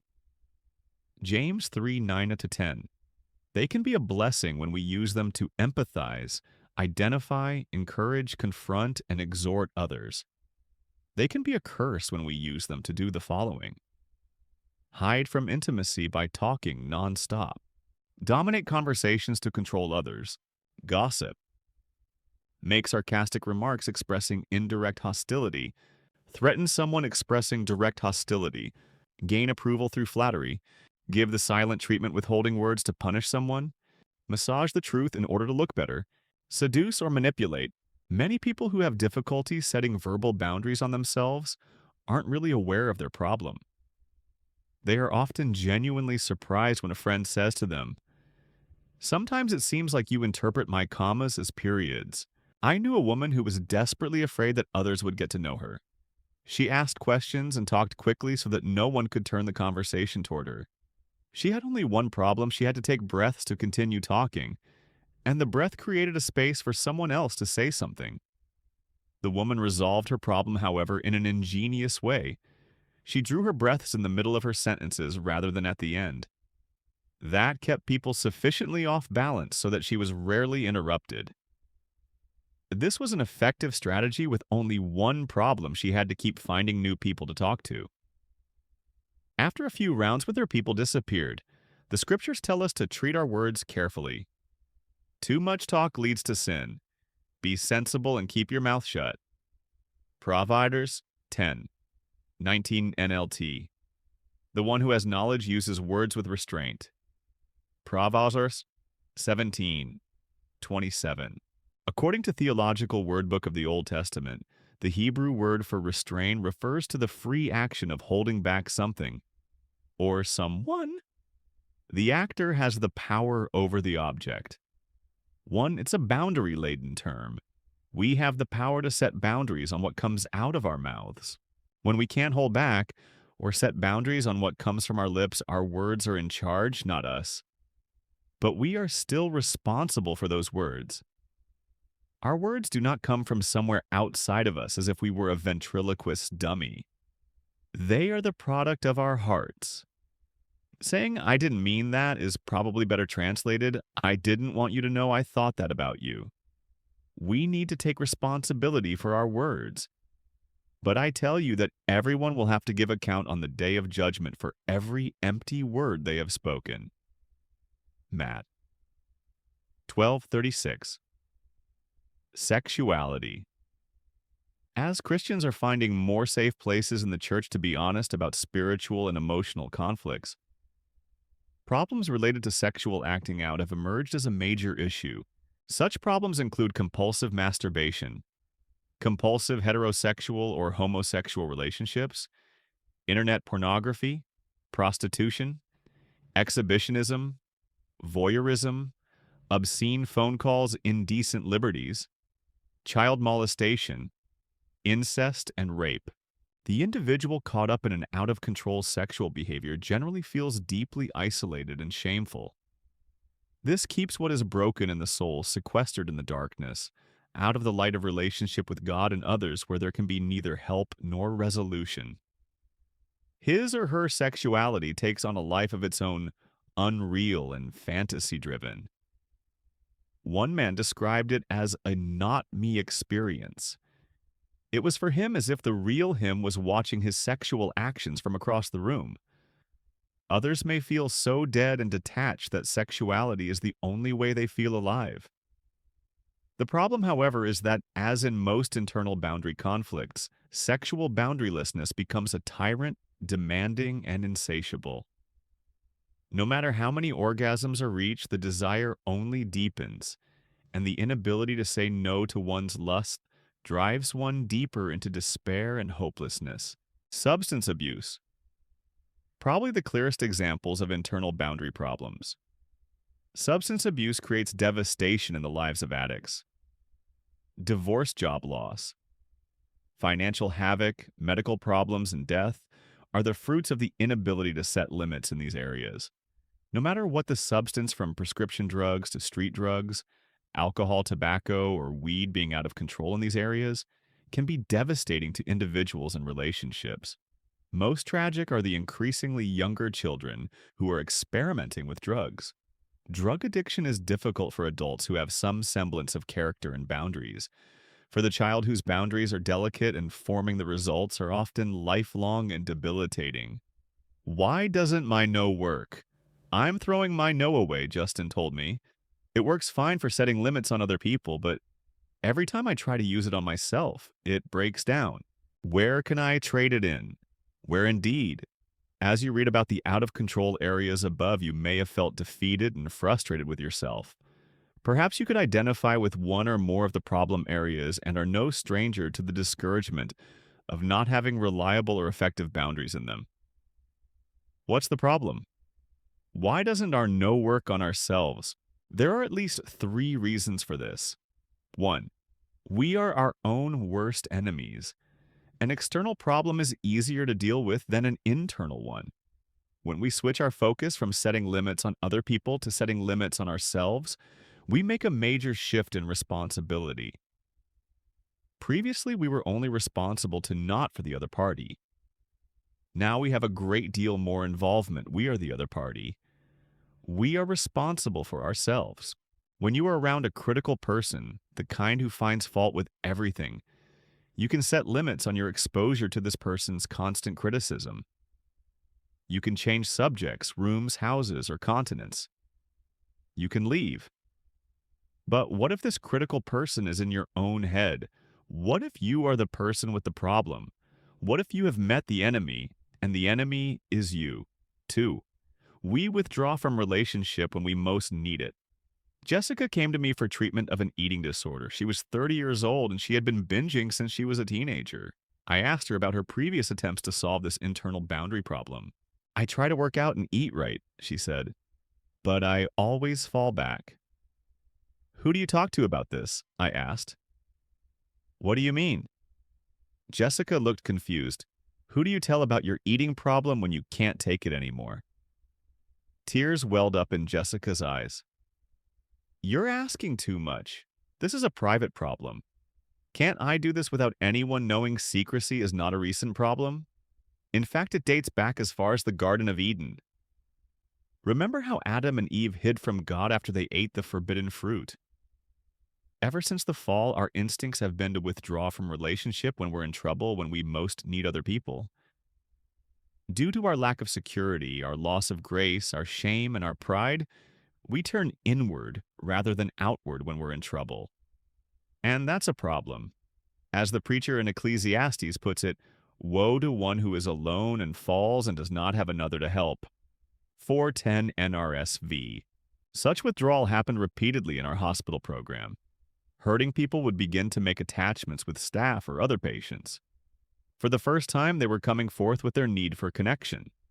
Like a rose lifting its petals after a hard rain, they began to relate and connect in the light of the grace of God and His people. Then an unexpected difficulty would inevitably occur. Sometimes their depression temporarily worsened as their pain was exposed. Sometimes traumatic memories surfaced. Sometimes severe conflict occurred with family members. Instead of bringing these painful and frightening feelings and problems to their newfound relationships, these people often retreated to their rooms to work out the problem. They spent several hours or a day doing everything possible to get themselves back under control. They tried positive self-talk techniques or compulsive scripture reading to make themselves feel better. It was only when this attempt at a solution broke down that they finally realized their spiritual pains and burdens needed to be brought out of themselves to the body of Christ. To the isolated person, nothing feels more frightening, unsafe, or unwise. Such persons need to feel very secure before they will risk taking their spiritual and emotional problems to other people. And yet the Bible doesn't recognize any other answer to our problems. Grace must come from the outside of ourselves to be useful in healing. Just as the branch withers without the vine, John 15, 1-6, we can sustain neither life nor emotional repair without bonding to God and others. God and His people are the fuel, the energy source from which any problem is addressed. We need to be joined and held together by every supporting ligament, Ephesians 4:16 of the body of Christ, to heal and to grow up. Whether our boundary issue is food, money time task, completion words, sexuality, or substance abuse, we can't solve it in a vacuum. If we could, we would. But the more we isolate ourselves, the harder our struggle becomes. Just like an untreated cancer can become life-threatening, in a short time self-boundary problems will worsen with increased aloneness. 3. We try to use willpower to solve our boundary problems. I've got it solved.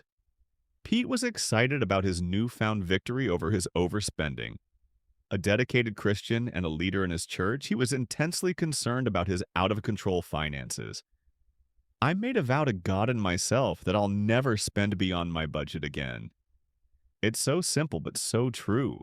Not wanting to burst Pete's bubble, I adopted a wait-and-see attitude. I didn't have to wait long. The next week, he came into the office feeling discouraged and hopeless.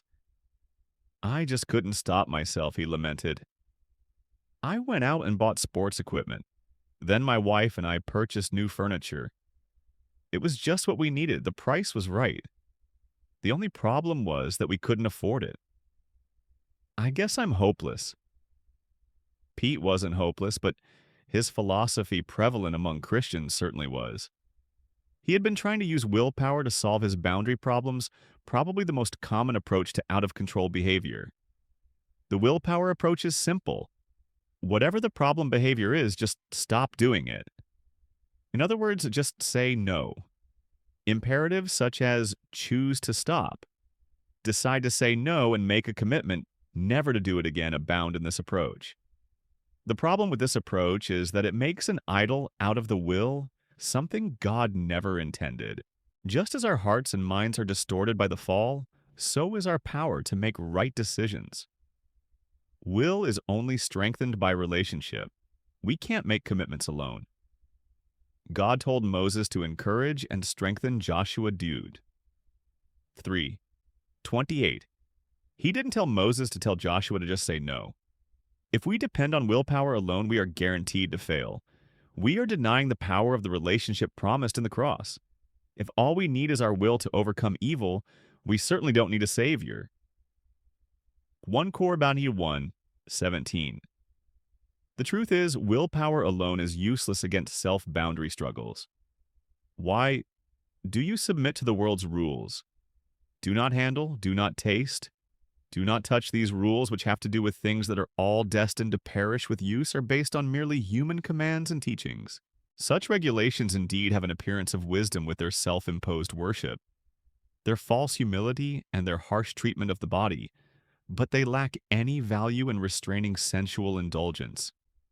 2:20-23. The King James Bible translates the Greek word for self-imposed worship as will worship. In other words, these self-denying practices that appear so spiritual don't stop out-of-control behavior. The boundaryless part of the soul simply becomes more resentful under the domination of the will, and it rebels.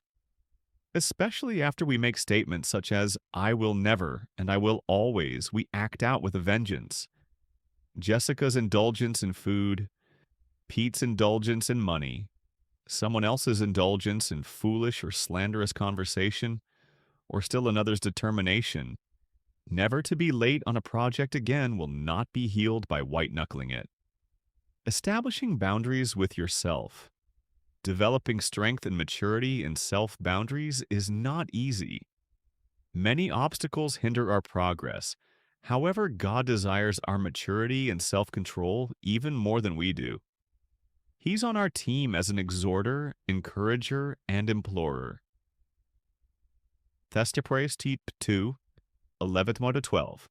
One way to begin developing limits on out-of-control behavior is to apply a modified version of the boundary checklist we used in Chapter 8. 1. What are the symptoms? Look at the destructive fruit you may be exhibiting by not being able to say no to yourself.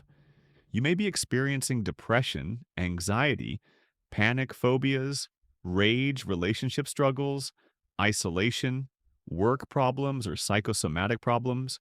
All of these symptoms can be related to a difficulty in setting limits on your own behavior. Use them as a roadmap to begin identifying the particular boundary problem you're having. 2. What are the roots? Identifying the causes of your self-boundary problems will assist you in understanding your own contribution to the problem, how you have failed or sinned your developmental injuries, how you have been sinned against, and the significant relationships that may have contributed to the problem. Some possible roots of self-boundary conflicts include these. Lack of training. Some people never learn to accept limits to pay the consequences of their actions or to delay gratification when they were growing up. For example, they may never have experienced any consequences for dawdling as a child. Rewarded destructiveness. People who come from families in which the mom or dad was an alcoholic may have learned that out-of-control behavior brings relationship. The family came together when the alcoholic member drank. Distorted need. Some boundary problems are legitimate God-given needs in disguise. God gave us sexual desire both to reproduce ourselves and to enjoy our spouses. Those suffering a pornography addiction have diverted this good desire. They feel real and alive only when acting out sexually. Fear of relationship. People really want to be loved, but their out-of-control behavior, for example, overeating, overworking, keeps others away. Some people use their words to keep other people at bay. Unmet emotional hungers. We all need love during the first few years of life. If we don't receive this love, we hunger for it for the rest of our lives. This hunger for love is so powerful that when we don't find it in relationships with other people, we look for it in other places, such as in food and work and sexual activity or in spending money. Being under the law. Many Christians raised in legalistic environments were not permitted to make decisions for themselves. When they try to make their own decisions, they feel guilty. This guilt forces them to rebel in destructive ways. Food addictions and compulsive spending are often reactions against strict rules. Covering emotional hurt. People who are injured emotionally, who were neglected or abused as children, disguise their pain by overeating, drinking too much, or working too much. They may abuse substances to distract from the real pain of being unloved, unwanted, and alone. If they were to stop using these disguises, their isolation would be intolerable. 3. What is the boundary conflict?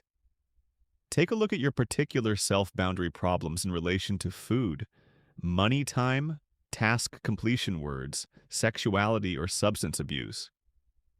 These 7 areas aren't exhaustive, though they cover a great deal of territory. Ask God for insight into what other areas of your life are out of control. 4. Who needs to take ownership? At this point, take the painful step of taking responsibility for your out-of-control behavior.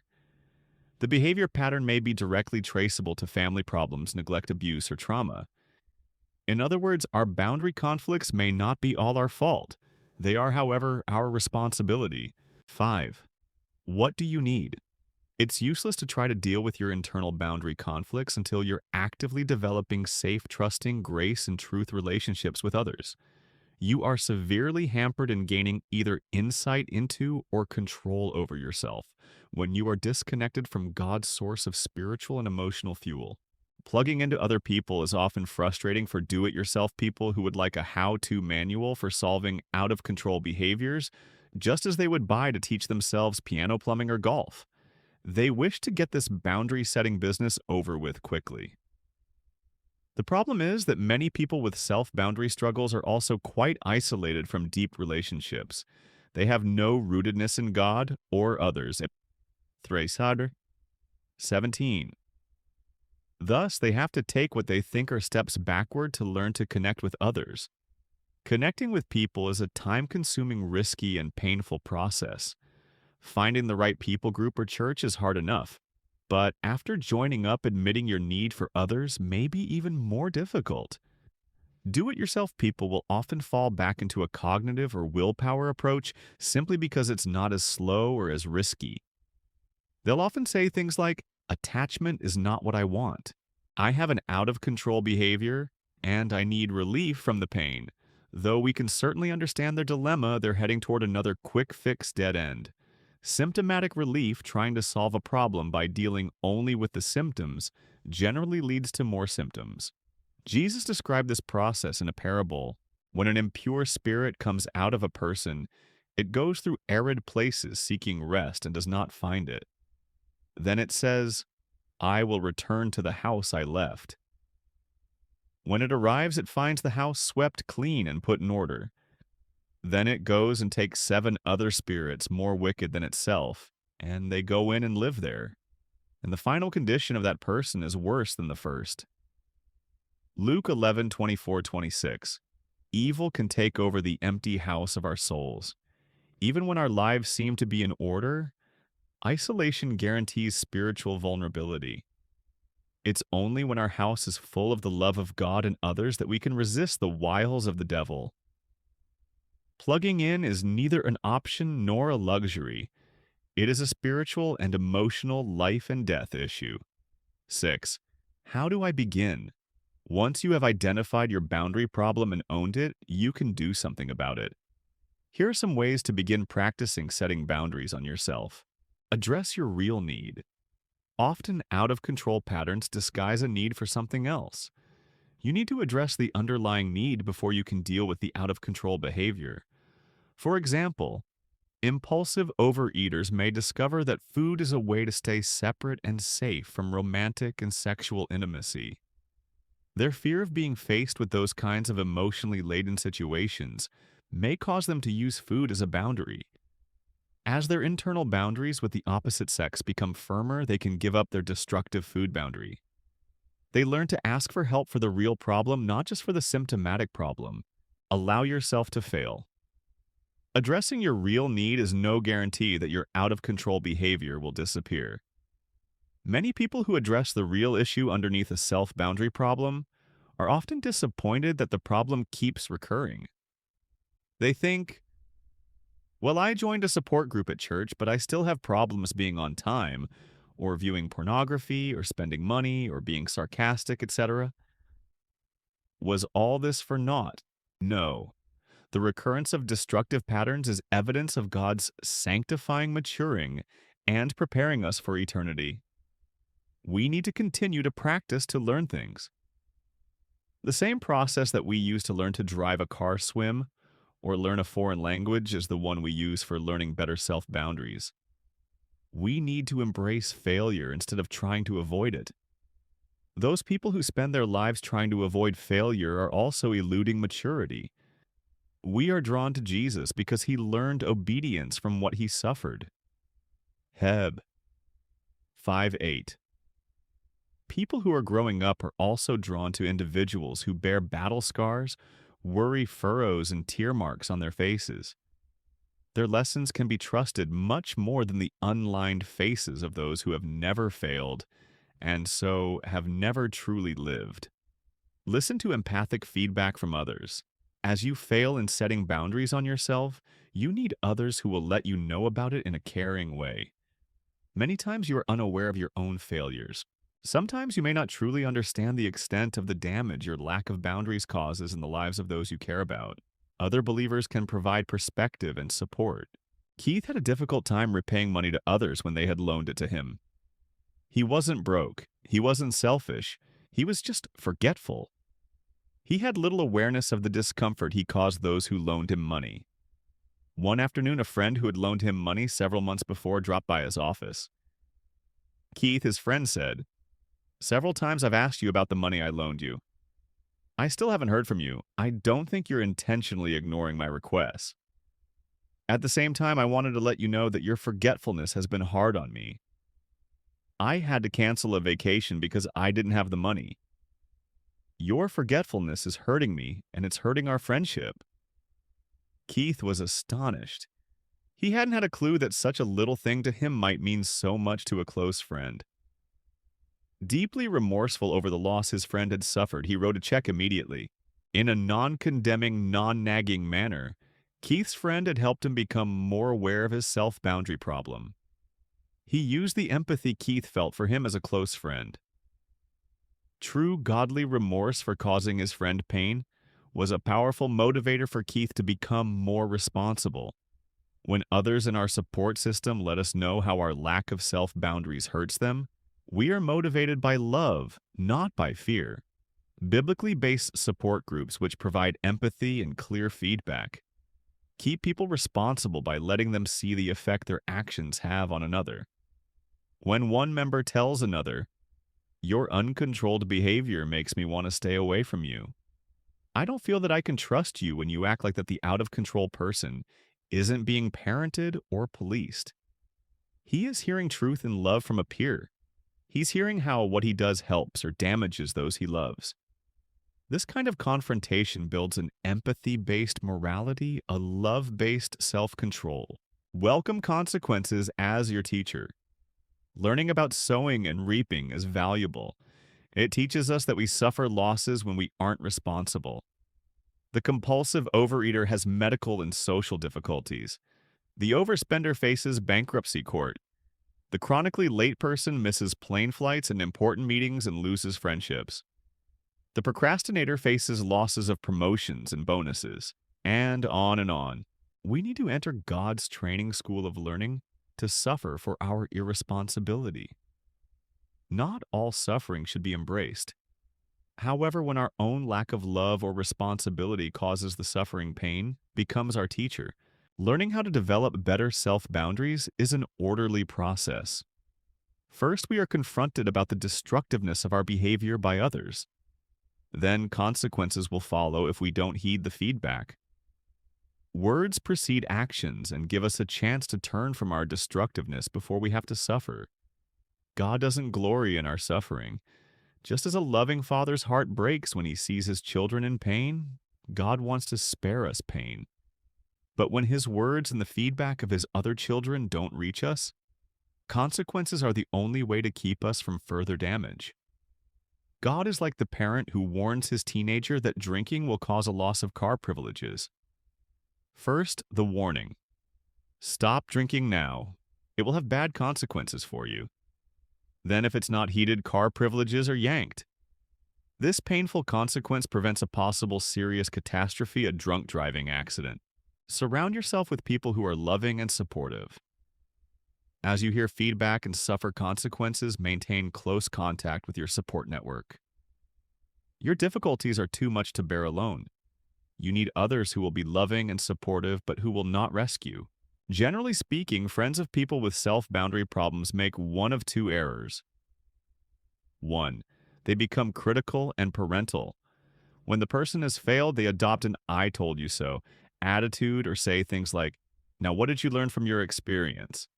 This encourages the person either to look elsewhere for a friend, no one needs more than two parents, or simply to avoid the criticism instead of learning from consequences.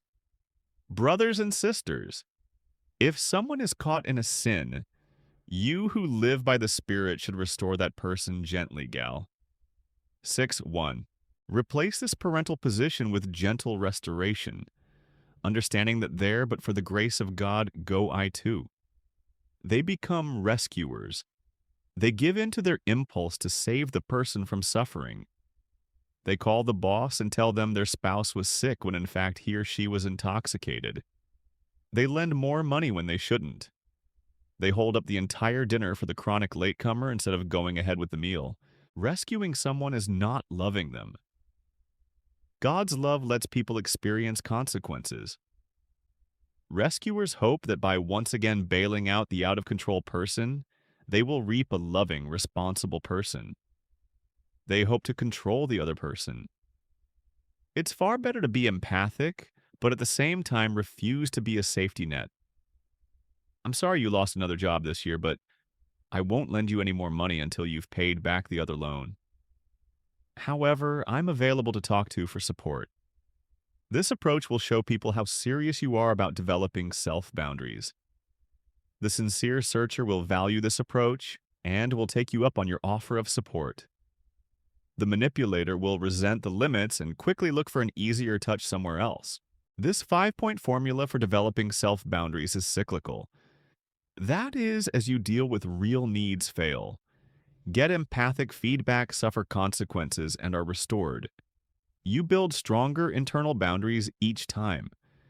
As you stay with your goal and with the right people, you will build a sense of self-restraint that can truly become part of your character for life. If you are a victim, establishing boundaries for yourself is always hard. It will be especially difficult if your boundaries were severely violated in childhood. No one who has avoided childhood victimization can truly understand what these individuals go through. Of all the injuries that can be endured, this type causes severe spiritual and emotional damage. A victim is a person who has, while in a helpless state, been injured by the exploitation of another. Some victimization is verbal, some is physical, some is sexual, and some is ritualistic. All cause extreme damage to the character structure of a child who then grows up to adulthood with spiritual, emotional, and cognitive distortions. In each case, however, three factors remain: constant helplessness, injury, and exploitation. Some results of victimization are these: depression, compulsive disorders, impulsive disorders, isolation, inability to trust others, inability to form close attachments, inability to set limits, poor judgment in relationships, further exploitation in relationships, deep sense of pervasive badness, shame, guilt, chaotic lifestyle, pasakias, sense of meaninglessness and purposelessness, unexplainable terror and panic attacks, phobias, rage attacks, suicidal feelings and thoughts. Victimization has long-lasting and far-reaching effects on the lives of adult survivors. Healing for victims is difficult because their developmental processes have been damaged or interrupted by abuse. The most primary damage done is that the victim loses a sense of trust. Trust, the ability to depend on ourselves and others in times of need, is a basic spiritual and emotional survival need. We need to be able to trust our own perceptions of reality and to be able to let significant people matter to us. Our ability to trust ourselves is based on our experience of others as trustworthy. People who are like a tree planted by streams of water. 3, feel firm because of the streams of love coming from God and others in their lives. Victims often lose a sense of trust because the perpetrator was someone they knew as children, someone who was important to them. When the relationship became damaging to them, their sense of trust became broken. Another damaging effect of abuse or molestation is the destruction of a sense of ownership over the victim's soul. In fact, victims often feel that they are public property, that their resources, body, and time should be available to others just for the asking. Another injury due to victimization is a deep, pervasive sense of being all bad, wrong, dirty, or shameful. No matter how affirming others are of their lovableness and their attributes, victims are convinced that underneath it all, they have no good inside themselves. Because of the severity of their injuries, many victims have over-permeable boundaries. They take on badness that isn't theirs. They begin believing that the way they were treated is the way they should be treated. Many victims think that since they were told they were bad or evil thousands of times, it certainly must be true. Boundaries as an aid to the victim. Boundary work, as described in this book, can be extremely helpful in moving victims toward restoration and healing. However, in many cases, the severe nature of the need is such that the victim will be unable to set boundaries without professional help. We strongly urge abuse victims to seek out a counselor who can guide them in establishing and maintaining appropriate boundaries. As you can see, our boundary problems with ourselves can have many different origins and manifestations. The good news is your boundaries with yourself can be restored and strengthened. We see it happen every day and have great hope that with help, healing, and practice, you will be able to develop the self-boundaries you need. Chapter 14. Boundaries and God. When some people read the Bible, they see a book of rules, do's, and don'ts. When others read it, they see a philosophy of life principles for the wise.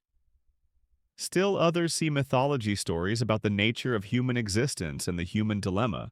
Certainly the Bible contains rules, principles, and stories that explain what it is like to exist on this earth. But to us, the Bible is a living book about relationship. Relationship of God to people, people to God, and people to each other. It is about a God who created this world, placed people in it, related to people, lost that relationship, and continues to heal that relationship. It is about God as creator. This is his creation. It is about God as ruler. He ultimately controls his world and will govern it. And it is about God as redeemer. He finds, saves, and heals his loved ones who are lost and in bondage. When a lawyer asked Jesus which was the greatest commandment in the law, Jesus said to him, "Love the Lord your God with all your heart, and with all your soul, and with all your mind." This is the first and greatest commandment. And the second is like it, love your neighbor as yourself. All the law and the prophets hang on these two commandments. Matt 22:37-40. The entire scripture communicates a message of love. Love God and love your neighbor as yourself. But how do we do that? Well, that's why there are so many other passages loving God and our neighbor is difficult. One of the main reasons it's so difficult is because of boundary problems, which are essentially problems of responsibility. We do not know who is responsible for what where we end, and someone else begins where God ends and we begin.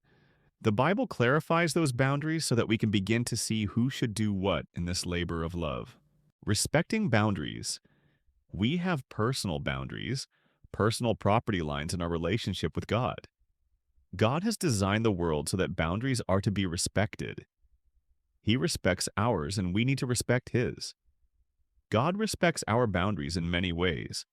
First, He leaves work for us to do that only we can do, and He allows us to experience the painful consequences of our behavior so that we will change. He is not willing for any of us to perish, and He takes no pleasure in our destruction. 2 Peter 3:9, Ezekiel 18:23, but He wants us to change for our own good and His glory. It hurts Him deeply when we don't. But at the same time, He does not rescue us. He wants us to work it out for our own good. He will not violate our wish to be left alone, although He will plead with us to come back to Him. Second, He respects our no. He tries neither to control nor nag us. He allows us to say no and go our way. Think of the parable of the prodigal son, the story of the rich young ruler, or the story of Joshua and his people. In all of these examples, God gives a choice and allows the people involved to make up their minds. When people say no, He allows it and keeps on loving them. He is a giver. And one of the things He always gives is a choice, but like a real giver, He also gives the consequences of those choices. He respects boundaries. Many people are not as honest as these biblical characters were, however. The prodigal son was direct and honest. I do not want to do it your way. I'm going to do it my way. We are more often like the second son in the parable of the two sons in the vineyard mat. 21:28-31. We say yes, but we act out no. God prefers honesty. It is better not to make a vow than to make one and not fulfill it. Ecclesiastes 5:5. We would be much better off if we would say an honest no to whatever God is asking for. The next step could be repentance. An honest no will lead us to the discovery of how destructive it is to say no to God and to a real hungering and thirsting for righteousness.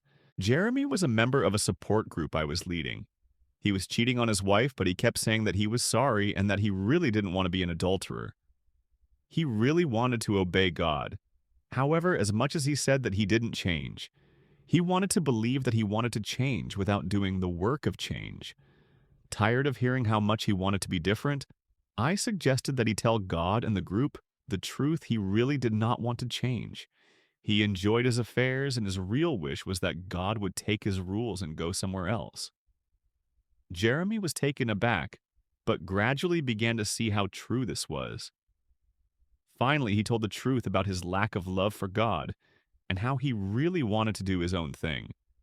At first, this admission scared him.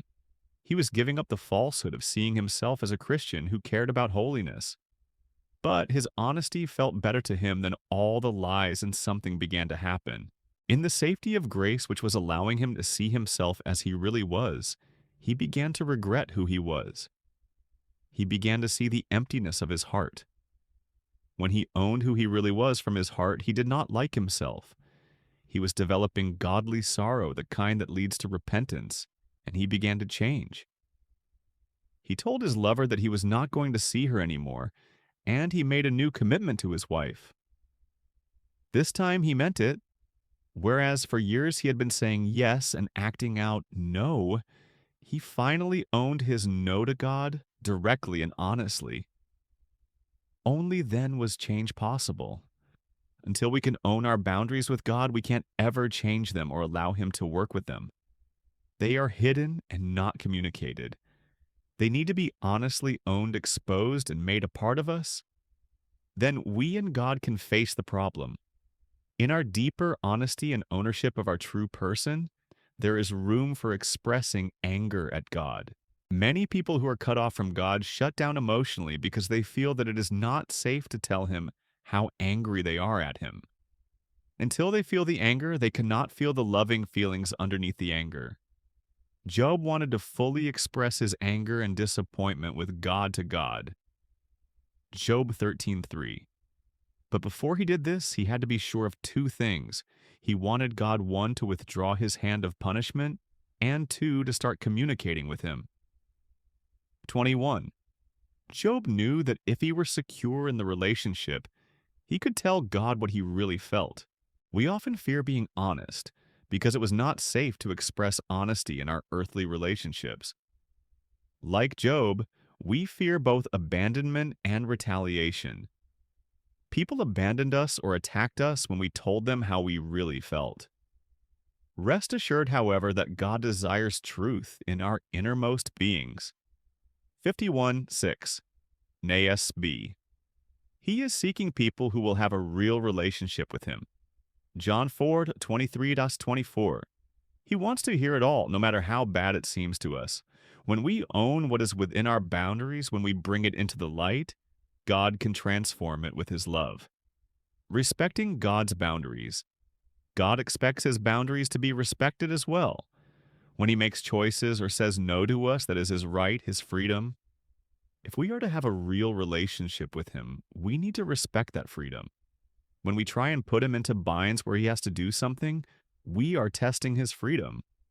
When we are angry with him for what he does not do, we are not allowing him the freedom to be who he is. The basic problem in human relationship is that of freedom. We call people bad because they do not do what we want them to do. We judge them for being themselves, for fulfilling their wishes. We withdraw love from them when they do what they feel is best for them, but is not what we want them to do. We do the same thing with God. We feel entitled to God's favor as if he has to do what we want him to. How do you feel when someone asks you for a favor but does not give you a free choice? This childish entitlement gets many people dissatisfied with God, the same way that they are dissatisfied with others in their lives. They hate the freedom of others. God is free from us. When he does something for us, he does it out of choice. He is not under compulsion or guilt or manipulation. He does things like dying for us because he wants to. We can rest in his pure love. He has no hidden resentment in what he does. His freedom allows him to love. Many Bible characters ran into God's freedom and learned to embrace it. Embracing his freedom and respecting his boundaries, they always deepened their relationship with God. Job had to come to accept God's freedom to refrain from rescuing him on Job's timetable. Job expressed his anger and dissatisfaction with God, and God rewarded his honesty. But in his own mind, Job did not make God bad. In all of his complaining, he did not end his relationship with God. He didn't understand God, but he allowed God to be himself, and did not withdraw his love from him, even when he was very angry with him. This is a real relationship. In the same way, the Apostle Paul accepted God's boundaries. When he planned trips that didn't work out, Paul accepted God's sovereignty. He asked God repeatedly for a certain kind of healing that God would not give him. God said, "No, I do not choose to love you in the way that you want right now. I choose to love you with my presence." Paul did not reject God for setting that boundary. 2 Corinthians 12:7-9. Jesus was perfected through his suffering. 5:7-10. In the Garden of Gethsemane, he asked that his cup of suffering pass from him, but God said no. Jesus accepted God's wishes, submitted to them, and through that became the source of eternal salvation for all who obey him. Hebrews 5:9. If Jesus had not respected God's boundaries and God's no, we would all be lost. In the same way that we want others to respect our no, God wants us to respect his. He does not want us to make him the bad guy when he makes a choice. We do not like others trying to manipulate or control us with guilt, and neither does he. I respectfully disagree. Then again, God does not want us to be passive in our relationship with him either. Sometimes through dialogue, he changes his mind. We can influence him because ours is a real relationship of the kind Abraham had with God. January 18, 1633. God said that he would destroy Sodom, yet Abraham talked him out of it if he could find 10 righteous people. When we make our feelings and wishes known, God responds. We do not often think of God this way, but the Bible is clear. It is as though God says, if it really means that much to you, it's okay with me. One of the most astounding teachings of the Bible is that we can influence God. It wouldn't be a real relationship if we couldn't. Come now and let us reason together, says the Lord Isa. 1:18. Nasb. Like a real friend or a real father, he says, let me hear your side of things and I will consider them. They matter to me. Maybe you can convince me to change my mind. Consider Jesus' parables about prayer. In one story, a judge who neither feared God nor cared what people thought for some time refuses to grant a widow her request for justice. But because the widow keeps bothering him, he changes his mind and grants her request. Luke 18:1-8. Jesus told this parable so that we should always pray and not give up. V1. In another story, a neighbor who persistently asks for bread is granted the request because of his continuing boldness. Luke 11:5-9. Jesus often decided to heal people after they persisted in asking for healing. Matt 15:21-28. God wants us to respect his boundaries. He doesn't want us to withdraw our love when he says no. But he has nothing at all against our trying to persuade him to change his mind. In fact, he asks for us to be tenacious. Often he says, wait, seeing how much we really want something. Other times it seems he changes his mind as a result of our relationship with him. Either way, we respect his wishes and stay in relationship. God respecting his own boundaries. In addition to our respecting God's boundaries and his respecting ours, he is a good model for how we should respect our own property. God is the ultimate responsibility taker. If someone else causes him pain, he takes responsibility for it. If we continue to abuse him, he is not masochistic. He will take care of himself. And for our own sakes, we do not want to suffer the consequences of his boundaries. The parable of the wedding banquet shows us God taking responsibility. Matt 22:1-14. A king who was planning a banquet invited many people to come. When they said no, he pleaded with them. They continued to say no and went about their own business. Finally, the king had had enough. Taking responsibility for the situation, he said to his servants, "The wedding banquet is ready, but those I invited did not deserve to come. So go to the street corners and invite to the banquet anyone you find." V 8-9. Whenever God decides that enough is enough and he has suffered long enough, he respects his own property, his heart enough to do something to make it better. He takes responsibility for the pain and makes moves to make his life different. He lets go of the rejecting people and reaches out to some new friends. God is a good model. When we are hurting, we need to take responsibility for the hurt and make some appropriate moves to make things better. This may mean letting go of someone and finding new friends. It may mean forgiving someone and letting them off the hook so we can feel better. A real relationship. We started this chapter talking about relationship. Relationship is what the gospel is about. It is a gospel of reconciliation. Rhyme 5:11, Coles 1:19-20. This gospel brings hostile parties together, Coles 1:21, and heals relationships between God and humanity and between people. The gospel brings things back to their created order, the truth and order of God. In terms of relationships, we think that God's order of relationship is himself and the way he works. And that is why we think boundaries are so important, because he has them and we are to be redeemed into his image. Boundaries are inherent in any relationship God has created, for they define the two parties who are loving each other. In this sense, boundaries between us and God are very important.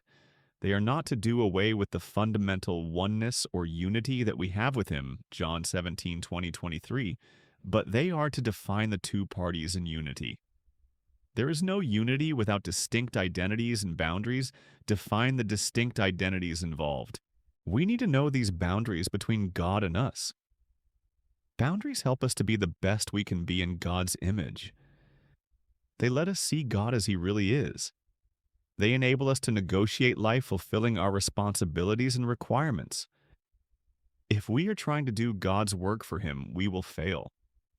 If we are wishing for Him to do our work for us, He will refuse. But if we do our work and God does His, we will find strength in a real relationship with our Creator. Part 3. Developing Healthy Boundaries. Chapter 15. Resistance to Boundaries. We have talked about the necessity of boundaries and their wonderful value in our lives. In fact, we have all but said that life without boundaries is no life at all. But establishing and maintaining boundaries takes a lot of work discipline and most of all desire. The driving force behind boundaries has to be desire. We usually know what is the right thing to do in life, but we are rarely motivated to do it unless there's a good reason. That we should be obedient to God who tells us to set and maintain boundaries is certainly the best reason. But sometimes we need a more compelling reason than obedience. We need to see that what is right is also good for us, and we usually only see these good reasons when we're in pain. Our pain motivates us to act. Even with the desire for a better life, we can be reluctant to do the work of boundaries. For another reason, it will be a war. There will be skirmishes and battles. There will be disputes. There will be losses. The idea of spiritual warfare is not new. For thousands of years, God has given people the choice of living lives of ruin or possessing what He has secured for them. And it has always involved battles. When He led the Israelites out of Egypt toward the Promised Land, they had to fight many battles and learn numerous lessons before they could possess the land. We have to fight for our healing as well. God has secured our salvation and our sanctification. In position and principle, He has healed us. But we have to work out His image in us. Part of this process of healing is regaining our boundaries. As we become like Him, He is redeeming our boundaries and our limits. He has defined who we are and what our limits are so that He can bless us. Lord, You alone are my portion and my cup. You make my lot secure. The boundary lines have fallen for me in pleasant places. Surely I have a delightful inheritance. Sakyan 16. 5 Asaka 6. But we are the ones who have to do battle. The battles fall into two categories: outside resistance, and inside resistance, the resistance we get from others and the resistance we get from ourselves. Outside resistance. Julie had had a difficult time with boundaries most of her life. As a child, she had a domineering father and a mother who controlled her with guilt. She had been afraid to set boundaries with some people because of their anger, and with others because of the guilt she would feel for hurting them. When she wanted to make a decision for herself, she would listen to other people's anger or pouting and let their reactions affect her decision. Coming out of this family, she married a very self-centered man who controlled her with his anger. Throughout her adult life, she alternated between being controlled by her husband's anger and by her mother's guilt trips. She was unable to set limits on anyone. After many years, depression caught up with her, and she ended up in one of our hospitals. After a number of weeks of therapy, she was beginning to understand that she was miserable because she lacked boundaries. She finally decided to take a risk and set some limits with her husband. One day in a joint session with her therapist and her husband, she confronted him. She returned to her support group in tears. "How did it go?" one group member asked. "Terrible. This boundary stuff doesn't work," she said. "What do you mean?" the group therapist asked her. "I told my husband that I was tired of being treated that way and that I was not going to put up with it anymore. He got angry and started yelling at me. If the therapist had not been there, I don't know what I would have done. He's never going to change." She was right. It was a good thing that the therapist was there and that she was in the hospital. She needed a lot of support in learning to set boundaries, for she would encounter a lot of resistance from both her husband and herself. She learned through the next few weeks that others were going to fight hard against her limits and that she needed to plan how she was going to fight back. If she did that, the chances of their changing were pretty good. In fact, that is exactly what happened. Her husband finally learned that he could no longer have it his way all the time, and that he needed to consider other people's needs as well as his own. Angry reactions. The most common resistance one gets from the outside is anger. People who get angry at others for setting boundaries have a character problem. Self-centered, they think the world exists for them and their comfort. They see others as extensions of themselves. When they hear no, they have the same reaction a 2-year-old has when deprived of something bad mommy. They feel as though the one who deprives them of their wishes is bad, and they become angry. They are not righteously angry at a real offense. Nothing has been done to them at all. Someone will not do something for them. Their wish is being frustrated, and they get angry because they have not learned to delay gratification or to respect others' freedom. Proverbs 19. Angry people have a character problem. If you reinforce this character problem, it will return tomorrow and the next day in other situations. It is not the situation that's making them angry, but the feeling that they are entitled to things from others. They want to control others, and as a result, they have no control over themselves. So when they lose their wished-for control over someone, they lose it. They get angry. The first thing you need to learn is that the person who is angry at you for setting boundaries is the one with the problem. If you do not realize this, you may think you have a problem. Maintaining your boundaries is good for other people. It will help them learn what their families of origin did not teach them to respect other people. Second, you must view anger realistically. Anger is only a feeling inside the other person. It cannot jump across the room and hurt you. It cannot get inside you unless you allow it. Staying separate from another's anger is vitally important. Let the anger be in the other person. He will have to feel his anger to get better. If you either rescue him from it or take it on yourself, the angry person will not get better and you will be in bondage. Third, do not let anger be a cue for you to do something. People without boundaries respond automatically to the anger of others. They rescue, seek approval, or get angry themselves. There is great power in inactivity. Do not let an out-of-control person be the cue for you to change your course. Just allow him to be angry and decide for yourself what you need to do. Fourth, make sure you have your support system in place. If you are going to set some limits with a person who has controlled you with anger, talk to the people in your support system first and make a plan. Know what you will say. Anticipate what the angry person will say and plan your reaction. You may even want to role-play the situation with your group. Then make sure your support group will be available to you right after the confrontation. Perhaps some members of your support group can go with you, but certainly you will need them afterward to keep you from crumbling under the pressure. Fifth, do not allow the angry person to get you angry. Keep a loving stance while speaking the truth in love. When we get caught up in the eye-for-eye mentality of the law or the returning evil, for evil mentality of the world, we will be in bondage. If we have boundaries, we will be separate enough to love. Sixth, be prepared to use physical distance and other limits that enforce consequences. One woman's life was changed when she realized that she could say, "I will not allow myself to be yelled at. I will go into the other room until you decide you can talk about this without verbally attacking me and raising your voice. When you can do that, I will talk to you." These serious steps do not need to be taken with anger. You can empathize lovingly and stay in the conversation without giving in or being controlled. I understand that you are upset that I will not do that for you. I am sorry you feel that way. How can I help? Just remember that when you empathize, changing your no will not help. Offer other options. If you keep your boundaries, those who are angry at you will have to learn self-control for the first time, instead of other control which has been destructive to them anyway. When they no longer have control over you, they will find a different way to relate. But as long as they can control you with their anger, they will not change. The hard truth is that sometimes they will not talk to you anymore, or they will leave the relationship if they can no longer control you. This is a true risk. God takes this risk every day.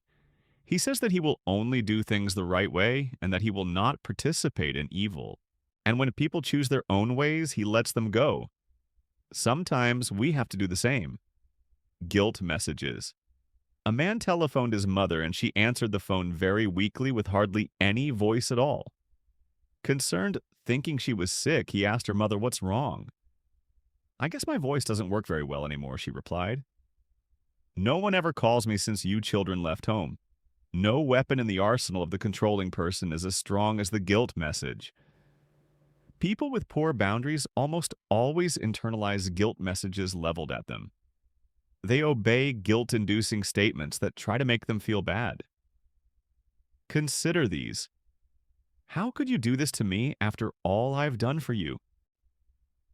It seems that you could think about someone other than yourself for once. If you really loved me, you would make this telephone call for me. Yeah, how about it? It seems like you would care enough about the family to do this one thing. How can you abandon the family like this? You know how it's turned out in the past when you haven't listened to me. After all, you never had to lift a finger around here. It seems like it's time you did. You know that if I had it, I would give it to you. You have no idea how much we sacrifice for you. Maybe after I'm dead and gone, you'll be sorry. Sometimes guilt manipulation comes dressed up in God talk. How can you call yourself a Christian? Doesn't the Bible say, honor your parents? You're not being very submissive. I'm sure that grieves the Lord. I thought Christians were supposed to think of others. What kind of religion would teach you to abandon your own family? You must really have a spiritual problem to be acting this way. People who say these things are trying to make you feel guilty about your choices. They are trying to make you feel bad about deciding how you will spend your own time or resources, about growing up and separating from your parents, or about having a life separate from a friend or spiritual leader. Remember the landowner's words in the parable of the workers in the vineyard? Don't I have the right to do what I want with my own money? Matt 20-15. The Bible says that we are to give and not be self-centered. It does not say that we have to give whatever anyone wants from us. We are in control of our giving. Probably everyone is able to some degree to recognize guilt messages when they hear them. But if you feel bad about your boundaries, maybe you have not looked specifically at the ones your family or other people are using. Here are a few tips about dealing with these external messages. 1. Recognize guilt messages. Some people swallow guilt messages without seeing how controlling they are. Be open to rebuke and feedback. You need to know when you are being self-centered. But guilt messages are not given for your growth and good. They are given to manipulate and control. 2. Guilt messages are really anger in disguise. The guilt senders are failing to openly admit their anger at you for what you are doing, probably because that would expose how controlling they really are.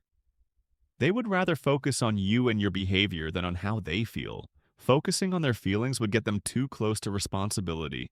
3. Guilt messages hide sadness and hurt. Instead of expressing and owning these feelings, people try to steer the focus onto you and what you are doing. Recognize that guilt messages are sometimes an expression of a person's sadness, hurt, or need. 4. If guilt works on you, recognize that this is your problem and not theirs. Realize where the real problem is inside. Then you will be able to deal with the outside correctly with love and limits.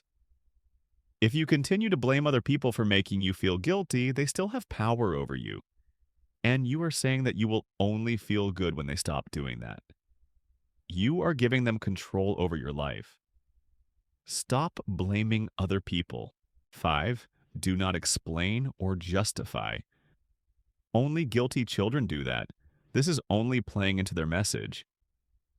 You do not owe guilt senders an explanation. Just tell what you have chosen. If you want to tell them why you made a certain decision to help them understand, this is okay. If you wish to get them not to make you feel bad or to resolve your guilt, you are playing into their guilt trap. 6. Be assertive and interpret their messages as being about their feelings. It sounds like you are angry that I chose to. It sounds like you are sad that I will not. I understand you are very unhappy about what I have decided to do. I'm sorry you feel that way. I realize this is disappointing to you. How can I help? It's hard for you when I have other things to do, isn't it? The main principle is this: empathize with the distress people are feeling, but make it clear that it is their distress. Remember, love and limits are the only clear boundaries. If you react, you have lost your boundaries. Like a city whose walls are broken through is a person who lacks self-control. From Florida, 25:28. If other people have the power to get you to react, they are inside your walls, inside your boundaries. Stop reacting. Be proactive. Give empathy. Sounds like life is hard right now? Tell me about it. Sometimes people who give guilt messages just want to tell someone how hard it is. Be a listener, but don't take the blame. Remember the mother who tried to make her son feel guilty. A man with good boundaries would empathize with his mother. Sounds like you are feeling lonely. Mom? He would make sure she understands that he hears the feeling beneath the guilt message. Consequences and counter moves. Brian was having difficulty with his father, a wealthy man who had always used his money to control other people, even his family. He had taught his children to obey by threatening to cut off his financial support or cut them out of his will. As Brian got older, he wanted more freedom from his father, but he found himself addicted to the family money and the pleasures it afforded him. He liked being able to take his wife on vacations to the family summer home. He liked the country club membership and tickets to Big Ten basketball games. But Brian didn't like what his father's control was costing him emotionally and spiritually. He decided to make some changes. He started saying no to some of his father's requests that were disruptive to him and his immediate family. He declined to go on some of the holiday trips when his children wanted to do other things. His father did not like that. Predictably, he started to cut Brian off from the resources that he had had access to. He used him as an example to the siblings. He began to lavish more privileges on Brian's brothers and sister to show Brian his mistake. Lastly, he changed his will. This was hard for Brian. He had to streamline his lifestyle and do without some of the things he was used to. He had to make different plans for the future, for he had always planned on inheriting his father's money. In short, he had to deal with the consequences of his choice to free himself from his father's control. But for the first time in his life, he was free. This scenario is common. It is not always a family fortune that is at stake, but it may be parents' financial support for college, or it may be a mother's availability to be babysitter, or a father's help in business, or it may be as serious as the loss of the relationship. The consequences of setting boundaries will be countermoves by controlling people. They will react to your act of boundary setting. First, figure out what it is that you are getting for your lack of boundaries and what you stand to lose by setting boundaries. In Brian's case, it was money. For others, it may be a relationship. Some people are so controlling that if someone starts to stand up to them, they will not relate to them anymore. Many people are cut off by the family they grew up in when they stop playing the family's dysfunctional games. Their parents or their friends will no longer speak to them. You face a risk in setting boundaries and gaining control of your life. In most instances, the results are not drastic, for as soon as the other person finds out that you are serious, they start to change. They find the limit setting to be something good for them. As Jesus says, you have won them. The rebuke of a friend turns out to be good medicine. Good, honest people need discipline, and they respond, however, reluctantly to limits. Others have what psychologists call character disorders.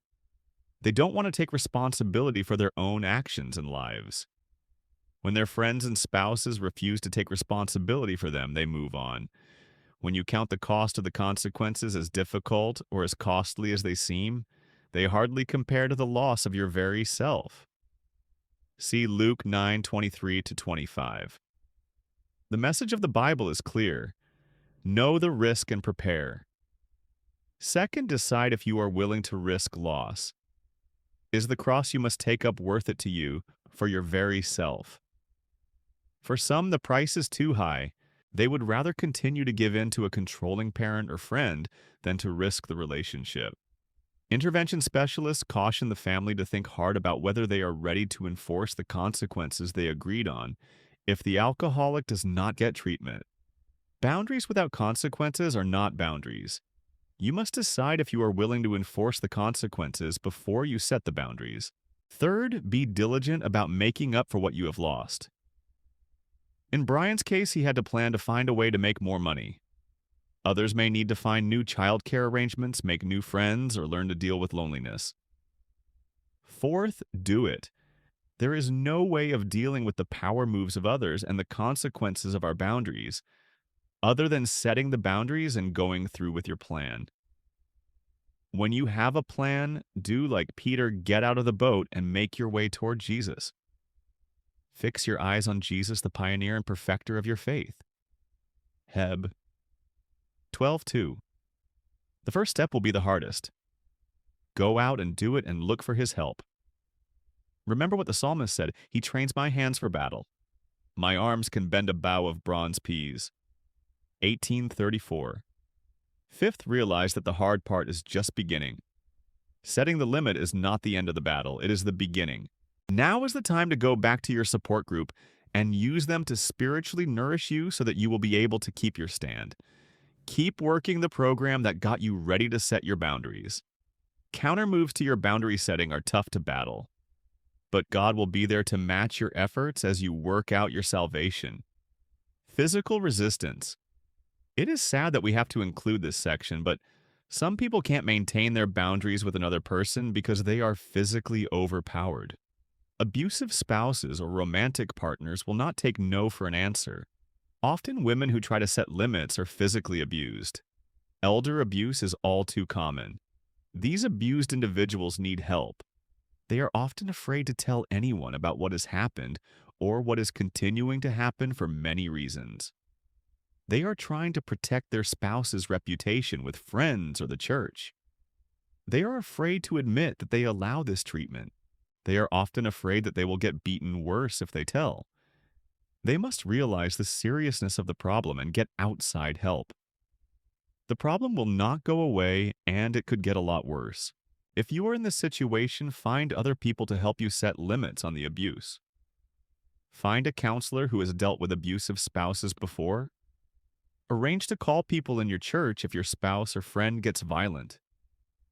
Arrange for a place to stay overnight if you are threatened, no matter what the hour. Call the police and an attorney.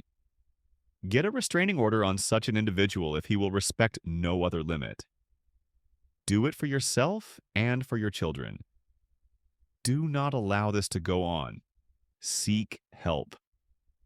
Pain of others. When we begin to set boundaries with people we love, a really hard thing happens. They hurt.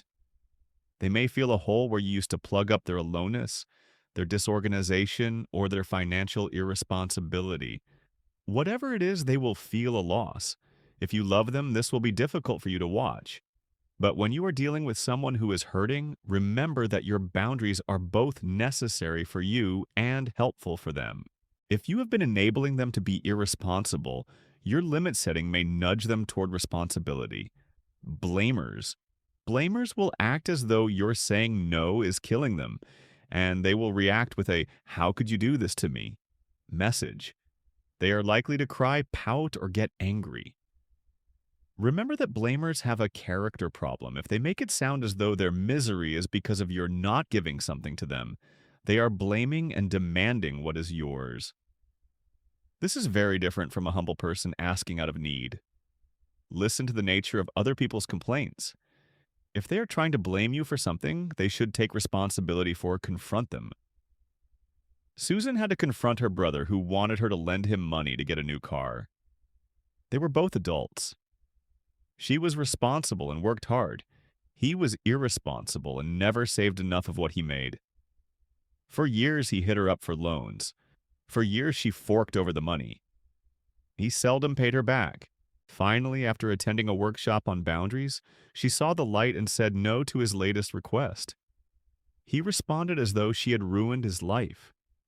He said that he would not be able to advance in his career because of her, because he could never attract business unless he had a new car. He said that he would not be able to get dates with his old car because of her. Having learned to hear the blame, she confronted him. She said that she was sorry his career was not going well, but his career was his problem. These responses were good for her and good for him. Real needs. You may need to set boundaries on people in real need. If you are a loving person, it will break your heart to say no to someone you love who is in need. But there are limits to what you can and can't give. You need to say no appropriately. These are not cases of giving reluctantly or under compulsion. Seiut Cornus 9:7. These are the instances in which your broken heart wants to give, but you would burn out if you did. Remember the story of Moses' impending burnout in Exodus 18. Moses' father-in-law Jethro saw all that he was doing for the people and told Moses to delegate some of the work so that he could better meet the needs of the people. Learn what your limits are, give what you have decided in your heart to give, and send other people in need to those who can help them. Empathize with these people's situations. They often need to know that you see their needs as valid and that they really do need help. And pray for them. This is the most loving thing you can do for the pain and needs around you that you can't meet. Forgiveness and reconciliation. Many people have a problem determining the difference between forgiveness and reconciliation. They fail to deal with external resistance because they feel that they have to give in to the other person again, or they are not being forgiving. In fact, many people are afraid to forgive because they equate that with letting down their boundaries one more time and giving the other person the power to hurt them again. The Bible is clear about two principles. 1, we always need to forgive, but 2, we don't always achieve reconciliation. Forgiveness is something that we do in our hearts. We release someone from a debt they owe us. We write off the person's debt and she no longer owes us. We no longer condemn her. She is clean. Only one party is needed for forgiveness, me. The person who owes me a debt does not have to ask my forgiveness. It is a work of grace in my heart. This brings us to the second principle. We do not always achieve reconciliation. God forgave the world, but the whole world is not reconciled to him. Although he may have forgiven all people have not owned their sin and appropriated his forgiveness. That would be reconciliation. Forgiveness takes 1. Reconciliation takes 2.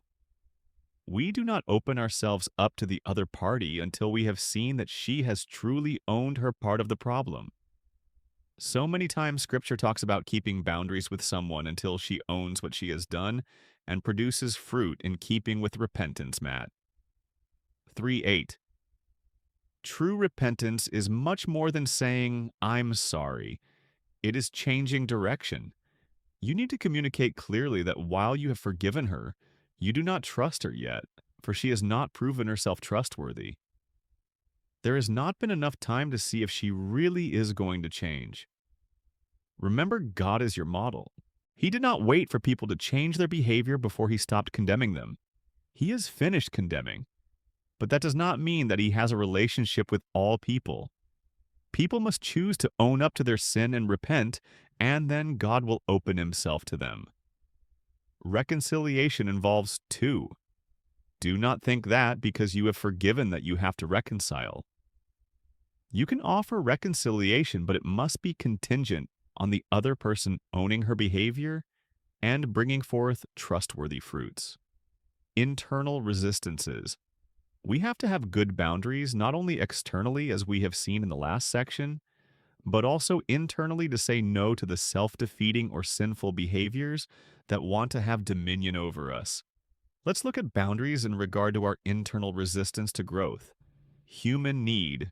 Rachel was in therapy because of her pattern of picking destructive men. She quickly fell in love with men who were very smooth and charming. In the beginning, it was always great. They would seem to be what she always wanted and to fulfill some missing part within her. She would coast along for a while in this state, and then she would slowly lose herself in the relationship and find herself giving in to things she did not want to give in to, doing things she did not want to do, and giving things she did not want to give. The men she had fallen for would turn out to be very self-centered and unable to see her needs and respect her boundaries. Before long, she would be miserable. She would talk with friends who would tell her what she already knew: the guy is a jerk, and you should tell him to take a hike. But she would not act on this knowledge, and she would be in bondage to the relationship, unable to leave. She lacked boundaries. She could not say no.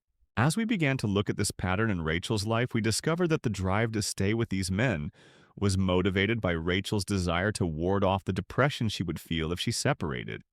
We further discovered that the depression was rooted in a very empty place inside Rachel that had never been filled by her father. Rachel's father had been very much like the men she would pick unavailable to her emotionally and unwilling to show love to her.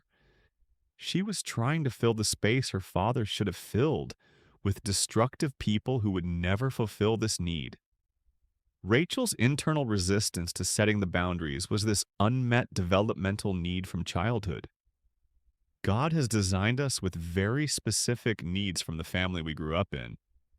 We have talked about these before and have written extensively about them elsewhere. 1. When we have unmet needs, we need to take inventory of these broken places inside and begin to have those needs met in the body of Christ so that we will be strong enough to fight the boundary fights of adult life. These unmet developmental needs are responsible for much of our resistance to setting boundaries. God has designed us to grow up in godly families where parents do the things He has commanded. They nurture us, they have good boundaries, they forgive, and help us resolve the split between good and bad, and they empower us to become responsible adults. But many people have not had this experience. They are psychological orphans who need to be adopted and cared for by the body of Christ. To differing extents, this is true of all of us.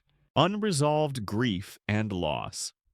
If the unmet needs resistance has to do with getting the good, grief has to do with letting go of the bad.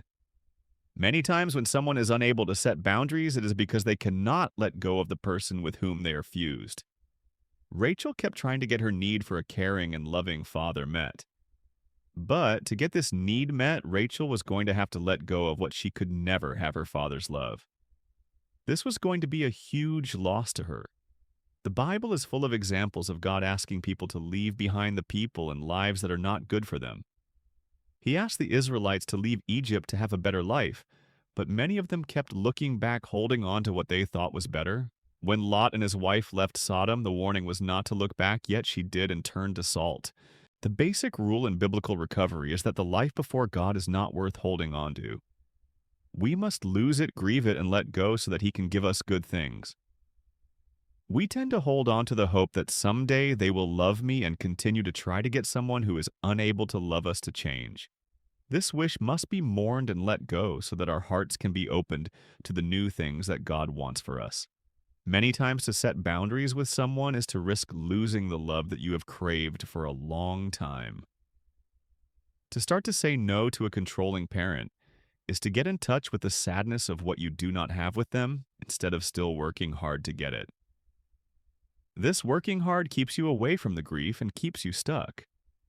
But accepting the reality of who they are and letting go of the wish for them to be different is the essence of grief. And that is sad indeed. We play the if-onlys instead of having boundaries. We say to ourselves unconsciously, if only I would try harder instead of confronting his perfectionistic demands, he will like me. Or if only I would give in to her wishes and not make her angry, she will love me. Giving up boundaries to get love postpones the inevitable, the realization of the truth about the person, the embracing of the sadness of that truth, and the letting go and moving on with life. Let's look at the steps you need to take to face this internal resistance. 1. Own your boundarylessness. Admit that you have a problem. Own the fact that if you are being controlled, manipulated, or abused, the problem is not that you are with a bad person, and your misery is that person's fault. The problem is that you lack boundaries. Don't blame someone else. You are the one with the problem. 2. Realize the resistance. You may think, oh, I just need to set some limits and that you are then on the road to getting better. If it were this easy, you would have done it years earlier. Confess that you do not want to set boundaries because you are afraid. You sabotage your freedom because of inside resistance, Rome. 7. 15, 19. 3. Seek grace and truth. As in every other step in the process, you cannot face these hard truths in a vacuum. You need the support of others to help you own up to your internal resistance and also to empower you to do the work of grief. Good grief can only take place in relationship. We need grace from God and others. 4. Identify the wish. Behind the failure to set limits is the fear of loss. Identify whose love you are going to have to give up if you choose to live. Give it a name. Who are you going to have to place on the altar and give to God your strong tie to that person is keeping you stuck? You are not restrained by us, but you are restrained in your own affections. Scribasi was 6:12. Nias B. Like the Corinthians who could not open up to Paul's love, you get stuck in your affections, your ties to people you need to let go of. 5. Let go. In the safety of your supportive relationships, face what you will never have from this person or who this person symbolizes. This will be like a funeral. You will go through the stages of grief, denial, bargaining, anger, sadness, acceptance. You may not necessarily go through these stages in this order, but you will probably feel all these emotions. This is normal. Get with your supportive people and talk about your losses. These wishes run very deep and may be very painful to face. You may need to see a professional counselor. To let go of what you never had is difficult, but in the end, you will save your life by losing it. Only God can fill the empty place with the love of His people and Himself. 6. Move on. The last step in grieving has to do with finding what you want. Seek, and you will find Matt. 7. God has a real life out there for you if you are willing to let go of the old one. He can only steer a moving ship, though. You have to get active and begin to seek His good for you. You will be amazed by how much can change in your life when you finally begin to let go of what you can never have. All of your attempts to preserve the old life were taking a lot of energy and opening you up to a lot of abuse and control. Letting go is the way to serenity. Grief is the path. Internal fears of anger. 3 partners of a management team of one company were working on a big project with another company. In the course of negotiations, the president of the other company got very angry with the trio because they wouldn't do something he wanted them to do. 2 of the 3 partners lost sleep, worried and fretted about the breakdown of negotiations. They wondered what they would do if the president of the other company no longer liked them. They finally called a meeting with the 3rd partner to talk about a strategy. They were prepared to change all of their plans to appease the angry man. When the 2 told their 3rd partner of their plans to give away the store, he just looked at them and said, "What's the big deal?" So he's angry. What else is on the agenda? They all began to laugh as they saw how silly they were being. They were acting like children with an angry parent, as if their psychological survival depended on this president's being happy. Each of the 2 partners who had feared the anger of the other man came from homes where anger was used to control. The 3rd partner had never been exposed to that tactic. As a result, the latter had good boundaries. They elected him to meet with the president of the other company. He confronted the man, saying that if he was able to get over his anger and wanted to work with them, fine. But if not, they would go somewhere else. It was a good lesson. The first 2 looked at the man from a dependent child's perspective. They acted like he was the only person in the world they could depend on, and so his anger frightened them. The other one saw it from an adult's eyes and knew that if this man could not get his act together, they could move on. The problem was internal for 2 of the 3 partners. The same angry man got 2 different responses. The first 2 resisted setting limits. The 3rd did not. The determining factor was inside the man with the boundary skills, not with the angry man. If angry people can make you lose your boundaries, you probably have an angry person in your head that you still fear. You will need to work through some of the hurt you experienced in that angry past. A hurt, frightened part of you needs to be exposed to the light and the healing of God and His people. You need love to allow you to let go of that angry parent and stand up to the adults you now face. Here are the steps you need to take. 1. Realize it is a problem. 2. Go talk to someone about your paralysis. You will not work this out alone. 3. In your support relationships, find the source of your fear and begin to recognize the person in your head whom the angry person represents. 4. Talk out your hurts and feelings regarding these past issues. 5. Practice the boundary setting skills in this book. 6. Don't go into automatic pilot and give up your boundaries either by fighting or by being passive.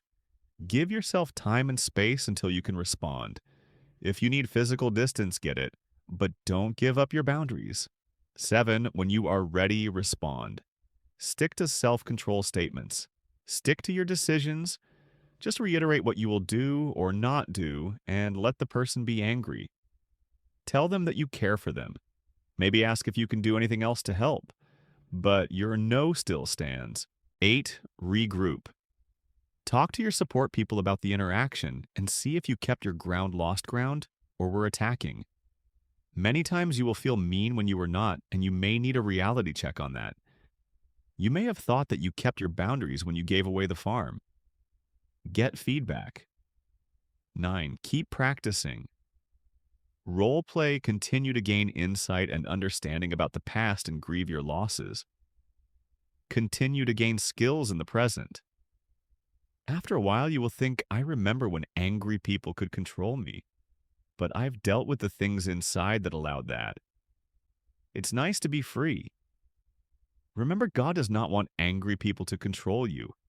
He wants to be your master and does not want to share you with anyone. He is on your side. Fear of the unknown. Another powerful internal resistance to setting boundaries is the fear of the unknown. Being controlled by others is a safe prison. We know where all the rooms are. As one woman said, I didn't want to move out of hell. I knew the names of all the streets. Setting boundaries and being more independent is scary because it is a step into the unknown. The Bible has many stories about people called by God out of the familiar to an unknown land. And He promises them if they will step out on faith and live His way, He will lead them to a better land.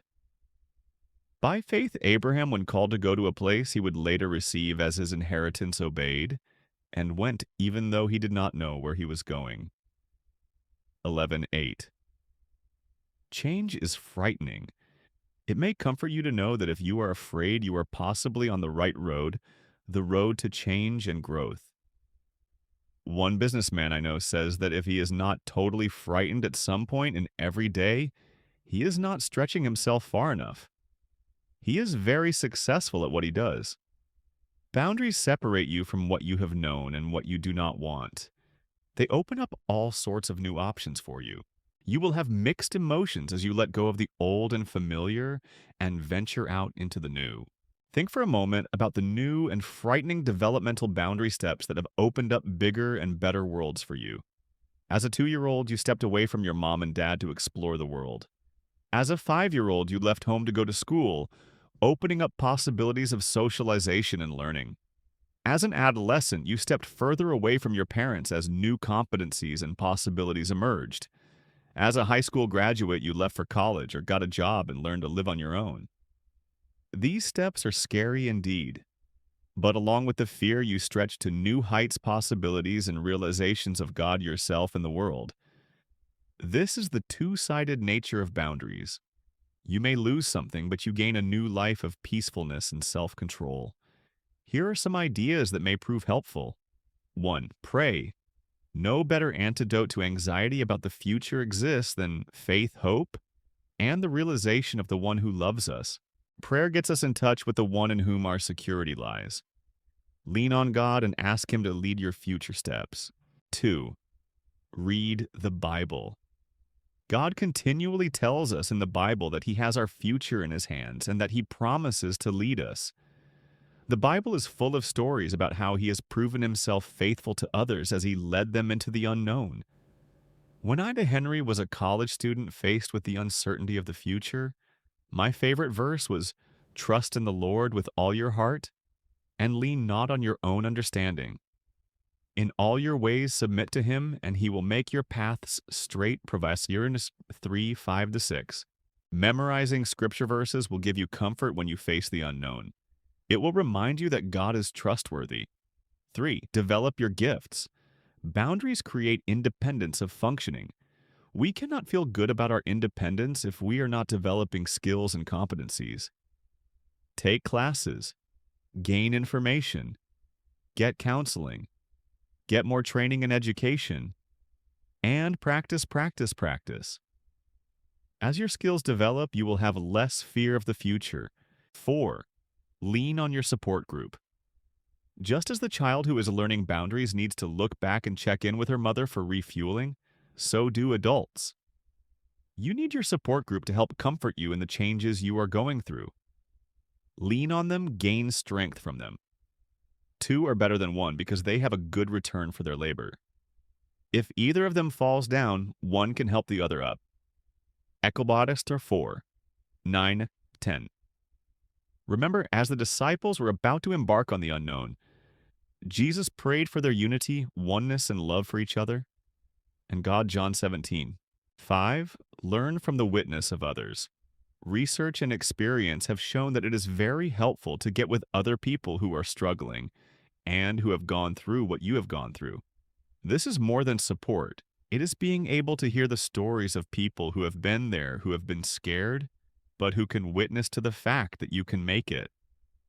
Listen to their trials about how they have been in your shoes and how God was faithful to them. 2 Corinthians 4. 6. Have confidence in your ability to learn. There is nothing that you are presently doing that you did not have to learn. At one time, the things you are now able to do were unfamiliar and frightening. This is the nature of life. But the important thing to remember is that you can learn. Once you realize that you are able to learn new things and handle new situations, you cease fearing the future.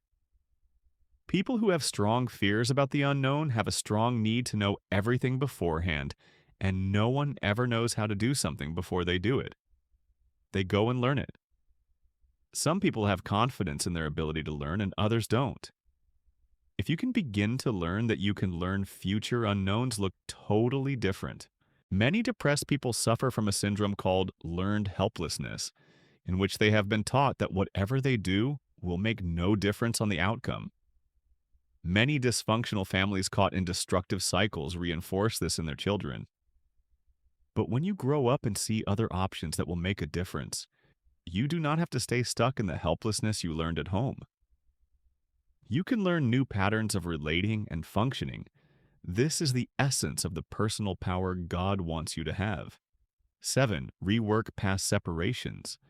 Often when you have to make a change or go through a loss, you find that your fear or sadness seems greater than the situation warrants. Some of these heightened emotions may come from past separations or memories of change. If you had some serious losses in the past, such as losses of friends, through frequent moves, you may be tapping into what was not resolved in the past. Make sure that you find someone with wisdom and begin to see if the fear and pain you are feeling as you face the present is coming from something unresolved in the past. This will help you get into perspective of what you feel and perceive. You may be seeing the world through the eyes of a 6-year-old instead of the 35-year-old you are.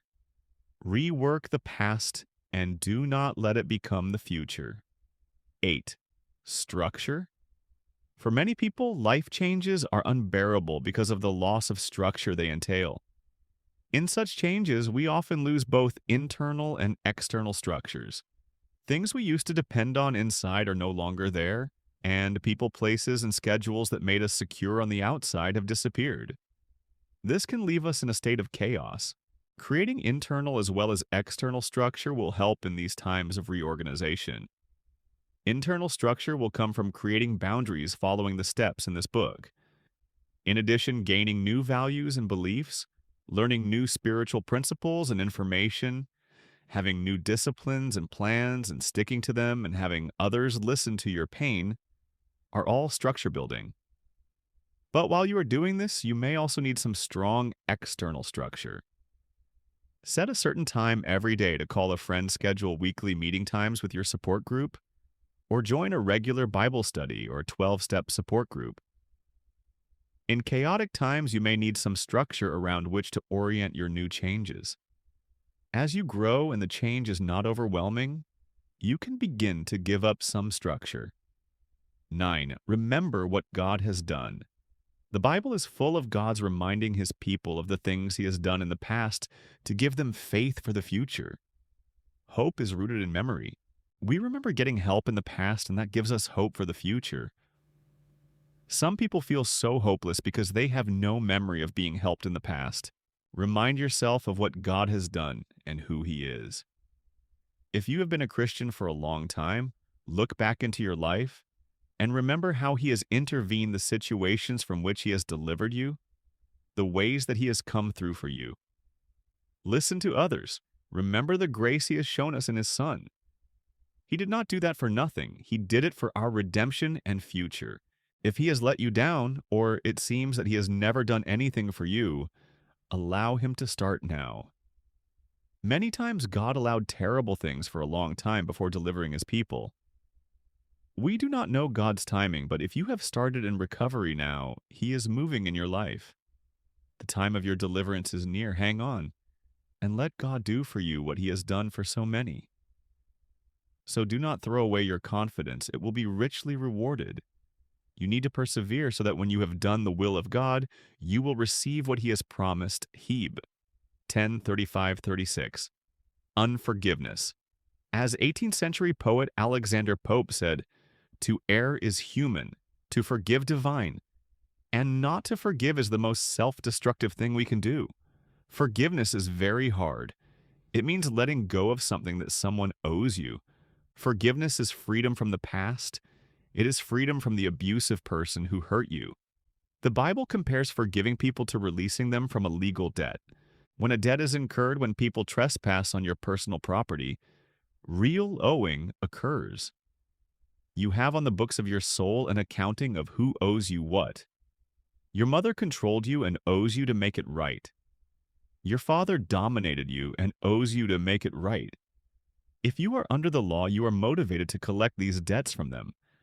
Attempts at collection may take many forms. You may try to please them to help them pay you back. You think that if you do a little something more, they will pay their bill and give you the love they owe. Or you may think that if you confront them enough, they will see their wrong and make it right. Or you may feel that if you convince enough people of how bad you've had it and how bad your parents were, that will somehow clear the account. Or you could take it out on someone else, repeating the sin they did to you on someone else or on them to even the score. Or you could continue to try and convince them of how bad they are. You think that if they just understood, they would make it better.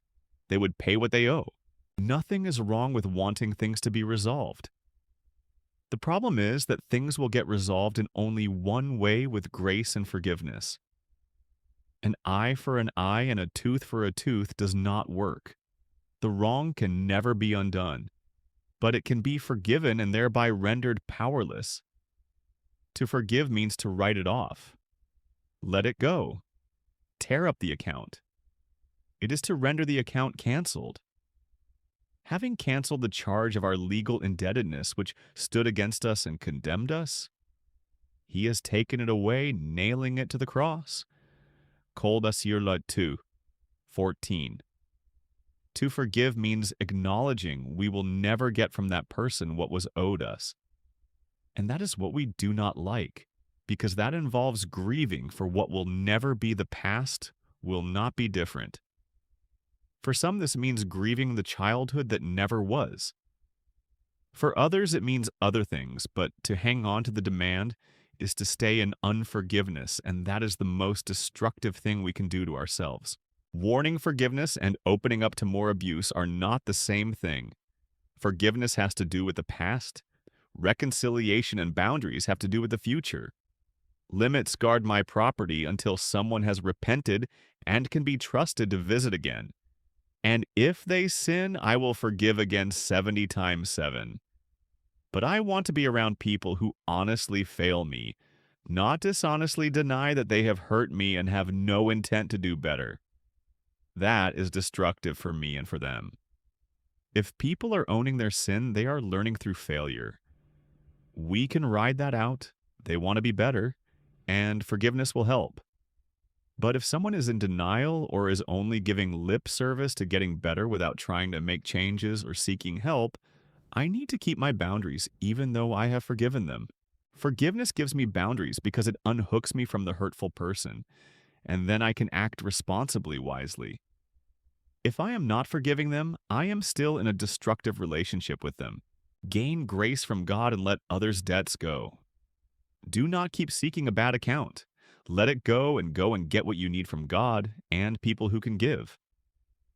That is a better life.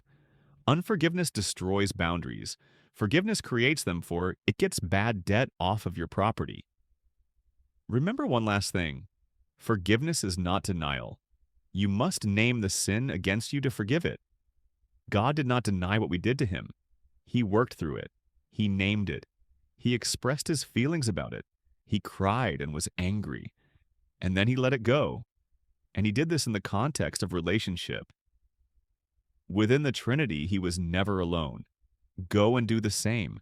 And watch out for the resistance that will want you to stay in the past, trying to collect what will never be. External focus. People tend to look outside of themselves for the problem.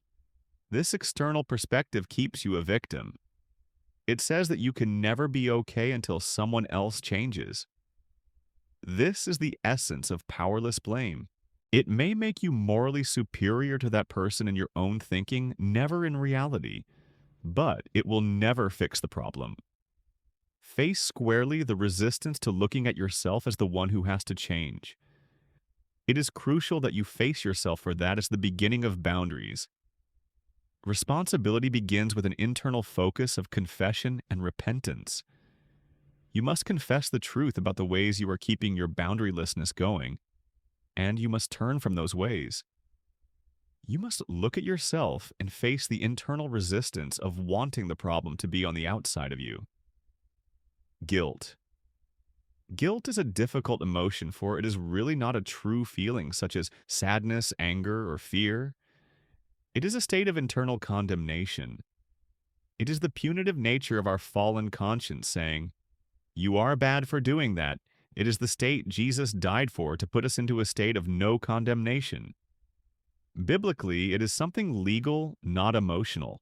Scripture teaches that we are to be out from under condemnation, and that guilt should not be a motivator of our behavior. We are to be motivated by love, and the resulting emotion that comes out of love when we fail is godly sorrow. 7:10. This is contrasted with worldly sorrow, which is guilt and brings death. This guilt comes mainly from how we have been taught in our early socialization process. Therefore, our guilt feelings are not inerrant. They can appear when we have not done anything wrong at all, but have violated some internal standard that we have been taught. We have to be careful about listening to guilt feelings to tell us when we are wrong, for often the guilt feelings themselves are wrong. In addition, guilt feelings are not good motivators anyway. It is hard to love from a condemned place. We need to feel not condemned so that we can feel godly sorrow that looks at the hurt we have caused someone else instead of how bad we are. Guilt distorts reality and gets us away from the truth and away from doing what is best for the other person. This is particularly true when it comes to boundaries. We have seen over and over in this book how the Bible tells us to have good boundaries, to enforce consequences, to set limits, to grow up and separate from families of origin, and to say no. When we do these things, we are doing right. These boundaries are loving actions to take. Even though they are painful, they are helpful to others. But our fallen consciences can tell us that we are bad or doing something mean when we set boundaries. The people with whom we are setting boundaries will often say things to reinforce our guilty consciences. If you have been raised in a family that said implicitly or explicitly that your boundaries are bad, you know what I'm talking about. When you say no to a request, you feel guilty. When you do not allow someone to take advantage of you, you feel guilty. When you separate from the family to create a life of your own, you feel guilty. If you do not rescue someone who is irresponsible, you feel guilty. The list goes on. Guilt will keep you from doing what is right and will keep you stuck. Many people do not have good boundaries because they are afraid of disobeying the internal parent inside their heads. There are several steps you can take to avoid this guilt, but you must begin with one realization. The guilt is your problem. Many people without boundaries complain about how so-and-so makes me feel guilty when I say no, as if the other person had some sort of power over them. This fantasy comes from childhood when your parents seemed so powerful. No one has the power to make you feel guilty. A part of you agrees with the message because it taps into strong parental messages in your emotional brain. And that is your problem. It is on your property, and you must gain control over it. See that being manipulated is your problem, and you will be able to master it. 1. Own the guilt. 2. Get into your support system. 3. Begin to examine where the guilt messages come from. 4. Become aware of your anger. 5. Forgive the controller. 6. Set boundaries and practice situations with your supportive friends, then gradually set them in more difficult situations. This will help you to gain strength as well as gain the supportive voices you need to rework your conscience. 7. Learn new information for your conscience. This is where reading books like this and reading what God says about your boundaries will give you new information that will become the new guiding structures in your head instead of the old voices. Learning God's ways can restore your soul and make your heart rejoice instead of feeling that controlling parental guilt. 8. Acquire guilt. That may sound funny, but you are going to have to disobey your parental conscience to get well. You are going to have to do some things that are right, but make you feel guilty. Do not let the guilt be your master any longer. Set the boundaries and then get with your new supporters to let them help you with the guilt. 9. Stay in your support group. Guilt is not resolved by just retraining your mind. You need the new connections to internalize new voices in your head. 10. Do not be surprised by grief. This will be sad, but let others love you in that process. Mourners can be comforted. Abandonment fears. Taking a stand in a vacuum. Remember from the developmental section in Chapter 4 that boundaries come after bonding. God designed the learning process this way. Babies must be secure before they learn boundaries, so that learning separateness will not be frightening but new and exciting. Children who have good connections naturally begin to set boundaries and move away from others. They have enough love inside to risk setting boundaries and gaining independence. But if one does not have secure bonding, setting boundaries is too frightening. Many people stay in destructive relationships because they fear abandonment. They fear that if they stand up for themselves, they will be all alone in the world. They would rather have no boundaries and some connection than have boundaries and be all alone. Boundaries are not built in a vacuum. They must be undergirded by strong bonding to safe people or they will fail. If you have a good support group to go to, after setting boundaries with someone you love, you will not be alone. Being rooted and grounded in love in the body of Christ and with God will be the developmental fuel you need to risk boundary setting. People often vacillate between compliance and isolation. Neither is healthy nor sustainable for very long.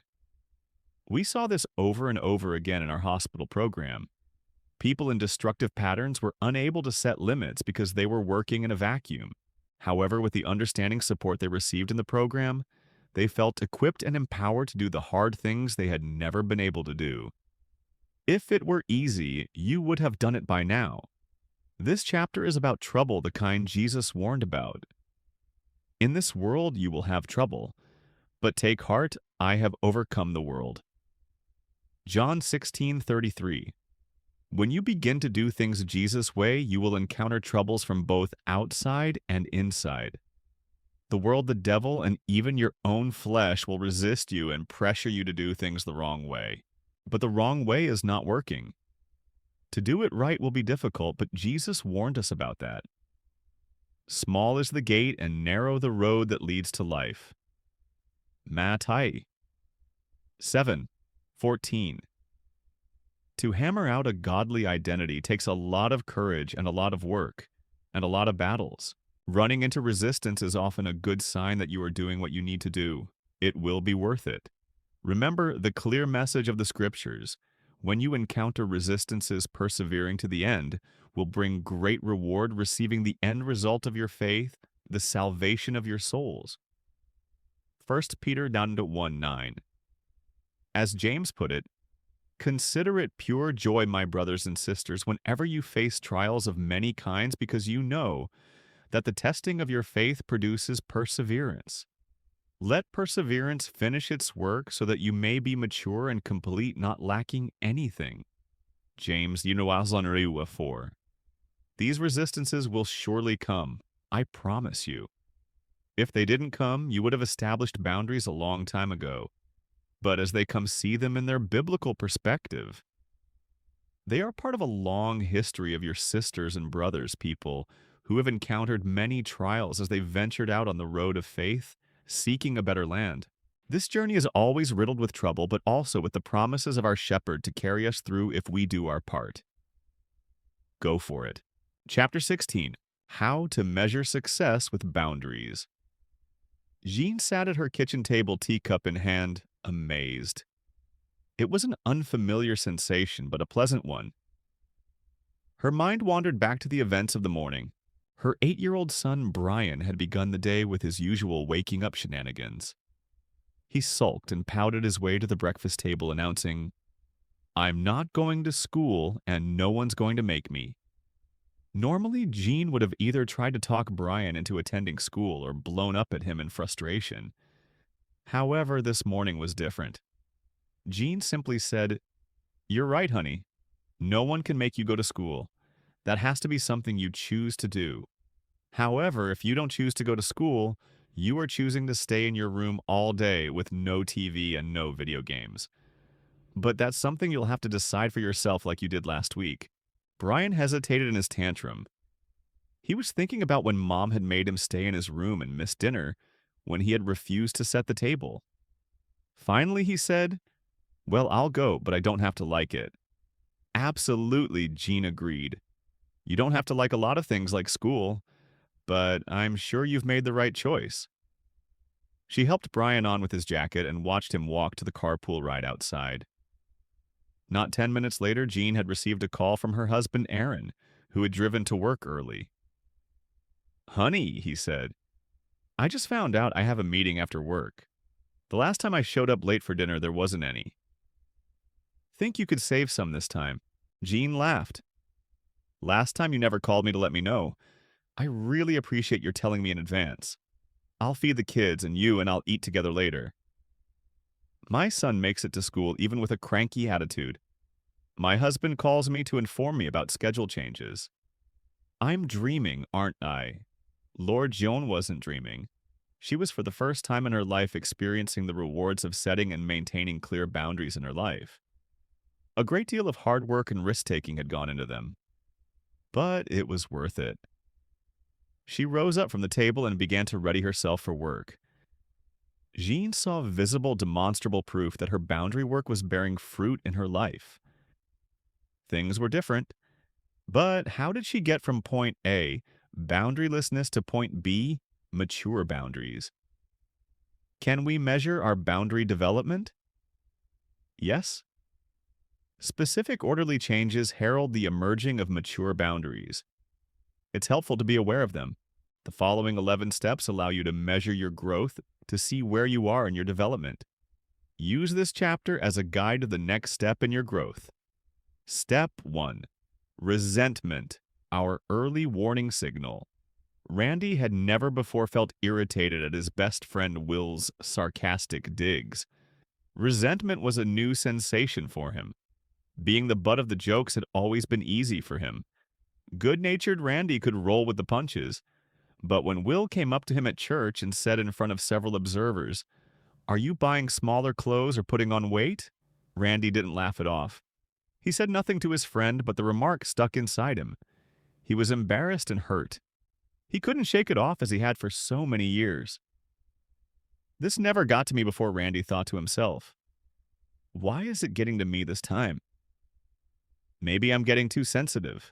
One of the first signs that you're beginning to develop boundaries is a sense of resentment, frustration, or anger at the subtle and not so subtle violations in your life. Just as radar signals the approach of a foreign missile, your anger can alert you to boundary violations in your life. Randy had come from a family that largely avoided conflict and disagreement. Arguments were replaced by compliance. When Randy was in his 30s, he sought therapy for a long-standing eating disorder. To his surprise, instead of discussing diet and exercise plans, the therapist had asked him about how he reacted to controlling people in his life. At first, Randy couldn't think of a controlling person, but after some consideration, he thought of Will. Will teasing Randy. Will humiliating Randy in front of friends. Will taking Randy for granted. Will taking advantage of Randy. Those memories were not simply intellectual pictures in Randy's mind. They carried hurt, anger, and resentment. They were the seeds of boundaries in Randy's life. People who can't get angry when they are being violated, manipulated, or controlled have a genuine handicap. No warning light alerts them to boundary problems. This light, when functioning properly, should turn on quickly when you are being attacked. The Bible often describes anger in terms of heat. Then the Lord's anger burned against Moses. 4:14. Therefore the Lord's anger burned against this land. Deutt. 29:27. Anger is like a fire that shoots up within your heart, letting you know there's a problem to confront.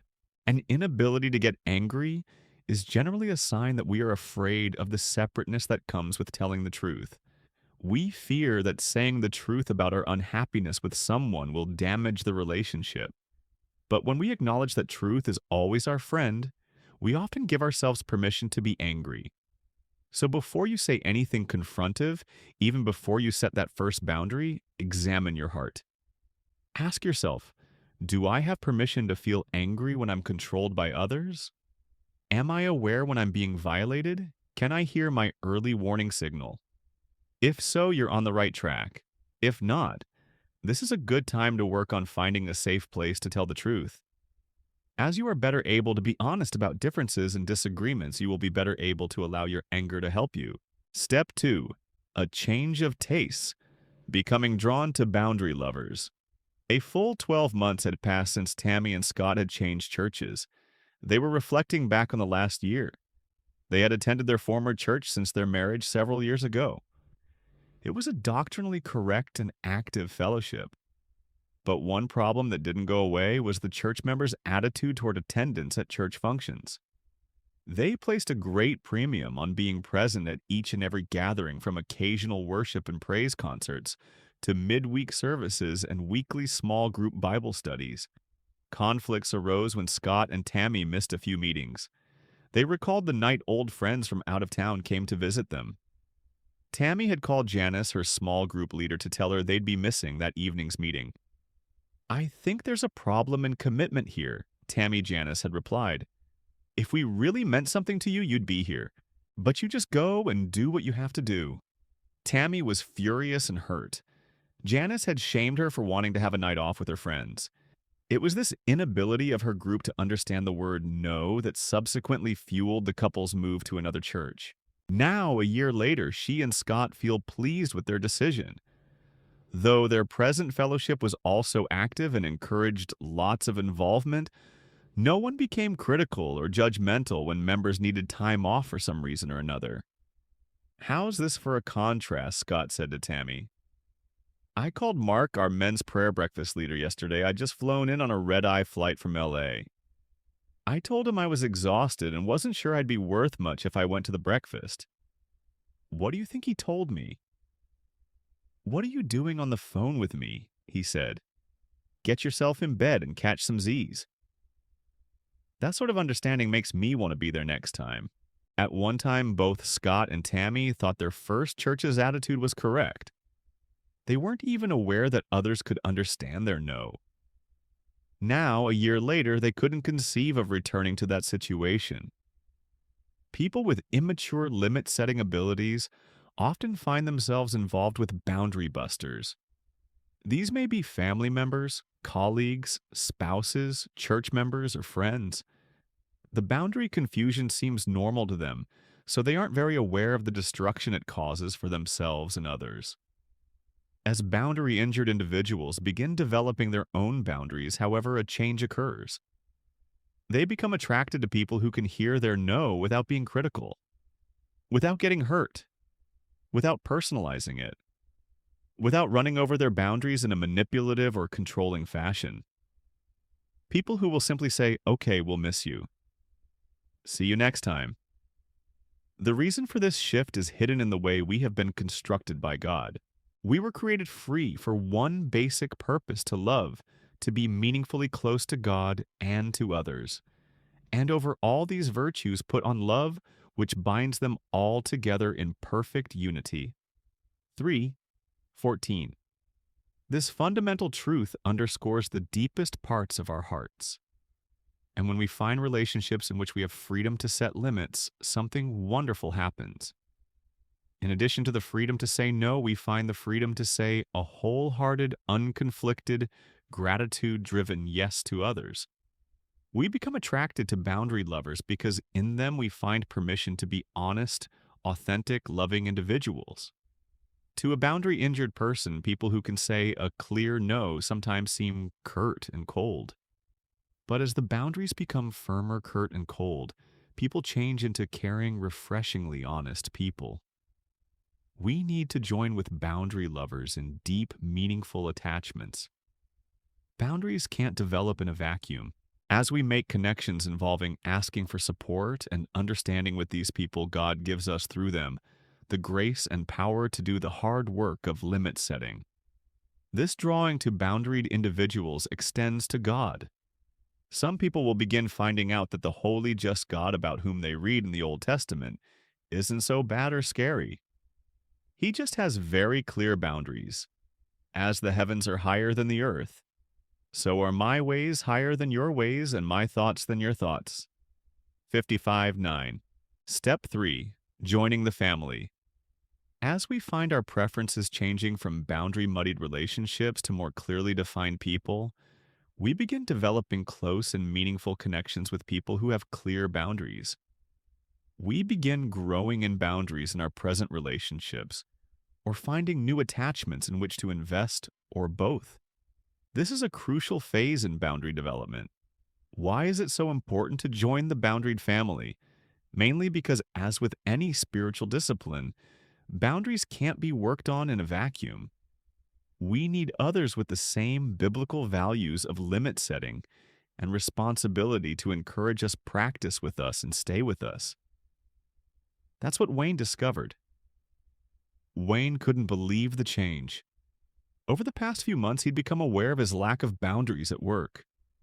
While other employees went home on time, he was frequently asked to stay later. He wanted to stand up to his boss and let him know that his work limits were going to become tighter and more realistic. But every time he approached his superior, his anxiety kept him tongue-tied and silent. Wayne despaired of ever developing mature work boundaries. About this time, he joined a support group at church. His relationships in the group deepened, and he began to trust the members. Finally, he was able to emotionally take them with him to work the day he sat down with his boss and worked out the overtime conflict. It was the safety and support of the group that gave Wayne the strength he needed to tell the truth at work. Jesus defined fellowship as 2 or 3 people gathered in his name, saying that he would be there in their midst, Matt. 18:20. It is this very combination of his spirit and the emotional memories of those who believe in us that helps us keep firm boundaries. Why? Because we know we have a spiritual and emotional home somewhere. No matter how caustic the criticism or how severe the rejection of the one we're in conflict with, we aren't alone. And that makes all the difference in the world in boundary setting. Step 4. Treasuring our treasures. After you feel safe being around people who believe that grace and truth are good, John 1:17, your values will start to change. You will begin to see that taking responsibility for yourself is healthy, and you will begin to understand that taking responsibility for other adults is destructive. When people are treated as objects for long enough, they see themselves as someone else's property. They don't value self-stewardship because they relate to themselves the same way that significant others have related to them. Many people are told over and over again that nurturing and maintaining their souls is selfish and wrong. After a while, they develop a deep conviction that this is true, and at that point, they place little value on taking care of the feelings, talents, thoughts, attitudes, behavior, body, and resources God entrusted to them. This principle is taught in Scripture we love because He first loved us. 1 John 4:19. In other words, we learn to be loving because we are loved. Grace must come from the outside for us to be able to develop it inside. The opposite side of this truth is that we can't love when we aren't loved. And taking the thinking further, we can't value or treasure our souls when they haven't been valued or treasured. This is a key principle. Our basic sense of ourselves, of what is real and true about us, comes from our significant primary relationships. That's why many people who were unloved in childhood can be inundated by caring people in their adult years, yet not be able to shake a deep sense of being worthless and unlovable no matter how much people try to show them their lovability. Helen's father sexually abused her in her early years. She was terribly traumatized by the molestation, but tried to keep the secret and protect the family from being upset. By her teenage years, however, Helen inadvertently began to tell the truth about her family problem in nonverbal ways. She became sexually promiscuous at a very early age. As an adult, Helen reflected in therapy on her tumultuous teen years. I can't even remember the boys' faces. All I knew was that someone wanted something from me, and I felt it was my duty to give it to them for no other reason than that they wanted it. I felt that I had no say-so in the matter. Helen had not been treasured by one of the people who should have treasured and cherished her most. As a result, she did not treasure herself. She provided sexual services to just about anyone who requested them. She had no sense that her body and feelings were a pearl of great value, Matt. 7. 6 given to her by God, which she was to protect and develop. When we begin to value getting well, recovering, and developing ourselves into the image of God, all of which are different ways of saying the same thing, a shift occurs. We begin desiring a return on God's investment. Remember the parable of the master and 3 servants in Matthew 25:14-30. Taking care of ourselves becomes important. Steve walked up to me excitedly one day. As he wasn't given to emotional outbursts, I knew something important was going on. He showed me his Bible where he had been reading 1 Corinthians 8:11. So this weak brother or sister for whom Christ died is destroyed by your knowledge. Something is happening inside of me, he said. For years I felt guilty about reading that passage. I thought it was condemning me for leading weaker Christians into sin. Well, it does say that I replied. But you've noticed something else I have said, Steve. I'm seeing that I'm also a brother for whom Christ died. That means I need to be as careful and concerned about myself as I am about others. There's no difference between what God thinks of others and what God thinks of me. Steve had realized an important theological point. For years, Christians have been taught that protecting their spiritual and emotional property is selfish, yet God is interested in people loving others. And you can't love others unless you have received love inside yourself. Have you had Steve's experience? Is getting help and learning self-protection and biblical boundaries important to you? If it isn't, it will be difficult, if not impossible, to go through the hard work of developing good limits. You may need to spend some time around people who have a mature understanding of healthy boundaries and learn from their modeling. This principle is illustrated when the psalmist says, "Above all else, guard your heart, for everything you do flows from it." Proverbs 4:23. When we watch over our hearts, the home of our treasures, we guard them. We are to value our treasures so much that we keep them protected. Whatever we don't value, we don't guard. The security around a bank is significantly tighter than that around a junkyard. Begin a list of your treasures, your time, money, feelings, and beliefs. How do you want others to treat them? How do you want others not to treat them? Step 5. Practicing baby knows. The group was silent, After many sessions of considering the prospect, Shireen was about to set a limit with another group member for the first time in her life. Praying silently, the group waited to see if she could become a truth teller. I had asked Shireen to mention to a group member one thing that had rubbed her the wrong way in the past few sessions. Though she was terrified, she agreed to try. At first, she said nothing, obviously gathering up courage. Then slowly, she turned to a woman sitting next to her and said, "Carolyn, I don't know how to say this, but here goes. It bothers me when you always take the good chair at group." Quickly, she ducked her head, waiting for the rebuttal. There was none, at least not what Shireen had expected. "I've been waiting for you to say something," Carolyn explained. "I knew you were acting distant toward me, but I didn't know why.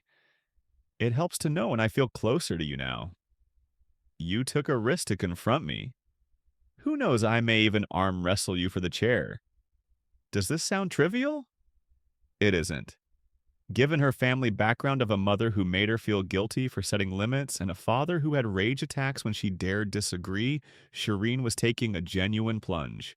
For her boundaries were out of the question until her anxiety and depression wrenched her life out of control. That's why the best possible place for Shireen to begin her boundary work was in her therapy group.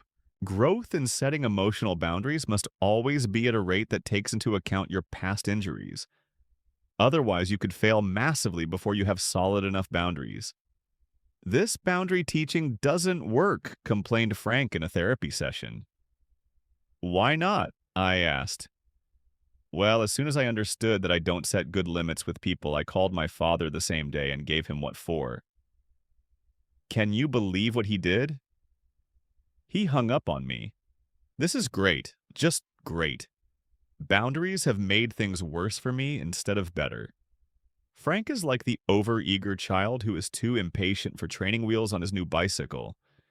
It's only several falls and skinned knees later that he begins to entertain the possibility that he skipped some steps in his training.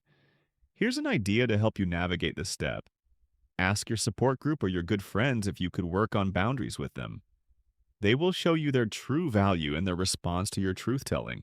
Either they'll warmly cheer you on in being able to disagree with and confront them, or they'll resist you. Either way, you'll learn something. A good supportive relationship cherishes the no of all parties involved. The members know that true intimacy is only built around the freedom to disagree. Whoever conceals hatred with lying lips is a fool. Prov. 10. 18. Begin practicing your no with people who will honor it and love you for it. Step 6. Rejoicing in the guilty feelings. As strange as it may seem, a sign that you're becoming a boundaried person is often a sense of self-condemnation, a sense that you've transgressed some important rules in your limit setting. Many people experience intense critical self-judgment when they begin telling the truth about what is and isn't their biblical responsibility. Why is that? Let's look at the answer in terms of slavery and freedom. Boundary-injured individuals are slaves. They struggle to make value-based decisions on their own, but they most often reflect the wishes of those around them. And even though they can be surrounded by supportive boundary lovers, they still experience trouble setting limits. The culprit here is a weak conscience or an overactive and unbiblically harsh internal judge. Though we need our internal evaluator to help us know right from wrong, many people carry around an extremely self-critical and inaccurate conscience. They feel that they are transgressing when they aren't. Because of this overactive judge, the boundary-injured individual often has great difficulty setting limits. Questions such as, "Aren't you being too harsh?" and "How can you not attend the party?" What a selfish thought are raised. You can imagine the havoc when the struggler actually sets a limit or two, even a small one. The conscience moves into overdrive as its unrealistic demands are being disobeyed. This rebellion against honest boundaries is a threat to the parental control of the conscience. It attacks the soul with vigor, hoping to beat the person into submitting again to its untruthful do's and don'ts. In a funny way, then activating the hostile conscience might well be a sign of spiritual growth, a signal that you may be protesting unbiblical restraints. If the conscience were silent and providing no, how could you guilt-inducing messages, it might mean that you were remaining enslaved to the internal parent. That's why we encourage you to rejoice in the guilt. It means you are moving ahead. Step 7. Practicing grown-up. No's. Think for a minute about this question. Who is your number one boundary buster? Who is the foremost person in your life with whom it's difficult to set limits? More than one person may come to mind. This step deals with those extremely complicated, conflictual, frightening relationships. Straightening out these relationships is a major goal in becoming a boundaried person. The fact that this is the 7th and not the 2nd step underscores the importance of making sure we've done our painstaking homework and practice before now. Setting important limits with significant people is the fruit of much work and maturing. It's important not to confuse our goals here. Often those who have been boundary injured think that the objective is to set limits on those important areas and get life stabilized again. They may be living for the day when I can tell mom no, or when I can set limits on my spouse's drinking. While these sorts of confrontations are very important, Jesus spoke of them in Matthew 18:15-20. They aren't the ultimate target of learning boundaries. Our real target is maturity, the ability to love successfully and work successfully the way God does. This is the goal of becoming more like Christ. Dear friends, now we are children of God, and what we will be has not yet been made known. But we know that when Christ appears, we shall be like him, for we shall see him as he is. 1 John 3:2. Boundary setting is a large part of maturing. We can't really love until we have boundaries, otherwise we love out of compliance or guilt. And we can't really be productive at work without boundaries. Otherwise, we're so busy following others' agendas that we're double-minded and unstable. James -1. The goal is to have a character structure that has boundaries and that can set limits on self and others at the appropriate times. Having internal boundaries results in having boundaries in the world. For as he thinks within himself, so he is Prov. 23:7. NASB. Developing a well-defined, honest, and goal-oriented character structure produces this step. By this time, those frightening major no's have been prepared for overtime with lots of work and practice. Sometimes the large no will precipitate a crisis.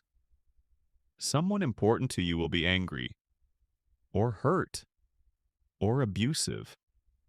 The truth will expose the divisions in relationships.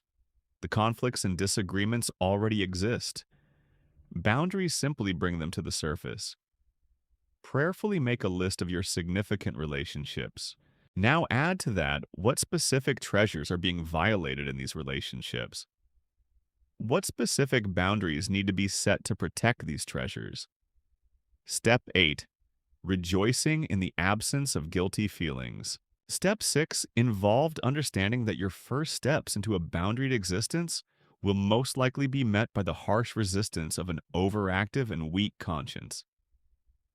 With consistent work and good support, however, the guilt diminishes.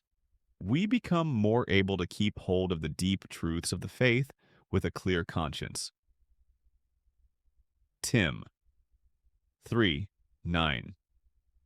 You can take this step now that you have shifted allegiance spiritually and emotionally. You have changed from listening to your internal parent to responding to the biblical values of love, responsibility, and forgiveness. And these values have been internalized in the heart by many, many relational experiences with people who understand these values. The heart has somewhere to go for self-evaluation besides a critical conscience.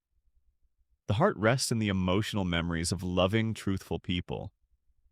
Evelyn knew something was different inside when she confronted her husband on his critical tirades. "That's it, Paul," she said without raising her voice.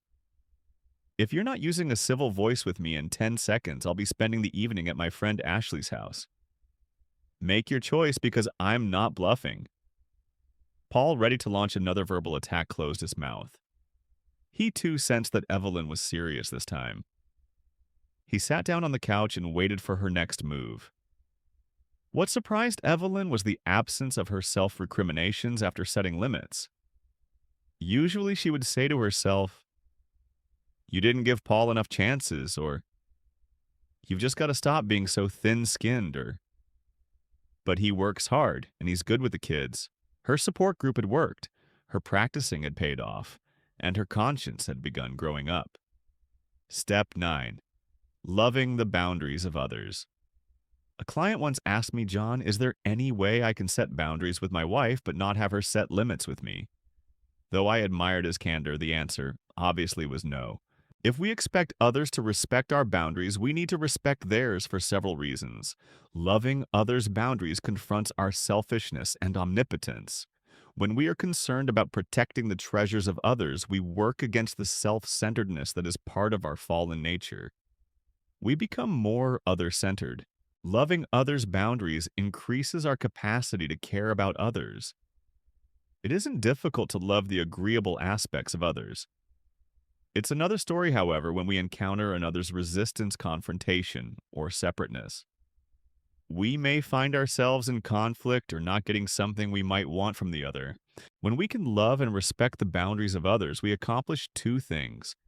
First, we genuinely care for another person because we gain nothing by helping someone tell us no. It just helps him or her deprive us better. The second advantage in loving others' boundaries is that it teaches us empathy. It shows us that we need to treat others as we would like to be treated. For the entire law is fulfilled in keeping this one command: love your neighbor as yourself. Gal 5:14. We should fight for the no of others just as we should fight for our own no, even if it costs us something. Step 10. Freeing our no and our yes. "I love you," Peter said Courtney to her boyfriend as they sat over dinner. It was an important moment.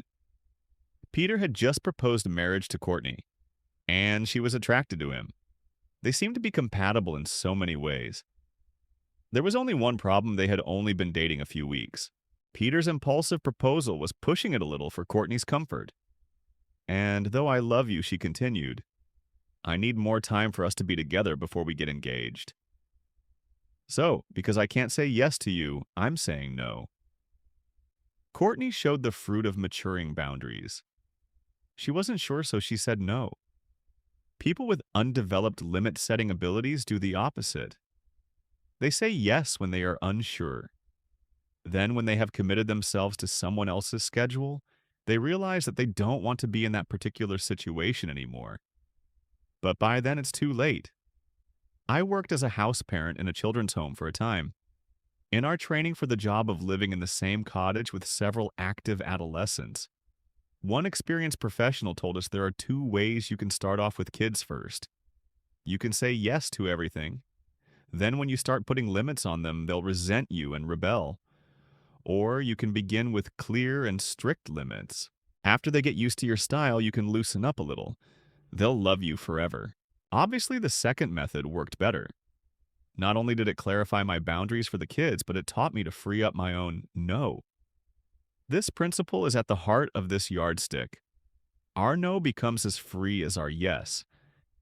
In other words, when you are as free to say no to a request as you are to say yes, you are well on the way to boundary maturity. There's no conflict, no second thoughts, no hesitation in using either word. Think for a second about the last time you were asked for something from someone. Perhaps it was for some of your time that you weren't sure you had to give. Suppose the person asking is not selfish, manipulative, or controlling. Reasonable people can make reasonable requests sometimes, so you were asked for something you weren't sure you had left over to give. You weren't sure you could do it cheerfully. Das Sanatun Ktakim Mor 9. 7. What happened next is what this particular boundary yardstick is all about. You probably did one of two things. 1. Since you were unsure, you said yes. 2. Since you were unsure, you said no. Which is the more mature of these? In most cases, the second. Why? Because it is more responsible to give out of our resources than to promise that which we might not be able to deliver. Jesus said that we are to calculate the cost of our endeavors. Suppose one of you wants to build a tower. Won't you first sit down and estimate the cost to see if you have enough money to complete it? For if you lay the foundation and are not able to finish it, everyone who sees it will ridicule you. Luke 14:28-30. Boundary injured individuals make promises and then do one of two things. One, they resentfully make good, or two, they fail on the promise. Boundary developed people, however, make good freely and gladly, or they don't promise at all. Following up on guilt-ridden or compliant responsibilities can be quite costly, painful, and inconvenient. The lesson you need to learn is not to promise too much before you have done your spiritual and emotional calculations. Step 11. Mature boundaries. Value-driven goal setting. Ben placed his pen down on the desk and looked over at his wife Maria, satisfied. They had just spent a day together reviewing the last year and planning for the next one. This annual tradition had been developed over the past several years. It was a way for them to feel that their lives had some direction, some purpose. Before they had begun setting goals together, life had been chaotic. Ben had been controlling and impulsive. They hadn't been able to save much money because of his spending habits. Though she was good with money, Maria had been compliant and non-confrontive. So the more Ben spent, the more she withdrew and busied herself outside the house in volunteer commitments.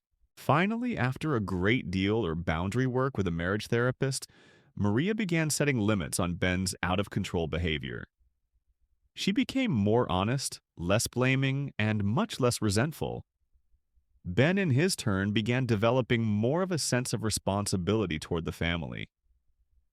He felt tenderer toward his wife even after she nailed him to the wall several times about his irresponsibility. Ben smiled. "Honey," he said to her, "this last year has been a 180-degree change from the one before. We saved some money. We achieved some financial goals. We're more honest with each other. We like each other better. And you're not running off helping every organization in town who needs a volunteer." Maria responded, "Well, I don't need to anymore. I've got what I want here with you, the kids, our church support group, and the ministries we work in. And I want us to keep growing and changing so that next year is even better." Ben and Maria were reaping the fruit of years of work. Their maturing boundary-setting abilities were paying off in all sorts of ways. After all, the ultimate goal of learning boundaries is to free us up to protect, nurture, and develop the lives God has given us stewardship over. Setting boundaries is mature, proactive initiative-taking. It's being in control of our lives. Individuals with mature boundaries aren't frantic in a hurry or out of control. They have a direction in their lives, steady moving toward their personal goals. They plan ahead. The reward for their wise boundaries is the joy of desires fulfilled in life. Their investments in the years God has given pay off for them. It's a lot like Paul reflected at the end of his life. "The time for my departure is near. I have fought the good fight. I have finished the race. I have kept the faith." Tim 4:6-7. But does life interrupt the process of the person with mature boundaries? Won't there be trials, complications, and people wanting you on their track? And not God's absolutely? The days truly are evil. There will be all sorts of resistances to our boundaries and goals. But those with mature limits understand that make room for that, allow for that. And they know that should it be needed, a no is waiting inside the heart ready to use. Not for an attack, not to punish another, but to protect and develop the time, talents, and treasures that God has allocated to us during our 70 years on this planet, so 90-10. Chapter 17, A Day in a Life with Boundaries. Remember Sherry from Chapter 1. She stumbled through the day in a haphazard, out-of-control fashion. Imagine now that Sherry has read this book.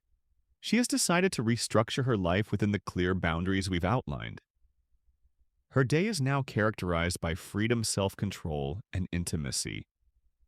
Let's take a peek in on her life with boundaries. 6:00 a.m. The alarm sounded.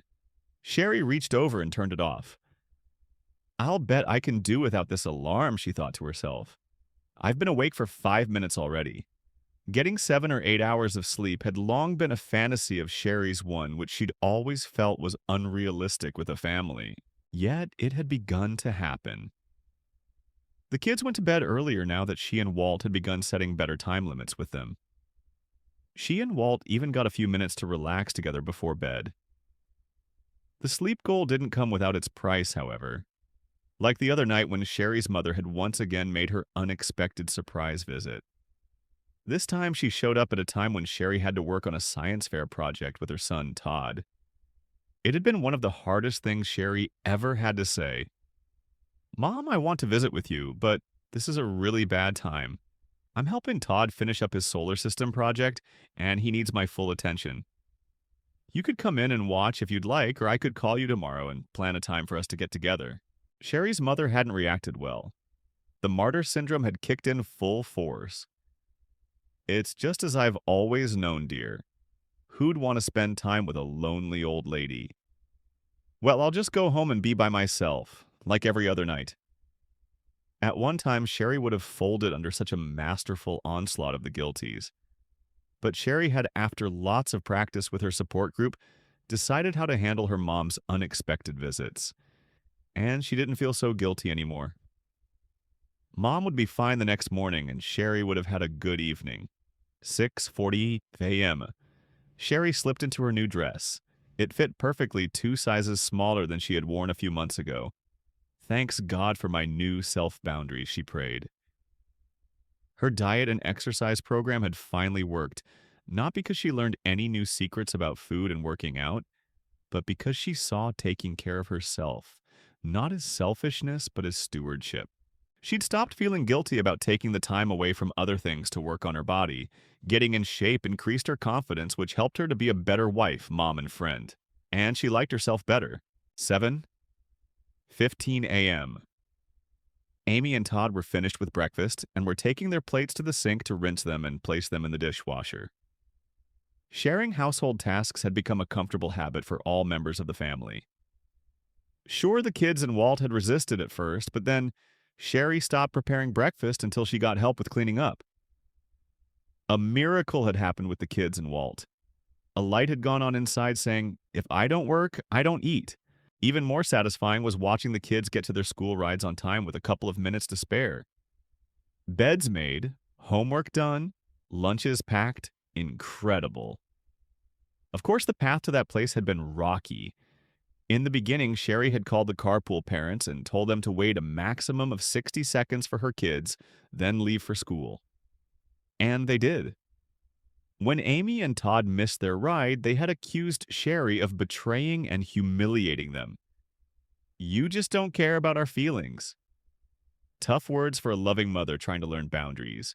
Yet, with a fervent prayer life and a good support group, Sherry held to her boundaries. After a few days of having to walk and being late to school, the kids had begun setting their own alarms. 7:30 a.m. Sherry applied her makeup in the bathroom. She was still not used to this after all those years of applying eyeliner in the car's rearview mirror. But she enjoyed the ease and safety of not having to multitask while driving, and left for work with a few minutes to spare. 8:45 a.m. Walking into the conference room of McAllister Enterprises, where she worked as Vice President of Human Resources, the promotion had been for leadership effectiveness. Sherry glanced at her watch.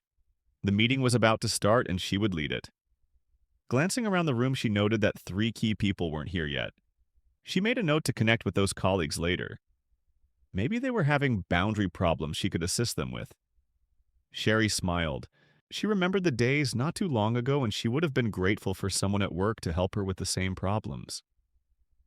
"Thank you, God, for a church that teaches a biblical view of boundaries," she prayed.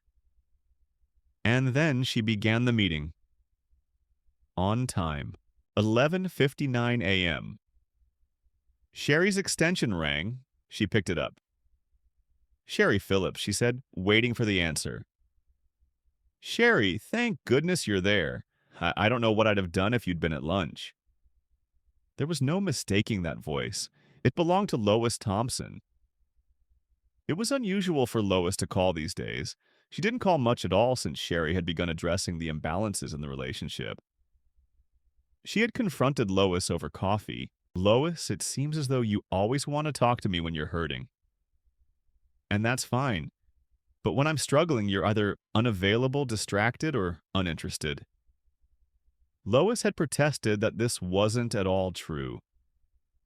I'm a true friend, Sherry, she said. I guess we'll find out.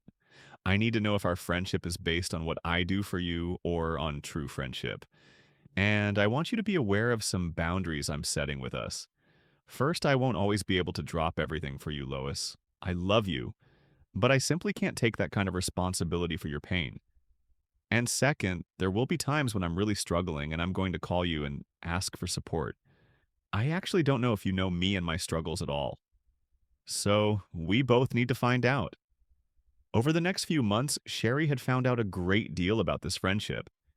She found out that when she couldn't console Lois during her chronic emergencies, Lois would withdraw hurt.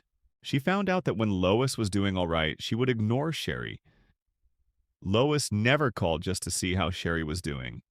And Sherry found out that when she called Lois with problems, Lois could only talk about herself. It was sad to find out that a childhood connection had never really flourished into a mutual attachment. Lois simply couldn't come out of her self-centeredness enough to want to understand Sherry's world. But back to the phone call. Sherry answered Lois. I'm glad you called, but I'm just heading out the door. Can I call you back later? But I need to talk to you now, came the sullen response. Lois, I could talk if you call back later. Here are some better times. They said their goodbyes and hung up. Maybe Lois would call back, maybe not. More likely, Lois's other friends were all busy and Sherry's name had come up next on the call list. Well, I'm sad that Lois isn't happy with me, Sherry thought to herself, but she is going to have to deal with that. Trying to take responsibility for Lois's feelings is trying to own something God never gave me. With that thought, she went to lunch, 4:00 p.m. Sherry's afternoon passed fairly uneventfully. She was on the way out of the office when her direct report, Jeff Moreland, flagged her down. Without stopping her pace, Sherry said to him, "Hi, Jeff, can you leave me a message? I need to be on the road in 30 seconds. Frustrated, Jeff left to write the message. What a shift in the last few months. For Sherry's boss to be someone who now reported to her wasn't something she had expected. Yet, when she had begun setting limits in her job and not covering Jeff's bases for him, Jeff's productivity had dropped dramatically. Jeff's irresponsibility and lack of follow-through emerged. His own superiors had for the first time become aware that he was the problem. They had discovered that Sherry was the driving force behind the HR department. She was the one who made things happen while Jeff took most of the credit. Sherry's boundaries had done their job. They had exposed his irresponsibility. They had clarified where the actual hole in the wall was, and Jeff had begun changing. At first he had been angry and hurt. He'd threatened to leave the company, but finally things had settled down a bit. And Jeff had actually begun being more responsible and productive. He'd buckled down. The demotion had woke him up, let him see that he'd been riding on the coattails of others. Sherry and Jeff still had their problems. He had a hard time hearing no from her, and it was difficult for Sherry to tolerate the resentment. But there was no way she'd trade problems with the Sherry who'd had no boundaries. 4:30 p.m. The session with Todd's fourth-grade teacher went well. For one thing, Walt had attended with Sherry. Knowing he was supportive made a lot of difference. But more important, the hard boundary work that Sherry and Walt were doing at home with Todd was beginning to pay off. Mrs. Phillips said the teacher, "I'll admit I took Todd with some reservations after consulting with Mrs. Russell, his third-grade teacher. But there is a significant improvement in your son's ability to respond to limits." Walt and Sherry smiled at each other. Believe me, Walt said there was no magic formula. Todd hated doing homework, minding us, and taking responsibility for household chores, but consistent praise and consequences seemed to have helped. The teacher agreed. They really have.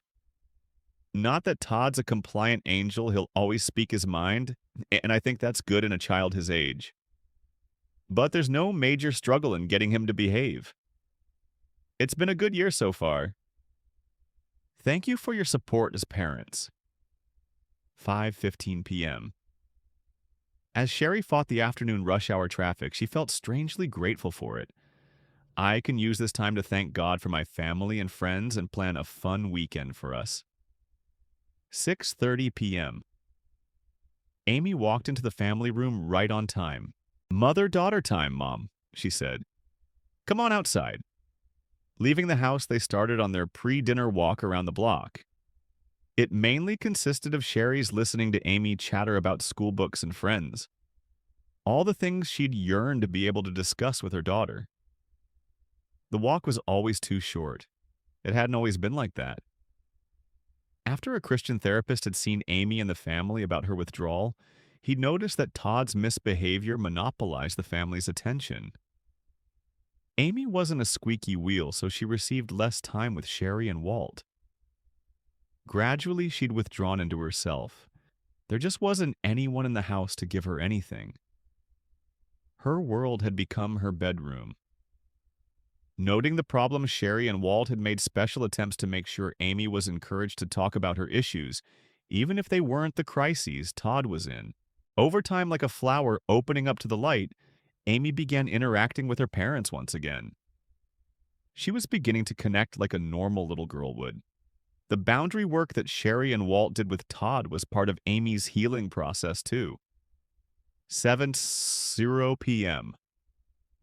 Halfway through dinner, Sherry's cell phone rang, but she didn't know it. She'd put her phone on silent and left it in another room. When she checked her phone later, she listened to the message. Sherry, this is Phyllis from church. Can you pitch in for the retreat next month? Putting her phone on silent was the answer to dinner disruptions. The family's boundary was phones off and put away until dinner is through. And the family time at the table was richer for it.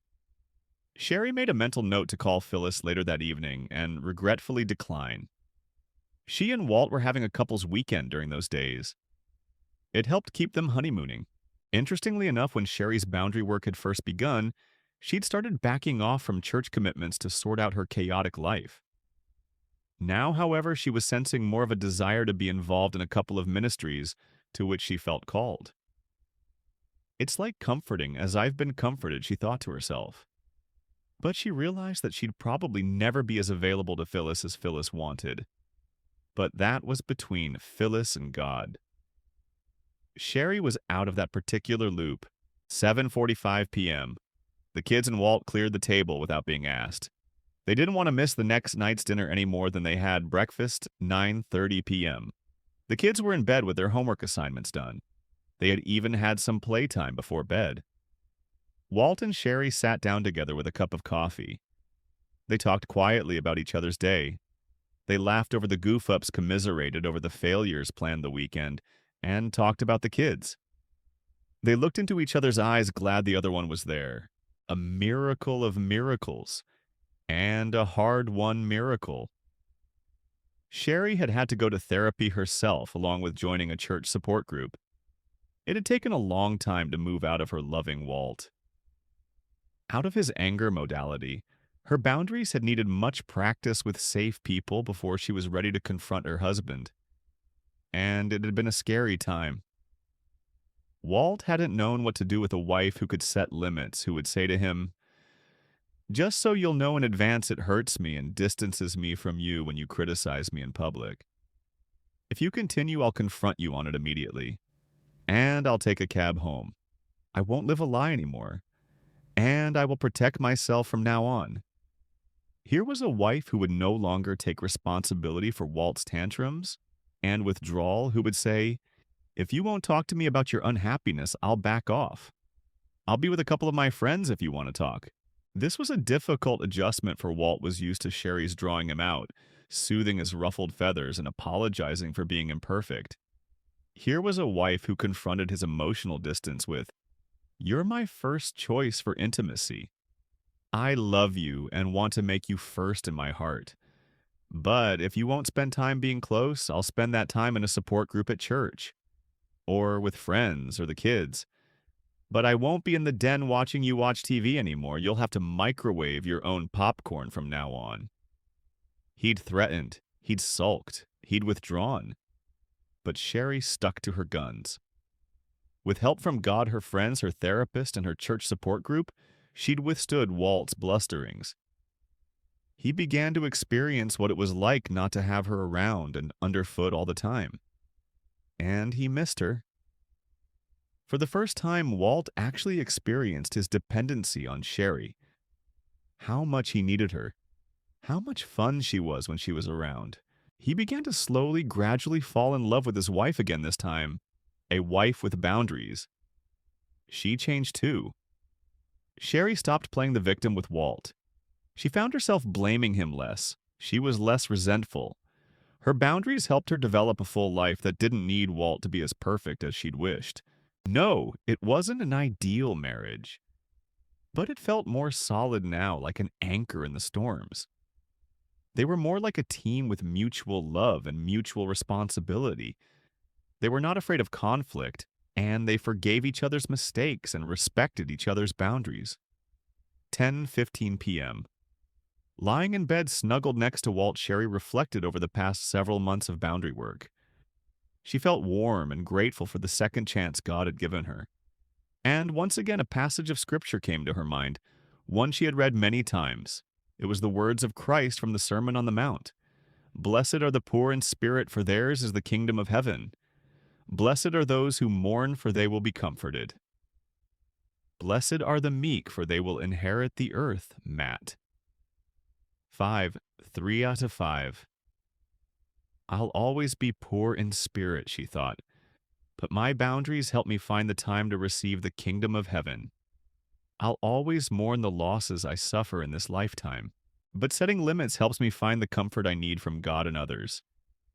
I'll always be meek and gentle, but being a separate person helps me take the initiative to inherit the earth. Thanks, God. Thank you for the hope you gave me, and for taking me and those I love along your path. And here's some good news for you. Sherry's growth in boundaries can be yours as well. The principles we have covered in this book apply to each and every one of us. We all need to grow in our boundaries, and increasingly so throughout life. What has been so encouraging to us over the years is to see the success that so many people have had in these various areas of struggle as they apply the principles of boundaries. In the end, God's ways of ordering our lives and relationships really do work.